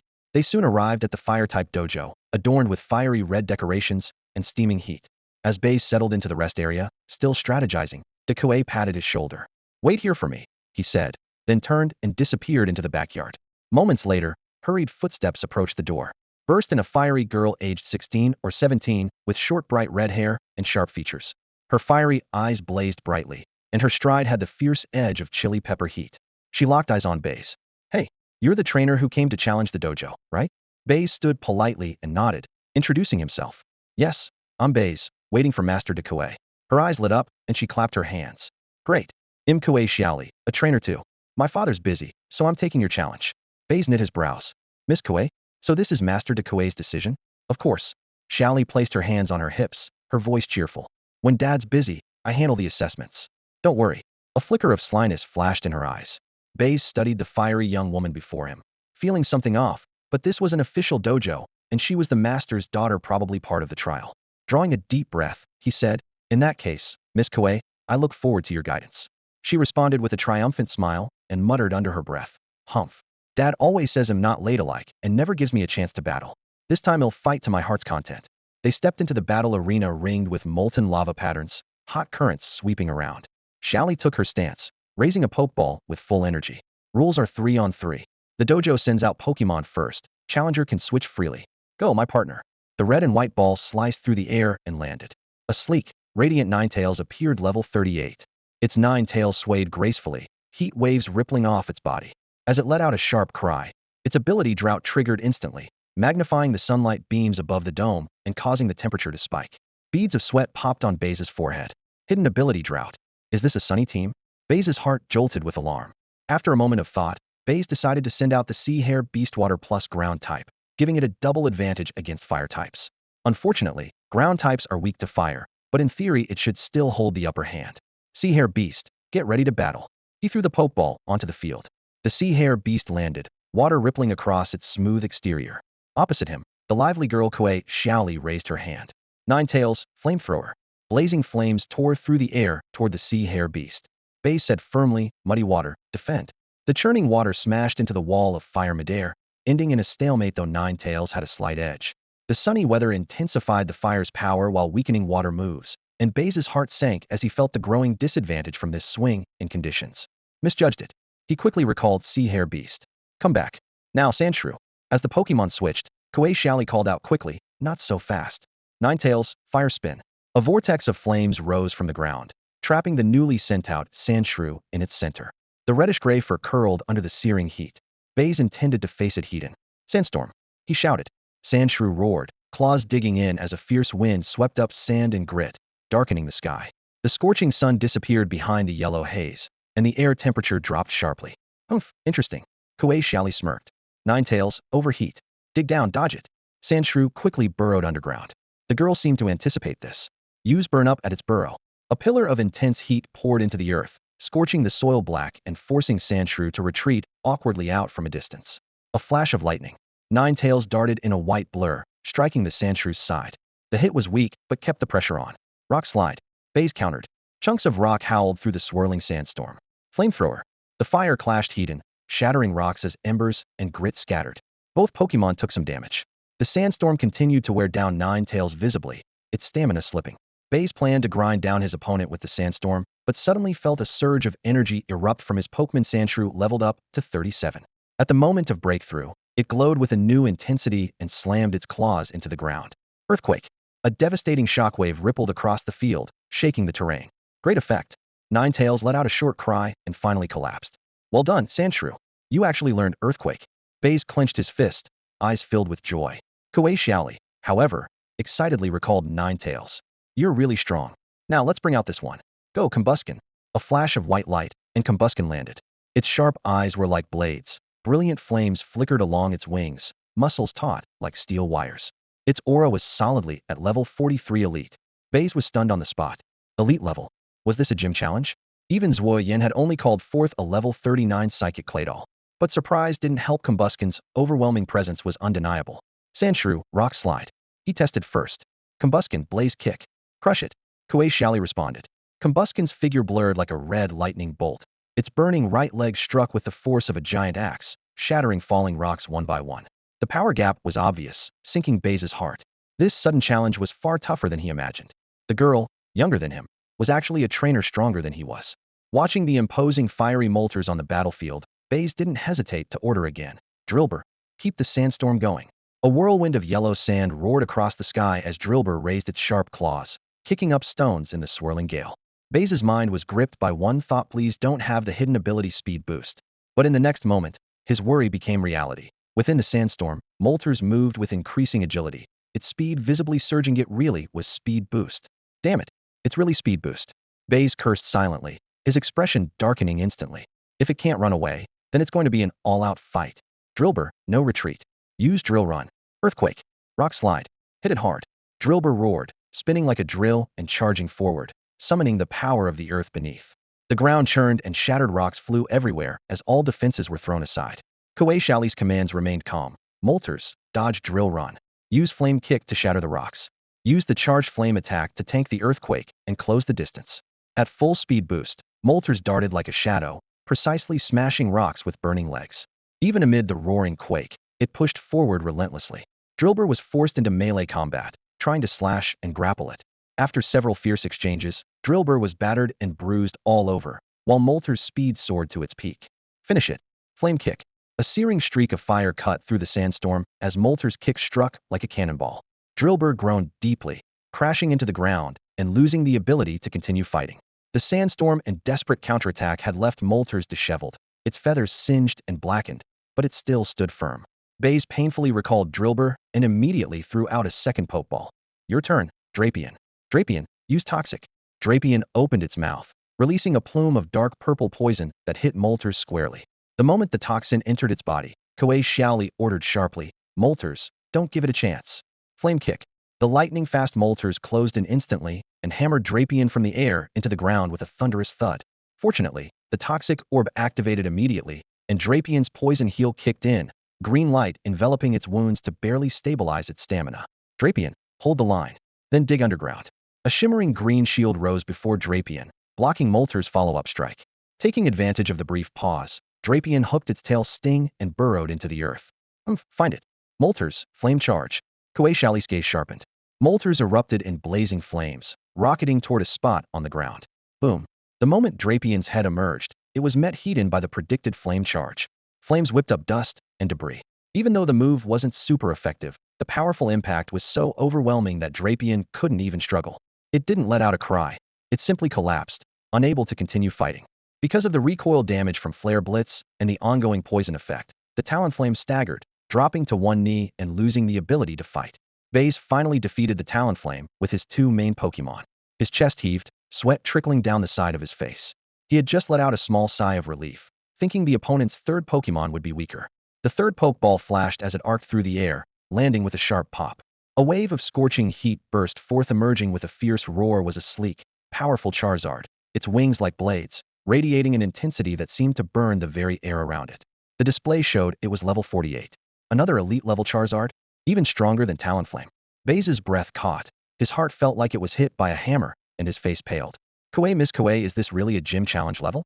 Kuei Xiaoli had been confident when she threw out the Pokeball, but seeing Baize's expression, she suddenly realized she had caused trouble. Her smile stiffened and a flicker of guilt crossed her eyes. She had only wanted a good fight and never expected her Talonflame to be forced back, nor had she intended to reveal the Charizard her father had personally raised from a young age as her trump card. It was the family's prized future Fire-type ace. Kuei Xiaoli. A thunderous roar echoed from the gym entrance. The imposing figure of Chief Kuei stormed onto the training grounds, his presence like an earthquake threatening to crack the floor. Who gave you permission to conduct the gym challenge in my place? And with your main team? This is nonsense. Startled, Kuei Xiaoli instinctively ducked behind Baize, peeking out with a small voice. I am the future Fire-type League champion. What's wrong with helping you test him? Still talking back. Chief Kuei's beard quivered with anger. The Fire-type League champion is earned through battles, not self-proclaimed. Unable to stay angry at his daughter for long, he sighed deeply and turned his gaze to Baize, his tone full of apology. My apologies, young Baize. I failed to properly supervise Xiaoli. Her abilities do surpass most gym apprentices. I am truly sorry for the trouble she has caused. Baize wiped the sweat from his forehead and quickly waved his hand. Chief, you are too kind. I am still inexperienced. Miss Kuei's strength is truly extraordinary. Calling her the next Fire-type champion is no exaggeration. He spoke from the heart after first-hand experience. He knew exactly how terrifying her power was. Chief Kuei studied Baize with growing respect. No need for modesty. To have your Talonflame with its speed boost ability taken down by Xiaoli shows exceptional talent and potential. He pondered briefly, then announced, let's end this farce. I hereby award you the Fire Badge. As compensation, you may train for 7 days at the Kuei family's estate, the Lava Valley. Its unique environment greatly accelerates the growth of non-light Pokemon and should make up for today's losses. Lava Valley. Accelerated training. Baize's heart leapt with joy. He bowed deeply at a 90-degree angle, his voice sincere and slightly trembling. Thank you so much, Chief Kuei. I am truly grateful. He knew starting late meant he had to make every second count. Reflecting on his bold decision to approach the chief after the spicy food contest, he was grateful again for his courage. The land of Shinjo was full of prodigies. Talent alone wasn't enough. You had to seize opportunities to succeed. Chief Kuei turned to his daughter. As for you, fearing punishment, Kuei Xiaoli jumped ahead, hands clasped in pleading, Father, please don't imprison me. Instead, let me train with Baize for these 7 days. It could be my apology and a way for us both to improve. Chief Kuei looked at his daughter, then glanced at Baize's beginner breeder badge. He weighed the situation quickly. Having Xiaoli meet a promising breeder was a fair exchange. Finally, he nodded. Very well. Baize, Xiaoli will spar with you these 7 days. I hope it helps you both and that you can learn from each other. Baize gladly accepted with a smiling bow. Kuei Xiaoli clenched her fists, her fighting spirit rekindled. This unexpected turn of events was unfolding in a way that might just work to Baize's advantage. The next day, Kuei Xiaoli led Baize to the entrance of the Kuei family's stronghold, the Lava Valley. A scorching wave of heat rolled out at the valley's mouth, the choking scent of sulfur scratching at the throat, as if invisible tongues of fire flickered in the air. On a massive, glowing red boulder still warm to the touch, an old man with red hair and beard sat cross-legged. This was Kuei Heir, the Kuei family elder. He sat motionless like a rock statue, yet emanated an undeniable aura of authority. Grandpa Heir. Kuei Xiaoli trotted forward, bowing sharply and respectfully. Xiaoli has come to see you. This is Baize. My father has given him permission to train in the valley for 7 days, and this is his letter. She handed over a letter with both hands. Baize dared not be careless. He stepped forward and bowed deeply, lowering his voice. Junior Baize pays respects to Elder Kuei Heir. I apologize for disturbing your tranquil cultivation. Just as his toes touched the rock, a sharp alert sounded in his mind from Xiaozi. Be careful. This old man isn't ordinary. And deep inside the valley there are at least 3 level Titan Pokemon tremors. Extremely powerful. Don't cause trouble here. Startled, Baize bent even lower in respect. Elder Kuei slowly opened his eyes, scanning Baize before lowering his gaze to the letter. After a long moment, he gently tapped his chin. If Master Kuei has agreed, you may enter. But stay only on the outer edge. Do not disturb the core Pokemon clans inside. You must come out promptly after 7 days. Yes. Thank you, Elder. They said in unison, then entered the valley together. Beyond the entrance, waves of heat slammed forward, sweat instantly dripping from their brows. Amid the rugged, jagged rock walls, rivers of molten lava slowly flowed, their fiery red glow casting flickering shadows on the two. The fire element energy in the air was so dense it seemed visible as a white-hot mist. Not far off, a flock of Charizards rested against towering rock faces. Several Camerupt carefully trod on scorching black stones. A squad of Torkoal pressed their shell vents against the ground, breathing in the geothermal heat. Baize quickly pulled several boxes of fire energy cubes from his backpack and quietly placed them near the Pokémon, speaking gently. Just a small Tokeno grand offering. Sorry for the disturbance. The pure energy aroma spread out, and the once wary Pokémon exchanged glances before gradually being drawn to nibble on the cubes. Their hostility visibly eased. Kuei Xiaoli's eyes lit up as she tugged on Baize's sleeve. Hey, what about mine? My Blaziken, Charizard, and Ninetales want some too. Baize smiled and handed over a few more boxes. They're all here. I prepared them for Miss Kuei a long time ago. They followed the lava river to a spacious platform where the fire elements were especially thick. The heat pounded their skin like hammer blows. Baize's clothes quickly soaked through, but his eyebrows lifted in excitement. Come out, everyone. With a flash of white light, Pokémon like Trapinch, Gliscor, Baize, and Yamask appeared one by one. Baize's voice rang out with enthusiasm. A rare opportunity. Let's get serious about training. Trapinch, follow Miss Kuei's Blaziken and learn the technique to break tiles. Gliscor and Baize, hone your new skills and focus on mastery. His gaze softened as he looked at Yamask. Yamask, you're still young. The energy here is too wild for you. Find a shady spot nearby to stay safe, don't wander far. At that moment, Kuei Xiaoli also released her Blaziken. Flames roared as it struck a coach-like stance. Blaziken, over the next few days, you're responsible for training Baize's Trapinch and teaching it the tile-breaking move, Kuei Xiaoli instructed.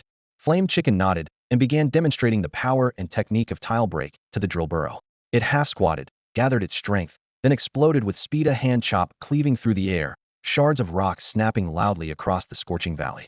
Drill burrow stared unblinkingly at every move, how Flame Chicken's shoulder blades dipped, the path of its hip power, the angle its claws struck the stone, memorizing it all. It knew it didn't match the Rost King's natural talent, but possessed an unyielding pride and competitive spirit that wouldn't let it fall behind its peers. So, it threw itself into hard training. Its sharp claws slashed repeatedly, sending rock fragments flying. On the high-temperature rocky wall, sweat evaporated instantly into mist, carried away by the heat. Its form blurred into a shimmering silver streak, eyes burning straight ahead with fierce determination. Such relentless grit made even Flame Chicken nod quietly and offer more detailed pointers. On the other side of the valley, Kuei Xiaoli and Baize sat on the rocks, observing from afar. Baize, did you know? Kuei Xiaoli swung her leg casually, then cut to the point sharply. For regular gym tests, leaders usually don't send elite Pokemon. But in the league tournament, almost every top 16 trainer has at least one elite main fighter. For advanced trainers, there's hardly any advantage. A forced smile froze on Baize's lips, quickly turning into a bitter grimace. At last, he fully understood what President Gu Ming had meant, that his trainer talent was less than 1/10th of his breeding talent, and that among peers he was already near a semi-king. This gap was that huge. Kuei Xiaoli patted his shoulder. Don't lose heart. There are still 5 months left. With your breeding skills and the training opportunities here, if you give it your all, maybe you really can break into the top 16. Heh, thanks for the encouragement. I'll do my best, Baize said, forcing the words out while boiling inside. Top 16? After all my scheming and effort, is that all I deserve? Am not satisfied, never satisfied. After a pause, he shifted topics. Miss Kuei, don't you have to collect gym badges? Me?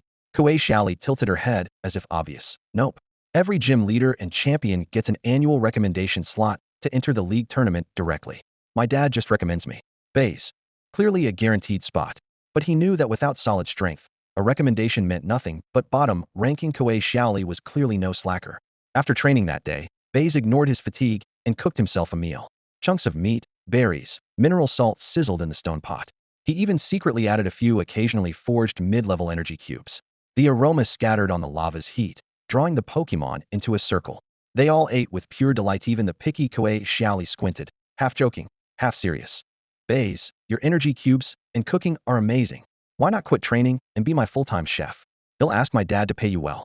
Baize twitched his mouth, silently cursing this great insult, but forced a smile. Miss Kuei, you're kidding. I just want to get by, ha ha ha. Before their laughter died down, Manu trotted up carrying a Darumaka, with a coal turtle following, bouncing toward the fire. It looked up at Baize with round eyes full of pride. Look, I brought friends. Baize smiled helplessly but generously called out. Come, everyone gets some. Then he added extra portions for the 2 wild Pokemon. After dinner, Mizugu pawed at Baize's feet, chattered with Seeking and the Rost King, signaling it wanted to take the 2 older siblings somewhere special. Seeing it wasn't messing around, Baize warned them to be careful and let them roam freely. In the days that followed, Baize practically lived alongside Drillboro, eating and sleeping together. Kuei Xiaoli's relentless battle pressure acted like an invisible iron net, pushing Drillboro to break its limits again and again. In just 3 days, it soared to level 38 and mastered Tile Break. Meanwhile, the Rost King, Sea King, and Mizzou slipped away punctually after meals, returning with noticeably stronger auras. Baize checked their stats. Rost King at level 36, Sea King 35, and Mizzou at an impressive 26. Upon questioning, Baize learned Mizzou, with its outgoing nature, had rallied the Valley's Cold Turtle and Darumaka groups to train Rost King and Sea King privately. Baize happily scooped up Mizzou, rubbing its head roughly. Good boy, you really outdid yourself. Praise over, the grueling training cycle resumed. Baize's new time was tight. Every minute in this lava valley was precious to boost his strength as much as possible. When you're still weak, you have to learn to take the initiative. Speak up, reach out your hand, and show a genuine smile. This has always been Baize's guiding principle. He knows all too well that waiting for opportunities is like standing by a stump hoping for a rabbit to crash into it. Only by taking action can one shift fate. Failure, embarrassment, or awkwardness are trivial compared to the tangible benefits that come from boldness. These days, he and his partner Longtudishu have been training in the lava valley. The blazing stone walls radiate scorching heat, and waves of warmth from the molten rivers make each breath feel like fire. Surrounded by this environment abundant in fire energy, Longtudishu's strength is improving by leaps and bounds. Baize takes this chance to deliberately get closer to Kuei Xiaoli. During breaks from training, he often strolls slowly over to her side and casually sits down, sweat beading his temple, a faint, sincere smile wearied but genuine playing on his lips. Xiaoli, the energy here is really strong. Longtudishu is improving so fast. I'm really grateful to you. It's nothing.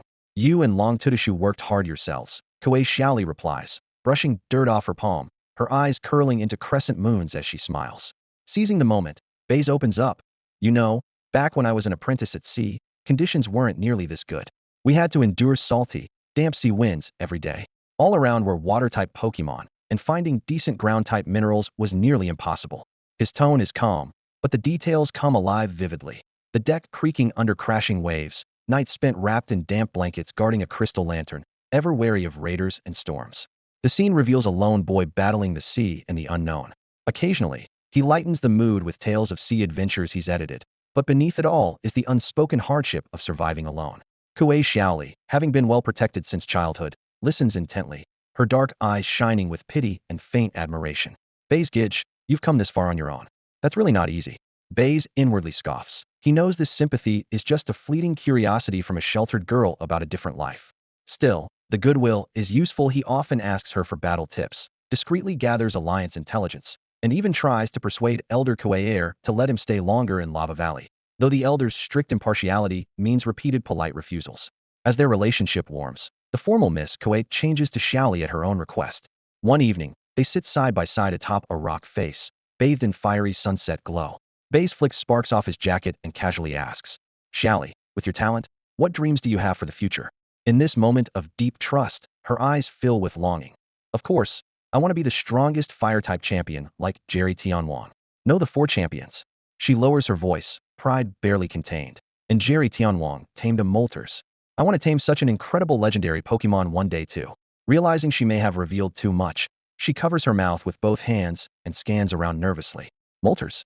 Baize's eyes widen in shock, his voice rising. The legendary Pokemon Moltres was really tamed by a human? And it was Jerry Tianwang. Shoo, keep it down. Xiaoli panics and tugs his sleeve. Not many people know. Don't go spreading it around. Baize immediately reigns in his surprise, his expression serious as he raises his right hand solemnly. Don't worry, Xiaoli. I promise. I, Baize, swear to the heavens that not a single word of what I heard today will ever leak from my mouth. If I break this oath, may I be struck down by thunder from the skies. The vow came swift and fierce, his voice echoing off the rocky walls of the dojo training ground. He put on a face as if he'd rather face divine punishment than betray the secret, which finally put Kuei Xiaoli at ease. After calming Kuei Xiaoli, Baize turned away, but his mind was racing turbulently. Deep within his consciousness, he called out, Xiaozi, you divine beasts, can they really be tamed by humans? Humph, how foolish, Xiaozi replied, his usual arrogance evident in his cold yet clear tone. First, creatures like us mostly exist in clans. Though rare in number, they truly exist. Take me for example, I am a core. Normally, I can only gather 50% of my own cells at once. Only by fusing with another core can I become a complete form. I've fused before and inherited the other's memories, which included experiences training alongside human trainers. But that was more like a long journey of observation, not what you call taming. Secondly, the other legendary Pokemon also have their own clans. Not every individual holds divine duty. Some lead relatively free lives, and even Xiao Z's voice paused, dropping to a low, serious tone. In different parallel spaces, there might be counterparts like me guarding separate territories. Parallel worlds. Baize froze. He had encountered this concept in past life anime, but hearing it now confirmed firsthand from a native god was a whole different impact. He was silent for several seconds, digesting the information. So, these so-called divine beasts weren't unique nor untouchable after all. A spark of excitement flickered in his eyes. 7 days of training flew by in an instant.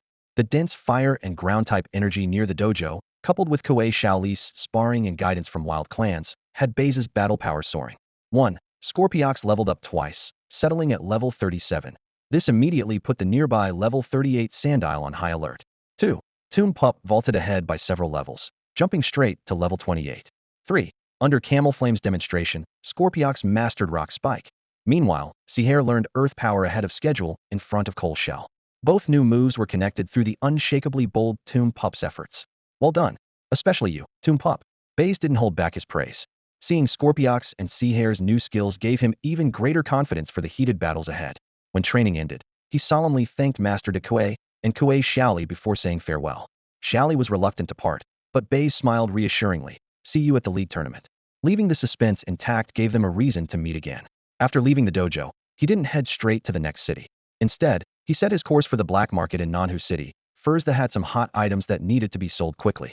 While inventorying, his hand brushed over the space ring head snatched from an expedition leader's pocket. Suddenly, he felt an almost imperceptible, nearly invisible hidden camera embedded in the ring's inner wall. Baize's heart tightened as he tried to access the stored data. Fortunately, the device was concealed but unencrypted. The screen flickered to show the blood ritual deep in the mines, the pungent stench of blood, mountains of fallen Pokemon corpses, and the entire process of the Zwa family attempting to awaken the ancient Dinglu. Even Baize's steady heart couldn't help but shudder. His first reaction, destroy this thing immediately. If it leaked, the Zwa family would hunt him relentlessly. But as he raised his hand, he hesitated. This device was a death warrant, but could also be a shield, even a trump card. If used wisely, it could turn the tables against the Zwas at a critical moment. After long consideration, a ruthless and calculating gleam flashed in his eyes. He carefully hid the camera again. Old Zuiyan, I've taken your leverage. I hope one day you don't force me to use it. Sealing the secret deep within, he composed his expression and stepped toward the black market hidden in shadow. Where danger meets opportunity, this was Baize's way of survival. As soon as Baize stepped into the black market, he sensed something unusual.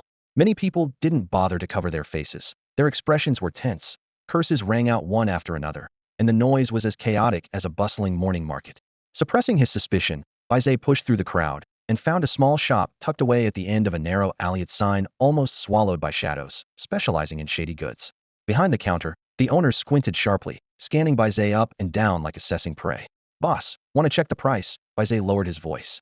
A near Tianwanga level Pokemon corpse, what's it worth these days? The owner raised an eyebrow, voice calm. Depends on the species and attributes. Some are priceless, others not even worth cooking. Baize nodded. Having checked prices for psychic-type parts beforehand, he took out a specially made alloy container from his spatial ring. Opening it, a lingering wave of psychic energy hit him that was the brain and heart of a hoodie. How much for this? The boss' eyes flickered but quickly steadied. After a careful few seconds, he mused, psychic-type hoodie, brain and heart both intact. Only psychic-type Pokemon buyers care about these. 10 million alliance credits. He paused, then added, if you also have its spoon, double that, 20 million. The figure of 30 million and the risk tugged at Baize's mind. Having the spoon would expose him more. Better to sell everything at once. Without hesitation, Baize revealed the pair of slightly curved, glowing spoons. Deal. Once the transfer completed, his account balance leapt to 30 million. Baize showed no attachment, pocketed the money pouch, and melted back into the crowd. The moment he left, the boss facade of calm shattered. Grabbing an encrypted communicator, he whispered urgently, report. One trade item received to D corpse parts from an elite cadre heading to the Moxing mining area. The buyer is very cautious. They've sent someone to tail him. A cold reply came, understood. Baize's instinct honed from walking the edge of life and death tingled the instant he left the black market. Someone was watching him, scolding himself silently. Too careless. He should have switched cities before selling. If the black market had Zwa family informants, the thought made cold sweat break out on his back. At the same moment, Near the black market entrance, a figure cloaked in black was about to enter. Her eyes caught several members of the exploration team subtly trailing Baize, whispering under her breath, "Explorers? Up to their shady tricks again?" She caught a glimpse of the familiar silhouette and raised an eyebrow. That guy being followed looks a bit familiar. After hesitating, she gave up entering, silently tailing them out of curiosity. Outside the market, Baize immediately released his Tianxia King, vaulting onto the armored back. Tianxia King, full speed. Fly to the city center Pokemon Center. Just as they were about to take off. Shriek. Sharp bird calls tore through the sky. 3 Fiero dove from above in a triangle formation, each carrying 1 exploration team member on its back, effectively cutting off Baize's escape route. TCH, it's the exploration team. Baize saw it wasn't the Zwa family, and for now, felt a slight relief. Running away is no longer an option, so Baize had no choice but to call down the Scorpion King. Gritting his teeth, the pokeballs on his wrist lit up one after another. Come out, Drapion, Celio. 2 beams of light hit the ground, revealing the steel-clawed Drapion with its chilling glare and the armored Celio stepping in front of Baize. His face darkened, heavy with tension. A few members of the exploration team blocked the alley entrance. Their leader crossed his arms and sneered. "Kid, you're pretty quick, huh? Be smart and surrender. No, you'll avoid some trouble if you come with us quietly." Hearing them want to capture alive instead of eliminate on the spot steadied Baize's nerves a bit. They were clearly after the Mo Star mine cave. They needed prisoners for interrogation. His gaze swept across the opposite side. Several fierce-looking Spearows circled overhead, no higher than level 30. Their only advantage was numbers. He couldn't afford a long fight. He had to end this quickly. A cold gleam flashed in Baize's eyes. Drapion, Sandstorm. A howling wind whipped up sand and grit, instantly filling the alley with swirling yellow dust. Scorpion King, dig. Target the trainer himself. Before he finished, the Scorpion King vanished beneath the ground. What? Watch out below. The explorers shouted, but their view was shredded by sand, their commands drowned by the wind's roar. In the next instant, several screams erupted simultaneously. The Scorpion King burst from the earth, striking precise blows to each trainer's waist and abdomen. Without their leader, the Spearows collided chaotically midair, their piercing cries turning into a confusing cacophony. Celio, muddy water. A murky torrent roared forward. Drapion, rockslide. Jagged stones rained down on the ragged beasts. The sandstorm blotted out the sky. The surprise assault was unstoppable. Within seconds, their foes were thrown into disarray, all their Pokemon knocked out. Baize dared not linger. He turned to retreat. Just then, a lazily teasing female voice drifted over. "Not bad. Little White, still as ruthless and sly as ever, still making me like you." Every hair on Baize's body stood on end. He snapped his head toward the alley entrance and saw a figure leaning against the shadow. A black-robed woman. Above her, a crow leader hovering quietly, its presence near level 50, eyes sharp and icy. The colossal pressure it radiated felt like an iron curtain descending. Baize immediately ordered his 3 main Pokemon to close ranks, sweat chilling his back. The woman's voice continued playfully, "What's wrong? It's only been a little while. Don't recognize me anymore?" Her curves were impossible to ignore under the dark cloak. Baize fixed her with a hard stare, gritting out a long-abandoned name. Wang Lina. She chuckled softly, pushing back her hood to reveal a seductive face with a dangerous edge. Feigning hurt, she sighed. "Ah, how sad. You used to call me a bitch in bed. Now you act like a stranger." Baize's expression remained unreadable, nerves taut. He remembered clearly how she had once wiped out an entire mining island with iron ants, and now she commanded a near-legendary crow leader. The danger was off the charts. He asked sternly, "How did you recognize me?" Wang Lina didn't answer directly. Instead, she nodded toward the depths of the alley. "Don't be so tense. Come with me. This isn't the place to talk." Baize furrowed his brow, weighing his options quickly. If she truly wanted him dead, her covert attack earlier would have been more successful. And she hadn't shown outright hostility just yet. After a moment's hesitation, he clenched his pokeballs and decided to follow her. Navigating through the labyrinthine, dark, and damp alleyways, Baize followed Wang Lina to what seemed like an ordinary courtyard. The yard was silent. The moss in the corners darkened and soaked from the rain. Wang Lina reassured him, "Don't worry, this place is safe. It's where I stay." As she spoke, she closed the iron gate behind them with a firm click, locking the latch tightly. The sound of the lock made Baize's nerves tighten slightly. His eyes swept sharply over every doorway and window crack in the dim light. But Wang Lina gave him no chance to scrutinize the surroundings. The moment the door closed, she pivoted suddenly, moving like a snake slithering close into his arms. She wrapped him tightly with both arms, trapping him, then lifted his hood with one hand to expose his face. In the next second, her burning lips slammed down on his, aggressive and demanding, leaving no room for refusal. Baize's body froze instantly. The familiar fragrance and the softness pressed against him stirred instincts deep within. Desire, caution, and confusion mixed in his eyes, yet his hands moved with honest intent. roughly pulling at the black robe she wore. Sis Lena, he murmured hoarsely between urgent kisses, you're still as teasing as ever. Wang Lena wasn't offended. Instead, she let out a soft, sultry laugh. Her hazy eyes were full of challenge as her body matched his movements willingly, as if engaging in a silent game. Clothes scattered to the floor as a fierce storm of passion erupted in the dim courtyard room. Afterwards, Wang Lena lay like a lazy cat on Baize's chest, her fingers tracing circles on his firm muscles. Xiao Bai, her voice was thick with a lingering rasp. Recognizing you just now was such a coincidence. Back on that mining island, I did lie to you, and yes, I had other motives. She lifted her gaze, pouring all her sincerity into it. But I really do like you. I didn't tell you because I was afraid of dragging you into trouble. I wanted to protect you. Baize's face remained calm, but inside he scoffed, didn't believe a word. He made no reply, only gripping her chest suddenly and hard, as if punishing but also letting off steam. Wang Lena gasped softly. The sting only made her burn hotter once more. Their second encounter erupted immediately after, more intense than before. They held each other until utterly exhausted, then fell into a deep sleep. Morning light filtered gently into the room. Baize opened his eyes to find Wang Lena neatly dressed, a steaming breakfast laid out on the table. Awake? Eat up, she said, pushing the plate toward him with a smile that curved her eyes warmly. After you finish, I'll tell you what my real reason was for going to the mining island. Baize picked up his chopsticks without hesitation, chewing as his mind raced to analyze her intentions.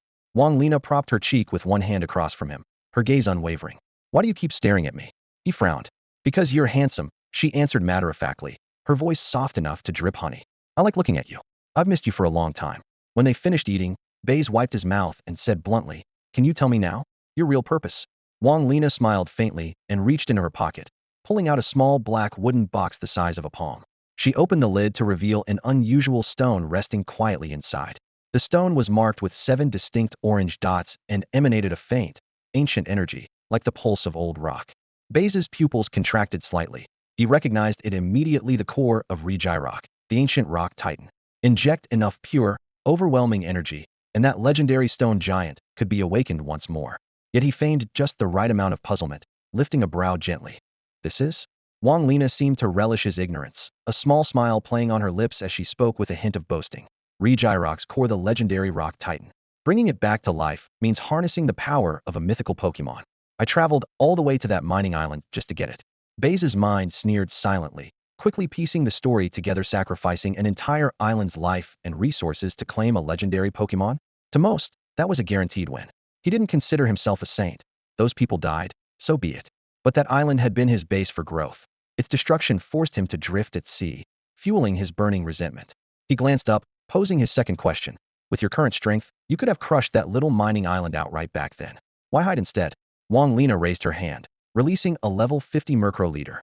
Under the dim light, its black feathers shimmered coldly, but its sharp golden eyes were hollow, as if its soul had been drained.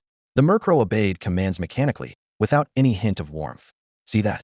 Wang Lena said proudly, shaking the metal device on her wrist. The latest tech from Team Magma Neural Control Device. It hijacks a Pokémon's nervous system, forcing total obedience. This Murkrow is one of the test subjects. Our tech was still experimental then, and we had to keep things low profile, afraid of raising suspicion. Baize was unsurprised by the device, even seen machines controlling legendary beasts on TV, but what made him frown was hearing Team Magma again. You're with Team Magma? He asked. Of course. Wang Lena lifted her chin, eyes blazing fanatically. Team Magma's goal is to expand landmass, creating a better habitat for humanity. They're the ones helping me resurrect and control Rock. I'm an elite officer. If this succeeds, they'll be promoted to senior command with power and resources at my disposal. Her greedy eyes nearly overflowed with ambition. Baize wanted to warn her that the power of legendary Pokémon wasn't something a few metal gadgets and data could truly bind, but he swallowed the words. Now wasn't the time. She wouldn't listen, and he might only raise suspicion. Then Wang Lena leaned closer, breath brushing his ear. All right, I've shared my little secret. Now it's your turn. Why is that crazy exploration team after you? His mind raced, a practiced false smile appearing on his face. I can tell you. Lenafe, what will you offer in return? Humph. Wang Lena mock pouted, lightly punching his arm. I've already given you my body and secret, still bargaining? Let's keep things business. Baize said with a smile that didn't reach his cold eyes. She didn't take offense. If anything, she admired him more. Whispering, this is the kind of man I want, calm, selfish enough. She paused thoughtfully, then dangled a temptation. How about an Agron egg? Its potential is on par with a Pokemon League champion. Baize's heart jumped. Agron dominated Sandstorm weather teams, gaining special defense boosts during storms. Its value was priceless. He nodded without hesitation. Of course I want it. Then join me in reviving Rock. Wang Lina's voice softened, yet exuded seductive enticement. If you do, you might get an agron egg, or even a hatchling. How's that for a trade for your little secret? Hearing the term Pangyan monster, Baize's heart skipped an involuntary beat. That was the ultimate weather controller, the missing piece his Sandstorm team needed to complete their lineup. Desire surged like molten lava in his chest, but he forced himself to remain calm and cautious, letting only a steady, measured gaze show. The Pangyan monster's egg is definitely tempting, he said, lifting his eyes to lock onto Wang Lina, his voice deep. But resurrecting a legendary Pokémon is no joke. What's your plan? What are the risks?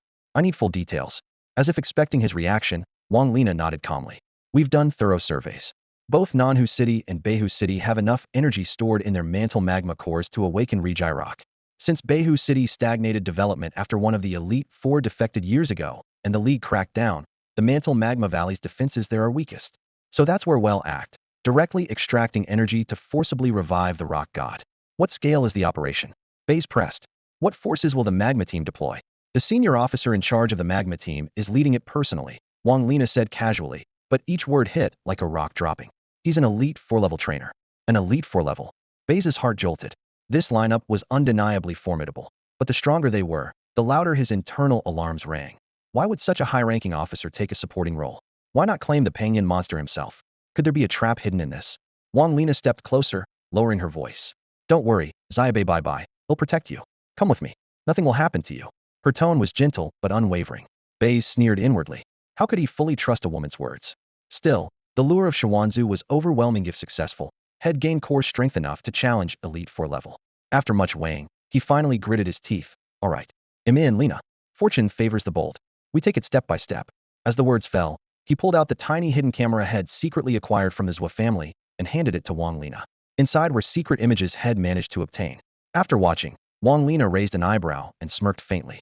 Oh, the Zhua family? They've been watching legendary Pokemon too, but their target is only the ancient cauldron deer too weak. You're not surprised at all. Baize couldn't help but ask. What's there to be surprised about? She scoffed, a hint of sarcasm in her voice. Those old influential families? Their backgrounds aren't exactly clean. Holding 1 or 2 legendary Pokemon as trump cards is normal for them. Just from what our Magma team knows, we've confirmed 2 Elite 4 and 3 top noble families are backed by legendary Pokemon.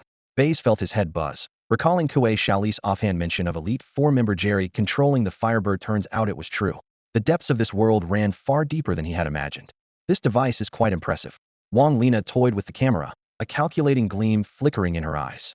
If used properly, it could finally make the Zhua family pay up. Leave it to me. The Lava Squad will squeeze every drop of value out of it, she said, lifting her chin as her gaze flicked back to Baize. Her voice was soft yet seductive. So little by, impressed by the Lava Squad's power? How about officially joining us and realizing even greater dreams together with your sister? As for joining, I'll give you my answer after I get the stone orb, Baize replied after a moment's thought, deliberately stalling needed to see real benefits in black and white first. Suit yourself.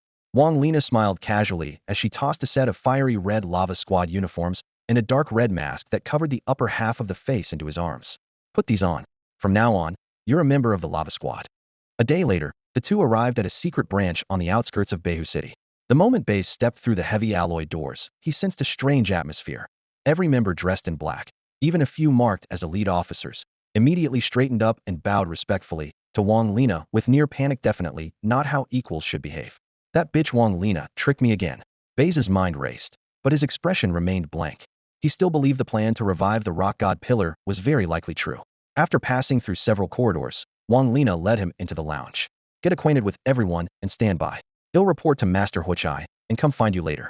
Got it. Baize nodded, his vigilance growing. No sooner had Wang Lina left than whispers erupted in the lounge. Several malicious eyes locked onto him. After a brief exchange, a burly squad member strode over, a sneer on his face. Hey, newbie. He jabbed Baize's mask with a mocking hand. What's with the hide and seek? Can't show your face? Don't tell me you're Huiyan's kept man on the outside. Ha ha. Before the laughter died, Baize struck. Like a leopard in shadow, a glinting dagger flashed, cutting precisely across the man's throat. The squad member's eyes widened as blood sprayed, and he collapsed with a thud. What the hell? The others snarled, quickly releasing their spirit creatures. A large wolf snarled as it lunged, a black luga breathing blue-violet flames, and a fiery horse pounding the ground, flames swirling fiercely. Baize's expression was icy. Without even glancing at the corpse, he casually threw a spirit ball. Drillmole, show yourself. A silver form dropped to the ground, its drills spinning rapidly. It charged through flesh and bone with a roar, shredding them to pieces. Crimson splattered the walls. The air thickened with the sharp metallic scent of blood. The lounge fell deadly silent. Baize looked up, his gaze like frozen steel as it swept over the pale faces. You may insult me, but insult Master Hyanthus is what happens. No one dared respond. An oppressive, scornful awe simmered thick in the air. Baize wiped the dagger clean of blood on his uniform, then chose a corner to sit silent and indifferent. After this bloody display of authority, no one approached him any closer than a step. He lowered his head to study the freshly polished dagger, the quiet sound of stifled sobbing nearby, filling his ears, while his mind endlessly mapped out every move to come. After returning, Wang Lina's eyes swept over the bloodied, mangled mess on the ground and the lingering metallic scent in the air, but her gaze remained unshaken, as if it were nothing more than a pile of trash. She didn't bother asking any questions. With a sharp wave of her hand, her commanding voice grabbed everyone's full attention.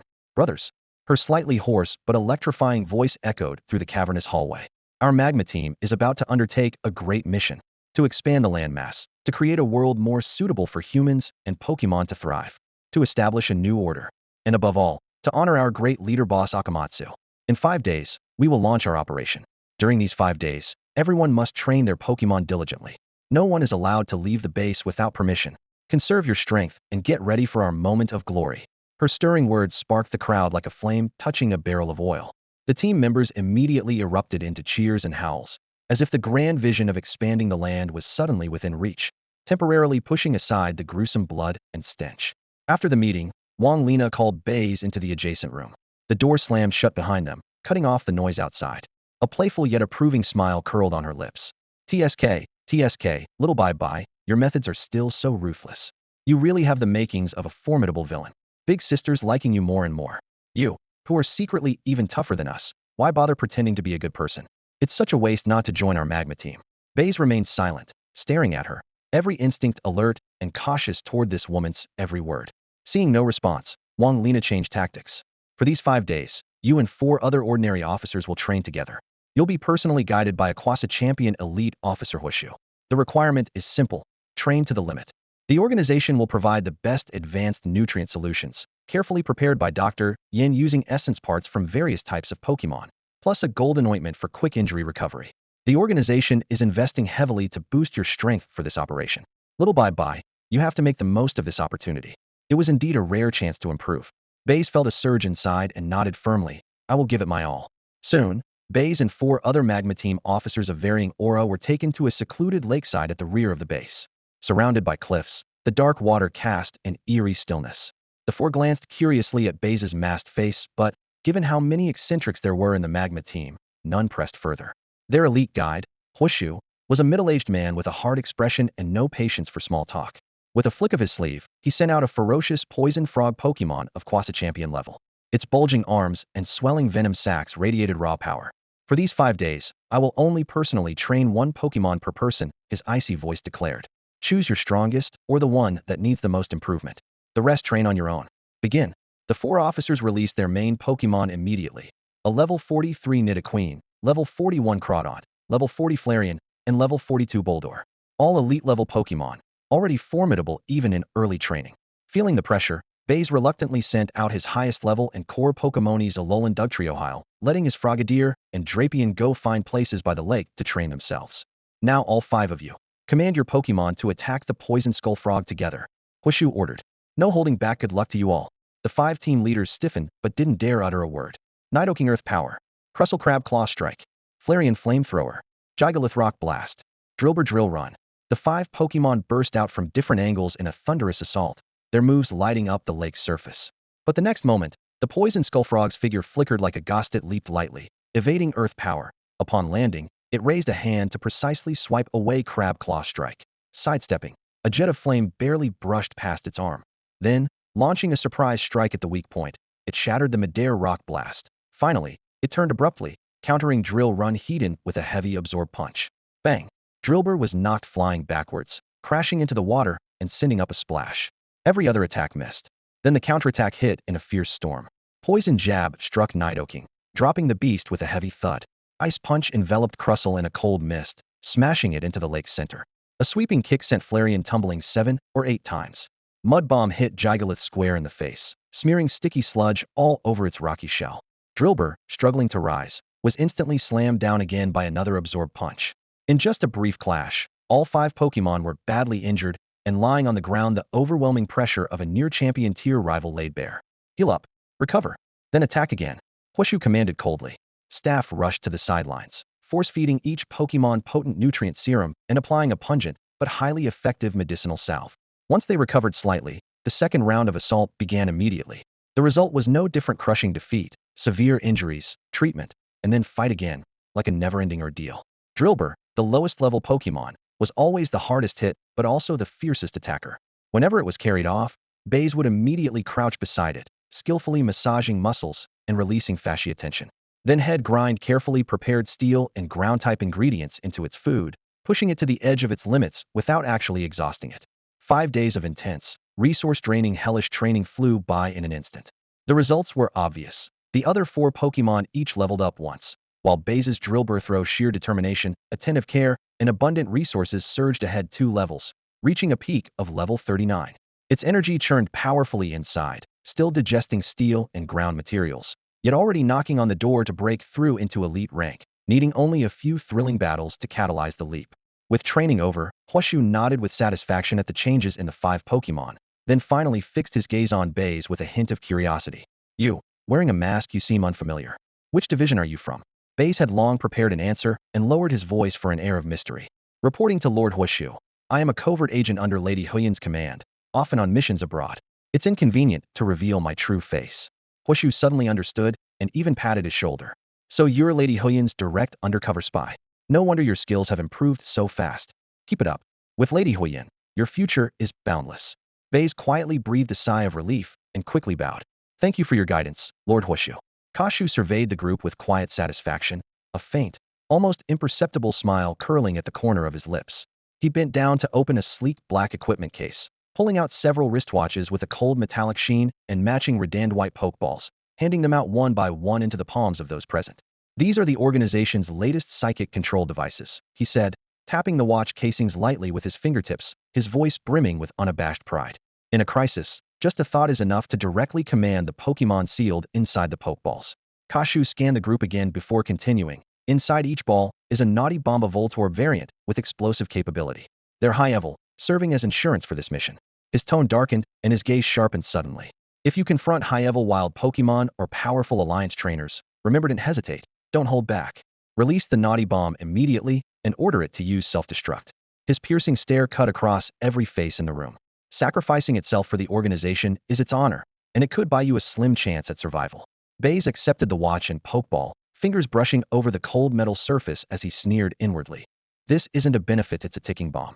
Yet his expression remained calm as he loudly declared with the others, Thank you, Lord Kashu. For the glory of Team Magma, we will spare no effort. Soon after, Wang Lina gathered all core members. Standing before a wall-sized map of Baize City, her expression was grim. The plan is simple, she said, trailing her finger from the northwest corner's power plant down to the southern nature reserve. Kashu leads teams to strike both locations simultaneously. The more chaos the better, must draw Baihu Gym leader Lin Hai and the majority of trainers away. Then she pressed firmly on the heart of the map, the Mantle Magma Valley circled in red. Another team, under Lord Machace's direct command, will launch a full assault here. Break through defenses, reach the core area, and carry out the plan to resurrect the Magma God Pillar.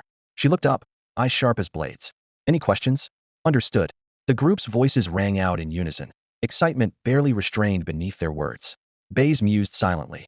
Faint in the east, strike in the west, an old tactic, but effective. To get the stone orb, had need to be with the team storming Mantle Magma Valley. Night had barely fallen when the operation detonated on schedule. Boom. Flames leapt into the sky above Baihu City as deafening explosions rocked both the power plant and nature reserve nearly simultaneously. Thick black smoke billowed like dragons ascending. Piercing sirens instantly shattered the city's quiet night. Power plant under attack. Mass capture of Pokémon at the nature reserve. Requesting backup. Distress signals flooded into Baihu Gym at once. Gym leader Lin Hai's face turned ashen. He slammed a fist onto a wooden table, fury boiling over. Scum of Team Magma. Without hesitation, he rallied all apprentices and available trainers. Split up immediately to support the power plant and reserve. Priority 1 is the safety of civilians and Pokémon. Move quickly. As he finished speaking, he vaulted onto the broad back of his braviary and charged toward the thickest smoke. The feint succeeded. Lin Hai had been drawn out of position exactly as planned. Meanwhile, at the edge of Mantle Magma Valley, Senior Officer Ma Chai watched the valley entrance expressionlessly, his dark sunglasses reflecting the flickering firelight. Two Alliance guards stood on high alert, flanked by their Pokémon, a heavily muscled Macamp and a bristling Electivire. "Come out, Dragonite." Ma Chai's expression was unreadable as he threw out a Pokeball.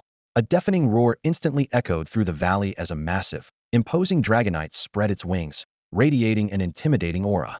"Dragonite, use Hyper Beam." Ma Chai's voice was ice cold. Blinding golden energy surged in Dragonite's throat, the air buzzing as if ignited. "Incoming. Enemy attack." Quick before the guard could finish his warning, a fierce beam crashed down violently. Boom. The entire valley trembled from the explosion, dust and debris swirling. The guards and their Pokémon were wiped out in the dazzling white light before they could even scream. "Advance." Ma Chai raised his hand, voice void of any warmth. "Kill all resistors on sight. Capture any wild Pokémon groups we come across." Magma grunts swarmed into the valley like a tidal wave, throwing Pokeballs at every Pokémon they saw and showing no mercy to any who resisted. The once peaceful sanctuary instantly turned into a bloody battlefield, screams echoing nonstop. Groups of Dunsparce living on the outskirts were quickly captured or slaughtered. Flames and sulfur smoke mingled as a stench of burning filled the air. Baize had long slipped away from Wang Lina, blending unnoticed into the magma ranks. He directed a Dragonite-headed Dugtrio to clear out scattered wild Pokémon, appearing to push forward with the others. Secretly, he selected promising Dunsparce hatchlings, knocking them unconscious one by one to capture, gradually steering his steps toward the core zone. Suddenly, a panting grunt rushed over, shouting, "Hurry! Speed up the advance." Ma Chai and Huayan have engaged the main forces of Gigantamax Rhyperior and Coalossal at the core entrance. The enemy is putting up fierce resistance. All peripheral units, support immediately.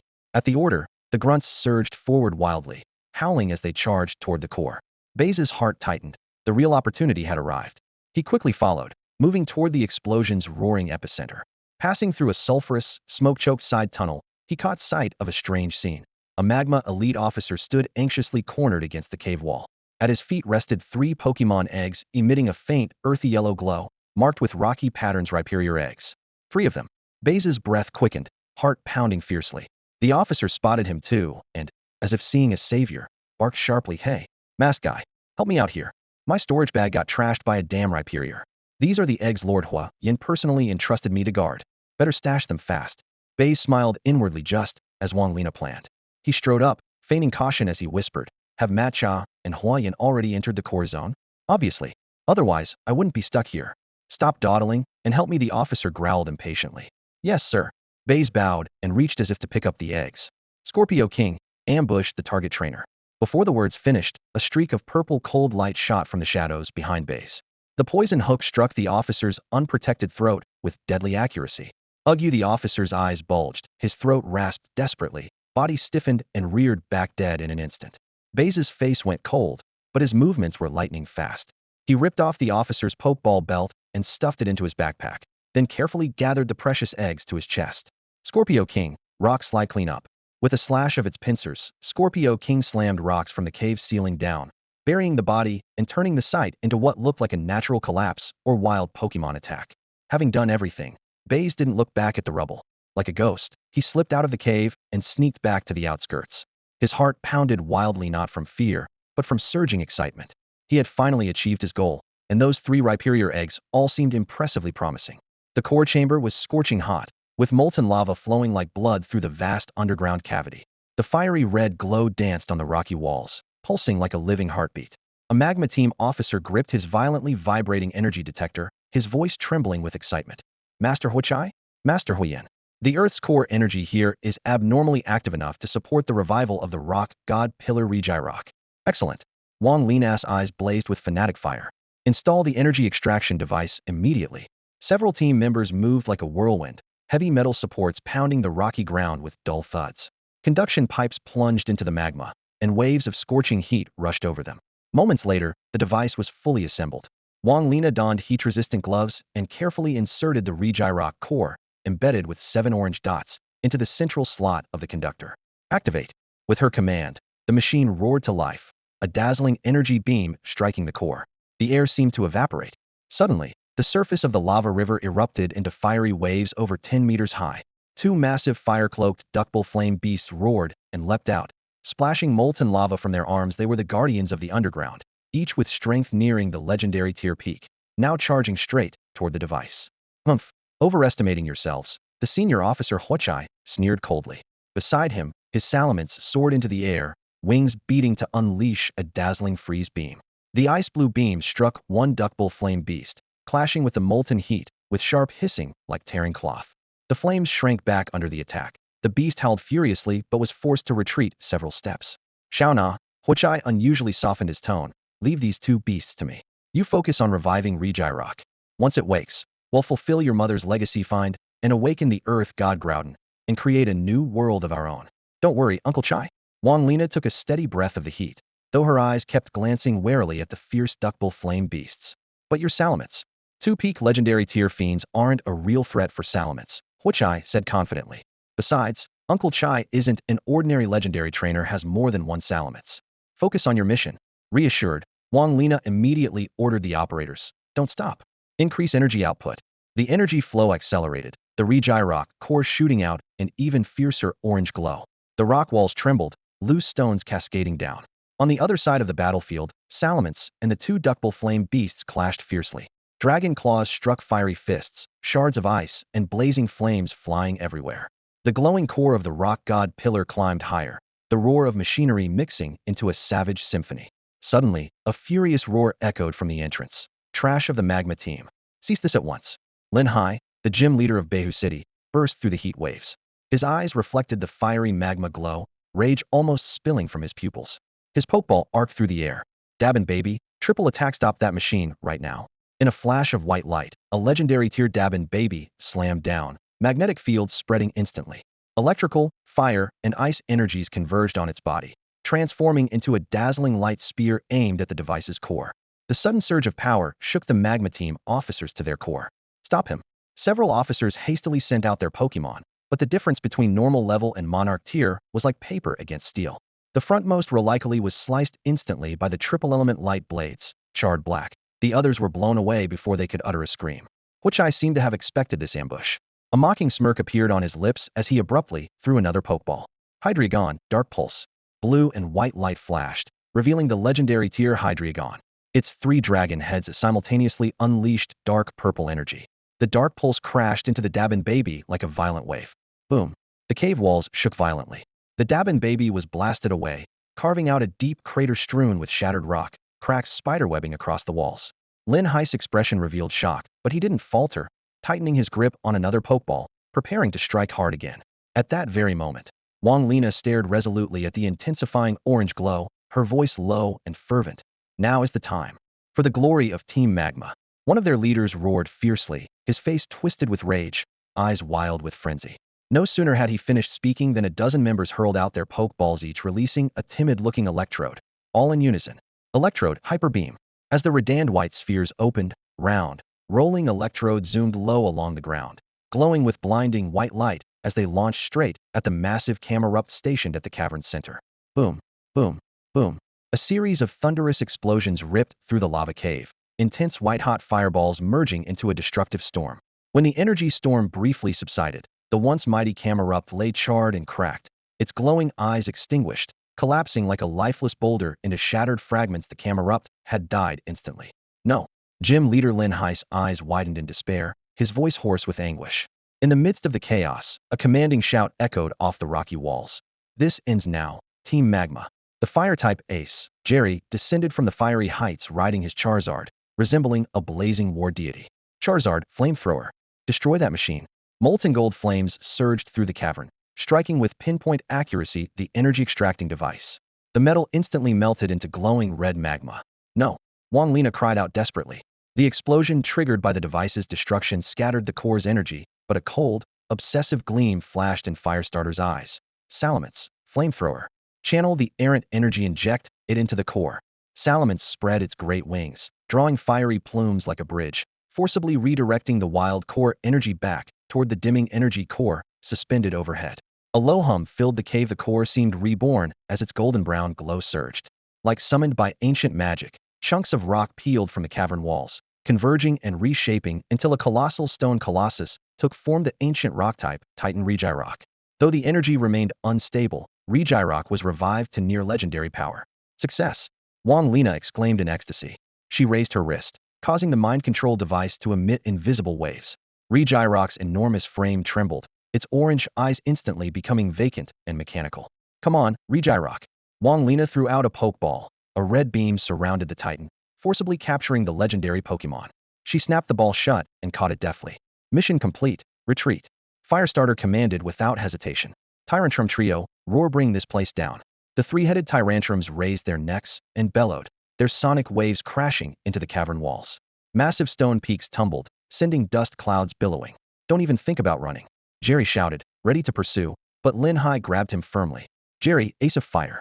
With the core's energy both drained and disrupted, this place could collapse any second. If another ace-level battle erupts here, the entire Mantle Magma Valley will drag down Baize City.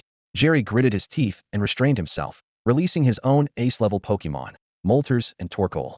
Stabilize the energy, hold the rock layers. Moltres' warm, expansive flames soothed the angry magma, while Torkoal's rounded shell shielded everyone from the falling debris. Charizard roared fiercely, diving to sweep up any lingering Team Magma stragglers. Firestarter and Wang Lina retreated swiftly along the pre-planned path, signaling for evacuation. Seeing this, the remaining Team Magma members scattered, withdrawing from the city chaos. Among the crowd, Hakudokaho had silently slipped away earlier, now lingered at the rear, glancing back at the fleeing flames and collapsing valley with stunned awe. Wang Lina had truly taken a legendary Pokémon. Patting the 3 eggs in his backpack and the captured cadre's Pokeball, he thought to himself, this mess was worth it. He quickened his pace, following the fleeing Team Magma into the wild outskirts of Baize City, soon disappearing into the wilderness. After fleeing through the wilderness with the main force of Team Magma for 2 days, the conditions were harsh, and they often encountered wild Pokémon. Still, due to their numbers, the group remained relatively safe along the way. Baize trod on the soft gravel, repeatedly weighing whether to slip away during the chaos. But all around him, front, back, left, and right, were ragged Team Magma members. If he tried to go back alone, he would surely become the center of unwanted attention. Gritting his teeth, he pressed on with the group. During those 2 days, he deliberately quickened his pace, leveraging his good stamina to overtake members who paused to rest. Eventually, he pushed his way toward the front of the group. In the afternoon, he spotted a secluded mountain hollow where the setting sun painted the cliffs deep red. Seizing the chance, he slipped inside to rest briefly, planning to wait for the right moment to break away from this madness and return to the city, where he could continue challenging gyms and pursue the league tournament. He gathered some dry twigs and skillfully started a campfire, sparks crackling softly. Just as he took out his rations, the spirit control device on his wrist flickered with a faint red glow. The next moment, a teasing voice whispered in his ear, "Found you. Little by running pretty fast, huh?" Baize stared at the wristband, his expression darkening instantly. He cursed inwardly. Damn, this gift wasn't so cheap after all. It's a tracker. How about it? The gift your sister sent, did it find you? Wang Lina's voice was still lazy but carried a relaxed tone. It found me. Baize took a deep breath and suppressed his emotions. Then can you officially agree to join Team Magma now? Her words were casual, but carried an unmistakable edge of no refusal allowed. Baize knew if he refused again, things would get much worse. Quickly weighing his options, he laid out his bottom line. Okay, but under one condition. I only answer to you. My identity must remain hidden. I want to infiltrate the league as a normal trainer. And when necessary, Team Magma must provide me with intelligence and resources. This was the best compromise he could think of to avoid being fully submerged in darkness while securing benefits for himself. Deal. Wang Lina agreed readily, her voice full of pleasure. Hey, race some news. We won't launch large-scale operations in the Shinjo region anymore. We've found leads on the Earth god Groudon, so headquarters has decided to concentrate core forces in the Sero northern continent. You'll stay in Shinjo as our undercover agent. She paused for a moment, adding with a half smile, that info you gave us about the Zwa family and the ancient cauldron deer was very useful. Through a few channels including Cairo Corporation, who manufactures Pokeballs, we've leaked hints to the League. If they keep pushing, we'll publicly reveal which major families hold legendary Pokemon. But if the League compromises and hands over a few insignificant lackeys to save face, we'll drop the matter. Her tone turned approving as she finished. As for you, little bye-bye, you've done well this mission. From now on, you're one of Team Magma's key officers in Shinjo. Here are secret contact points and codes for each city. Keep them safe. With that, a stream of information flowed into Baize's mind through the control device: locations, codes, contacts, none missing. Receiving all this, Baize's thoughts became complicated. I have to admit, although Wang Lina constantly lies and is ruthless, So far she hasn't caused me any real harm. In fact, she's brought quite a few benefits. As soon as the serious talk ended, her usually cool voice suddenly took on a teasing tone. It's almost time to part ways. Big sister really is going to miss you. Before the words fell, she stepped lightly out of the dark shadows of the trees and slid close against Baize's chest. Through the thin fabric, her touch was casual yet deliberate, her warm body heat pressing against his skin. In this remote mountain wilderness, the night breeze carried the moist scent of grass and trees. Baize's long-suppressed instincts flared to life instantly. Without hesitation, he wrapped his arm around her waist. Their balance shifted, and they collapsed together onto the soft grass. King Scorpio, keep watch all around, Baize ordered, panting heavily. King Scorpio silently obeyed, quickly climbing onto a protruding rock. His glistening black shell gleamed coldly in the moonlight. His multifaceted eyes vigilantly scanned the surroundings. The only sounds were the rising and falling of insects, and the occasional night bird passing overhead. No one else approached. In this desolate wild, an intense and thrilling battle was about to unfold. No one knew how much time had passed before the damp night breeze dispersed the lingering heat among the grass blades. Wang Lina knelt lazily on one knee, tidying her disheveled clothes. Her pale fingers moved deftly over the buttons before she pulled out a tiny camera no bigger than a knuckle, waving it in front of Baize's eyes. What's that? Baize's brow twitched, his gaze darkened suddenly. Nothing much. Wang Lina smiled slyly like a cat caught sneaking a treat. My first time out in the wild. It's pretty exciting. I recorded everything just now, so next time big sister misses you, I can take it out and savor it slowly. Baize's expression instantly turned grim. His first thought, this woman was trying to trap him. But then he remembered had worn a mask the entire time. The footage could only show body features and actions. His face wouldn't appear at all. As long as he denied it, this thing couldn't really threaten him. With that in mind, he suppressed his annoyance and lifted a faint, ambiguous smile. Do as you please. Wang Lina chuckled softly, summoning her crow leader. With a light tap of her toes, she gracefully leapt onto the bird's back. Well then, farewell, my dear subordinate, until we meet again. The raven's black wings stirred powerful winds as it carried her soaring over the treetops, quickly vanishing into the depths of the night sky. Baize watched the dark shape fade into the high heavens and let out a long breath of stale air. He pulled a map from his backpack and used the stars to orient himself. Then, he set off toward Nana City. This time, he carried an additional identity, the rank of officer in the Magma Squad. At this moment, Baize had changed into a fresh, comfortable set of standard training clothes and was leisurely riding on the back of a big-beaked bird, flying toward the next destination. This big-beaked bird was one he had casually caught during his journey through the wilderness. Although it was only around level 20, its broad back and steady flight made riding it far easier than being carried by the Scorpion King, and its vantage point was much wider. As they flew over a lush forest, the activity on the ground immediately caught his eye. Several Kingaskin were repeatedly pounding sturdy tree trunks with their strong fists, shaking down clusters of ripe fruit, which they then bent down to feed into their pouches for their joeys. In a nearby clearing, a few Stantler dashed through the fallen leaves, chasing and playing with each other. But the most striking scene was at the center. A young, powerful male Stantler who had just reached level 40 was crouching and gathering energy, its antlers entwined with pure normal-type power, charging fiercely at the larger, more massive, level 43 leader with thicker forked antlers. Bang bang. The two pairs of antlers collided violently, the dull thuds echoing throughout the forest as the stags fought desperately for the right to lead the herd. Baize's eyes suddenly brightened. Finally, something worth the effort. He patted the big-beaked bird's neck feathers. Big-beaked bird land. On the trip, he had struggled to find suitable opponents to train against, and now two elite Stantler were right before him, perfect to pressure his Lyron toward a breakthrough. The bird swooped down to land, and Baize touched the ground with his toe as he recalled his Pokemon. Then he threw out another Pokeball. Scorpion King, target those two biggest Stantler with rock throw to get their attention. Whoosh, whoosh, whoosh. Several sharp rocks shot through the air, striking the two battling stags precisely. Pain forced them to roar in unison, turning to glare at the ambusher. Go, Lyron. This is your moment. Baize threw another Pokeball, releasing his level 39 Lyron, now facing the two angry elite Stantler Heaton. In challenge, Ly's opportunity pressure is the best catalyst for breakthroughs. However, things went awry right from the start. Both Stantlers simultaneously unleashed intimidating roars, their intimidate abilities immediately crushing Laren's fighting spirit. Its whole body tensed as if invisible forces pressed in from all sides, and its desire to attack plummeted. Stay calm. Sandstorm. Then Metal Claw. Lyron swiped fiercely, whipping up a sandstorm whose dusty wall quickly obscured vision and steadily wore down the opponents. Then, crossing its silver claws, it emitted a sharp screech to steal its focus and raise both attack and concentration. The battle instantly reached a fever pitch. The two Stantler fought with practiced coordination, stomping, ramming, pounding repeatedly. Amid the sandstorm, Lyron fought back tenaciously with tackle and rock slide, but kept getting hit, its fur flecked with blood, and its breathing heavy. As the sandstorm began to subside, the tide clearly turned against it. Baize was already reaching for a pokeball at his waist, ready to call for the Scorpion King's aid. Hail! Lyron suddenly erupted with a guttural, unwilling roar, blood and sand dispersed by a surge of raging energy. A radiant light burst forth from within. Level 39, level 40. Elite status achieved. At the moment of breakthrough, a dazzling aura flared. Lyron abruptly rose upright, crossing its claws over its chest, then spun sharply like a storm swirling with deadly blades. Swords dance.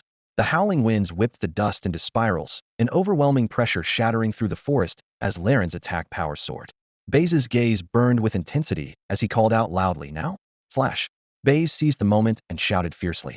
The Alolan Raticate dashed out like a streak of yellow lightning, radiating a fierce fighting-type aura. Its sharp claws gleamed as if ready to cleave through the rocks. With a powerful swipe, it struck the young level 40 Stantler hard. Fighting types naturally have the advantage over normal types, and with the added force of breaking through and Swords Dance, the attack's power skyrocketed instantly. Bam! The Stantler barely had time to react before the immense blow sent it flying, crashing into a thick tree trunk and collapsing unconscious, completely unable to continue fighting. Nearby, the level 43 Stantler leader roared in anger and charged at the Alolan Raticate with full force. The Raticate showed no signs of weakness. It instantly burrowed underground to dodge the attack, then burst out from the side, its eyes fierce as it unleashed another Swords Dance. Its tail spike cut through the air like a blade, its battle instincts shining in full force at that moment. Nice combo. Alolan Raticate, use Headbutt. Baize shouted excitedly.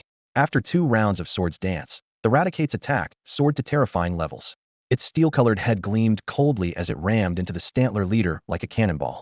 The high-level Stantler let out a brief, pained cry before crashing heavily to the ground, knocked unconscious. Baize raised his hand and threw 2 Pokeballs with swift precision, capturing both elite Stantlers without hesitation. TCH, 2 elite mounts worth at least 12 million Alliance coins on the black market, he calculated rapidly in his mind. Another windfall. The elite-level energy radiating from the Alolan Raticate surged strong and steady, filling Baize's heart with pride.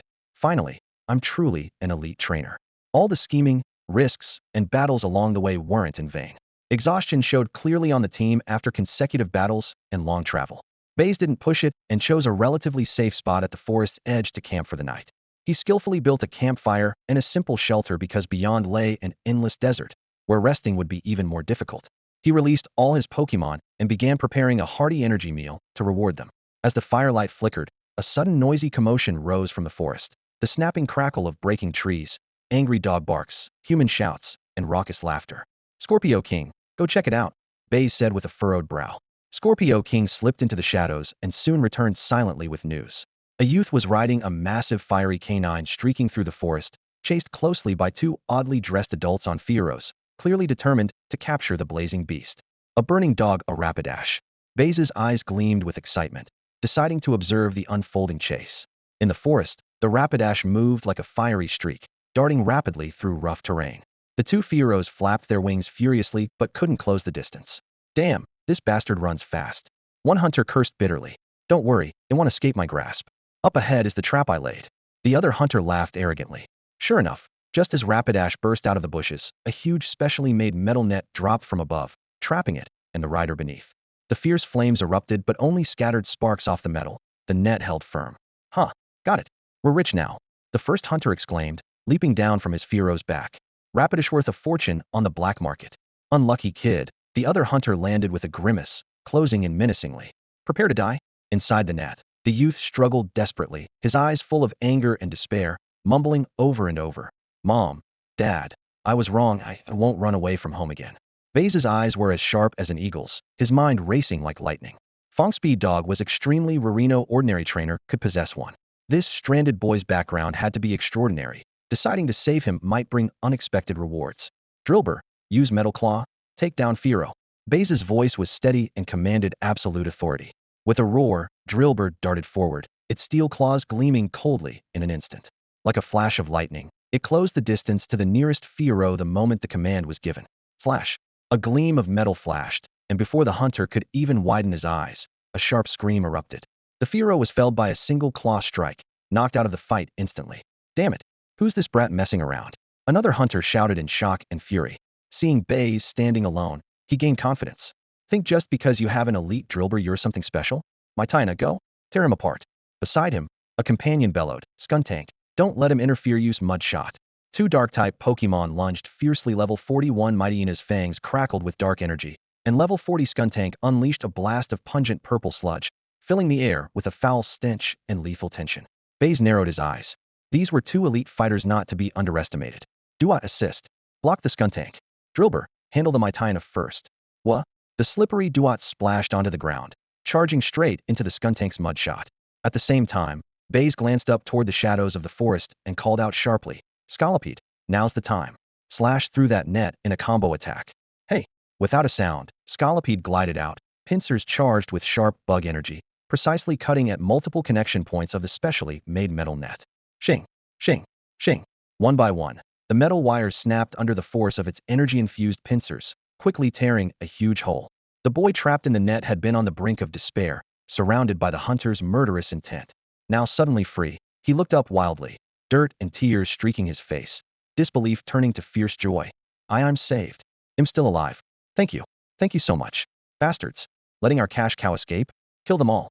The hunters exploded in rage, shouting hoarsely. My Taina, pursue with malice. Skuntank, keep up the mudshot. Baize's drillbur was battle-hardened, a true top-tier elite. No match for these two capped potential foes. Cold hatred burned in Baize's eyes. Ignorant fools. Drillbur, make them vanish slash. Drillbur faced the mighty Ina's snapping jaws heat-in without flinching. Fighting energy surged in its claws, tearing through the air with a roar. Striking first, it unleashed a thunderous blow. Bang! A resounding thud echoed ominously. Fighting-type moves were devastating against the dark-type Mytina. The fierce-looking wolf dog didn't even manage to let out a full scream before that terrifying blow slammed it into the ground, embedding it deeply. Its eyes instantly rolled back, losing all consciousness, teetering on the brink of death. Rocks scattered as the sea-hare beast swiftly raised its tentacles, channeling the heavy force of the earth itself. A toned energy suddenly exploded beneath the feet of the tank skunk. The tank skunk, caught off guard, hastily lifted its tail and unleashed a jet of black, inky dark energy, trying to resist the onslaught. The two forces collided midair with a deafening crash. A cloud of dust rose instantly. Though the black assault weakened part of the shockwave, the remaining force still pushed the tank skunk to stagger backward repeatedly, its purple-black fur coated in dust, looking utterly beaten. Not far off, two hunters who had been watching with sinister grins on their faces suddenly saw their expressions crumble into shock. We've hit a brick wall. Fall back. One snapped back to reality and barked out a sharp order. Tank skunk smokescreen. Maximum dose of poison gas. With a sudden puff, scorching air carried thick black smoke and pungent purple poison surging out from the tank skunk's tail. In an instant, dozens of meters around transformed into a nauseating poisonous mist, making sight impossible. Poison gas. Retreat. Baize's face darkened. He grabbed the young lad Lodovan, who was just crawling out of the net, and dragged him and the staggering wind speed dog quickly upwind to safety. At the same time, he shouted, Scorpion King, don't chase after them. Go in and treat them like snacks. Scat. The Scorpion King flapped its wings in response, plunging straight into the toxic fog. A faint purple glow rose from its body. Its poison healing ability activated. It greedily absorbed the dense poisonous gas like it was rain in the desert, spreading fine poisonous dust with every beat of its wings. Baize led the two boys and the dog to a safe spot, keeping a sharp eye on the battlefield. Moments later, the black-purple fog had been completely absorbed by the Scorpion King, and the air cleared again. Only two unconscious big-billed birds lay sprawled on the ground as decoration. The two hunters, taking advantage of the chaos, had already fled with their Pokémon, leaving no trace. TCH, they sure run fast, Baize sneered softly, but made no move to give chase. His objective had been achieved, and there was no need to complicate things further. Thank you for saving me, Lodovan said shakily, taking a deep breath as he gathered himself. My name is Lodovan. I'm 15 years old. It was nothing, Baize said with a warm nod and gentle tone, but quietly he was thinking, why is this kid out here alone with a wind speed dog? Mentioning his family made Lodovan's expression flicker between awkwardness and rebellion. I had a fight with my family, so I just ran off with him in a fit of anger. He stroked the wind speed dog's strong neck, his flint-like eyes still showing a touch of stubbornness. Lodovan, from the Divin family? Baize's mind flashed. The Divin family controlled Cairo Corp, a heavyweight partner in the league that spanned core industries like pokeballs, medicine, and energy blocks. If this boy was really a direct descendant. His smile softened further, his voice sincere. This place isn't safe. Come back to my camp first. Your wind speed dog needs treatment too. Back at the makeshift camp, Baize took out high-quality medicine and carefully sprayed and wrapped the wind speed dog's wounds. The dog's muscles twitched slightly when disinfectant touched the injuries, but its owner soothed it calmly. Lodovan watched Baize's skilled hands, growing more surprised by the minute. With the injuries tended, Baize busied himself at a small fire, slicing open forest fruits, peeling sinew from beast meat, adding energy powder for flavor. Soon, a rich, fragrant energy broth was bubbling, while several energy blocks on the roasting rack were perfectly charred outside, tender inside. Here, eat while it's warm to regain your strength. Baize offered a wooden bowl. Lodovan, already ravenous, took a sip and his eyes brightened immediately. Wow, this is amazing. Even better than my family's chef. He buried his head in the food, wolfing it down utterly, losing all pretension and gaining big points in Baize's eyes. While feeding him, Baize subtly examined the wind speed dog. Its glossy coat, flowing muscle lines, and active internal energy indicated potential strong enough for almost an Elite Four rank, maybe even beyond. This perfectly matched the boy's background. Lodovan was no ordinary runaway. Comparing this to his own carefully trained sea hare beast, whose potential would likely max out at Elite Four level, Baize's thoughts began to swirl. A plan quietly took shape, spurring his mind into greater activity. While tending to his Pokémon, Baize casually revealed some information about himself. My name is Baize. I'm a direct line trainer currently traveling around, challenging gyms in different regions to prepare for the league tournament.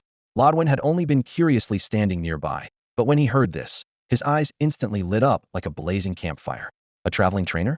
That sounds so cool. Big brother Baize, you're amazing. Can I travel with you? I promise I won't slow you down. The boy spoke quickly and urgently, his face full of longing and admiration. Baize secretly felt pleased, but kept a serious expression. He rubbed a pokeball between his fingers, then finally nodded. All right, this area is indeed dangerous, and I don't feel comfortable with you on your own. We can travel together for a while and watch out for each other. That's awesome. Thank you, big brother Baize. Lodwin jumped up excitedly, kicking up bits of grass beneath his shoes. Now that he had a companion, Lodwin's floodgates opened. He pointed at the dark gold, purple-tailed shiny Glisker and exclaimed, Big brother Baize, your Glisker looks so special, so cool. How did you get it? Baize casually made up a story about encountering the Glisker in a dangerous place, having a tough trial, and earning its trust. He told it with feeling, prompting a string of wow, and really? From the boy. Is traveling fun? Is it dangerous? What kind of interesting things have you seen? Lodwin's questions came like a machine gun. Baize picked out the most thrilling but ultimately safe experiences and told them with some flourish, satisfying the boy's sense of adventure and further fueling his yearning for freedom.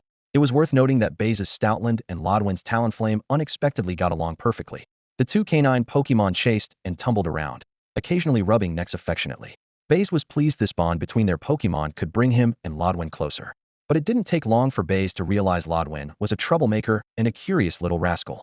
One day, while Baize was guiding his Excadrill to practice precision strikes in a sandstorm, Lodwin got bored. Quietly, he took Talonflame and even dragged the napping Stoutland away, then snuck off to raid a Vespiquen's nest, hoping to taste some all-natural honey. Of course, as expected, the massive hive was torn down with a crushing crash, sounding an alarm. A swarm of angry Vespiquen came rushing out.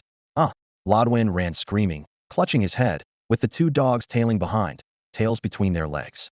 Hearing the commotion, Baize almost broke out in a cold sweat and immediately ordered, Glisker, use Stone Edge. Sweep them away. Baizel Water Pulse. Create a water screen. Excadrill, dig a hole to bring them back. Rock Shot, water rose, and the ground collapsed. With a coordinated three-move combo, they drove the swarm back. Lodwin, now covered in dirt and nearly in tears from fright, returned safely with his weary Pokémon. But they hadn't rested long before Lodwin started poking at tree branches. He accidentally disturbed a Spinnerack's web and was instantly wrapped up like a dumpling in toxic silk, poisoned with red, itchy sores all over.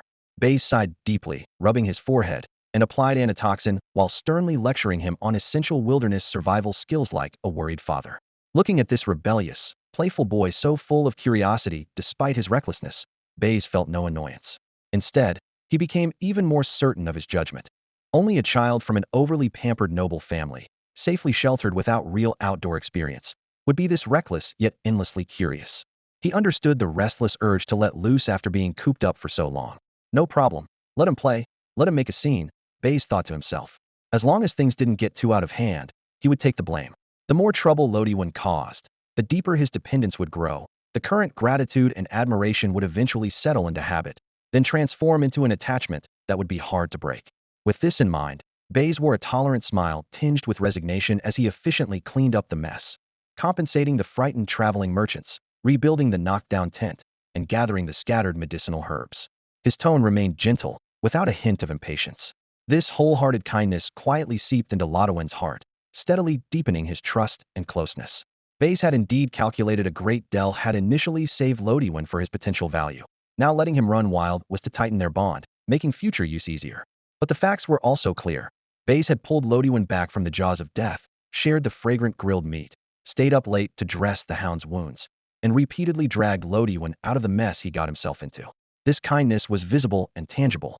Faced with such concrete and genuine care, Lodowin understood one thing clearly regardless of Baize's motives. What he truly received was kindness, and that feeling was undeniable. So, through a cycle of Baize repeatedly putting out fires and Lodowin constantly stirring them up, they stumbled their way out of the forest.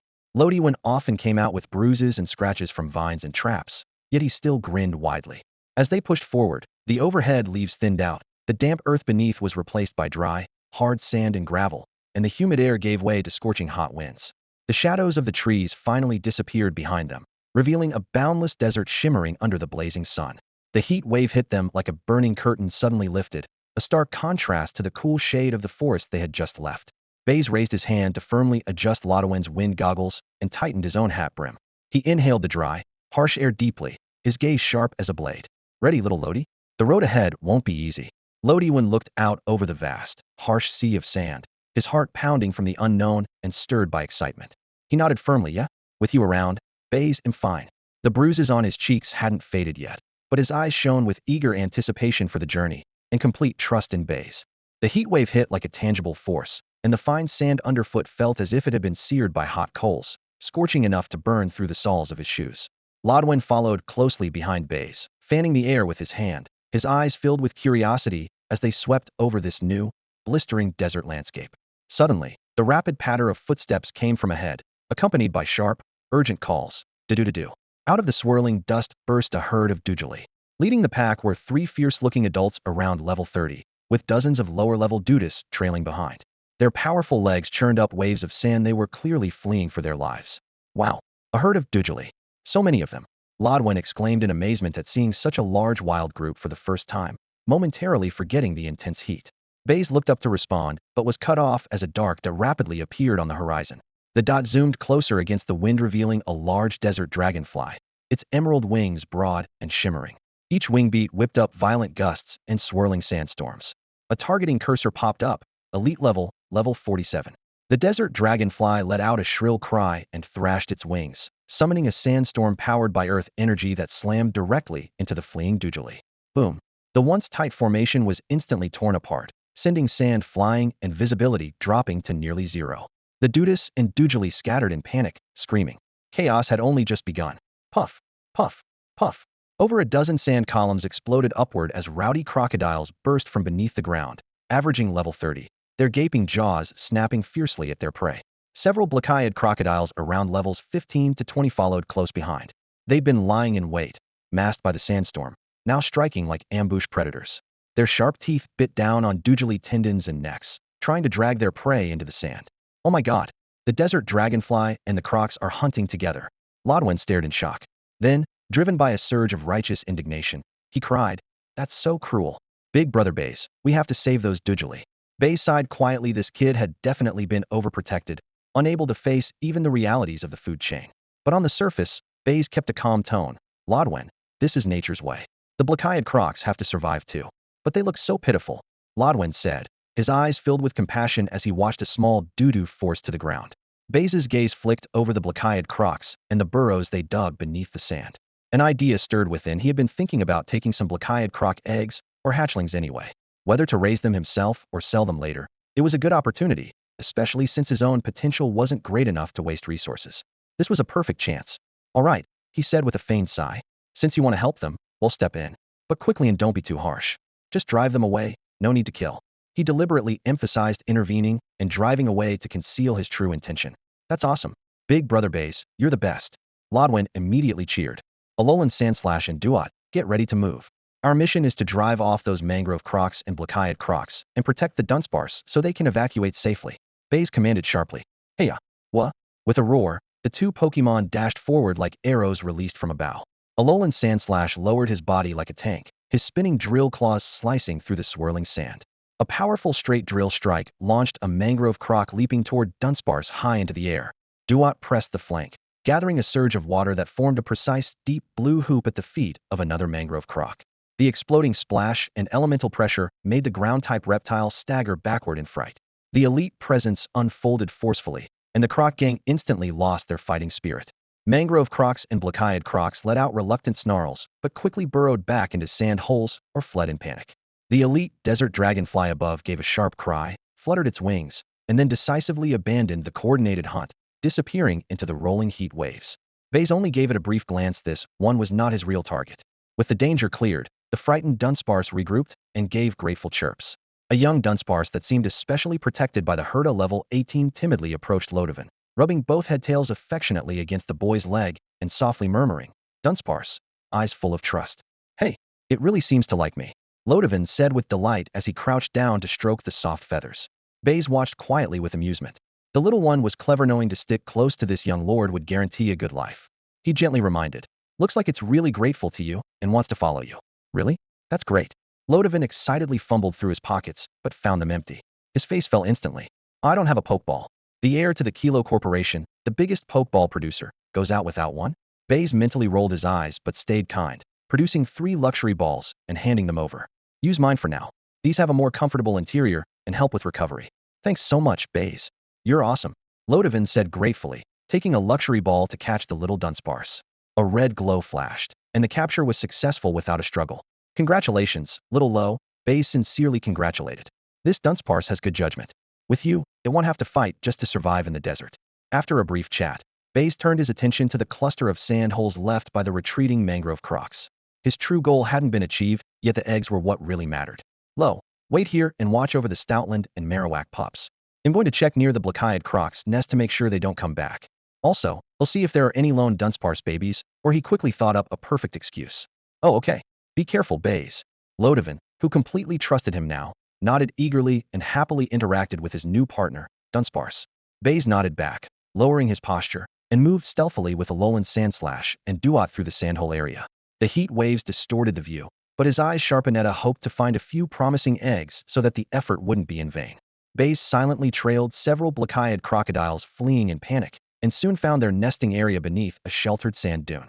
The sand walls were riddled with holes of all sizes, far more than the proverbial 3 burrows of a cunning rabbit. Almost 100 or 1,000 openings. Flickering from some of the dark holes were fierce, hostile eyes. A few juvenile Blackiad crocodiles and some larger gang members stood guard at the front, baring teeth and growling low, as dust and a metallic scent filled the air. "Tsich, what a headache," Baize muttered inwardly. A direct assault or clearing them out one by one would create too much noise and be inefficient. He pondered a moment, then bent down to the dragonhead ground mole beside him and commanded, "Dig. Try to find the nest where they hide their eggs." "Heya." The ground mole responded immediately, clawing into the sand with its drill-like paws and vanishing in an instant. After a while, it popped up from another hole, shook its head, let out 2 short chirps, then gestured with its claw. The tunnels were labyrinthine, full of branches, guarded deep inside by gang crocodiles. Extracting the eggs quietly and precisely would be extremely difficult. Baize's brow furrowed deeper. Using an earthquake or a full-power drill attack might collapse the nest, but that would destroy the eggs and kill the crocodiles, yielding nothing for him. Such a massive disturbance would also alert Lodwin far away. The carefully cultivated image of himself as a reliable big brother and trusted trainer of the Alliance must not be compromised over a few eggs. He took a deep breath, wiped away his impatience, and put on a gentle, harmless smile, though his eyes remained as cold as blades. Stepping forward, he pulled several boxes of high-quality normal-type energy cubes from his backpack and placed them at the most visible tunnel entrance. His voice was even but full of undeniable authority. "Listen, I know you understand me. I mean no harm. I want to make a deal. Bring out all your eggs and let me choose. Those I pick, I will take and raise. They will grow stronger and have a far better life than here in this desert. In exchange, I will leave food and promise not to bother you anymore." He paused, and his tone suddenly turned icy, deadly intent seeping through. "Of course, if you choose to resist, I won't hesitate to wipe this nest from the earth. Your skins will become expensive bags and shoes. Your meat will end up on a grill, and neither you nor your eggs will live to see another day." Before the words had even faded, he shouted an order. "Ground mole, give them a taste. Drill attack, 30% power, hit the empty ground nearby." Huh. The ground mole dove head first, its steel drill head smashing down with a rumble. The sand shook violently as a deep crack quickly spread, demonstrating terrifying destructive force. Baize calmly nudged the energy cubes forward. At last, a bold black-eyed crocodile poked its head out, snatched one of the cubes, then withdrew into its hole. Faint chewing and restless noises followed from within. After a moment's wait, apart from a few black-eyed crocodiles cautiously peeking out, there was no further reaction. Baize squinted, inwardly sneering these cold-blooded reptiles truly wouldn't yield until pushed to the brink. Empty threats meant nothing to them. He then commanded, Dragonhead Mole, Earthquake, 50% strength. Give them a warning. The Dragonhead Mole crossed its arms and stomped fiercely. Boom. A rumbling quake swept through the entire dune nest instantly. The ground surged with waves of fine sand. The walls of gravel clattered loudly, and several unstable tunnel supports crumbled with a crash. From deep inside, panicked snarls and scrambling sounds erupted. A few enraged thug crocodiles, their eyes glowing blood-red, burst through the debris. They bared their fangs and lunged at Baize. Before they could get close, a louder, more furious roar echoed through the den. The thug crocodile, leader twice the size of its companions, and at level 35 charged out of the main cave without hesitation. Its claws slashed fiercely, striking the head of the foremost attacker with a sharp crack. The poor beast screamed and collapsed. The leader's intimidating presence was like a mountain, its fierce gaze instantly silencing the restless kin. The black-eyed crocodiles and thugs shrank back in unison, first glancing at their leader, then at the cold-eyed human standing at the entrance with a steel drill by his side. The crocodile leader took heavy steps forward, blood dripping from its claws. It growled hoarsely. Through the Pokemon's connection, the Dragonhead Mole conveyed to Baize. Human, do you mean what you say? Taking our eggs away, will they truly live better, not end up as food or merchandise? Baize's expression turned icy cold. His response was just as chilling. You have no choice. Believe me, or be destroyed. My patience is limited. The leader trembled, looking back at the cowering group shrouded in shadows, its eyes filled with pain and despair. After a brief struggle, it lifted its head and let out a mournful, long howl. In an instant, 4 thug crocodiles crept out with heads lowered, opening their huge jaws and slowly expelling rounded Pokemon eggs from deep within their throats.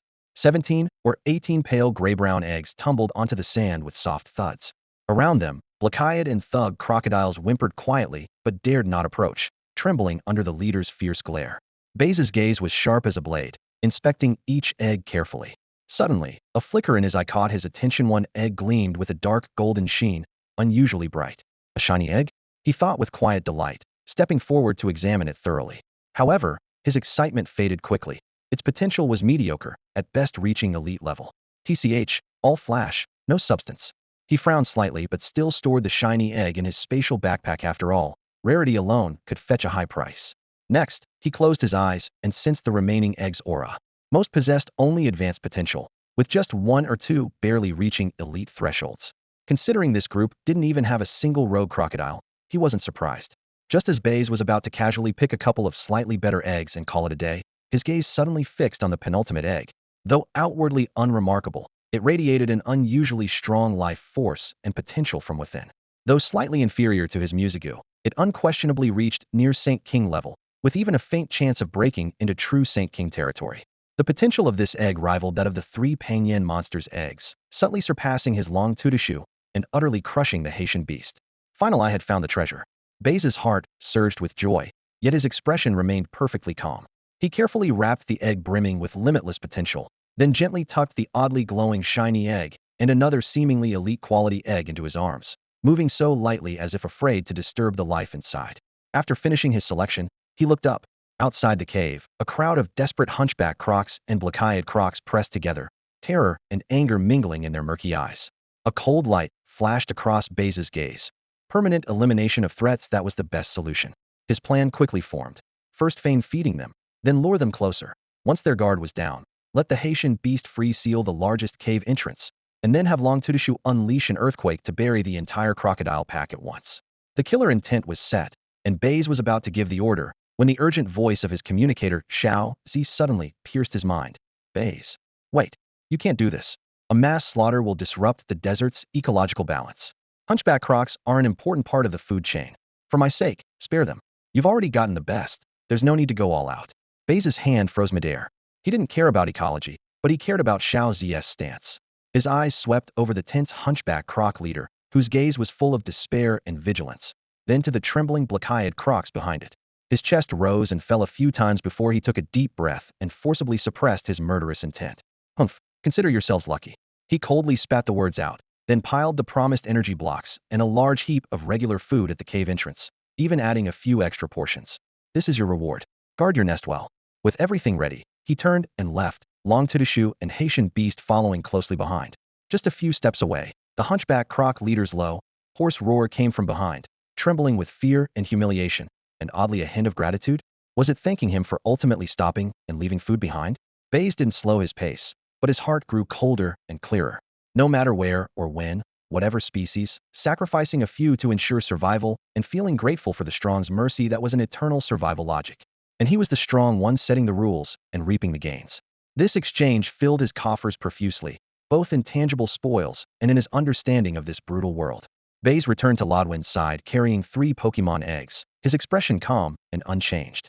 Lodwin, holding the recently captured Dudu, rushed up anxiously, his voice filled with concern.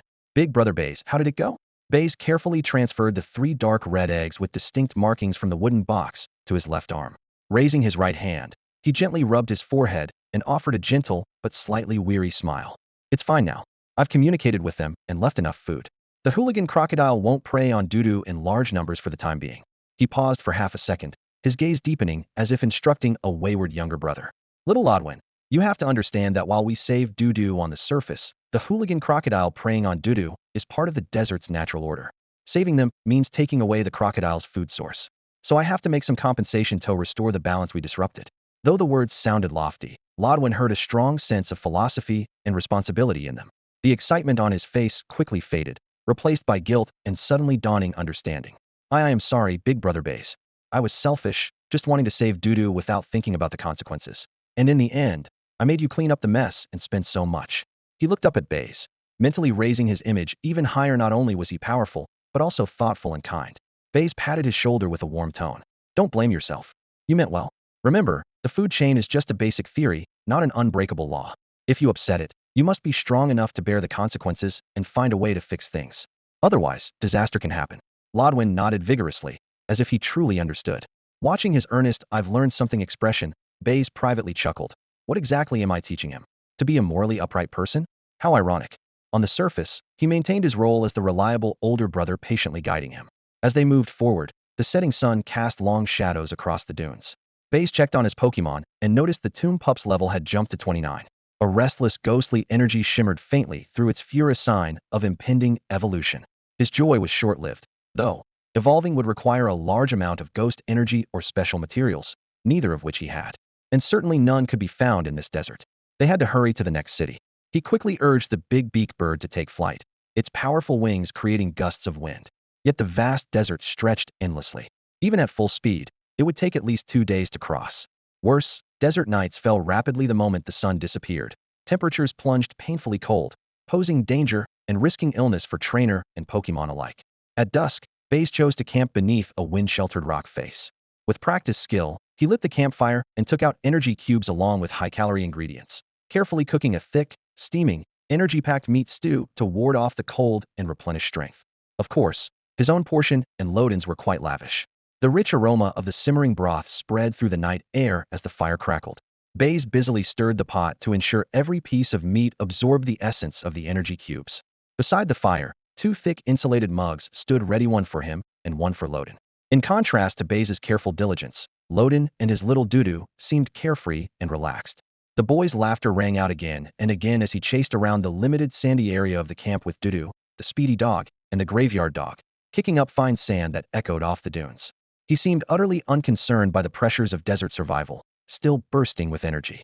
Watching the Pokemon dash back and forth, Baize couldn't help but shake his head. This trip had turned him more into a full-time bodyguard and caretaker, planning routes, handling dangers, and looking after the young master's every need. When the stew was ready, he ladled Loden's portion carefully into the insulated mug, then checked the water bags, compass, and night alarm before calling Loden back. After a bout of wild play, Loden soon returned yawning heavily to the fire. Drinking the hot stew, he cuddled the furry, warm speedster dog and collapsed instantly into his sleeping bag, limbs splayed, his face radiating contentment. Baize smiled wryly and, once certain the boy was sound asleep, walked a loop around the camp to tighten the makeshift perimeter lines and tension sensors, then assigned the sea hare beast to the first watch before resting against the rock pile with his eyes closed. The desert night was silent and cold, illuminated only by the occasional sparks from the fire flickering over the scattered sand grains. Time passed slowly until well into the night, when a sharp, urgent low growl shattered the stillness, the sea hare beast's warning. Baize's eyes snapped open. He sat up, hand already on the pokeball at his waist, his gaze sweeping through the darkness. Everything seemed normal on the surface, and he almost dismissed the alarm as the beast being overly sensitive. Boom. The sand beneath him suddenly shook violently, and the makeshift shelter collapsed in an instant. The quicksand gaped wide like a giant mouth devouring everything, dragging the entire camp into a funnel. In a split second, Baize threw his pokeball behind him. Scorpix! A flash of light, and Scorpix flapped out, grabbing Baize's shoulder and yanking him out of the rapidly falling sandfall. In the thin moonlight, Baize looked down from above, fury instantly igniting. Dozens of mandible ants were crawling out from around and below the pit, their steel jaws tirelessly digging, widening the collapse. Worse yet, several black-eyed crocodiles mingled in, with sandbag snakes swimming through the sand layers, all working together to destabilize the ground. Suicide. Baize landed on a more stable sand mound, his face darkening like ice. Drillmole, clear the mandible ants. Full drill charge. Drillmole roared, plunging down with its steel drill flashing coldly, tearing through the sand, scattering the ant swarm instantly. Sea hare beast, turbid flow, pour over the pit. A torrent of muddy water crashed down, quickly binding the sand particles and slowing the quicksand's movement. Beakbird, grab Loden and the speedster dogs. Beakbird immediately flapped in a precise dive, snagging the half-awake Loden with its claws and lifting him out of the collapsing zone. The cold wind cleared the boy's senses. He recalled the speedster dog and Dudu, snuggling the pokeballs tightly as he landed beside Baize. Deeper in the pit, the black-eyed crocodiles shrank back from the light, their vertical pupils filled with fear. One even tried to turn and burrow into the sand to escape. Baize's cold gaze swept over them. It was a glance that felt almost tangible, sending shivers down their spines. He silently cursed his earlier gentleness during the day. Now there would be no mercy. Scorpix, don't let a single one escape. Prioritize black-eyed crocodiles and sandbag snakes. Flash. The Scorpion King transformed into a streak of purple lightning, its sharp pincers glinting with lethal cold under the moonlight, quickly catching up to the fleeing black-eyed croc and several snarling companions. As the electric flash passed, only a few sharp, mournful screams echoed in the air before the black-eyed croc and its allies crashed heavily into the sand. Their bodies twitched for a moment before lifelessly going still. The small zaped sculpture on his chest remained silent for a long moment, then spoke softly, "Sorry, Baize. I didn't expect their sense of revenge to be so strong that they would even ally with other tribes." Baize's gaze turned icy as he watched the battlefield without blinking, directing calmly, "Drillbur, Scorpion King, clear out the remaining jaw ants." In his mind, he thought, "Survival of the fittest, retaliation without mercy, this is how these croc thugs live. But my way is to uproot the problem completely, to eliminate the threat forever." He softened his tone slightly as he reflected, "But it's all right. I don't regret letting them go once for your sake. Because when I made that choice, I put Yumi Comrade first. And now I'm willing to accept the consequences of their revenge." The little Z sculpture flickered faintly, as if silently acknowledging his words. The rapid killing of the black-eyed croc terrified the remaining jaw ants and sandbag snakes, who screamed and scattered wildly, burrowing frantically to escape. "You want to run?" Drillbur earthquake, low frequency don't damage the camp, but shake them all out and knock them unconscious. Baize commanded coldly. The ground trembled gently as the sand cracked open and quickly closed, flinging all the burrowed Pokemon out like broken sacks, their limbs twitching helplessly and unable to resist. Baize shrugged off his cloak, pulled out several empty Pokeballs, and pocketed the attackers one by one like harvesting ripe wheat. There were many of them. Though their abilities were average, they could still fetch a fair price on the black market, enough to cover his mental losses and expenses from this night raid, he thought expressionlessly. With the cleanup done, the eastern sky was faintly brightening. Baize stood in the center of the camp, now covered with dust and rubble, looking at broken tent poles and overturned supplies.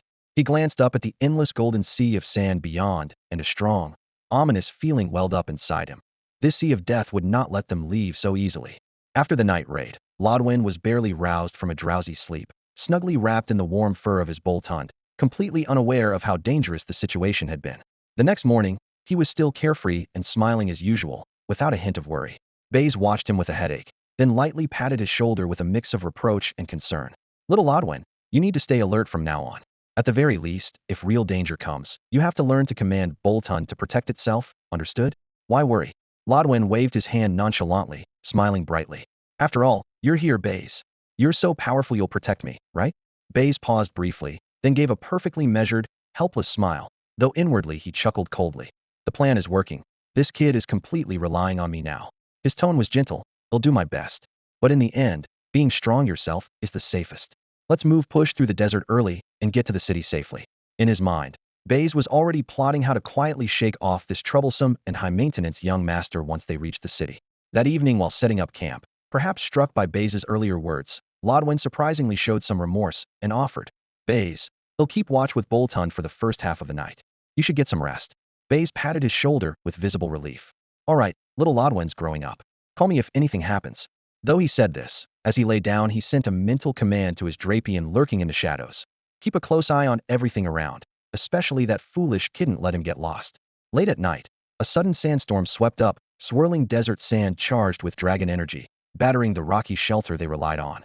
Baize sprang up at once to see the small desert dragonfly that had attacked them before circling high above, unleashing sandstorms and dragon breaths relentlessly. They start small, then get bigger, never stopping. Baize gritted his teeth and called out his Pokémon to counterattack. Yet the desert dragonfly struck, once then vanished into the swirling sands. The exhausting battle wore down both humans and Pokémon alike. For 2 days straight, the creature harassed them without pause.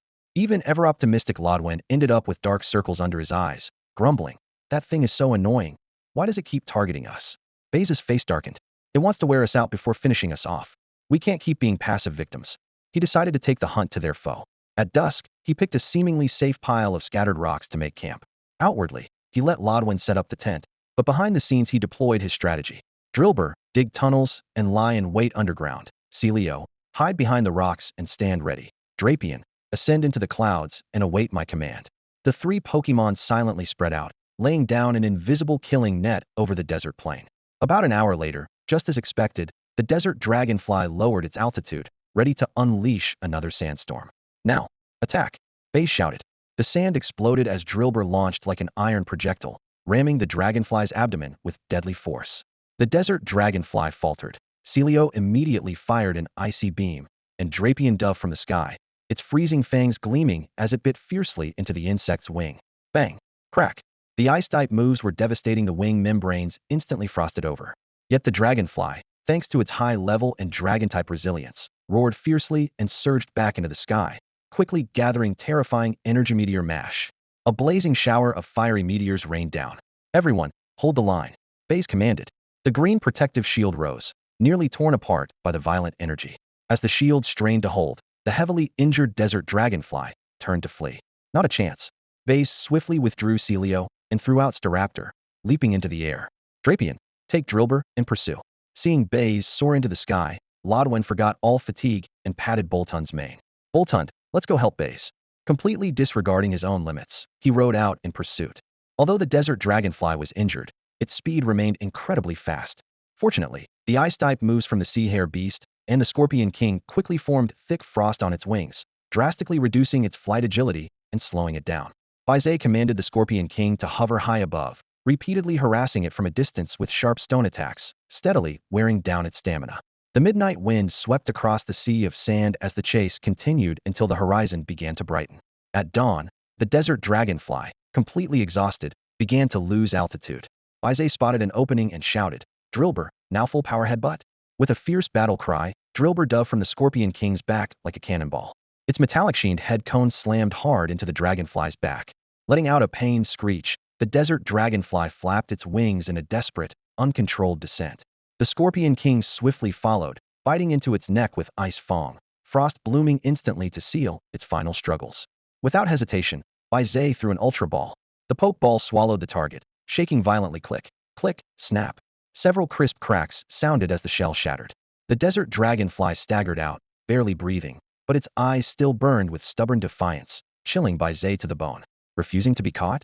Baize's patience snapped, his gaze icy as midnight frost. Then die. Scorpion King, Ice Fang, finish it. The Scorpion King's sharp teeth gleamed coldly, about to strike. Whoosh!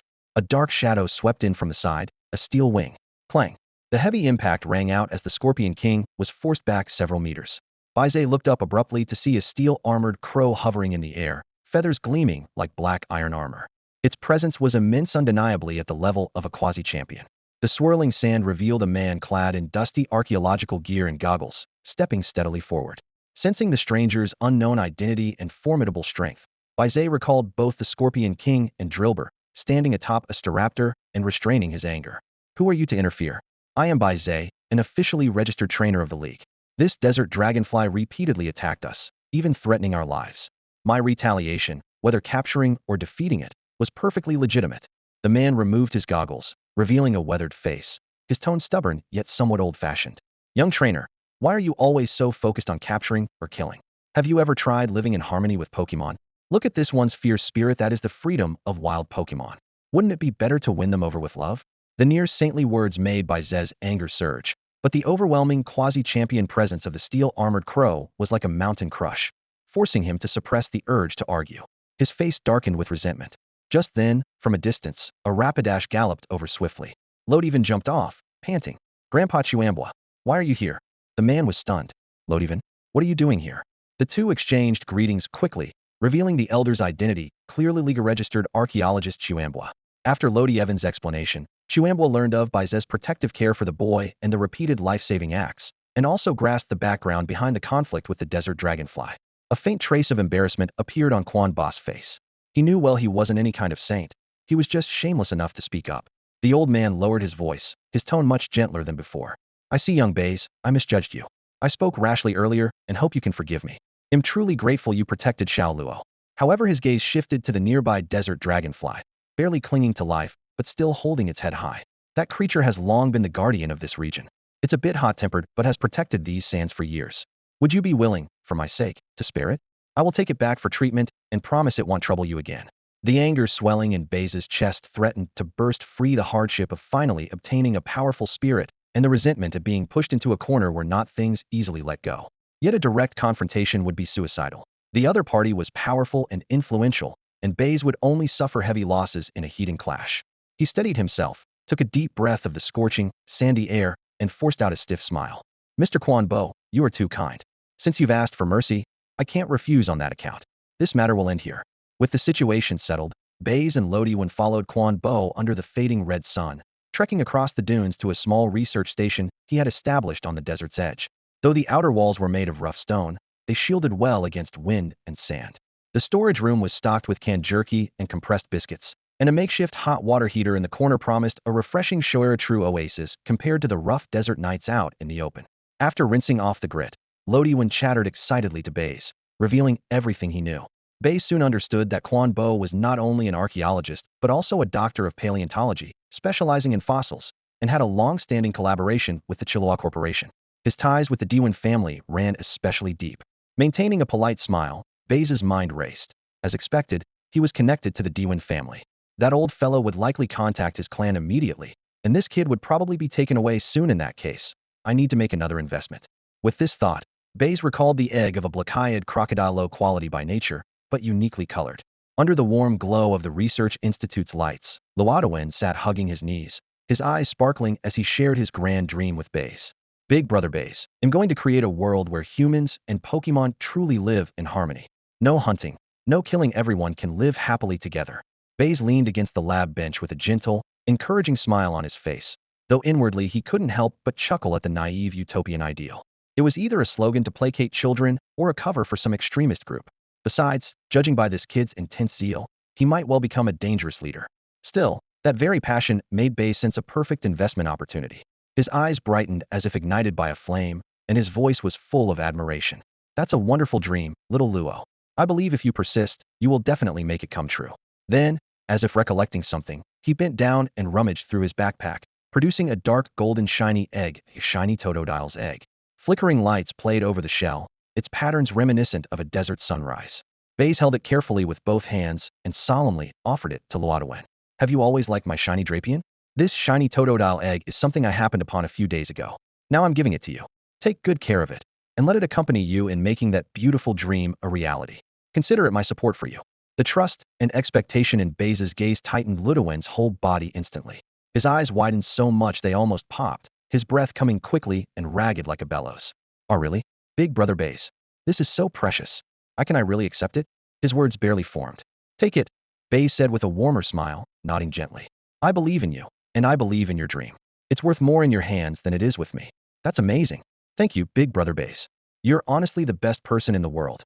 Luodawen nearly jumped in place, carefully cradling the egg before rushing excitedly over to the next lab area.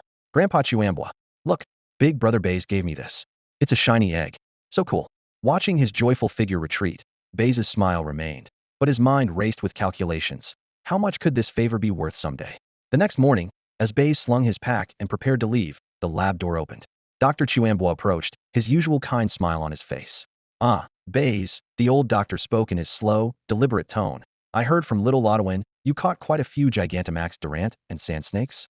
They're important members of the desert ecosystem. How sad it must be for them to be confined inside Pokeballs. Why not release them back into nature? That's how we truly live in harmony with Pokemon." Baize paused mid-strap, lifting his eyes sharply like blades piercing through, barely masking the flicker of anger rising inside him. Forcing a distant smile, he said, "Dr. Chuambwa, capturing wild Pokemon is a legitimate right granted to every trainer by the League's laws. I haven't broken any rules. Are you implying the League's laws are inferior to your so-called harmony philosophy?" The aged doctor froze briefly at Baize's pointed rebuke, but refused to relent. "Laws are the baseline, yes, but as beings of higher intelligence, we should hold ourselves to higher ethical standards. Don't worry, I'm not trying to make things difficult for you." He painfully took out several items from the spatial ring. The ghostly bell gently swung, its crisp yet eerie chime echoing through the room. The cursed scarf writhed with dim black mist, releasing a chilling aura that made the air suddenly still. The dark stone resembled a crystal frozen by night, its purity so high that dark currents seemed to circulate inside. The ghost fire skull's eye sockets flickered with ghostly blue flames, as if ready to burst forth at any moment. Dr. Chuambwa placed these top-tier spectral materials on the table, slowing his tone and offering what he thought was a sincere smile. "I think your grave pup is about to evolve. How about trading them for those big-jawed ants and sandbag snakes? Seems like a fair offer, don't you think?" Baize's eyes scanned the table. Indeed rare, but his anger only grew fiercer. Dozens of spirit tribes, if sold to a dojo or clan, could fetch a mediocre quasigod egg. Yet this old man only wanted to brush him off with a few materials. He sneered with no patience for pleasantries. "Doctor, are you trying to brush off a beggar? These materials are nice, but I could buy them in the next city. Those spirits are my spoils, my private property. Your sincerity isn't worth that price." Seeing his temptation had failed, Chuambwa wore a mysterious look and lowered his voice. "Young Baize, don't be so quick to refuse. I can offer my reputation as guarantee. Just release them, and someday, they'll give you a Wuniofaken spirit never seen in this world." A Wuniofaken spirit? Baize's mind flickered, instantly thinking of fossil revivals. But promises without proof were too weak. He raised an eyebrow and scoffed. "Doctor, I've already given you face by releasing the desert dragonfly. Don't act all high and mighty, fooling me with vague fantasies. I'm no 3-year-old." When both soft and hard approaches failed, Quamba's face darkened, voice laced with threat. "Young man, don't get carried away. This is the desert, my research ground. I'm trying to be reasonable. That's me showing respect. Hey, race the deal. You pick one or two with the best potential to train yourself, but the rest must be handed over. My promise for the future spirit still stands. This is my final concession." His intention was clearly forced buying and selling. Baize clenched his fists behind his back, nails nearly digging into his palms. Outmatched in strength, he swallowed his humiliation, took a deep breath, and forced a stiff smile. "Fine. Dr. Chuambwa, I hope you remember your promise today." Taking the heavy spectral materials, he felt their weight was matched only by the heaviness of shame. "Heh, relax. I always keep my word." Chuambwa smiled with satisfaction, as if he had just completed the fairest deal possible. Baize didn't want to look at that face any longer. Holding the grave pup in his arms, he turned sharply and strode back to the small quarters assigned to him. On the table, he carefully laid out his spoils. The ghostly bell continued its haunting, delicate ringing. The cursed scarf's chill seemed to dim even the corner lamp's flame. The dark stone lay dark and fathomless, containing pure shadow power. The ghost fire skull's eerie blue flames flickered, casting a cold atmosphere throughout the room. He pulled out spare tree fruits and energy matrices, adjusting ratios, grinding, and blending, meticulously guiding every strand of supernatural energy. After several hours, a swirling black liquid formed in the bowl. The chilling energy nearly solidifying slowly channeled, infused the precious material's power, finally creating a bowl of strange-colored evolution elixir infused with dense spectral energy. At nightfall, Baize called over Muzai Go. "Muzai Go, come on, this is your moment." The flickering fire cast dancing shadows as he carefully placed a prepared potion right in front of Muzai Go. The dog's nose twitched, picking up the surge of energy. Excited, it let out a soft whimper before gulping the potion down. Instantly, a scorching heat exploded through its body, and a pillar of blazing white light enveloped it.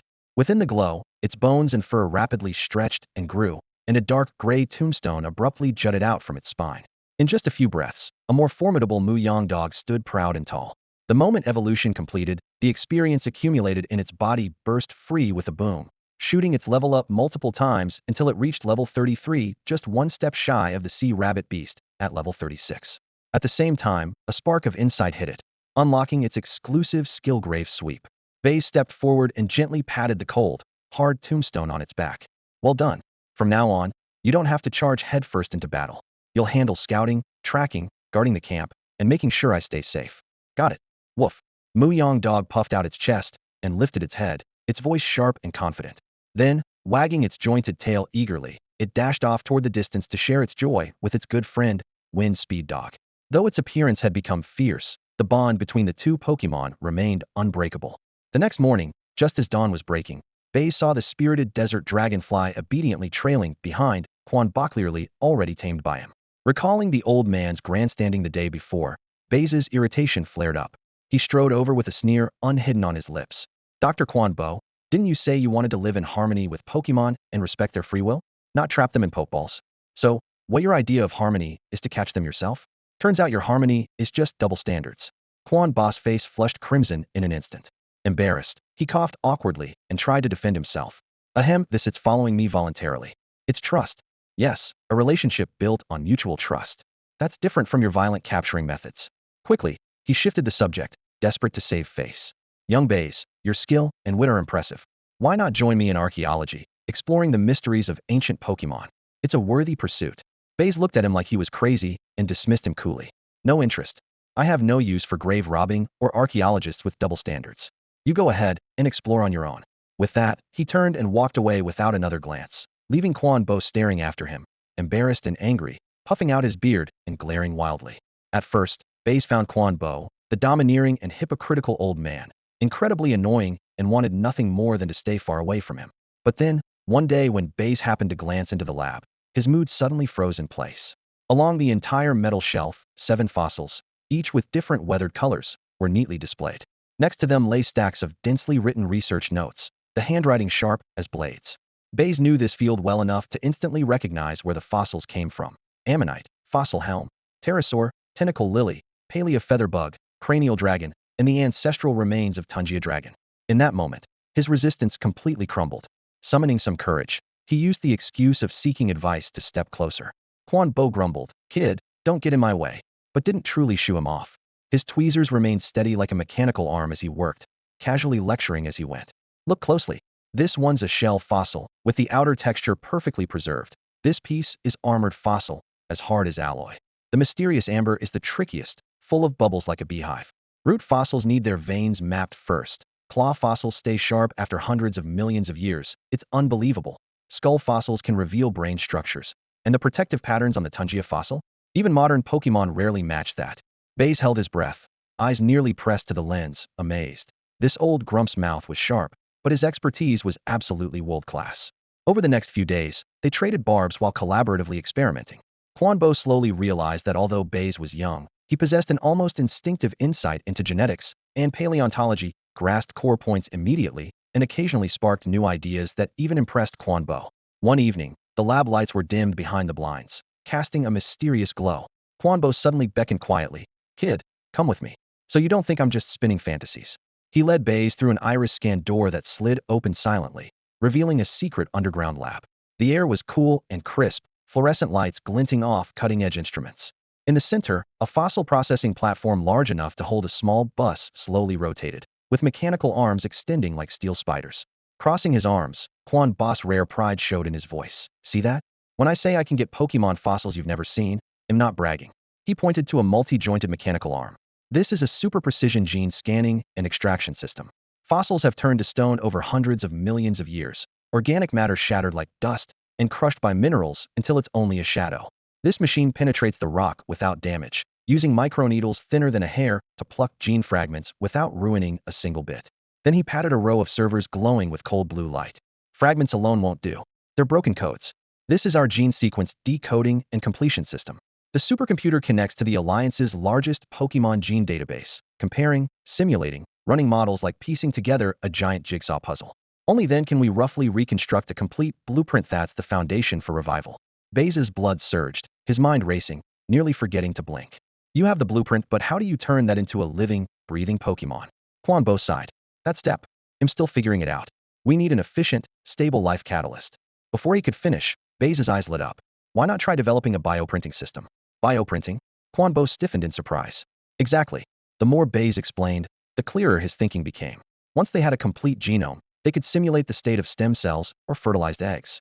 The system would use that precise genetic blueprint to quickly synthesize the necessary proteins, then assemble the cells in order to build tissues and organs next. Introducing a reserve of high-energy nutrient solution would catalyze the process, allowing the entire organism to be printed in a short time. They could even inject conventional or specialized energies, electricity, fire energy, earth energy based on the fossil's attributes to restore the ancient creature's fundamental characteristics to the fullest extent. But at that point, Baize furrowed his brow slightly, and his voice abruptly cut off. Quan Bo's eyes widened, his breath heavy and ragged like a bellows, saliva nearly escaping control. Desperately, he scratched his head and exclaimed, "But what? Come on, spill it, kid." Baize shrugged helplessly and explained, "It's still just theoretical at this stage. Achieving this level of bioprinting requires insanely high computational power and microscopic control precision, at least a supercomputer far beyond our current capabilities to serve as the core. With our technology, now it's probably not enough." A supercomputer? Chuamba suddenly slapped his thigh and jumped up like he'd been shocked. "We do have one. Dewin Company just released the Shanghai supercomputer. Its computing power definitely meets the requirements. Why didn't I think of this earlier? Fantastic, I'll contact them right now. No, I'll go myself." The old man was excited like a child, ready to rush out of the lab on the spot. Baize hurriedly grabbed him. Hey, old man, slow down. This is only a preliminary concept. What about energy ratios? Composition of the catalytic solution? Failure rates? A whole lot of details haven't been nailed down. What exactly are you planning to say if you run over there now? We have an idea?" Chuamba was pulled back and his temper cooled slightly, but the fire in his eyes only burned brighter. The look he gave Baize had shifted from studying him to unabashed admiration. For an entire day and night, the two of them stayed holed up in the lab. Blackboards, desks, even the doors were covered with formulas, mind maps, and rough sketches. Coffee cups piled high and scrap paper scattered all over. The heated debates and simulations made the air seem almost hot to the touch, yet the original tension between them softened imperceptibly. When night turned to dawn, Chuamba stared at Baize's hosted but eyes shining and let out a long sigh, speaking with an unusual sincerity. "Kid, how about officially becoming my disciple? Your talent, combined with my resources, could easily make you a giant in Pokemon research. The doctorate title would be a breeze." Baize rubbed his tired eyes, but shook his head. "Thanks for the offer, but that's not my goal. I want to be the strongest trainer and stand at the top of the league." Chuamba seemed to have expected this, a trace of regret flickering across his face. "What a pity your personality, smart and calculating, ready to seize opportunities and charge ahead, it suits research perfectly. You're a lot like me, or even like my late mentor. We're both the type who aren't exactly straightforward about getting what we want." He laughed wryly. "Imposing on you to buy your Pokemon before, that was wrong of me. I was pushy and abused my position. Don't take it personally. But that's how the world works. Survival of the fittest. If you want something, you have to bring strength and strategy." With that, he opened a safe hidden in the corner of the wall. The metal door slid open slowly, revealing several powerful artifacts neatly arranged inside. Their glow illuminated the wrinkles on the old man's face. "Here, pick one as compensation from me. But only one." Baize looked at this old man, sometimes infuriating, sometimes endearing, and academically admirable, and the last bit of resentment inside him faded away completely. He smiled faintly, his gaze sweeping over the rare artifacts before finally resting on a modest stone in the corner, shimmering softly with rainbow hues. "Oh, you want this one?" Dr. Quan Bo raised an eyebrow, surprised. "It's just a pretty stone. I've tested its energy readings are weak, doesn't have much use. I only kept it because of the colors." "Yeah, this one will do. A keepsake." Baize casually picked up the rainbow stone. It was slightly warm to the touch, like holding a gentle flame. Quan Bo had been confident Baize would pick a perfect grade eternal stone or a rare herb, so seeing him take the simple stone made him feel unexpectedly embarrassed. Baize just smiled quietly, thrilled inside. The old man doesn't recognize true value. This is an evolution key stone, essential for mega evolution. A faint resonance stirred deep in his chest from the small Z emblem there. But now that X-God was suppressed by Z-God, fairy-type energy was not yet revived, and no one in the world knew about mega evolution, so this treasure could only be seen as a pretty stone. Another day passed. Suddenly, a deep engine roar cut through the desert skies. A sleek silver-coated supership pierced the heat haze and slowly descended onto the clearing outside the research facility, whipping up swirling sandstorms that forced Baize to squint. "So flashy," he murmured under his breath. "This must be worth at least a pseudo-legend, maybe even rarer." More eye-catching were the two massive dragons gliding side by side beside the ship, a Hydreigon and a Noivern. Their presence felt palpable, Pulsating with raw power, they were both elite 4 tier. The hatch opened with a hiss. A sharp-featured man in his 30s wearing a pilot's jacket leapt down, grinning broadly. Dr. Quan Bo, long time no see. Still as energetic as ever. Dragon King Qianqian, I didn't expect you to come in person. Quan Bo responded warmly. Dragon King Qianqian? Baize's heart skipped. He quickly sized up the 2 dragon-type Pokémon, stepping forward with the perfect amount of respect. You're the dragon-type elite 4-member Qianqian? An honor. Your Hydreigon and Noivern are incredibly powerful. Qianqian's expression instantly soured. He waved dismissively. Ha, who told you I'm dragon-type? I'm flying-type. Noivern and Hydreigon are flying-type first, then dragon. That old Dragon King can keep his title, I'll snatch it from him one day. It was clear he held a strong grudge against the other Dragon King. Baize quickly bowed apologetically. Sorry. I misjudged you. At that moment, Lodwin burst out energetically, calling loudly, Brother Qianqian. Qianqian ruffled his hair. Xiaowen, running wild again? Your family's going crazy waiting for you. Lodwin eagerly pulled out the unusual colored egg and excitedly recounted every step of their journey, especially praising Baize's big brother for his strength and care. When Qianqian heard about Lodwin nearly being killed by Pokemon hunters, his face turned cold, as if the air around them compressed. The Hunter Guild is getting out of control. They even dare mess with people from the Diwen family. Looks like I'll have to pay them a visit myself. Teach them a lesson. Quan Bo seized the chance to announce a major breakthrough in his research and that he needed to return to headquarters to use the Starsea computer-perfect timing for this ship's departure. So, as Dr. Quan Bo's assistant, Baize boarded the supership representing the Diwen family's power, leaving behind the desert that had brought him humiliation, opportunity, and an odd friendship across generations. Inside the supership, Baize truly felt the overwhelming power and wealth of the Diwen family's technology. Above him stretched a dome-shaped curved light screen, and beneath his feet was a temperature-adjustable alloy deck. Soft light from metal sconces at the end of the corridor made the entire vessel resemble a palace floating among the clouds. The continuous hum of the ship's engines accompanied a speed so fast that the clouds outside the porthole blurred into streaks of silver. During casual conversation, a crew member excitedly revealed that this ship's top speed even surpassed that of Dragonite, the near-divine Pokémon renowned for its velocity. Equally stunning was the flight route. Baize had originally assumed their destination was Nanha City, but he soon learned the journey would cross both Nanha and Baize cities, flying all the way to Sanjin City on the eastern coast of Shenzhou, the global headquarters of Chilua Corporation. Only now did he realize that Lodwin's so-called escape from home was actually a quiet departure from the Xinghua branch adjacent to Baihu City. Baize thought to himself, if Kilyuo's headquarters were located in Kyoto, the core of the alliance, it would be tantamount to walking into a trap. Kyoto's intricately intertwined elite families and power brokers would quickly swallow any business magnate who dared enter. In contrast, Sanjin City, with its prosperous yet relatively independent economy, not only avoids the whirlpool of power struggles, but can also radiate influence globally, a truly clever choice. During the flight, Elder Chuambua buried himself almost entirely in thick research manuscripts, repeatedly exchanging ideas with Baize about the concept of bioprinting. Every so often, he would laugh aloud, struck by new insights. Baize became an all-around assistant, eagerly soaking up the cutting-edge knowledge in fossil resurrection while offering timely input of his own, making Chuambua frequently marvel at the promise of his youth.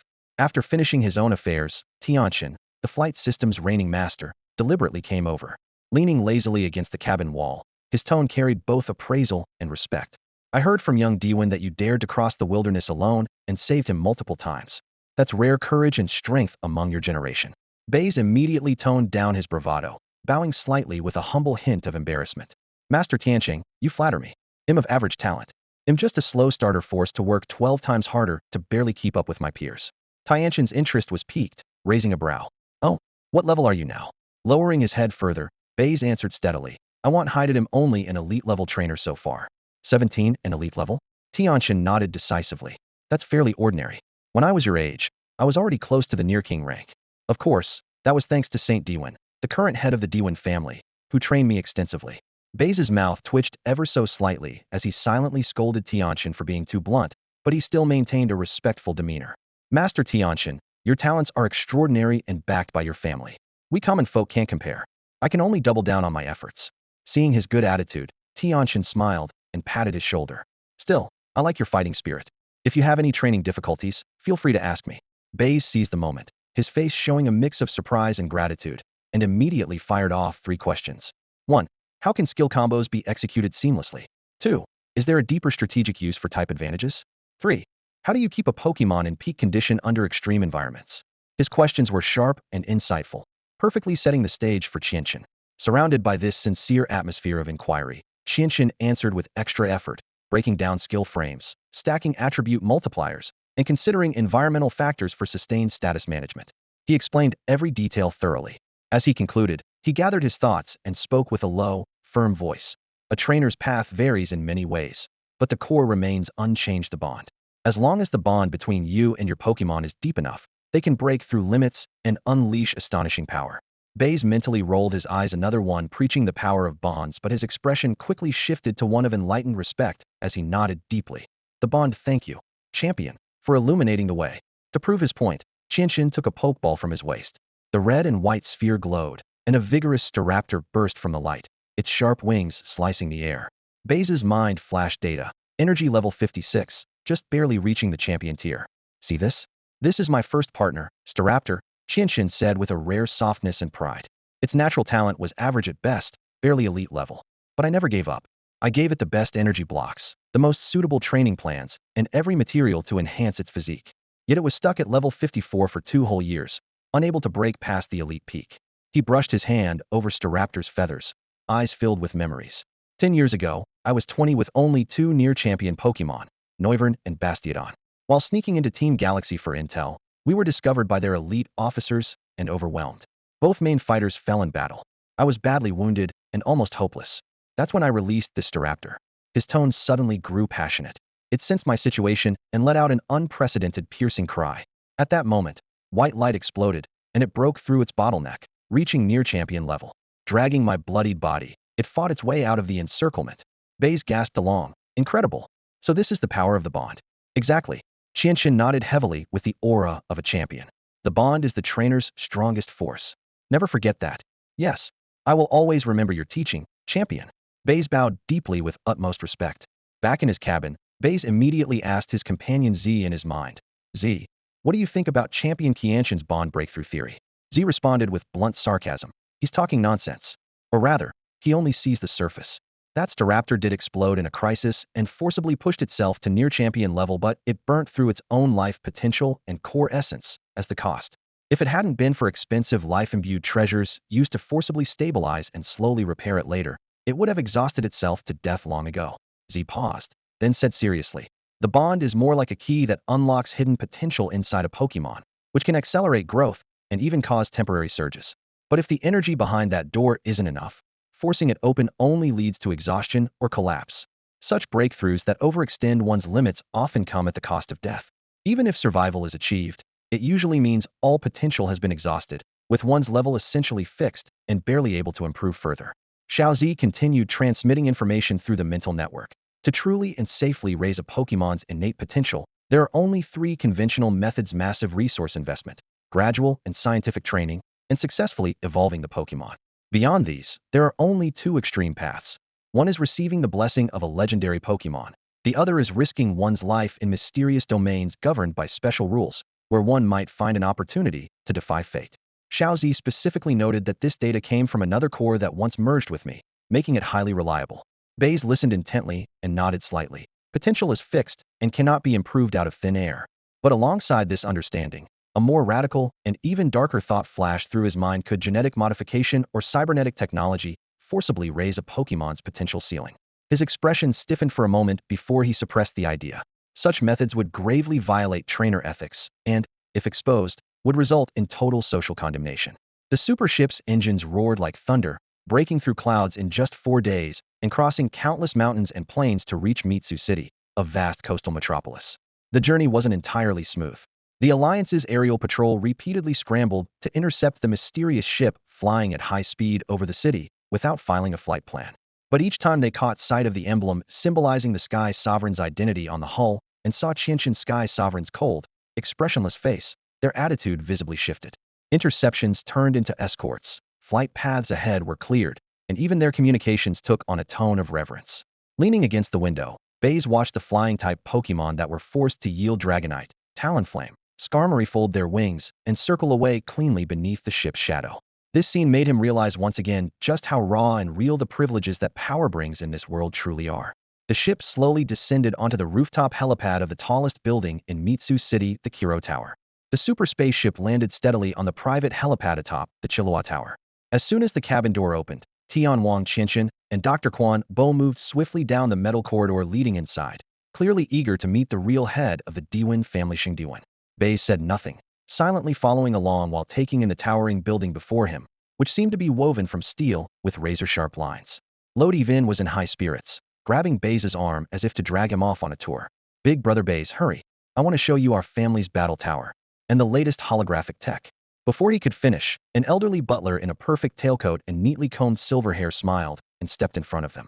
He nodded politely at Baize, then spoke gently yet firmly to Lodi Vin. Young master, Madam is overjoyed and relieved to hear of your safe return. She's waiting for you inside. Please follow me. Lodovin's expression immediately fell. His gaze flicked between Baize and the butler. Then he sighed and reluctantly let go of Baize's arm. All right, Uncle Fu, I'm coming. Big brother Baize, wait for me. With 3 glances back, he followed the butler disappearing down the corridor. Baize was not forgotten. Before leaving, Uncle Fu whispered a few words to a middle-aged man waiting nearby. The man immediately approached with a confident but respectful air. Greetings, Mr. Baize.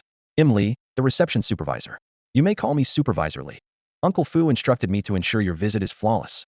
If you wish, I can escort you to see our company's latest holographic battle simulation system. As they stepped into a transparent express elevator, the city skyline projected on the walls, Supervisor Lee spoke with barely concealed pride. This system uses cutting-edge optical projection and energy capture technology. It perfectly replicates various Pokemon's moves while simulating extreme environments like desert, glacier, volcano, and deep sea.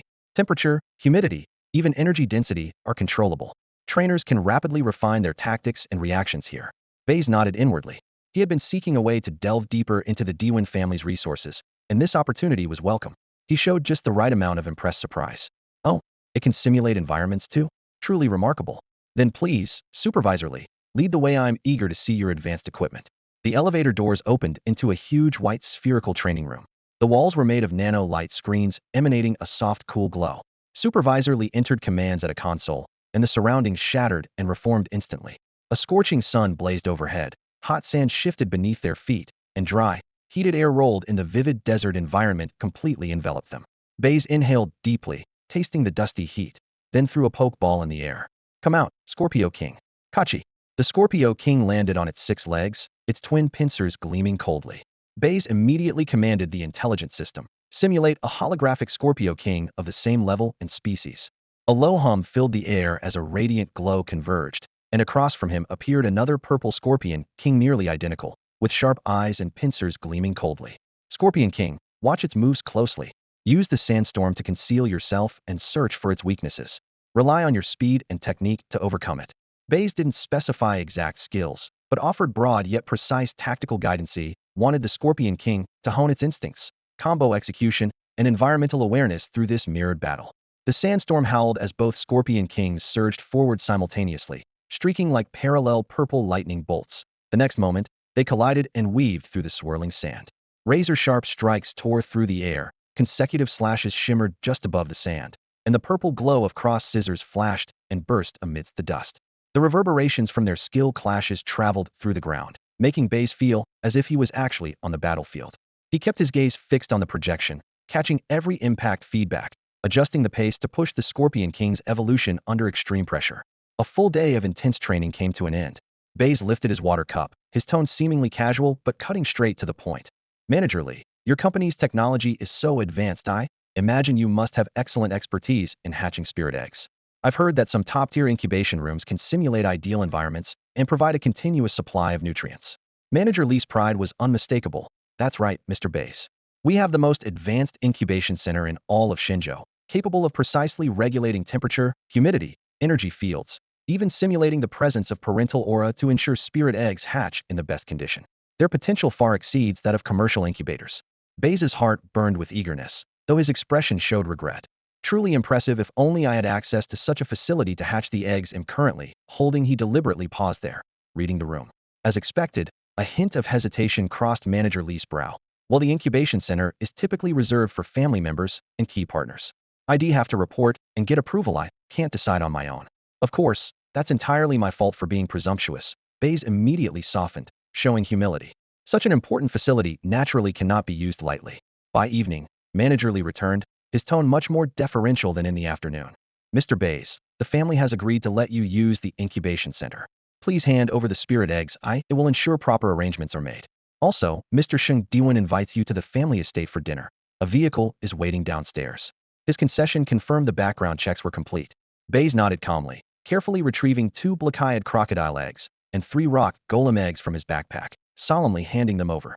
Thank you. Please handle them with care. Under the night sky, the stretched luxury sedan entered a sprawling private estate. Calling it an estate felt almost inadequate. It was more like a fully equipped, beautifully landscaped boutique town. Golf courses, man-made lakes, vast forests, and even standalone battle arenas and research labs all blending opulence with quiet authority. Gazing out the window at the stream of lights, Baize couldn't help but silently curse. Damn rich people. He had expected a tense negotiation to await him, but stepping into the magnificent, palace-like banquet hall, he found instead a warm, family-style dinner waiting. Sheng Diwen, a middle-aged man with a commanding yet gentle presence, came forward to greet him personally. By his side stood Ludovin's mother, her eyes slightly reddened but her expression full of gratitude, along with 2 young men who looked capable and distinguished, no doubt Ludovin's elder brothers, Jin Diwen and Xing Diwen. Sheng Diwen nodded gently, his tone warm and kindly as befitting an elder, and spoke first. Young friend Baize, we are truly grateful for the care and multiple times you saved my son during his journey. Tonight, there are no official matters to attend to. The Diwen family wishes only to express our sincerest thanks to you as family. Please do us the honor of joining us. Baize immediately looked humbled and honored. Bowing respectfully, he spoke with modesty. Lord Sheng Diwen, you are too kind. Madam, young masters, greetings. I merely did what any trainer would do. Meeting Ludovin and traveling alongside him is my privilege. I hardly deserve such a formal expression of thanks. At last, the banquet began. The long oak table was draped with a spotless white cloth, with elegant silver knives and forks neatly arranged. Fragrant dishes, glossy roasted duck with scallions, crystalline giant clawed crab, and tender, rich Snorlax tails were presented like works of art. Baize's gaze was fixed on the food, a faint trace of saliva escaping the corner of his mouth. However, the intricate etiquette that followed instantly left him flustered. Which knife and fork to use? To hold the wine glass by the stem or the bowl? Should the napkin go on his lap or be tucked in his collar? He could only awkwardly mimic the guests around him, standing out clumsily amidst the refined atmosphere. A barely perceptible flicker of surprise crossed Ludovin's mother and his 2 brothers' eyes, but their long training in manners kept their faces composed. Only Ludovin, true to his straightforward nature, blurted out, Brother Baize, you don't need to act like them, that's too exhausting. Like me, just do whatever feels comfortable. Saying that, he grabbed a roasted drumstick and bit into it without a care for decorum. Rather than being offended, Lord Sheng Diwen laughed heartily and waved the servants away. Exactly. Young friend Baize, don't feel constrained. We failed to consider you're still young and probably not used to such complicated rules. Relax and act as you would at home, whatever feels best. Baize inwardly breathed a sigh of relief, wryly thinking, a country bumpkin arriving in the city, but he replaced it with a grateful smile on his face. Thank you, Lord Sheng Diwen, for your understanding. Then I won't hold back. At last, he could relax and savor this exquisite feast a little more. After the dinner ended, Saint Diwen gestured for Baize to follow him into a study that was luxurious yet elegant. The deep red wooden bookshelves reached all the way to the ceiling, with book spines interspersed among antiques, glowing softly under the warm wall sconces. The air was filled with a faint mix of cigar smoke and the scent of old books, giving the room a simple but enduring charm. Ludovin's mother and brothers had not accompanied them, leaving only Saint Diwen and Baize in the spacious room. The atmosphere shifted abruptly from the warm family setting at the dinner table to a solemn standoff, filled with quiet tension. Saint Diwen circled around the heavy teak desk and settled into a large leather armchair. He motioned for Baize to sit, then personally fetched a bottle of aged foreign liquor. The amber liquid swirled inside finely cut crystal glasses. Pushing one glass toward Baize, he gently swirled his own, his steady yet sharp gaze fixed on his guest. Baize, my young friend. The dinner was humble and the hospitality lacking. Please forgive me, he said softly, his tone carrying the cautious weight characteristic of a businessman. Pausing briefly, his voice grew serious. Thank you again for saving Ludovin. He is my one and only unworthy son, spoiled by his mother. If you hadn't been there when he ran off, the consequences would have been unimaginable. Your kindness will be forever remembered by the Diwen family. Baize immediately bowed slightly, sincerity clear in his expression. Mr. Saint Diwen, you flatter me. Protecting trainers in danger is the spirit the League promotes. I was merely doing my duty. Besides, Ludovin has a kind nature and we get along well. Saint Diwen chuckled softly, as if seeing through Baize's modesty. He raised his hand to dismiss further politeness, speaking plainly and pragmatically. The League is one thing. The Diwen family is another. I'm a businessman. I believe in fair exchange and mutual benefit. Keeping debts unpaid is not the Diwen way, and it would trouble me deeply. So he leaned forward slightly, an invisible pressure emanating from him. To show our gratitude and help a promising young talent like you flourish, I have two proposals for you to consider. First, join the Diwen family. His low voice held a hint of temptation, not as an outsider, but as a core member, enjoying treatment similar to that which Qianqian once had. All resources needed for your Pokemon's training, evolution, and skill acquisition will be fully covered by the family. We will mobilize the finest resources to train you into not just a powerful trainer, but a top-tier expert breeder. Whatever rare Pokemon you desire, whatever secret techniques you seek, even if you aim to challenge the champion, the Diwen family will give you every possible support and fight for you. But his tone shifted abruptly, eyes as deep as night. In return, you must swear loyalty to the family. Your strength will become the family's strength, and you will obey our commands and arrangements at all times. When one prospers, all prosper. When one falls, all fall. Saint Diwen reclined slightly, adopting a more relaxed posture. Second, you may choose a generous gift instead. The Diwen family will provide you with the offspring or egg of a quasi-legendary Pokemon and cover all resource costs until it reaches near champion level. Additionally, you will receive the Diwen family's friendship and a significant favor. This favor, as long as it doesn't undermine the family's fundamental interests, can be requested by you anytime, anywhere, and we will do our best to fulfill it. After he finished speaking, he gazed silently at Baize like a patient hunter watching prey, giving him ample space to consider. Baize maintained a face blending surprise with gratitude, but his fingers lightly traced the glass edge. His mind racing. Choice 1 was incredibly tempting. Unlimited resources, that's every trainer's dream. The price, however, was the complete loss of freedom, becoming a pawn of a powerful family. Baize's mind quickly ran through the risks of this path, his secrets, his true nature, the existence of Xiao Zi, the dark means he had employed along the way. All could be exposed at any moment once his identity was revealed. From then on, his actions would be controlled by the Divine family. Not to mention the countless factions within that huge family. Getting caught in their power struggles would mean endless trouble. All of this clashed sharply with his usual selfish, self-centered ways. His gaze shifted to the second option, a quasi-divine spirit, combined with enough resources to cultivate it to near overlord level, worth as much as a mountain of gold. Especially the great favor attaché, an ace up his sleeve that could save his life or turn the tide in a critical moment. Invaluable in flexibility and mobility. It promised enormous benefits while preserving his independence and mystery, the ideal situation he had dreamed of. The only downside was the uncertainty of continued support in the future, not as stable as the long-term meal ticket of choice 1. A conflicted expression flickered across his face. His eyes lingered between desire and reluctance. The room fell silent, so quiet that even the faint clink of a wine glass against the wooden table was audible. After a full minute, he exhaled slowly, and when he looked up, his gaze was steady and clear. "Mr. Divine, your generosity overwhelms me," Baize said, straightening up with sincere tone. "The first option is undoubtedly the ultimate dream for any trainer." He shifted, a hint of regret and self-mockery in his voice. "But I am easygoing by nature and value freedom too much. I fear I cannot bear the responsibilities expected of a core member of the Divine family, and I would ultimately disappoint you." He paused for a moment, a smile tugging at his lips. "As for the second option, a favor so heavy, combined with the friendship of the Divine family, that far exceeds what I imagined. I am not greedy. I treasure this hard-won bond. I have always believed that genuine friendship lasts longer than temporary ties of interest. So, if you will allow me, I choose the second option. Thank you again for your kindness." A flicker of subtle surprise and appreciation crossed Divine's eyes. He had expected Baize to either eagerly accept the first gift or prudently pick the second, but not to decline the binding offer so candidly and gracefully, while valuing long-lasting friendship. "Haha, very well. Long-lasting friendship, indeed." He laughed heartily, waving away the earlier tension. "Baize, you truly are interesting and clear-headed. Not greedy. Knowing when to advance or retreat, the Divine family is glad to count you as a friend." He made the decision immediately. It's settled then. Discuss the type of quasi-divine spirit with Fuller. The Divine family will fully support you. The other resources will be delivered to you soon. As for that favor, he raised his hand, steadying his glass. "It is always valid. To our friendship?" "To friendship." Baize promptly raised his glass, clinking it gently against Divine's. The crisp sound echoed through the room. "Thank you again, Mr. Divine." Baize sat in the luxurious guest room arranged for him by the Diwen family, his fingertips drumming absent-mindedly on the tabletop.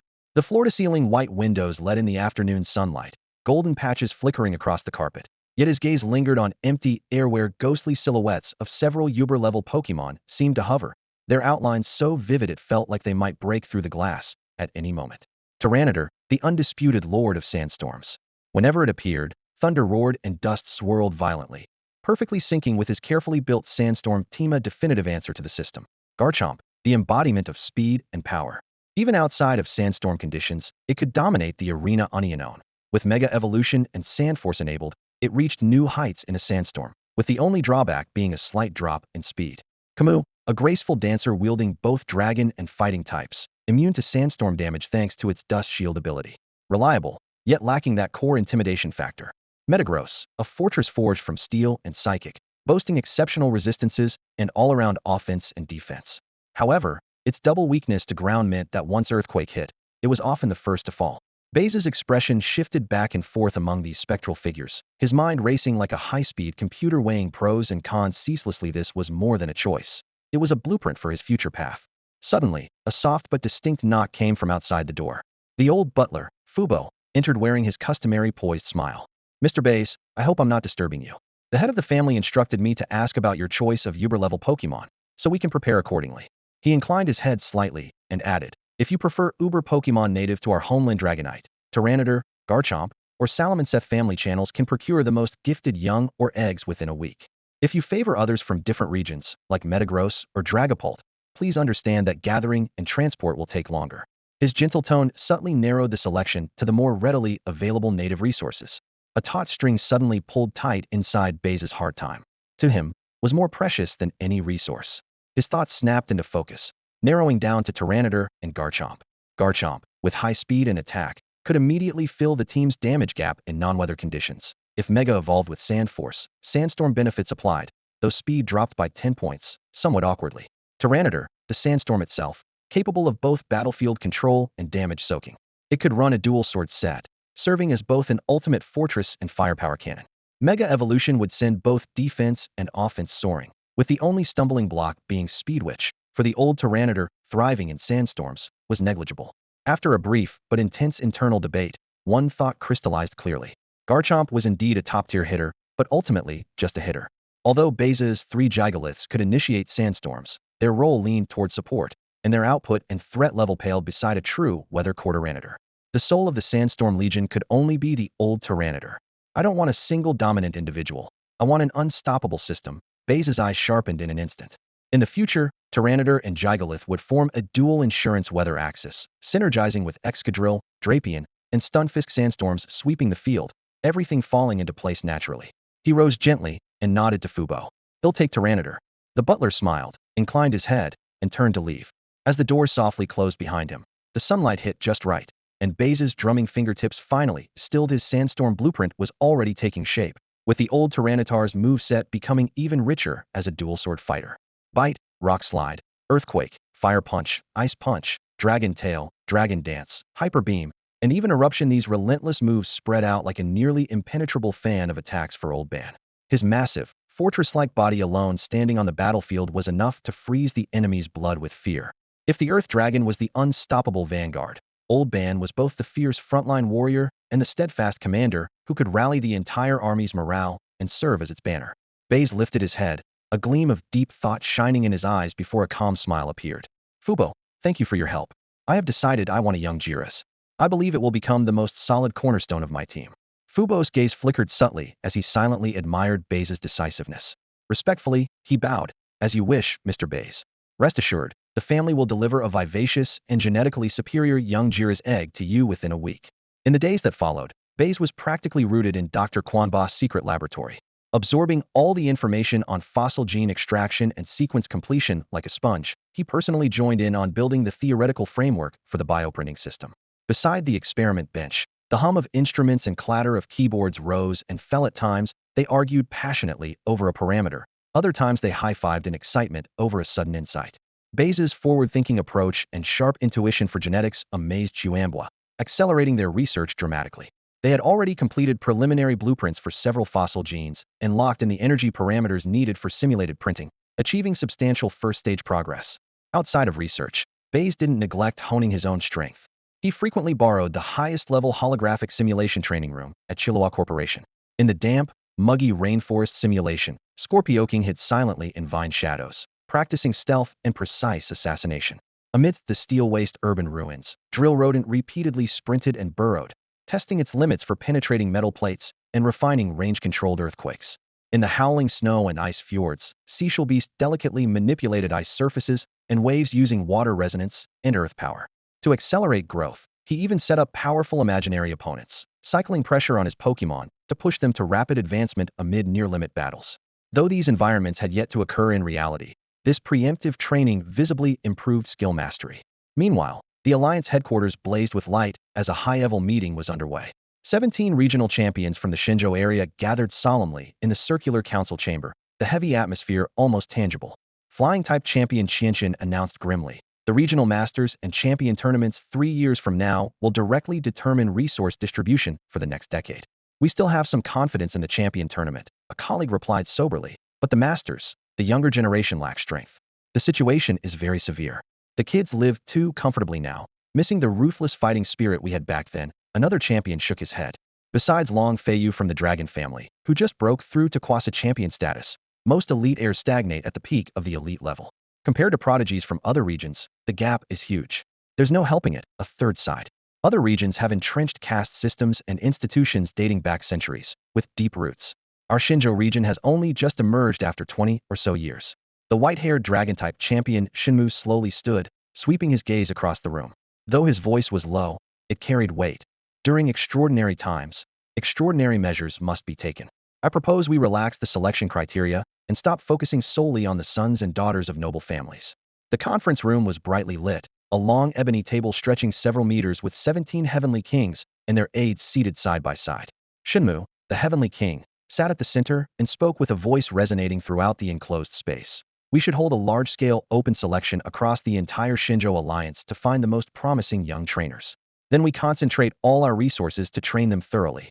We must forge a new generation of sharp blades belonging to Shinjo. As soon as he finished speaking, the room erupted in discussion. Most of the kings exchanged glances and nodded in agreement. Their approval evident, they seemed to have finally grasped a breakthrough to face the crisis. However, some frowned. A few kings near the end of the table shared a look before one of them voiced a serious concern. Old Shimu, your idea isn't bad, but if we put our prodigies out in the open like that, wouldn't they become assassination targets for the Galaxy team, Magma team, and all those shady factions from other regions? What we need are heavenly kings who can grow up strong, not geniuses cut down before their time. Amid the noise, Shinmu suddenly stood up and slammed his palm on the table, causing teacups to tremble. His sharp, dragon-like eyes swept the entire room as he retorted angrily, "Humph. If we are always afraid of wolves and tigers, how can we achieve anything great? Which one of us didn't crawl out from a pile of dead bodies? Without weathering storms and hardships, even talent is just a flower in a greenhouse, pretty, but useless. True geniuses bloom only through trials and danger." The tense atmosphere made the air heavy, followed by another round of heated debate. In the end, supporters had an overwhelming majority, and Shinmu's proposal was officially approved. The secretary immediately read the resolution aloud. 1. The seed plan will be launched immediately. 2. 1 year from now, each of the 17 heavenly kings will nominate one trainer under the age of 25 for priority development within the alliance. 3. Candidates must be native-born Shinjo citizens with clean backgrounds and zero ties to any dark forces. 4. The alliance will open its secret vaults, providing top-tier resources and training in mystical realms. At any cost, the goal is to nurture champions capable of winning the Masters tournament within 3 years. As the last line was announced, everyone understood this decision was not only about the honor of the 17 heavenly kings, but also about the fate of Shinjo's future. A storm sweeping across the younger generation of the entire Shinjo region was about to break loose. After a week of intense full-spectrum simulation training, Baize's spirit creatures showed remarkable improvement. The most relentless was the Long-2 Dishu. Inside the training chamber, metal arms and energy blades attacked it one after another. Each time, it fought as if for its life, enduring till its body was covered in bloody wounds and completely drained of strength before finally collapsing to its knees with a heavy thud. Because of this, its level skyrocketed to 42 within just 7 days, firmly holding the highest rank in the team. Yet as Baize looked at its increasingly thickened arm blades and scar-covered shell, his brow remained furrowed. Understood this was the benefit from the last intensive fire tree training session. That night, the lights dimmed, leaving only the soft white glow of the temperature-controlled incubation pod in the training room. Baize massaged the Long-2 Dishu's battered muscles and carefully inspected every wound. After confirming there were no hidden injuries, he didn't hurry away. Instead, he sat beside it, gently stroking its steel-hard back shell. "Hey, my first partner," his voice rare with both helplessness and tenderness, "I know you want to be stronger than anyone else. That stubborn spirit of not giving up, that's just like me. The long 2D shoe turned its head back, its crimson eyes burning with a fierce, stubborn fire as it growled lowly. It could get even stronger. I believe in you, Baize sighed, but training isn't worth risking your life for. Your body is your foundation. If you break down, you'll waste even more time. I don't want you throwing your life away just to prove something. The ground cracked under its hard claws as it stomped defiantly to show it wouldn't be a burden to anyone. Baize stared deep into those almost obsessive eyes longing for power. Finally, he gave a wry smile and firmly patted its shoulder shell. All right, I can't argue with you. But promise Muhen you're near your limit. You have to tell me. Your body is more important than your level, understand? He'll prepare the best healing medicines and energy supplements, but you need to be mindful yourself. Sensing his concern, the long 2D shoe nodded solemnly, then nudged Baize's hand gently with its head. Baize knew this was its promise though next time, it probably would still fight to the last moment. Meanwhile, the other team members were steadily improving as well. King Scorpion had reached level 39, just one step from elite rank, and Seabunny steadily climbed to level 38 with a firmer foundation. A few days later, another grueling pressure test was underway. Subjected to dozens of times gravity, scorching fiery nets, and sharp rock spikes in succession, the long 2D shoe roared back fiercely even as its shell cracked all over, until its final drill jab pierced the light screen, but it collapsed heavily afterward. Baize rushed over to check its data and injuries. At that moment, applause came from the training room's doorway. Flight King Qianxian had appeared unnoticed, arms crossed as he leaned against the doorframe with admiring eyes. Impressive determination. That fierce spirit, and absolute trust in yourself quite rare, he said, stepping closer. Looks like you took my bonding theory to heart. Baize relaxed the serious expression he wore during training and bowed to him, a humble, sincere smile on his face. King Qianxian, you flatter me. It's because of your teachings that I realized trust and willpower sometimes matter more than pure skill. I'm just clumsily following what you said. You're a smooth talker. Qianxian laughed heartily, then pulled a silver-gray metal box from his waist bag and held it out to Baize. Here, I brought you something good. He took out a high-end portable incubator and opened it. Inside lay an egg covered in gray, menacing patterns, emanating faint but unsettling energies of the dark and rock types. This is the promised Yukira egg, Qianxian said proudly. 2 offspring of Tyranitar at the king tier, with a mother nearly reaching champion level. The Diwen family owes quite a few favors for this egg. I exchanged it directly with the current dark-type king, Mansha. Conservatively, its potential after hatching is king tier. Baize's heart tightened sharply as he hurriedly took the incubator with both hands and bowed in gratitude. Thank you so much to you and the Diwen family. This gift is incredibly precious. Though excited, he couldn't help but ask, but Tyranitar is rock dark type.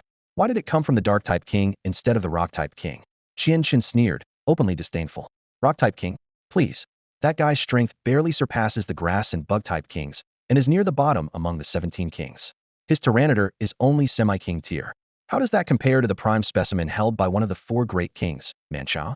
Baize nodded in agreement, then asked with admiration, the 4 great kings? Yeah, Qianxian said patiently, rarely so, the strongest 4 kings in Xinzhou, of legendary status. Ranked from strongest to weakest. The dragon-type king Shimith only one officially recognized as champion level. Then the steel-type king Zhang Kai, a defense master. Next the dark-type king Mansha, infamous for his cunning tactics. And lastly the fire-type king Jerry, who elevated the Fire King rank from the bottom to the top. Baize suddenly understood, recalling the fervent support Jerry had in Nanhu City. When Qianxian mentioned King Shimu coldly, that old guy one day, they'll bring my Tyrantrum and Noivern to face off against his Dragonite and Garchomp, and seize the Dragon King title for myself. Baize wisely kept quiet, avoiding any response. Qianxian composed himself and returned to the main point. One more thing. The Alliance has launched the seed project for the Masters Tournament 3 years from now. I have high hopes for you, and we'll be watching your progress closely. Your rankings at the Alliance Conference in a few months, and at every conference over the next 3 years, will be essential references. Work hard, don't let me down. Rest assured. Baize straightened his back, his eyes blazing. I will give it my all and never fail your expectations. In the days that followed, his training intensified. Combat, stamina, teamwork, bond, nothing was neglected. Even the previously captured pincer and sandile grew dependent on him with proper resources and occasional joint training. He understood his resources and affection were limited. Those 2 with moderate potential were entrusted to his muling hound for care, while his core remained his original partners and the future Sandstorm squad leaders. As his level rose, basic breeder skills were no longer enough. Baize spent countless hours in the Chilliwack Company library and labs, studying intermediate energy cube formulation, Pokemon anatomy, and fine-tuning skill energy loads, pursuing the leap to intermediate breeder. During training breaks, he always went to the incubation center with his Drillbur, Drapion, and Seadra to observe the faint pulse of that Yukira egg, several golem eggs, and 2 Croconaw eggs through the transparent dome. He crouched beside the incubator, speaking softly to them, gently transmitting his energy. Hurry up and grow, he whispered, eyes full of hope. You are the true foundation of the future Sandstorm Legion. I'll give you the best, and you will crush every obstacle in my way. That day, seeing Lodiwin excitedly tugging at him to play, Baize felt a flicker of impatience inside. Yet he quickly masked it with a gentle, slightly apologetic smile. He placed a hand on Lodiwin's shoulder and spoke sincerely. Little Lo, I'm really glad you want to hang out. But you know, we all have our own dreams to chase. My dream is to become stronger and stand at the top of the league. That means dedicating every minute and every second to training. And your dream, isn't it also to create a world where humans and Pokemon live in harmony? That too takes immense strength and wisdom. He paused for a moment, his gaze encouraging. So let's both work hard for our dreams, okay? When the day comes that we've both become strong enough, we can play together better and even achieve greater things side by side, can't we? His words, grand yet flawless in reasoning, gently turned down Lodiwin's invitation while portraying himself as a driven young dreamer. Lodiwin stood silent for a few seconds, then wore a thoughtful, slightly ashamed expression and nodded earnestly. Baize, big brother, you're right. I can't just keep playing all the time. I want to work hard for my dream too. In the days that followed, Lodiwin truly calmed down a lot. He often buried himself in books about Pokemon ecology in the library, though he wouldn't read long before dozing off or goofing around with Dudu and Fengsigu. Still, compared to his former wild play, it was a huge improvement. Baize was quietly glad for the peace and understood Lodiwin's progress without saying a word. Another grueling 7-day training cycle came to an end. Longtoothshoe worked hardest as ever, reaching level 43 with steadily growing strength. Scorpioking remained poised at level 39, its surface winds restless, clearly just one evenly matched battle away from breaking into elite rank. Seabeast, however, stayed calm at level 38, as if waiting. After training, Baize didn't warn Longtoothshoe as usual to not overdo it. Instead, he quietly walked over to where Seabeast had been sitting alone. He knelt down and placed his palm on its cool, slick skin. Everyone's been trying hard, he said gently, half to himself, half confiding in Seabeast. Longtoothshoe charges ahead the hardest. Scorpio King is about to break through. And you? Do you ever feel impatient? Seabeast softly responded with a low whoa, nuzzling his palm with docile calm eyes, as if to say, it's all right, I'll go at my own pace. A smile tugged at Baize's lips. I know, you're different from them. You're steadier, more grounded, and that's good. The path of growth is long. Don't rush for quick gains like a flowing river that doesn't compete to lead, but strives to keep flowing endlessly. As long as you build a solid foundation, you'll go further and higher down the road. I believe in you. You've been getting stronger all along. It's just not the right moment yet. He took out a specially made energy cube for Seabeast and held it to its mouth. No pressure. Move at the pace that feels best to you.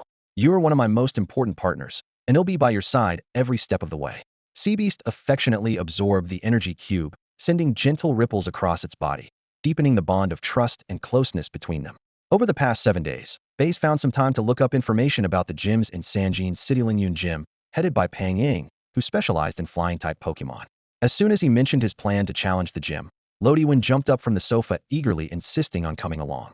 Baize had anticipated this and readily agreed, but immediately reported the situation to the steward Fubo with a respectful tone. Fubo, little Luo wants to come watch the challenge with me. What do you think? He left the decision entirely to Fubo, making it clear he would never take the young master out unilaterally. Fubo was very pleased with Baize's tactfulness and smiled, nodding. Within Sanjin City, there is no security risk. Since the young master is interested, I will personally escort you both there. Within 10 minutes, a sleek, eye-catching luxury sports car pulled up to the gate. Baize hopped into the passenger seat, enjoying the rush of acceleration and the deep roar of the engine. He thought to himself, damn, rich people really know how to enjoy life. When I have my own influence, I'll definitely get one of these. The car came to a smooth stop right in front of Lingyun Gym. Fubo accompanied them personally, so there was no need for an appointment. As the gym doors swung open, the gym leader Pang Ying appeared sharp, sword-like eyebrows, and upright posture, radiating a military-like competence beneath his imposing presence. Seeing Fubo, his stern expression immediately softened into a polite smile. Fubo, what brings you here? Please come in at once. You're too polite, gym leader Pang, Fubo said with a slight bow. I'm here with our young master and his friend Mr. Baize, who wishes to challenge your gym. The young master also hopes to observe and learn. As Fubo finished speaking, Baize stepped forward calmly and bowed slightly. Gym leader Pang, hello. I am Baize, an elite-level trainer on a journey. I have long admired Lingyun Gym's reputation and have come to seek your guidance with a formal match. It was rare for someone to be personally escorted by the Diwen family steward, so Pang Ying's eyes flickered with renewed interest and appraisal. He did not intend to fight himself and immediately turned to call his assistant. Go get Pangda.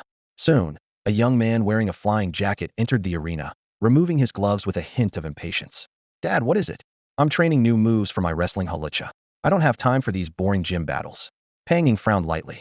Baize watched quietly without speaking. Only after Panging added, "This is Mr. Baize, an elite trainer," did Pang Des' attitude shift instantly. A spark of interest flashed in his eyes. Elite level? That's rare, quite interesting.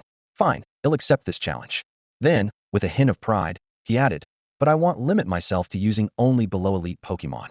You'd better be sure you're ready for that." Baize's expression remained steady as he nodded gently. "Of course. Since this is an official gym battle, I will give it my all. Please show me your full strength, Mr. Pangda." At that moment, Pang Ing announced the rules. Since both sides are elite level, the match will be a 2v2 double battle. I want to see how you coordinate with each other. Double battle? A chill ran through Baize's mind. His previous gym battles were all unknown with substitutions. This was the first time the gym officially required doubles. But he quickly regained his composure. He had practiced team coordination often enough, so it should be fine. "No problem, we accept," he said confidently once more. A suddenly announced double battle gym match was about to begin. The battlefield was a standard rocky terrain, littered with jagged boulders. It posed some obstacles for flying-type Pokémon, but also provided anchor points for maneuvering. Pound raised his hand and threw. Two redand white beams blossomed in midair, and a confident smile curved his lips as his voice echoed off the stone walls. "Let them see the dance of the sky." Staraptor, Glisker. As the light faded, a level 44 Staraptor spread its wings, its metallic feathered blades glinting in the sunlight. Beside it, a level 42 Glisker landed with a scattering of stones, pincers wide open, exuding a fierce aura. Baize squinted slightly, his gaze lingering especially on the Glisker, a faint hint of interest tugging at the corner of his mouth. "Oh? Glisker? Intriguing." He then tossed out two Pokeballs. "Then let's begin Excadrill, Glisker." The level 43 Excadrill's steel blade stood tall along its back, its feet kicking up dust and pebbles. A blue light settled nearby as a level 39 shiny Glisker appeared, its sapphire-hued wings shimmering brilliantly under the sun, instantly drawing every eye. Seeing the shiny variant, Pound froze briefly. His usual disdain was replaced by concealed combat intent, his tone tinged with clear jealousy. "A shiny? Lucky you. But that won't change the difference in strength. Get ready to be taken down." The referee's flag dropped, and both trainers' commands almost overlapped. Pound acted first. "Glisker, use taunt on Excadrill." Staraptor, feather dance. Baize fired back without hesitation. "Glisker, taunt that Glisker." Excadrill, Sandstorm. Their strategies were clear at a glance. Pound aimed to control the weather and reduce physical attacks, while Baize sought to restrict the opposing Glisker's status moves. At that moment, a cold gleam flashed across Pound's Glisker's Claw's priority move, Sucker Punch, triggered. The taunt hit Excadrill first, shattering the dust cloud it was about to raise. Irritated, it stomped the ground. Staraptor spun and glided, shedding a flurry of soft feathers. Both Excadrill and Baize's Glisker suffered a sharp drop in attack power. Fortunately, Baize's own taunt landed squarely on Pound's Glisker. But with the sandstorm interrupted and attack lowered, they were already at a severe disadvantage. Baize mentally cursed the absence of a dedicated weather setter. Quickly adjusting his tactics, he ordered, "Excadrill, Iron Head on Staraptor. Glisker, set up Stealth Rocks." Pound countered immediately. "Glisker, Rock Slide to block Excadrill." "Staraptor, show him your brave bird." Growling, Pound's Glisker hurled rubble, a shower of boulders crashing down and forcing Excadrill's charge to wobble.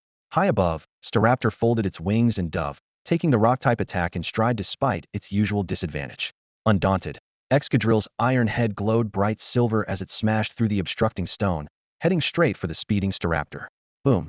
A muffled explosion echoed through the center of the battlefield.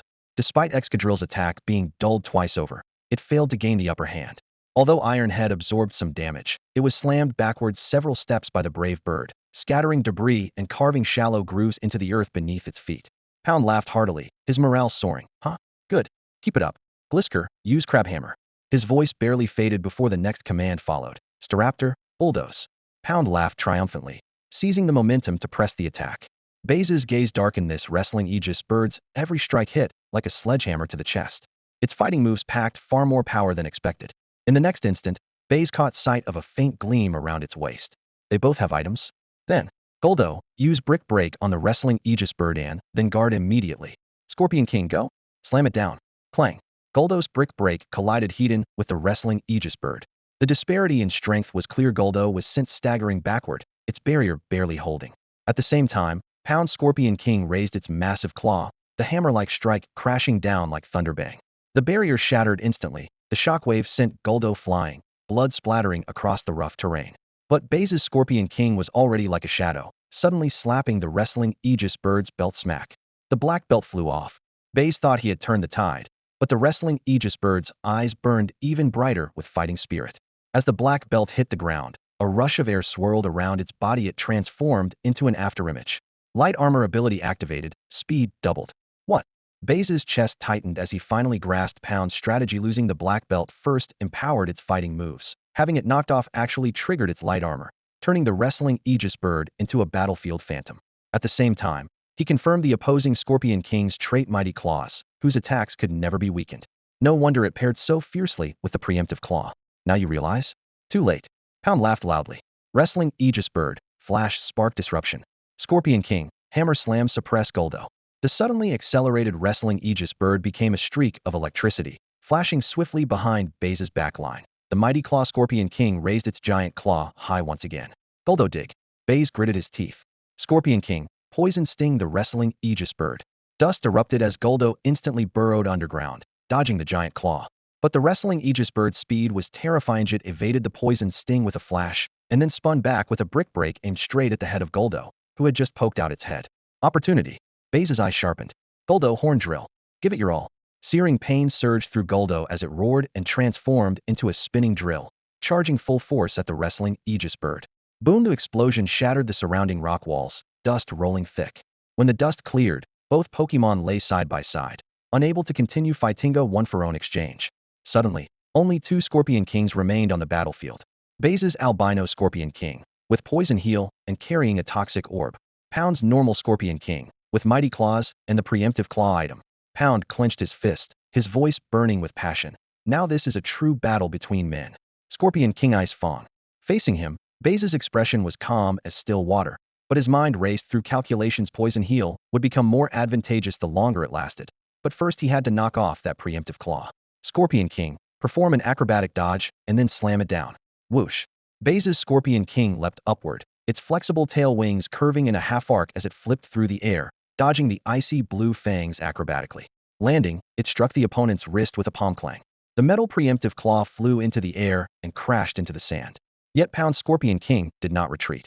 Using the momentum to dive, its chilling fangs grazed Baize's Scorpion King's side, hit 4 times a weakness. A chilling cold spread along the wing membrane, causing it to scream in pain as the thin skin froze and cracked. At that moment, the toxic orb emitted a purple glow, activating the poison heal ability.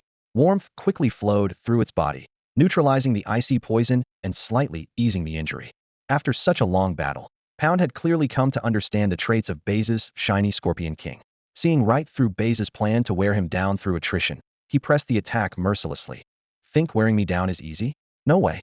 Scorpion King, chase it down. Use Ice Fang. He roared. Pound's Scorpion King howled fiercely, icy mist spraying from its fangs. Its wings sliced through the air with a sharp whistle as it skidded low over the battlefield, rapidly closing in behind the opponent. Each swipe of its fangs carried bone-chilling cold, forcing Baize's shiny Scorpion King to slide and roll desperately, narrowly avoiding shards of ice and stone. Within moments, the entire field seemed plunged into deep winter, thick with drifting fog. Baize furrowed his brow, just about to command his Scorpion King to pull back and unleash Poison Jab, when a sudden sharp, determined roar came from his Pokemon. The shiny Scorpion King glanced back slightly, its crimson eyes blazing with battle fire, clearly sending the message. Boss, trust me. I want to win this heat-in. In that instant, Baize's heart pounded hard. Badges. Victory? None of that mattered in the face of his partner's will. Taking a deep breath, he slowly unclenched his tight fists, a relieved yet proud smile spreading across his face. All right, Scorpion King, let's do it your way. I believe in you. Bolstered by his trainer's full support, the shiny Scorpion King's spirit surged. It spun around fiercely to meet the charge. Scorpion King, use Stone Edge. Baize commanded decisively. No chance. Crab Hammer, smash it. Pound barked back. Rocks flew everywhere as the shiny Scorpion King's jagged shards collided with the dazzling blue pincers of its foe, detonating a series of thunderous impacts. Baize's Scorpion King was forced backward by the tremendous force, but managed to hook the giant claws with its own pincers, abruptly halting its momentum. Poison Jab. Baize seized the opening. Dig down and dodge. Pound countered quickly. The opponent's Scorpion King burrowed underground in an instant, kicking up dirt and sand to narrowly evade the poison strike. It then burst back up beneath Baize's Pokemon, smashing down with a shower of rocky debris. The difference in level and strength showed. Baize's Scorpion King was at a disadvantage in sheer power, each clash sounding like a hammer striking bone. Yet the power of its toxic orb flowed through it, continuously healing wounds with toxic heal. A purple-blue sheen shimmered over its exoskeleton, adding an intimidating edge. Both fighters gasping and battered, Pound spotted a gap. His voice hoarse but determined now. Ice Fong. Almost simultaneously, Baize shouted. Same here. Ice Fong. The two Scorpion Kings became streaks of purple lightning as they lunged through the air, icy energy crackling between their fangs at peak intensity, then collided with a thunderous crash. Ice shards sprayed everywhere, cold rapidly spreading. Even the watching trainers shivered involuntarily. As the shockwave faded, Baize's shiny Scorpion King was covered in cracked ice, its body trembling on the edge of collapse. Pound's Scorpion King panted heavily, frost coating its shell, barely able to stay upright. Baize's Adam's apple bobbed briefly as he slammed his right fist down, shouting hoarsely, "Get up, Scorpion King." Baize clenched his fist and shouted loudly to encourage his partner. "Come on, shiny Scorpion King. You're so awesome." Radovan in the stands was just as excited, jumping up and yelling until his voice was hoarse. Their two powerful cheers landed in the center of the arena like twin blazing flames pouring into shiny Scorpion King's body. Heyo! Under extreme pressure, shiny Scorpion King suddenly howled toward the sky, the sound waves shaking the protective barrier slightly. In the next instant, violet-black energy exploded outward, its momentum surging dramatically. Level 39, level 40. Elite rank. It had forced itself beyond its limits in the decisive round, breaking through at the last moment. Pond was stunned for a moment, then his blood boiled. Amazing. That's the spirit. The final strike will decide it. Frozen Fawn. We're going to. Frozen Fawn. Baize gave the command almost simultaneously, his voice firm and resolute. Both Scorpion Kings ascended at the same time, cold air crystallizing between their fangs, forming two dazzling violet meteors. The air was sliced by twin sonic booms as they crashed into each other without holding back. Boom! The heavy explosion stirred a thick, white frost that instantly reduced visibility to zero. The audience held their breath in silence, only the crisp sound of ice crystals falling marking the slow passage of time. When the mist finally cleared, sight returned. Baize's shiny Scorpion King was battered and bruised, chest heaving violently, yet stubbornly holding its wings steady, standing firm.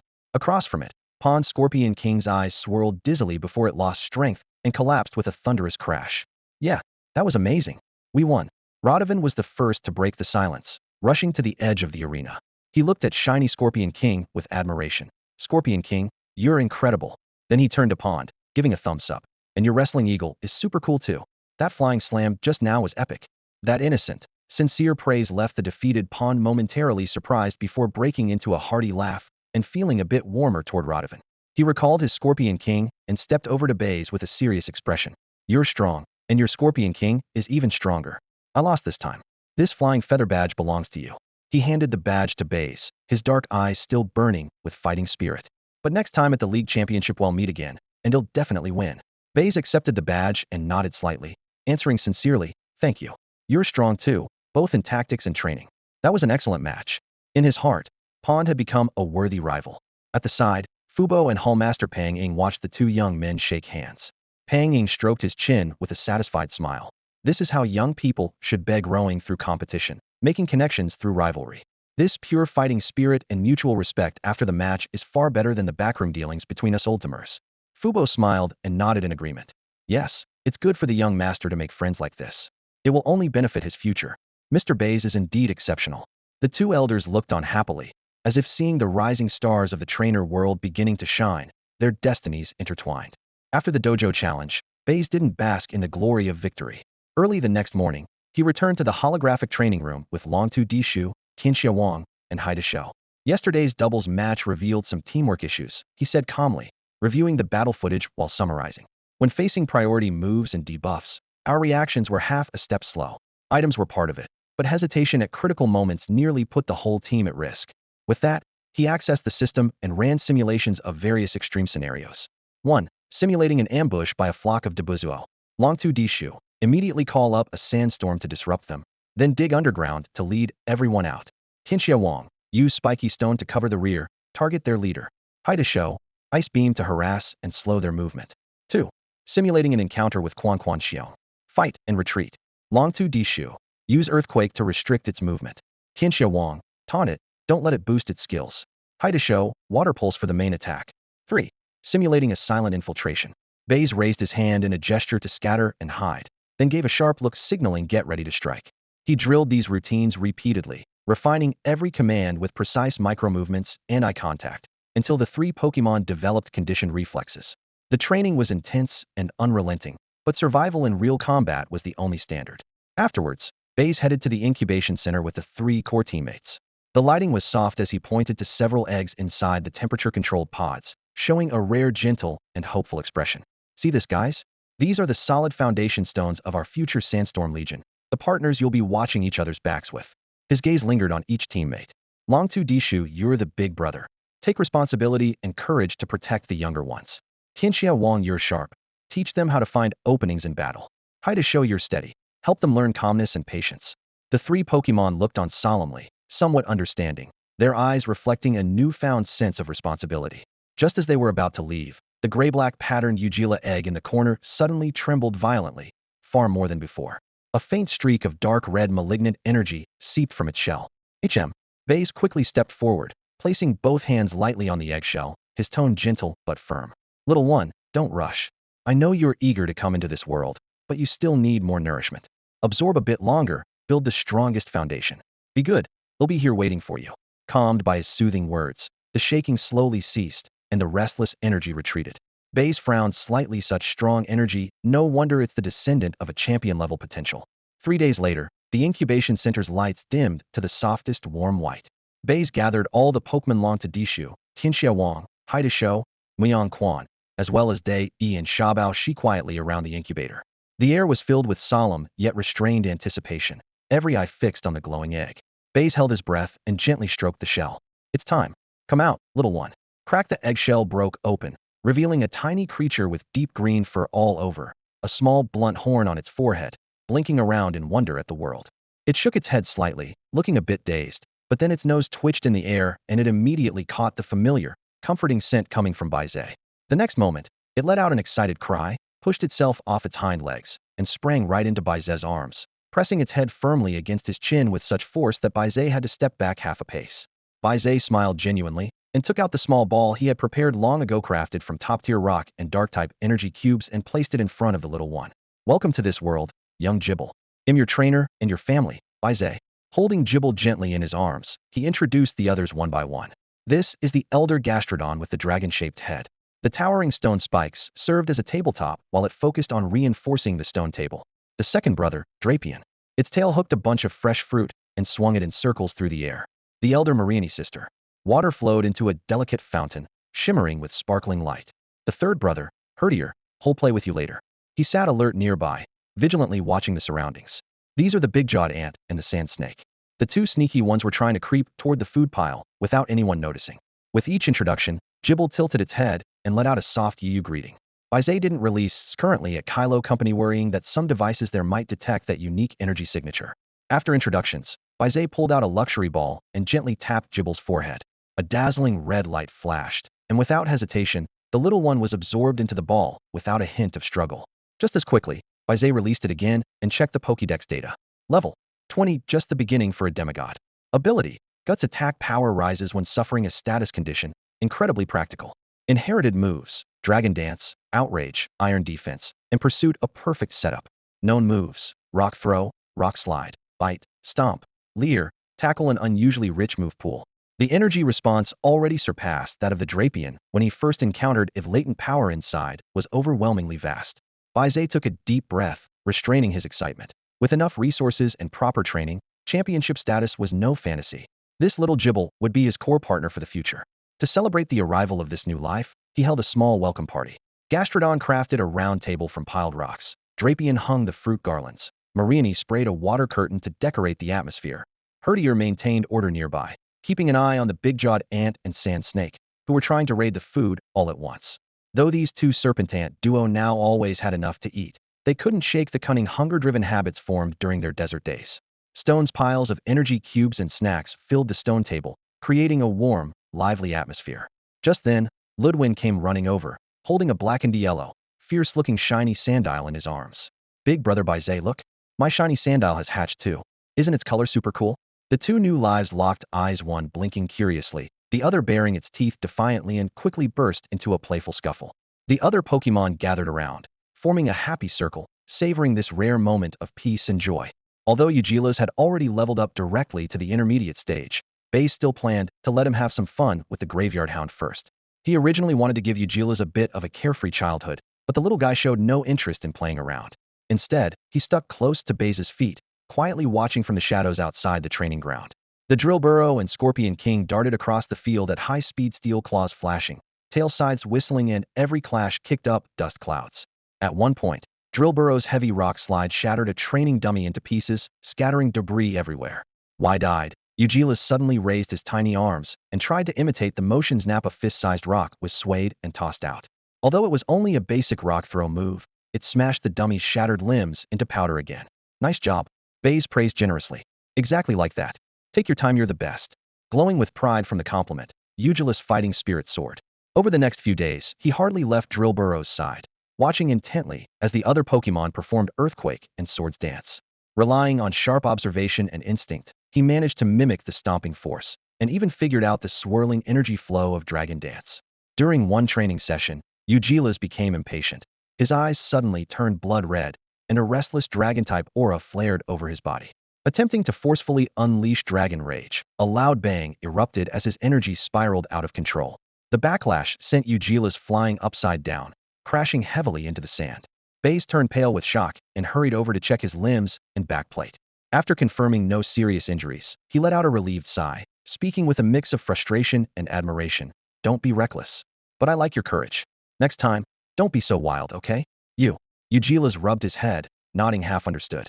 A few more days later, the other Pokémon eggs finally hatched one after another. Black-eyed Crocodile, Rocky 1, Rocky 2, Rocky 3, and Black-eyed Crocodile 2. Baize warmly welcomed each of them and prepared the standard nutrient blocks and temperature-controlled incubators. Yet it was clear most of his attention still went to the gifted Eugilas. The newborns were only level 6 to 8, just tender beginners. The two Black-eyed Crocodiles were very different. The first had the ability Intimidate, with potential reaching late elite level, and a lively personality that loved rolling around with Mandibuzz and Sandsnake in the sandpit. 2. The other had the overconfidence ability and a solitary, rebellious nature. Except for occasionally following Baize, it mostly stayed with Eugilas, silently tailing Drill Burrow and imitating every move. Its vertical pupils revealed a deep hunger for power. It had no inherited skills. The three Rockies always stuck tightly together, nearly forming a perfect sphere. Each had a different ability. Sturdy could survive one-hit knockout attacks. Cracked armor defense dropped, but speed surged after physical hits. Sand force-powered up rock, ground, and steel moves in sandstorms. However, none had any inherited strong moves. After a long period of observation and care, Baize proposed a new training plan. The overconfident Black-eyed Crocodile would train alongside Eugilas under stricter discipline, preparing them as future core members of the team. The other intimidating Black-eyed Crocodile and the 3 stone marbles were still managed collectively by Muyang the dog, who provided them with standard resources to grow naturally. They were temporarily considered backup members. His resources and energy were limited, so he had to focus on the core team. However, he didn't leave them completely on their own. Regular checks and care remained essential. In one corner of the training ground, a simple fence enclosed an area filled with several centimeters of thick yellow sand. The plan was for a few cubs to keep each other company there, but within half a day, it turned into complete chaos. The large, aggressive Black-eyed Crocodile, feeling like the local boss, used its intimidating nature and size to dominate. It enjoyed provoking the others, the big-jawed ants and sandbag snakes, leading the charge. It suddenly butted a slow-rolling stone marble to the side with a fierce headbutt. Then it opened its mouth wide, growling low to scare the 3 stone marbles into huddling together. Next, it swiped its heavy tail, sending sand flying into their faces. Gow! The Black-eyed Crocodile crowed triumphantly, swinging its tail left and right, scattering sand everywhere. Only the stone marbles responded with frustrated and angry noises, tightly squeezing together and glaring at it. Muyang the dog, tasked with overseeing them, shook its ears and gave a low, troubled whine. Its job was to keep the cubs from getting hurt, yet now it also had to mediate fights. But its attention was limited. Just as it turned away, chaotic noises broke out behind it again. Bullying eventually comes with consequences. One afternoon, the Black-eyed Crocodile dozed in the warm sun with half-closed eyes. The 3 stone marbles exchanged a knowing glance for a moment. Then each rolled forcefully from different directions with loud dong, dong, dong crashes, hitting the crocodile. The impact wasn't strong, but was enough to flip it over onto its back. Gow! Enraged and embarrassed, the crocodile sprang up and called out sharply. The big-jawed ants and sandbag snakes immediately burrowed up from the sand and chased the stone marbles in a frantic chase. A small-scale skirmish erupted instantly. The black-eyed crocodile led the charge, trying to intimidate opponents into submission. The big-jawed ants moved stealthily underground, waiting to pounce. The sandbag snakes twisted their bodies, attempting to flank and entangle targets.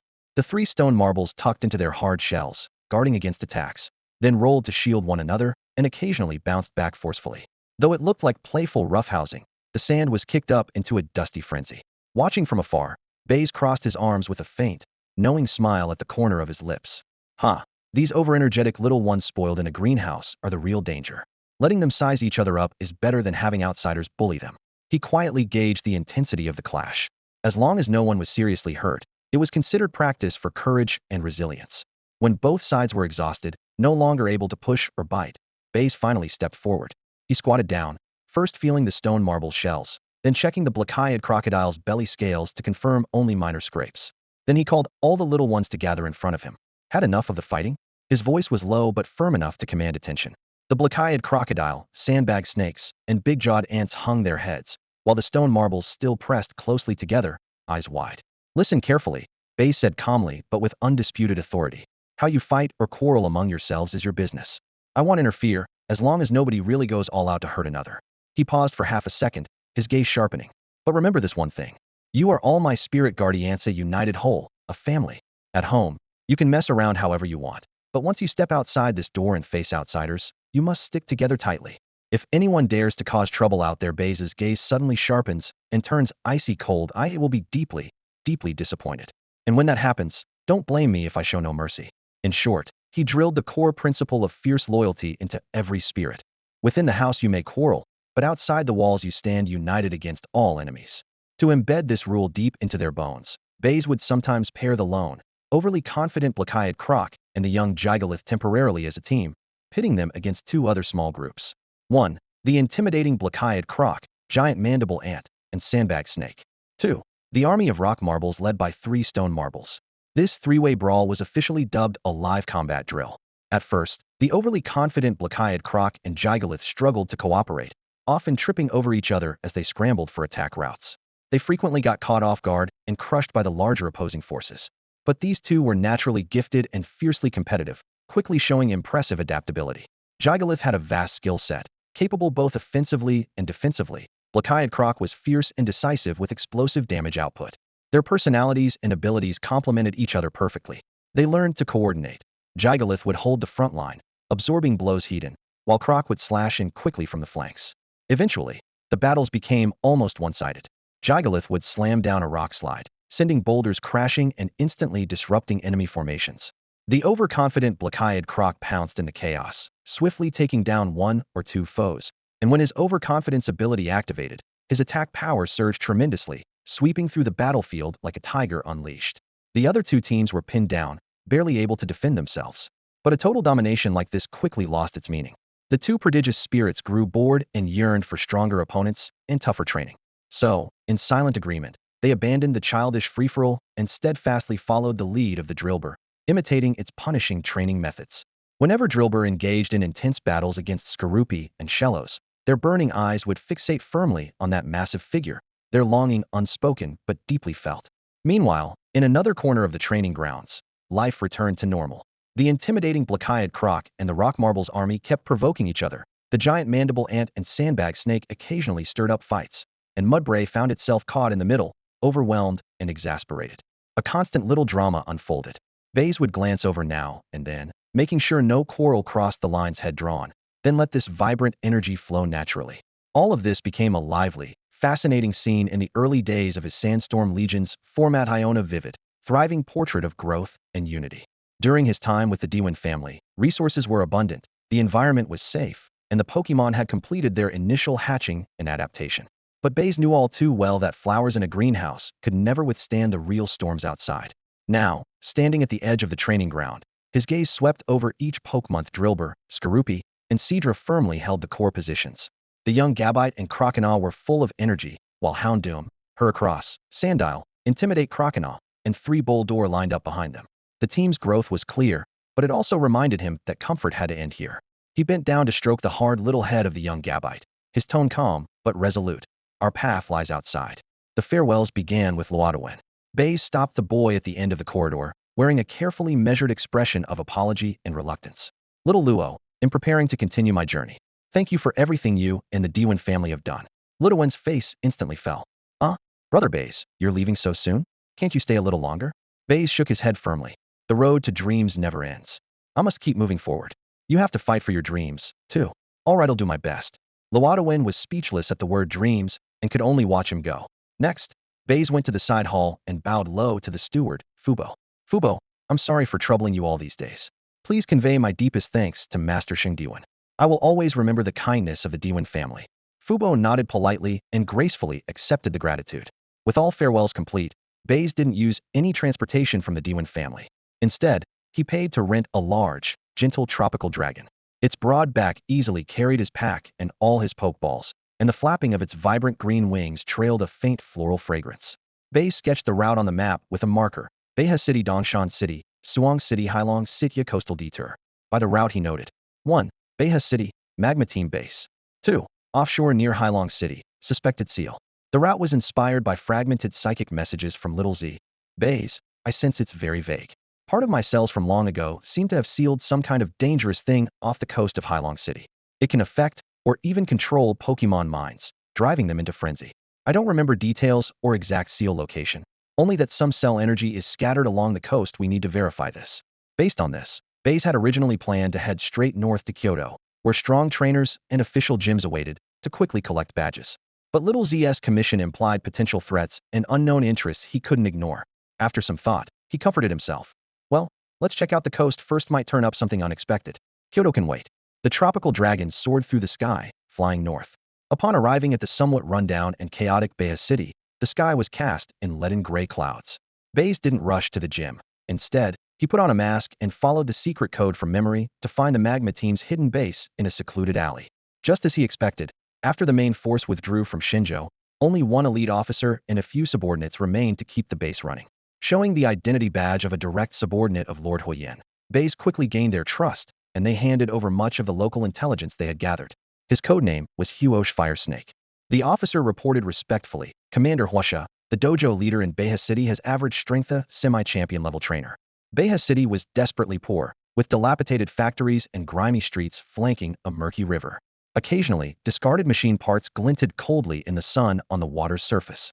Gangs ruled the area, and the sounds of fighting had become background noise. The League simply hoped no one died and turned a blind eye.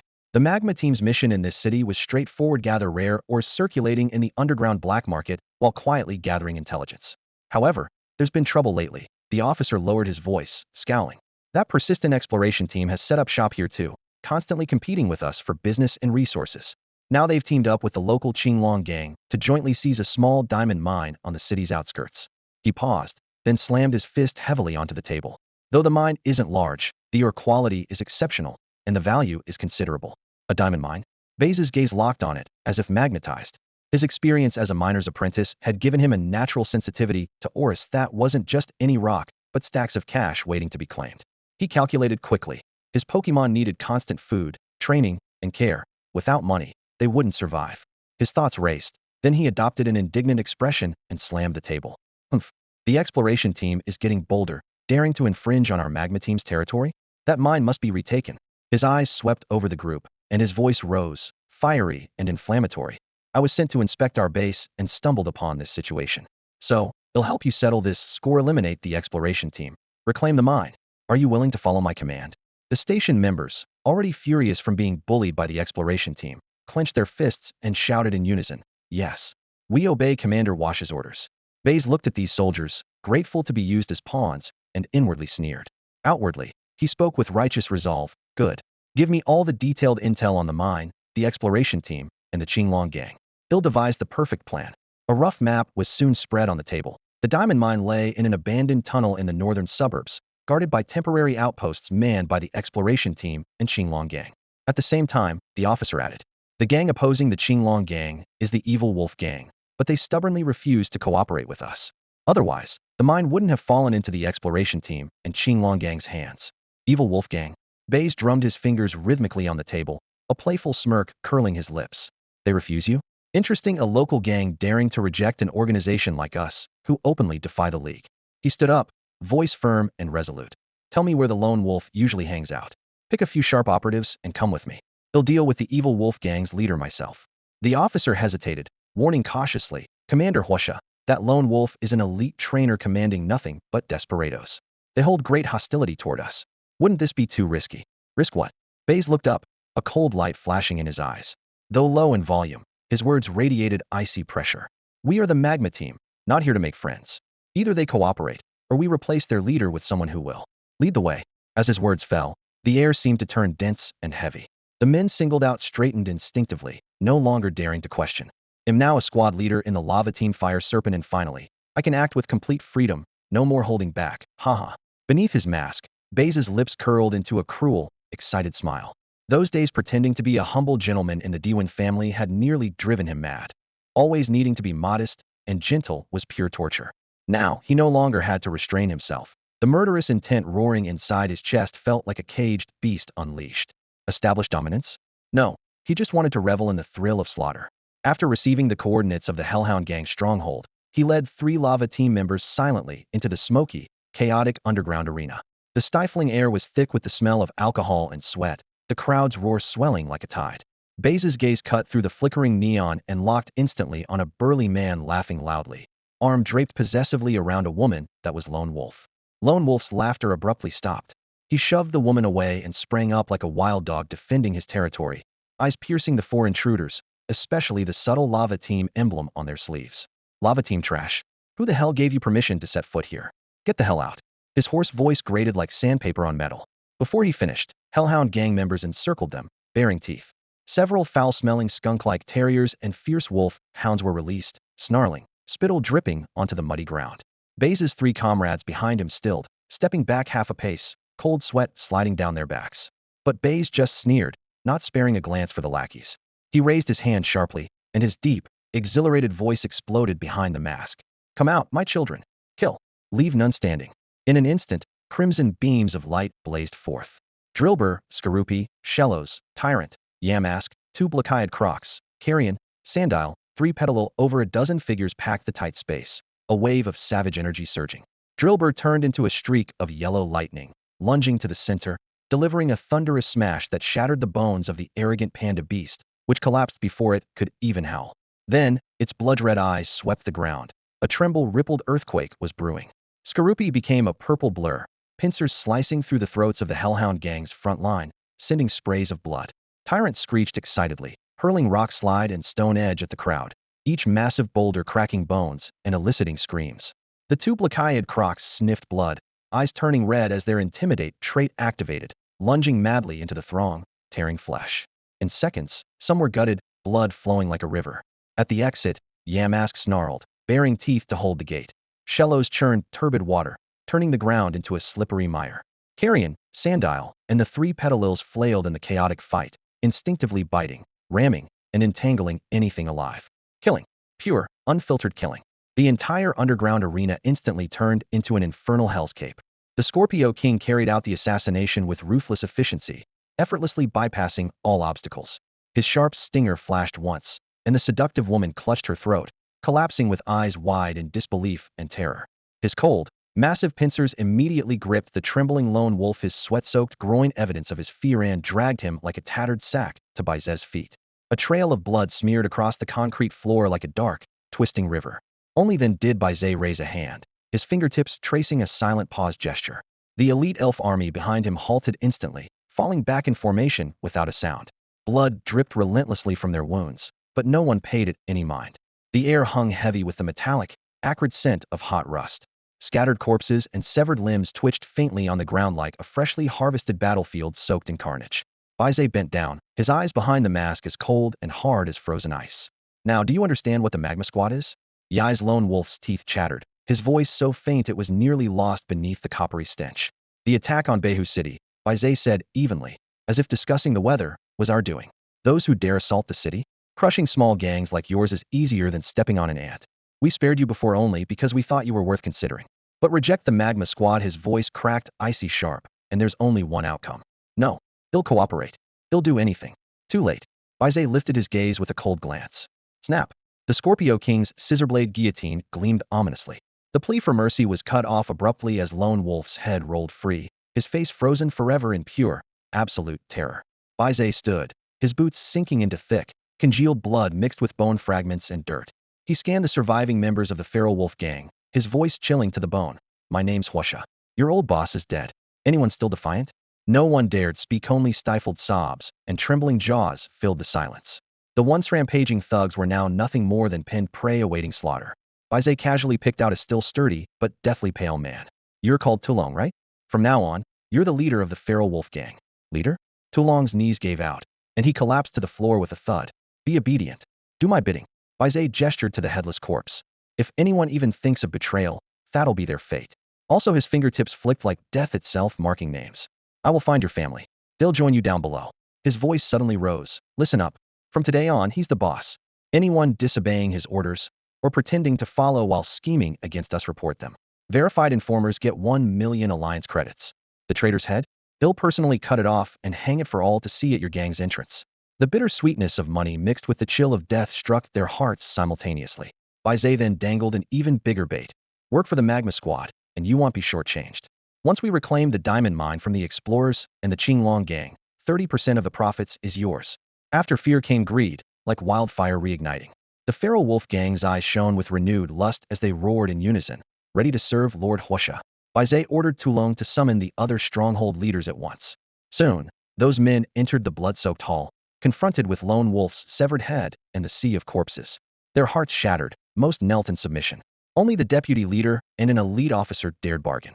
The Scorpio King's crosscut shears fell again, followed swiftly by dragon-head moles charging drill. 2 bodies were shredded instantly. Spray of blood splattered the walls, their screams barely forming before silence. With this, the feral wolf gang was ironclad under Baize's brutal controller blade in his hand, flashing deadly and terrifying. The 3 accompanying Magma Squad members watched, pale and chilled yet unable to hide their twisted awe for this merciless power. This Huasha officer was a demon descended from the abyss. Sensing their mingled fear and reverence, Baize's smile beneath the mask twisted into something even more savage. Fear is the most unbreakable chain.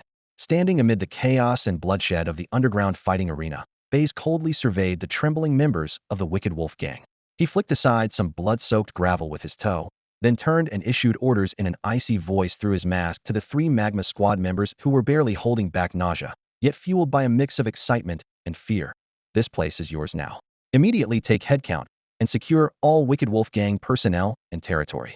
Send for reliable reinforcements from our base. I want a fighting force ready for battle. I will draft the plan to seize the diamond mine. Until you receive my orders, no one is to act rashly or make a move. Wait for my signal. Yes, Lord Fire Serpent. The 3 snapped to attention, their voices trembling but filled with reverence. The news reached the Magma Squad base. The officers on duty nearly dropped their communicators upon hearing the report. Blood-soaked scenes and Fire Serpent's ruthless efficiency flooded their mindset, chilling cold followed by an overwhelming surge of exhilaration. Good. Excellent. Perfect. One slapped the table with flushed excitement. Blessings on our North River City Magma Squad. With this killing god on our side, the time for our rise has come. Quickly, as Fire Serpent commands, mobilize all hands and take over the wicked wolf gang. Hours later, Baize had removed his mask and changed into clean traveler's trainer clothes, looking nothing like the slaughtering demon from before. He walked directly to the North River City Pokémon Center to check in. At the reception was a burly, rugged-looking male nurse whose badge read Gang Jiao. The unexpected combination made Baize pause. Hello, I'm a traveling Pokémon ranger. I'd like to check in, please. He handed over his ID with a gentle, courteous smile. Gang Jiao took the ID, working the terminal, then looked up at the dusty young man before him with a hint of envy in his eyes. Must be nice, traveling trainers, seeing the world and facing strong opponents. Unlike me, stuck here day in, day out, I'm practically turning moldy. Each path has its own merits. Protecting Pokemon's health is just as noble, Baize replied casually. After some polite small talk, Baize took his room key and headed upstairs. As soon as the door closed behind him, his warm smile vanished, replaced by cold detachment. Xiaozi, any trace of your cells nearby? He asked. No. Energy readings are faint, almost undetectable. But my instincts tell me we're very close now. Xiaozi's voice was low but excited. By the way, Baize, you look damn good, just now completely in tune with Dark-type Pokemon vibes. Why not just focus on training Dark types and aim to be the Dark King? Baize scoffed as he unfolded a map of North River City, replying silently in his mind. Violence has always been the fastest, most effective way to resolve conflict. If you can fight, don't waste words. Xiaozi dissented. but it's not the best way. Hatred and problems just pile up afterward. Doesn't matter if it works. Baize ended the conversation, locking his focus tightly on the diamond mine marked on the map. The next morning, Baize returned to the Pokemon Center and went straight to the busy front desk, addressing Gang Jiao. Mr. Gang Jiao, could you please tell me where the local gym is? I want to challenge the gym to earn a badge. Baize deliberately acted like an ordinary yet energetic rookie trainer, his voice full of eager anticipation. Oh, you're challenging gym leader Jean Sui? The nurse at the Pokemon Center, Jiao Jiao, smiled as she handed over a simple hand-drawn map, her finger tapping the eastern part of the city. The gym is right here. It has a big normal type symbol above the door. You can't miss it. Jean Sui a decent leader, but his Pokemon, well, they're a bit unusual. You'll see when you get there. As an experienced staff member, Jiao Jiao knew the gym inside and out. Following the map, Baize quickly arrived at the Baize City gym. The gray, weathered exterior was a little run down, and a wooden sign made from a Pokeball and a normal type icon hung above the entrance, so plain it nearly blended into the street scene. Pushing the door open, he saw the leader Jean Sui half reclined in a lounge chair at the waiting area. Man in his 40s, wearing a wrinkled jacket over a t-shirt, looking as lazy as if he'd just woken up. Hearing the word challenge, Jean Sui stretched and yawned casually. All right. It's good to see young folks full of energy. Lately, the gangs in town have been quiet for some Riazano troublemakers around. I've been pretty laid back myself, just looking for a chance to stretch my muscles. Baize quickly switched to an admiring tone.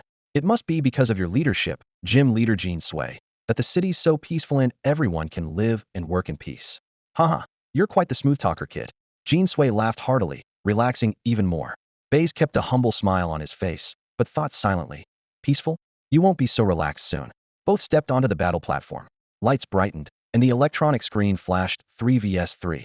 Jean Sui lightly snapped his fingers. Come out, the first one. A flash of white light revealed a level 15 slacking, lumbering out lazily with arms crossed, its vacant eyes oozing lethargy, as if laziness was etched on its face. Baize almost questioned what he was seeing. This was way too low level. But he kept his expression neutral and threw out a Pokeball. Go, Sandile. In the red glow, a level 14 Sandile dropped hard onto the ground, tail swishing as it took a battle stance. The whistle blew, starting an unusual gym battle. Slacking dazed off at times, occasionally slacking to heal itself, while half-heartedly using Scratch or Tail Whip. Sandile darted back and forth, using Leer to pressure and Bite to look for openings. The fight was like two novices pecking at each other, yet unusually close. Finally, Sandile found a gap and landed a fierce bite. Slacking collapsed, losing the ability to battle. Not bad, Jean Sui said without surprise, recalling his Pokemon. Second one Primeape. A level 24 Primeape leaped onto the field, arms crossed, wildeed, muscles twitching with every breath. Mid-level, Baize tensed sharply. Now this was the real gym challenge. The previous fight had felt like torture. Sandile Leer. Primeape, focus energy. Sandile growled fiercely, eyes glinting. Primeape inhaled deeply, gaze sharpening, crit chance rising. Sandile Bite. Primeape Slash. Primeape flashed sideways, slashing coldly and striking true. Sandile staggered back, breath uneven. Keep biting. Slash again. The second slash hit like lightning. Sandile finally collapsed, exhausted and unconscious. The screen flashed red, unable to battle. Baize recalled Sandile, gently patting the Pokeball. Good job. Then he tossed the next ball. Your turn, Pupitar. Level 22 Pupitar burst out explosively, its hard shell gleaming coldly under the lights. Its heavy stomp caused the ground to tremble slightly, full of fierce fighting spirit. Oh, Yojirus. The leader of the Jean Sui dojo was genuinely shocked, his eyes full of admiration. This young man's background was clearly extraordinary. It was the first time he had ever seen a quasi-god level Pokemon in a dojo match. Instinctively, he assumed Baize must be from some prominent family. The battlefield was scattered with gray-white rocky obstacles, the lights shining down on the circular platform in the center. Baize raised his hand and pointed forward. Yojirus, Rockfall. The dojo leader called back immediately. Speed Ape, dodge, and strike back. Speed Ape's muscles tensed instantly, pushing off its toes to arch gracefully out of harm's way as several stones grazed its arm and crashed to the ground. Then, its entire body was enveloped in dark energy, transforming into a shadow that violently slammed into Yojirus' chest. The Dark-type retaliation was not very effective against the Rock-ground-type Yojirus. It was merely pushed back a few steps before planting its feet firmly. Stomp. As Baize's voice fell, Yojirus raised its short leg and slammed it down with a thud. The ground rippled outward like waves. The shockwave hitting Speed Ape had on this time a direct hit. Speed Ape let out a muffled grunt and staggered back, a crack forming on its wristband as it sustained damage. Over the next several turns, the two Pokemon weaved through the scattered rocks and dust, exchanging blows. Yojirus, with its heavy rocky armor and diverse skill set, gradually gained the upper hand. Finally, under Baize's command, it leapt up and slammed down a rolling rockslide. Boulders crashed all around Speed-Ape, sending dust and debris into the air. When the smoke cleared, Speed-Ape lay on the ground with spinning eyes, unable to continue fighting. The Jinsui Dojo leader recalled his Pokemon and shook his goggles in admiration. Impressive. Now for the last one. Long-eared Rabbit. With a flash of red light, a level 30 long-eared rabbit lightly landed, its long ears twitching as it swiftly took a battle stance on its tiptoes. Yojiras, use Rock Slide. Long-eared Rabbit, jump and dodge, then use Dazzling Punch. Using its springy legs, the long-eared rabbit leapt several meters. Boulders scraped past its tail, shattering into rubble. Midair, it flipped as a faint purple glow flashed from its fist, landing a precise strike on Yojira's forehead. The energy from Dazzling Punch immediately spread, dulling Yojira's gaze as it staggered and swung at itself. Confusion triggered. Seizing the moment while Yojira's self-attacked, long-eared rabbit cartwheeled forward, landing 2 consecutive kicks to Yojira's abdomen that knocked the quasi-god-level Pokemon to the ground. Baize took a deep breath and withdrew Yojiras, sending out his final Pokemon. Your turn, Graveyard Dog. Level 34, Pounce. A burst of red light brought forth a brown-black graveyard dog that growled lowly, tensing all 4 limbs before shooting forward like a shadow straight at the long-eared rabbit. Its sharp front paws glowed with a fierce fighting-type aura. Boom. Long-eared rabbit couldn't even lift a leg to defend itself before the hit landed, its ears drooping weakly as it cried out pitifully and collapsed, unable to continue. The match ended. The challenger Baize was declared the winner. The referee raised the flag, his voice echoing throughout the dojo. The Jinsui Dojo leader recalled his long-eared rabbit and stepped forward, handing Baize a simple yet well-crafted badge with a smile. That was a spectacular match. You were very strong, especially with that Yojiras and Graveyard Dog. Bright prospects ahead. Baize accepted the badge with both hands and thanked him politely. This was the easiest badge he had ever earned besides the one from the mean Jiang City Dojo leader Putian. With the badge secured, he wasted no time leaving the dojo. Next up were the diamond mines and the exploration team. He hadn't forgotten about the previous attempt by the team to capture him for their organization. Baize sat silently in the temporary command post set up inside the Wolfpack gang's headquarters, fingers tapping rhythmically on the worn wooden table. The dim yellow light cast long shadows, the battered table thudding under his knocks, yet no one dared break the silence. His mask concealed his expression, but the icy calm in his eyes told everyone this man known as Fire Serpent was no reckless hothead. Step 1. Intelligence. His voice was low but firm. Pick out a few sharp ones and embed them among our men and the wolf packs. Have them pose as job-seeking miners or wandering traders. Infiltrate the diamond mine.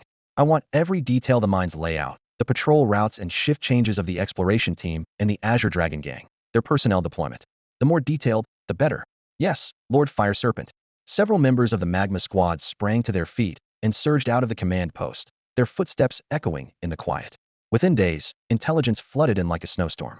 One of their street informants, a scrappy thug who had made his way inside the Wolfpack's ranks, suddenly staggered into the command post, pale and gasping, sweat pouring down his forehead. Low Lord Fire Serpent. He collapsed onto the floor, struggling for breath. I found out.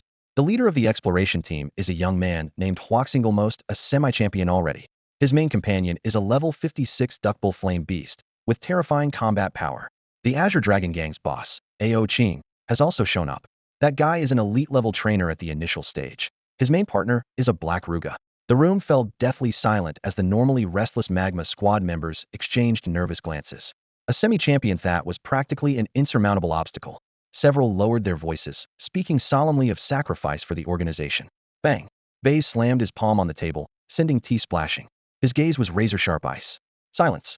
His voice was barely above a whisper, but it cut through every murmur. Throwing our lives away? That's the move of fools. If we can't beat them, don't you think we can find others who can? He looked up at the shadowed ceiling, a calculating gleam in his eyes. Isn't there a ready-made enforcer in Baize City?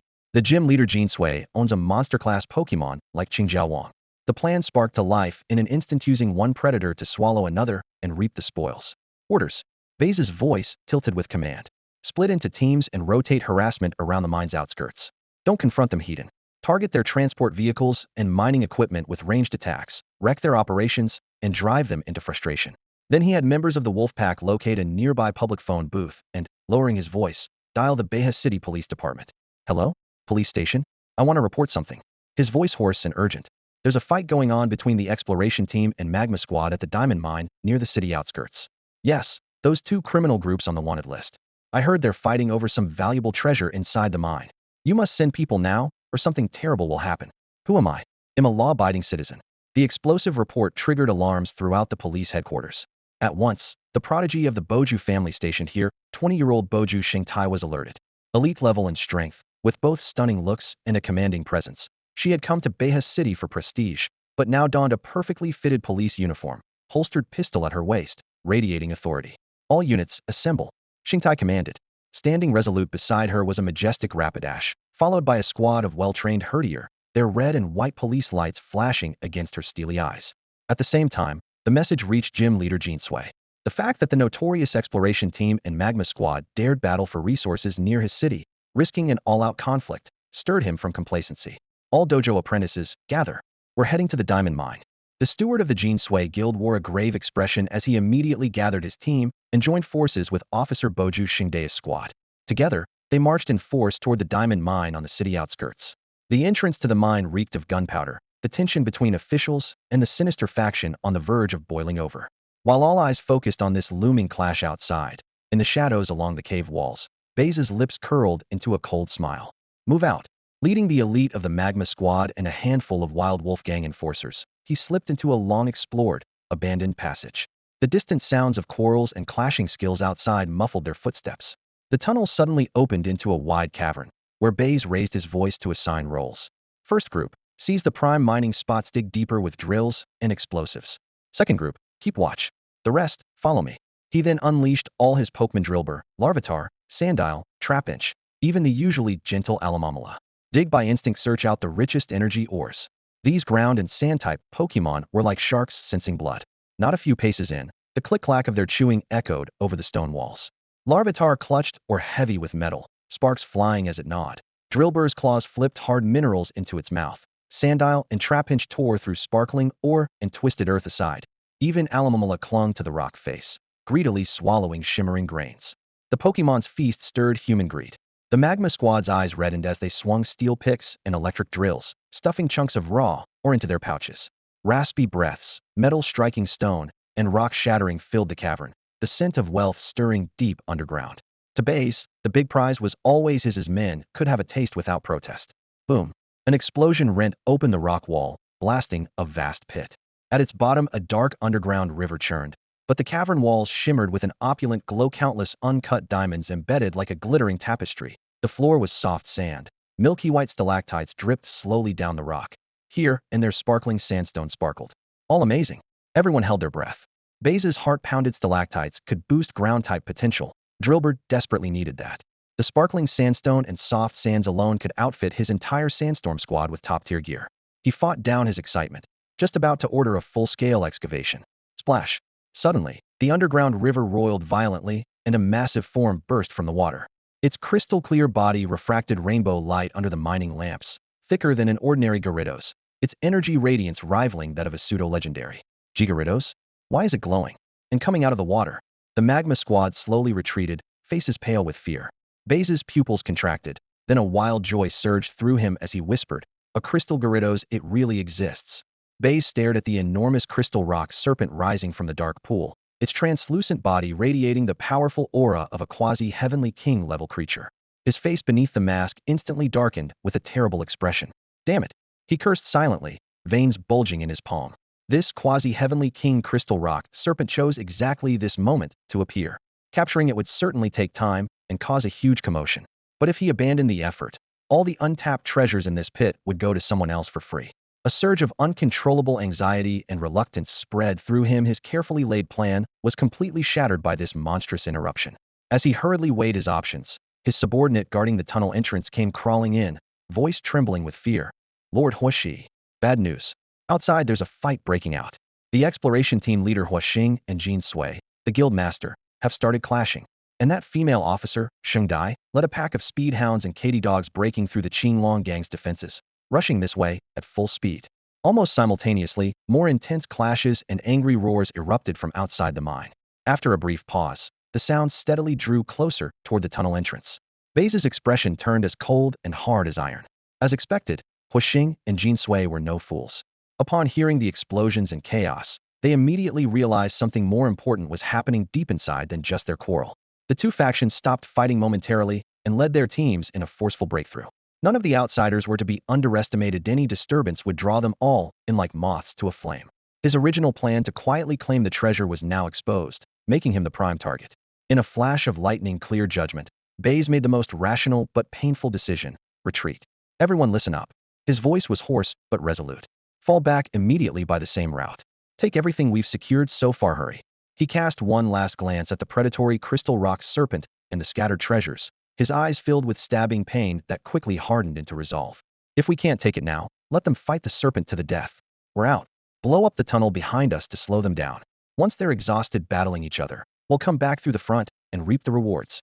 His team's hearts were just as heavy, but no one dared to disobey. They grabbed their packs and rushed back, planting explosives along the tunnel walls as they went. No sooner had Baize's group retreated than Officer Boju Shengdai appeared at the front of her pack of speedhounds and Katy dogs, smashing through the remaining defenses and entering the vast mine. She almost held her breath at the sight before her. Diamond, or embedded in the pit walls, refracted cold rainbow light. Soft sand rich with powerful earth energy covered the ground. Large crystalline stalactites dripped from the ceiling, and shattered sandstone glistened with sparkling points of light. The whole scene set her blood racing. My God, Shengdai gasped. Then her eyes burned with excitement. This discovery could completely change the resource landscape of an entire city. Her heart pounded like a drum. Her first thought to immediately report back to her family. If the Boju clan could take the lead in developing this place, the credit would be immense. Just the thought made her clench her fists, hope blazing in her heart. Soon, I can leave this place behind and be transferred back to the core city. Boju Shengtai's first instinct was to protect her family and personal interests. Yet, just as her joy began to rise, an arrogant and cold voice stabbed from behind. Humph. Quite an impressive discovery, but unfortunately, this isn't something your Boju family can claim for yourselves. It was Mars, an officer of the exploration team, emerging from another entrance. Beside him, his quacktail Blaze stomping its arms, black smoke billowing, eyes blazing with menace. Mars' gaze swept over the cavern, lingering greedily on the underground stalactites and granular rocks. You scum from the exploration team. Don't even dream of getting away with this. Officer Shengtai shouted angrily, pulling out two pokeballs. Grolive, flamethrower. Arcanine, extreme speed. Mars wasn't about to back down. Quacktail Blaze, flamethrower. Let them feel the power of real fire. In an instant, 3 torrents of flame tore through the darkness, heat roaring as the rock walls blackened. Barking and explosions echoed deafeningly. The surging energy and noise stirred the slumbering guardian of the pool below, the crystal colossal rock serpent. Roar! The massive crystalline serpent burst from the water, its tail slamming heavily on the surface. Walls cracked violently. Fist-sized boulders launched like cannonballs. An avalanche of destruction swept the area indiscriminately, showers of rock pelting Shengtai, Mars, and their Pokémon. Chaos engulfed the cavern. At that moment, Jean Sui, the head of the Jean Sui gym, arrived at the scene. Stepping forward, the renowned Leave Permission King effortlessly supported several massive stones with bare hands. Surveying the rare minerals scattered throughout the pit and the shimmering crystal colossal rock serpent, even his experienced eyes grew wide in silent awe. A wild thought exploded in his mind. If all these resources come under the control of Baize City's dojo and the League, the city will soar to unimaginable heights. And I, Jean Sui, will be the greatest hero of this rise. Fixing his gaze on the serpent's translucent body, his ambition flared hotter than ever. If I can tame it, Baize City will become the center of attention. Tourism, economy, everything will take off. His thoughts racing, Jean Sui immediately shouted, Miss Shengtai, let's take down the exploration team first together. Sensing the situation turning against him, Mars cursed under his breath. Damn it. Then ordered, Quacktail Blaze, smokescreen. A thick black smoke instantly filled the cavern. He recalled his Pokémon and dashed down a side tunnel, vanishing without a trace. With the explorers expelled, Jean Sui's eyes locked onto the crystal colossal rock serpent, fiery with almost fanatical intensity. Leave Permission King, use arm hammer. He commanded sharply. Gym leader Jean Sui, what are you doing? Shengtai cried out in shock, thinking the priority was to secure the site and report to the League. Jean Sui turned back, his expression grave and resolute. Officer Shengtai, don't you understand? This crystal colossal rock serpent and all these resources are Baize City's hope for ascendance. For the city, for the League, I must tame it. Please don't interfere. Shengtai opened her mouth to object, but found no words. He was the official gym leader of Baize City, representing League authority. To block him would be to stand against the entire city. Reluctantly, she watched as the Leave Permission King lunged toward the serpent, her emotions a tangled storm of bitterness and helplessness. In Jean Sui's eyes, there was nothing but the crystal colossal rock serpent, the treasure-filled pit, and his bright, shining future. A deafening roar erupted from the level 60 Qingjiao Wang, the master of the Jean Sui Guild. His massive arm swung fiercely, his fist enveloped in surging fighting-type energy, like a blazing meteor streaking across the mine's cavernous ceiling, striking the crystal rock serpent with a hammer blow. The crystal's shimmering cold shell cracked under the dull thud and sharp shattering sounds echoing off the stone walls. The crystal rock serpent howled in pain, trying to raise its head to counterattack. Rocks cascaded down from above, yet Qingjia Wang's assault pressed on like a collapsing mountain, allowing it no chance to catch its breath. Heavy impact. Million-ton fist, commanded the Jin Sui guildmaster. Qingjia Wang's foot shattered the rock floor as he lunged forward, his iron fist pounding relentlessly like a pile driver. Each strike etched spiderweb cracks into the ground, scattering sparkling rock shards everywhere, sending dust and debris tumbling from the cave roof. After just a few rounds, the huge crystal rock serpent lay battered and bruised, its crystalline armor cracked, its serpent body swaying, finally collapsing with a thunderous crash, utterly defeated. Miss Xingdai stared in disbelief, instinctively whispering, "Isn't Qingjia Wang's nature supposed to be lazy?" "Yes," the Jin Sui guild master replied, withdrawing his fist, pride gleaming in his eyes. "But our family has bred Qingjia Wang for generations, and there's a secret method to temporarily unleash its potential, forcibly suppressing its laziness. The cost is huge. After battle, it falls into a deep sleep for a full day and night." He unconsciously clenched the purple syringe tucked in his pocket. It was well known that the Jin Sui family could trigger a brief burst state in Qingjia Wang, but the real secret remained a closely guarded mystery. Meanwhile, the Mars team leader, originally retreating, suddenly paused and squinted upon hearing louder roars and crashes deeper in the mine. Something's happening inside. That Jin Sui guy must be fighting the crystal rock serpent. He immediately turned back, signaling several explorers to return stealthily. Inside the cave, the crystal rock serpent lay sprawled on the ground. The Jin Sui guild master exhaled deeply and pulled out a luxuriously decorated pokeball shimmering with golden patterns, his face radiating determination. "Now, duckbill flame beast, unleash your fire." A scorching pillar of flame lunged from the shadows, striking the pokeball precisely. The high heat instantly melted and warped the ball's shell. Startled, the crystal rock serpent rolled over violently, dragging its shattered body into a deep pool, splashing water as it sank into darkness. The Jin Sui guildmaster and Miss Xingdai turned back in shock, only to see the Mars leader laughing mockingly with several explorers. In his hand, the duckbill flame beast exhaled fiery sparks, the flames casting a blood-red glow across the cave walls. "Mars, you!" The Jin Sui guildmaster's forehead tensed with anger, while Miss Xingdai's face burned with both fury and embarrassment. Mars glanced over at the snoring Qingjia Wang, sprawled amid the rubble, then laughed uproariously. "Huh, I knew you wouldn't report to the League, trying to hog all the glory. Now your main force sleeps like a dead pig. What are you going to do against my duckbill flame beast? All these treasures belong to our exploration team. And me." Miss Xingdai grit her teeth and threw out her pokeballs. "Swift dog, quick attack. All Katie dogs, flamethrower. Humph. A mantis trying to stop a chariot. Duckbill flame beast, earthquake." Mars sneered dismissively. The duckbill inflammants stomped heavily on the ground, unleashing a terrifying explosion of earth-type energy. Except for Windspeed Dog, who barely kept his footing, all the other Catadog were tossed into the air, tumbling wildly against the cave walls with agonized screams erupting one after another. They all lost the ability to fight immediately. "Attack!" Mars waved his arm. The exploration team hidden behind him simultaneously threw out their pokeballs. In a flash of purple light, Great Bashbat and Fongwolf snarled fiercely and charged toward Jin Sui and Xingdai. At this critical moment, Jin Sui gritted his teeth and slammed 2 pokeballs from his waist Snorlax. Level 50. Ursaring, level 48. The massive figures landed with heavy thuds, blocking the oncoming Pokémon for the moment.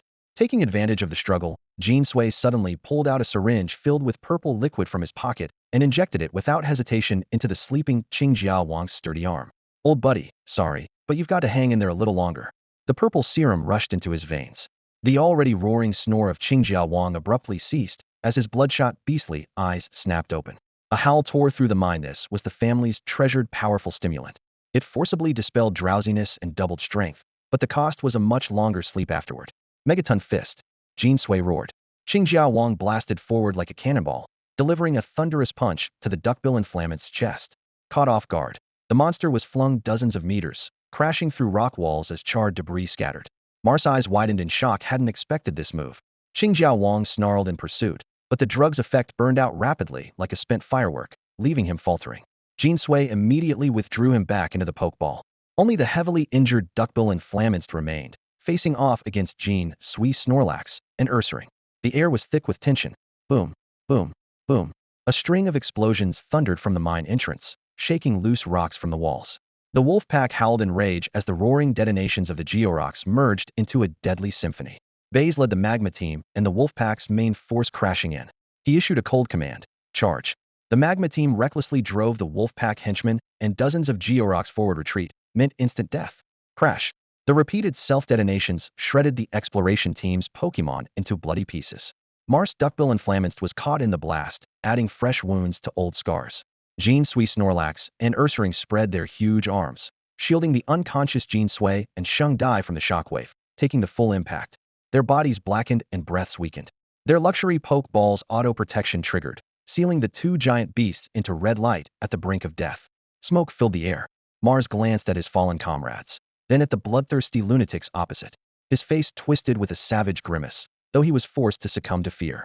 He gritted his molars and threw out a Pokeball. Diglets, dig. Get me out. 3 Diglets spun and burrowed into the earth, carrying their trainer away into the shadows, disappearing without a trace. As dust settled, the remaining Wolfpack members, seeing the scattered spoil and incapacitated leaders and officers, shouted excitedly. Their cheers were cut off by a cold voice. Clear out the trash. Baize stood atop the scorched ruins, expression icy. Behind him, a magma team officer grinned wickedly and signaled an attack. Fong Wolf leaped forward, while other magma members released their Pokémon, sharp fangs and claws tearing through the Wolfpack crowd in an instant. The slaughter erupted suddenly, screams echoing through the cavern.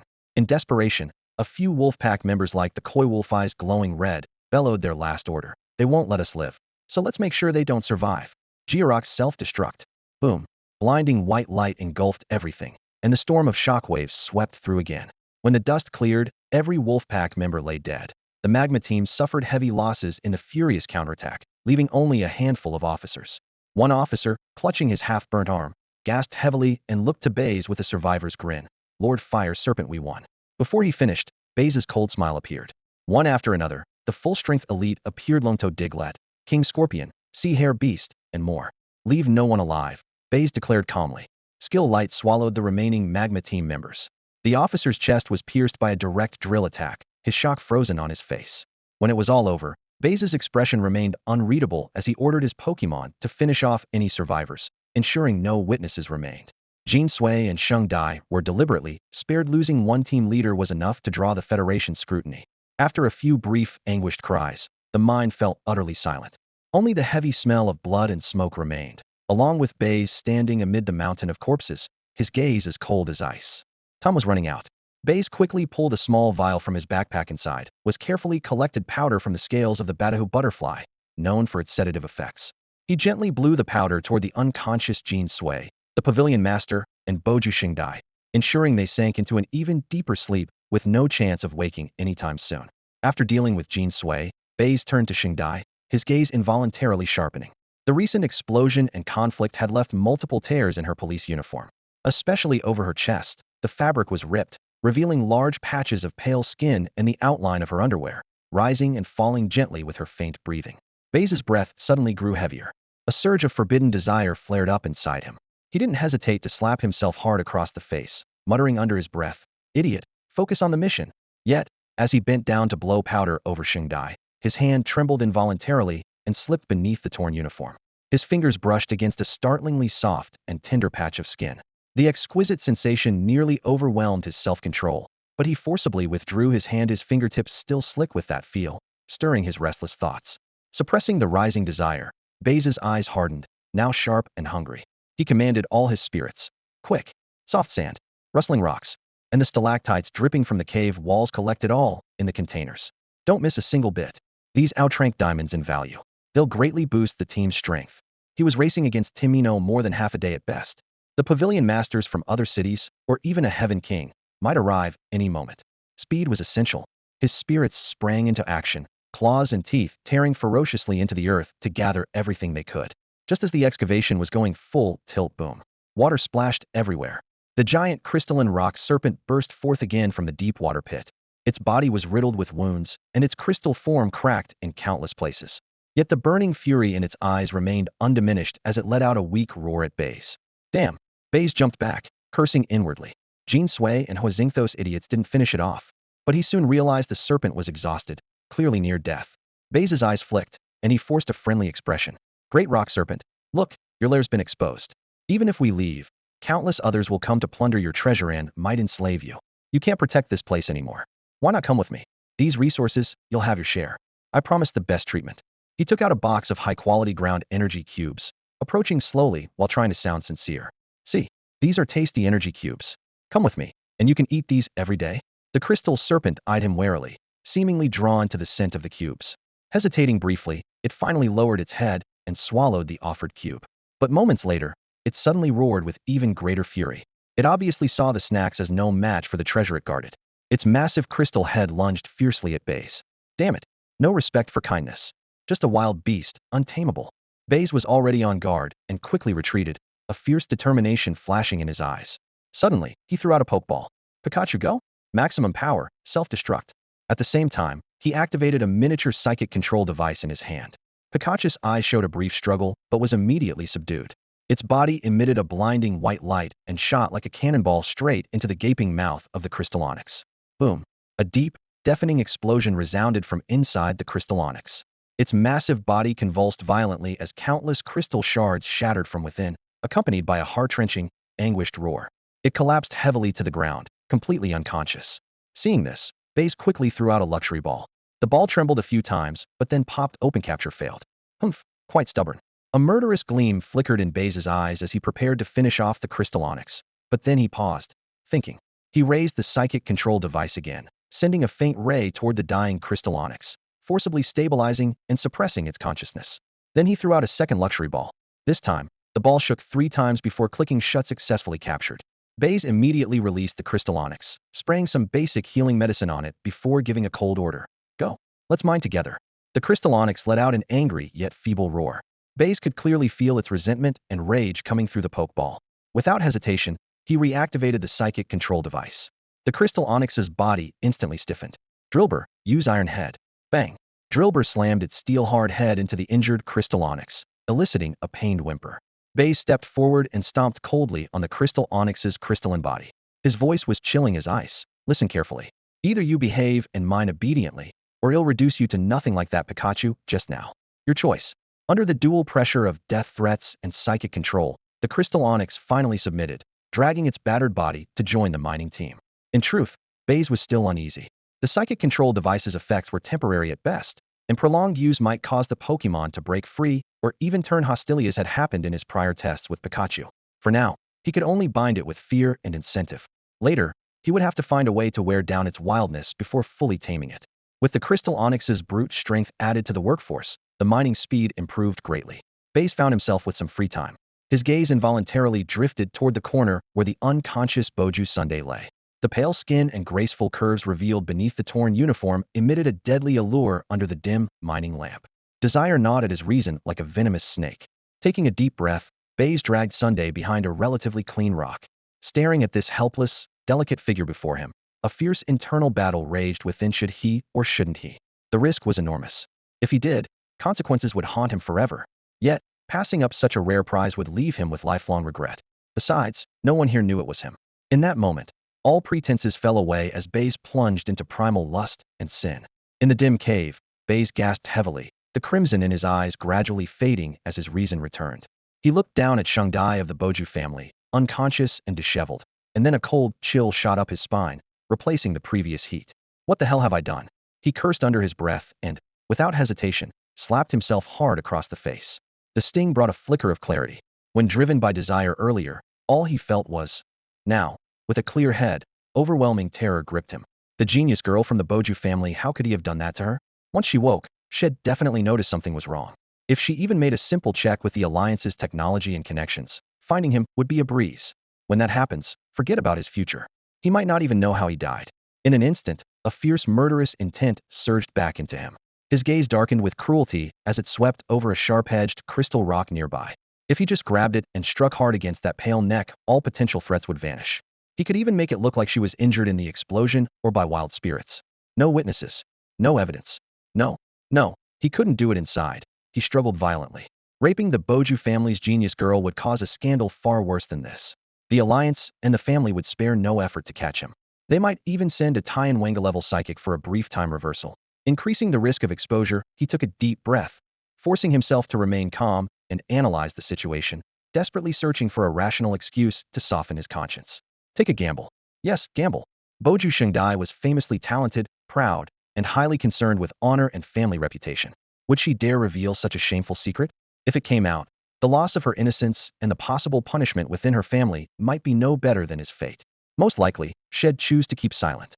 Thinking this, the murderous intent in his eyes slowly faded, replaced by a reckless hope and gambler's madness. He quickly started cleaning up the evidence, especially altering those most damning pieces, checking repeatedly to avoid any mistakes. But Baize could only erase so much after taking care of the worst evidence. He hastily tidied Xingdai's police uniform as best he could, covering the bruises and rips that might draw unwanted speculation.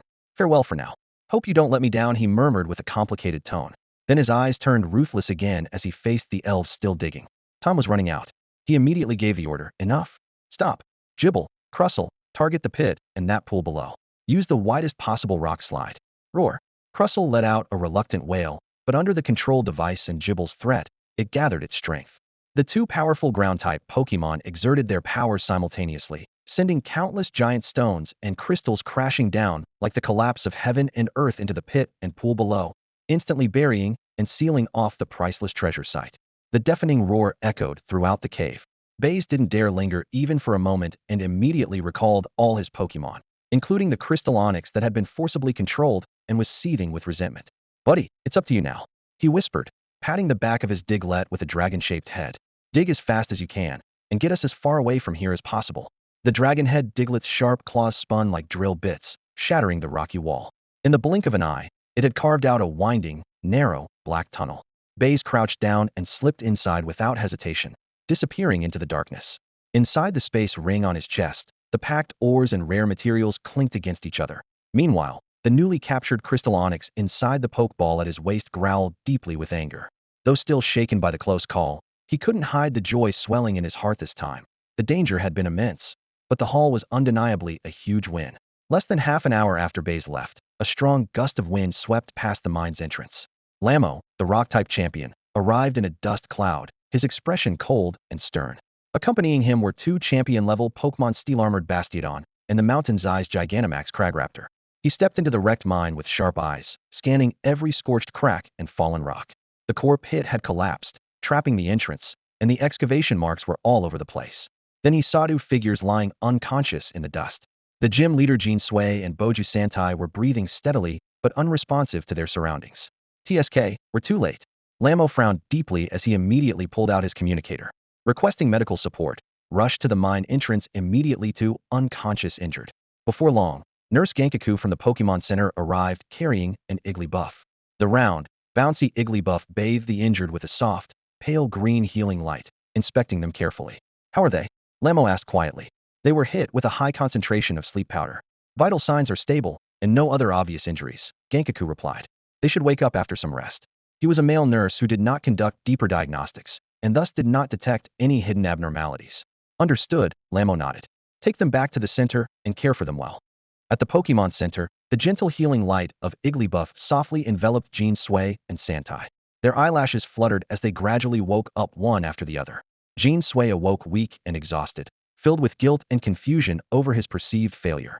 Santai suddenly opened her eyes, a burning fury radiating from her chest, as if she could set the hospital bed on fire. Her first impulse was to grab the communicator at her bedside, eager to summon all the family's power to hunt down the bastard who violated Heron unforgivable predator. Yet her fingers froze above the dial. She was the cherished daughter of the Boju family, with a bright future ahead. If this scandal became public, what would the family think of her? How would hostile forces exploit it? Her reputation and status could be utterly destroyed. The family's strict and ruthless rules might even force her out forever. That risk was far too great for her to take. At that moment, Nurse Gangjiao walked in. She pushed open the ward door, her face breaking into a rare, relieved smile. Miss Shindai, you're awake. How are you feeling? Any pain anywhere? Shindai suddenly snapped out of her swirling memories, quickly suppressing the flood of emotions. She forced her voice to sound weak, but steady. I am okay. Nurse Gangjiao, who exactly saved us? How is Director Jean Sui? It was Lamotion Wang who found you and brought you back. The director has regained consciousness, just some minor injuries. Gangjiao bustled around the bedside, adjusting Shindai's foredrip while quietly adding, Sigh, the situation was terrible this time. The bodies found were horrific, and only you two survived. Only the two of us. Shindai's heart sank. then surged with relief if only they survived. Then the truth of that night likely rested solely in the hands of the man who attacked her. Taking a deep breath, she propped up her still weak body and resolved to find Lamotion Wang. The sharp smell of disinfectant hit her in the corridor. Leaning against the wall, she maintained the frail air of a patient. Just before turning into the conference room, she overheard Lamotion Wang angrily scolding Director Jean. Such a critical discovery, why wasn't it reported immediately with a request for backup? Acting alone led to this severe outcome. If it weren't for the integrity of the diamond vein itself, your responsibility would be even greater. Director Jean lowered his head in apology, his face pale and defeated. Noticing the noise at the door, Lamotion Wang softened his tone. Shindai, did you see anyone suspicious? Or remember any details before or after the explosion? Shindai was ready with an excuse. After the blast, I inhaled some kind of sleeping powder and lost consciousness. I can't recall anything else. Seeing she wouldn't say more, Lamotion Wang told her to rest. Shindai thanked him and left, her footsteps more determined than when she arrived. Back in her room, she locked the door and dashed into the bathroom. Hot water cascaded down, steam filling the space, but her skin felt icy. She scrubbed hard, trying to wash away the unreal yet searing sense of violation haunting her mind. Glancing down, she spotted faint purple bruises on her chest and waist, the unmistakable marks of gripping fingers. Her movements froze, her face draining of color before flushes of shame and anger replaced the pallor. This wasn't a nightmare, it really happened. Overwhelmed by humiliation and rage, she pushed aside concerns about reputation. Her eyes sharpened with resolve. Moments later, she calmly collected remaining samples from her body and sealed them in a special micro-container. Going through official channels would expose her. She had no choice but to turn to the black market, where underground clinics and testing labs offered confidential and paid services. Meanwhile, several hundred meters outside the Pokémon Center, Baize, dressed in black casual clothes and sporting a newly styled haircut, lay low in the night. The cold wind bit at him, but he was sweating profusely. His mind repeatedly replayed his own mistakes. If he had finished the job back then and staged it as an accident, or pinned the blame on the Mars exploration team, none of today's troubles would exist. Fool. He clenched his knuckles, fury welling up. I have to find out if she's regained her memory. If needed tonight, he'll get rid of this threat for good. As he plotted a route for infiltration, he suddenly spotted Boja Shindai sneaking out the side door, wearing a hood and casual clothes. Her pace was quick, clearly trying not to attract attention. But her destination wasn't the League headquarters or the police station, it was somewhere else entirely. Baize's heart tightened. Where was she going? Could it be? Without hesitation, he sharply pulled his hat lower and melted into the night, like a seasoned hunter, silently following his prey. The woman he had just violated, the one who, logically, should have kept silent to protect her reputation, was now slipping away furtively. He had to find out what she intended to do. His hand instinctively pressed against the pokeball at his waist. Inside lay the cold-headed Dragonite, quietly resting, but the force in his fingertips revealed the killing intent and unease burning inside him. Ahead, Shingdai's figure flashed past, turning into the shadow beneath streetlights around the corner. Baize pressed close against the wall, using eaves and signboards to conceal his movements, but his heart pounded wildly as if boiling water churned inside his chest. TSK, so human desires really are so fleeting? A sudden, lazy electronic voice slithered into his mind from the small sculpture on his chest. You, the one who's usually so calculating, would risk losing everything. Your reputation, being hunted down by the Boju family and the Alliance. All just to follow instinct? And now look at you two, scared to move forward or run away, just like a pervert stalking his victim. Baize's face flushed dark with anger. He pressed his palm to his chest, as if trying to silence that sharp tongue. Shut up, little Z. Now's not the time for that. Humph, scared to talk after you've done it? Little Z's voice dripped with disdain and a hint of curiosity. Judging by how out of control you were back then, I almost thought you'd been possessed by something dark. Sure, it felt good, but you've also brought a world of trouble on yourself. Can't understand that. Baize's mouth twitched involuntarily, regret crashing down on him like a tidal wave. Lust truly is a double-edged sword, how true the old saying is. Back then, caught up in the haze of Shungdai and the ambiguous atmosphere, he had lost his head. Thinking back now, it was almost laughably foolish. I'm regretting it, okay? He growled irritably inside his mind. But he knew full well the priority now was to fix his mistake. If she hands over the evidence, we're finished. Sendai was clearly no stranger to the black market. She weaved through a maze of alleys until she reached a dim, shadowy lane. Under the flickering yellow wall lamp, black water seeped from the damp cracks between the bricks. She raised a metal badge, one only recognized by regulars, and the gatekeeper melted silently into the night, stepping aside to reveal a narrow stone staircase. Baize's gaze suddenly sharpened. He dared not waste a moment. With a quick flick, he pulled a wide black cloak from his spatial ring and draped it over himself. He then snapped on a cold white half-mask, concealing his face. Shrouded by darkness, he strode quickly toward the hidden entrance. Inside, the black market was shrouded in gloom, filled with whispered deals and hoarse laughter. The air was thick with a mix of spice and mold. Stalls were haphazardly arranged, selling everything from daggers and illegal potions to rare crystals. Buyers and sellers lurked in shadows, as if even breathing might give them away. Baize immediately spotted the familiar black-robed figure ahead Sendai. She hurried without hesitation toward a stall adorned with secret runes, never glancing back. I can't wait any longer, Baize decided silently as he slipped deeper into the crowd. Seizing a fleeting moment when people's gazes flickered and paths crossed, he ghosted up behind Sendai. With a swift hand strike, Sendai's body jolted, a muffled grunt muffled in her throat. Her eyes glazed over, and she collapsed limply backward. Baize caught her arm just in time, appearing as if he was steadying a drunken friend but holding her firmly in place. Lowering his head, his fingers quickly searched inside her clothes. Within seconds, he extracted a test tube wrapped in layers of soft cloth, clenched tightly in his palm. Then, half carrying, half dragging her, he made a beeline through the crowd toward a more secluded side exit. Those few seconds drew no unusual attention. Passers-by paid no mind. At the edge of the black market, Baize's rented single room was oppressively silent. Soundproof foam lined the walls. A single bulb cast a pale halo of light. He tossed the unconscious Sendai onto a shabby corner sofa, turning her on her side to prevent choking on her saliva. After double-checking that the door was securely latched, he searched her body thoroughly again, checking even her shoe heels and hair bun to make sure she wasn't hiding a second piece of evidence or a transmitter. His gaze fell back to the test tube in his palm, cold fury crystallizing into icy resolve. From his sleeve slid a thin, sharp dagger, its blade gleaming under the stark light. With deliberate calm, he brought the tip slowly toward the girl's pale, slender neck. One quick cut, and the problem would be ended. Hey, calm down, Baize. Suddenly, the small jade-green figurine on his chest glowed softly, and little Z's voice exploded in his mind. What are you trying to do now? Baize roared inwardly. If I don't kill her, she'll just wake up and expose me. Think it through, idiot, little Z snapped without mercy. She's sneaking into the black market, not going openly to the Alliance or her family to report you. Can't you see? She's terrified of ruining her reputation. If you kill the genius girl from the Boju family and this disappears, scandal blows up, both the Alliance and her family will tear this place apart looking for you. The blade froze just half an inch from her skin.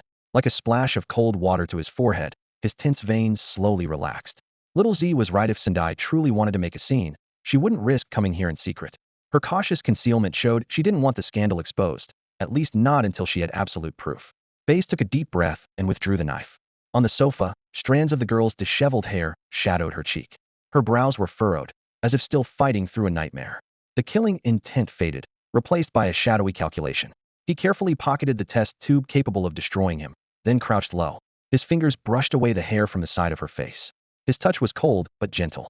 All right, Baize murmured, a bitter smile curling at the corner of his lips. Since you don't want to blow things up either, maybe we can try another approach. Have a proper talk. In his mind, he was already racing through plans how to turn this deadly storm to his advantage and reshape it into a negotiation that favored him. Inside the room, Shengdai was tied to a chair, blindfolded, her hands and feet bound tightly with rough ropes. Baize stood before her, wearing an exquisite silver mask that covered the upper half of his face, leaving only his jaw and lips visibly a faint, almost elusive smile playing on them. Shengdai's eyelashes fluttered as consciousness slowly returned. The first thing she noticed was the complete darkness and the stinging pressure of the coarse ropes cutting into her wrists and ankles. She suddenly struggled, and the chair creaked painfully under the strain.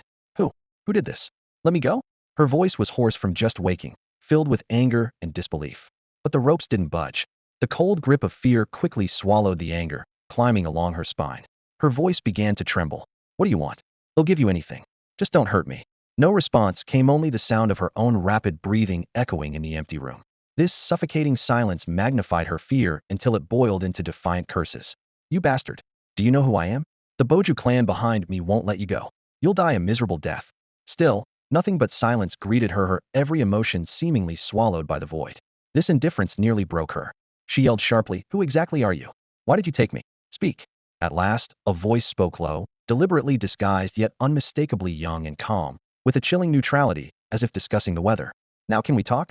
That utterly composed voice doused Shengdai's unruly panic like a bucket of ice water. Her heaving chest slowly steadied as she realized threats and screams meant nothing to this kidnapper. Taking a deep breath, she forced herself to calm down. Okay. Her voice still trembled slightly, but she fought to sound steady. But take off my blindfold first. I don't want to negotiate with you in the dark. Baize seemed to let out a quiet chuckle, nearly inaudible. All right. he answered with surprising promptness. Footsteps approached. Shungdai tensed. A pair of black-gloved hands moved deftly behind her head and untied the blindfold.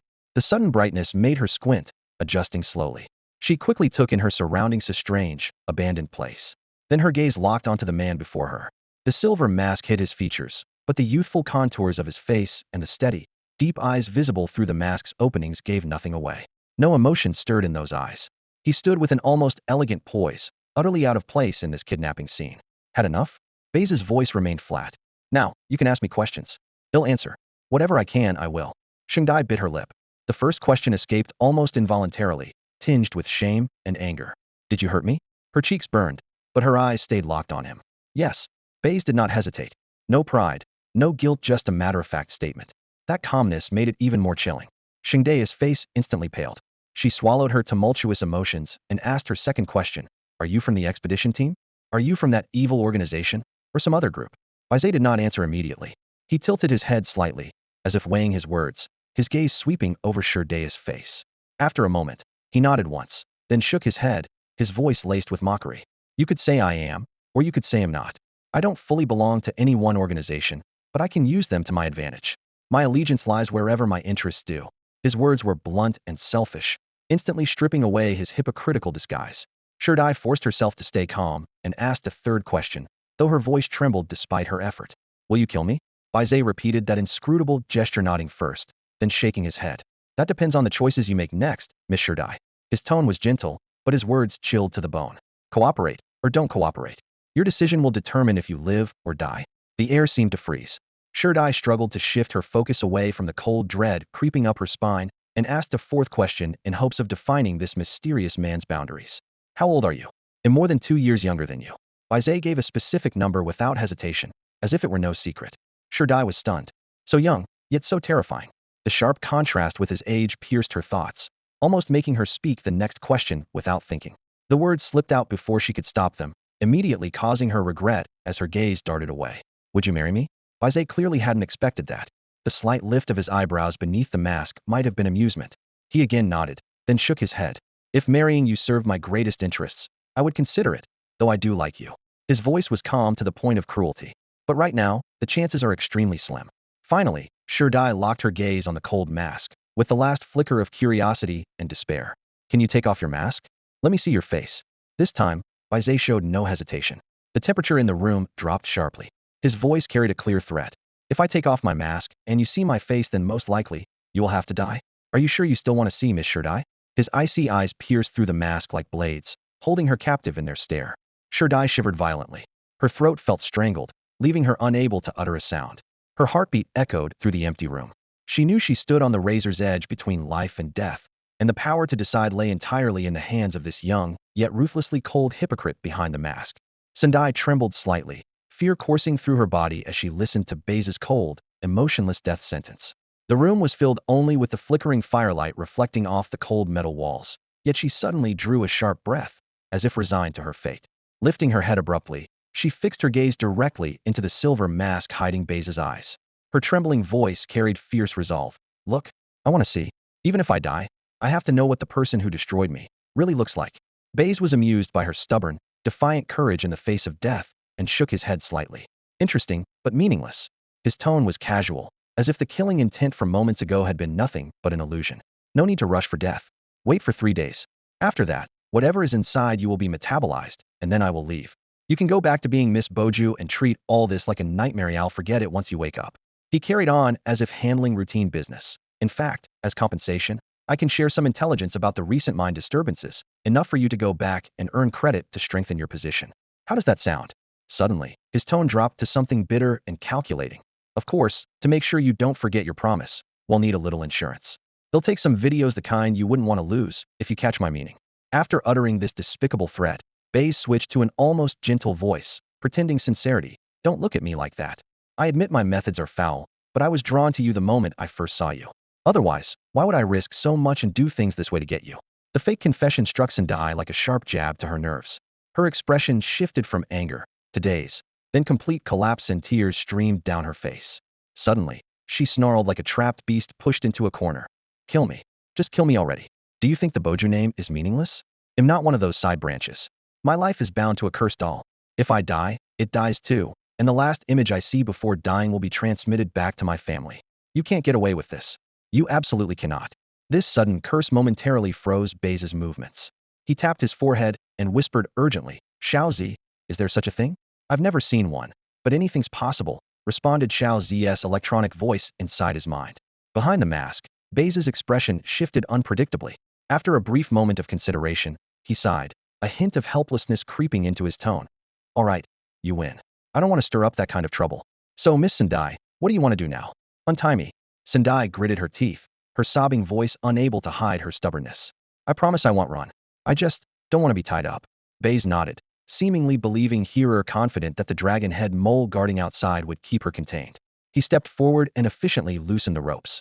The moment the bonds were released, the anger and humiliation inside Sendai exploded. She raised her hand, summoning all her strength. Smack! A loud slap landed hard on Baize's mask. Baize seemed to have expected this all along. He neither flinched nor dodged, taking the blow squarely. The mask slammed with a muffled thud as his head tilted slightly, but he didn't even take a step back. After the slap landed, Shengdai's whole body went limp as if her bones had been swept away, collapsing into the worn single sofa nearby. Years of pain flooded out like a burst dam, choking back sobs. She poured out all her misfortunes, the humiliations of her lowly birth, her mother's tragic death, her family's cold disdain, the shame of being called a bastard in childhood, and the crushing despair of realizing she had only been used as a better bargaining chip despite all her efforts. Her voice grew faster, fragmenting into uncontrolled sobbing in the end. Baize listened quietly. When her crying nearly starved her of air, he finally sat down beside the sofa and gently pulled her into an embrace. At first, Shengdai resisted weakly, but her strength was spent. She could only let her tears soak Baize's already chill shirt. He said nothing, his voice calm as he began to tell his own story in fragments: the darkness of the orphanage, the sweat and blood of the mines, the brutal death of his only friend, Sumo. Truth and fiction blended as he blamed the cruelty of the world for his coldness and ruthlessness. His tone held just the right blend of sorrow and understanding, seeping inch by inch into the softest cracks in Shengdai's heart. As her sobs subsided, all that remained in his arms was her silent gasping for breath, an absurd sense of kinship forming between two castaways from the same sea of misery. The two stayed silently entwined, time suspended in the dim room, the air thick with a fragile, eerie intimacy. Only when the sunset spilled shards of blood-gold light through the broken window onto peeling walls did Shengdai rasp, "Can I see you?" Without waiting for his answer, she seemed to make a sudden decision and reached up to rip off his mask. Baize didn't stop her. The mask clattered softly onto the floor. He could feel the anger and fear she had held toward him flare and twist into something complex, even a distorted attachment, born from the afternoon's outpouring and strange alliance. His face was young and sharp, a shadowed wildness in his features, especially in those eyes like flames flickering deep inside a well, fixed intently on Shengdai. She was caught in that gaze and momentarily frozen. Baize leaned down and pressed his lips gently to hers. The kiss was fierce and urgent, tearing away their last shreds of reason. Fabric rubbed, breaths tangled, as if in a nearly destructive way they were confirming each other's existence or shattering their limits. Afterwards, Shengdai rested her head on his chest, her uneven breaths breaking her words into fragments. "You're that thing." Baize pretended not to understand, murmuring indistinctly, Blushing, she stubbornly looked up.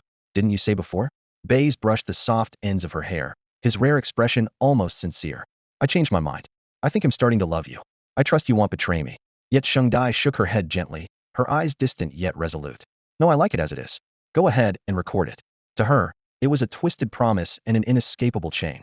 Baize met the flickering light in her eyes with a cold smile inside, though his face softened as if genuinely moved. Obediently, he pulled out a tiny camera, switched it on, and aimed the lens at their entwined bodies. In the shadowed room, the red light glowed, capturing this distorted intimacy and the opening act of their betrayal. That's all for today. Thank you so much for watching. I hope you guys enjoyed. If you wish to have another part of this recap, please give us at least 1,000 likes. Please don't forget to comment and subscribe to our channel for more content like this. Until next time.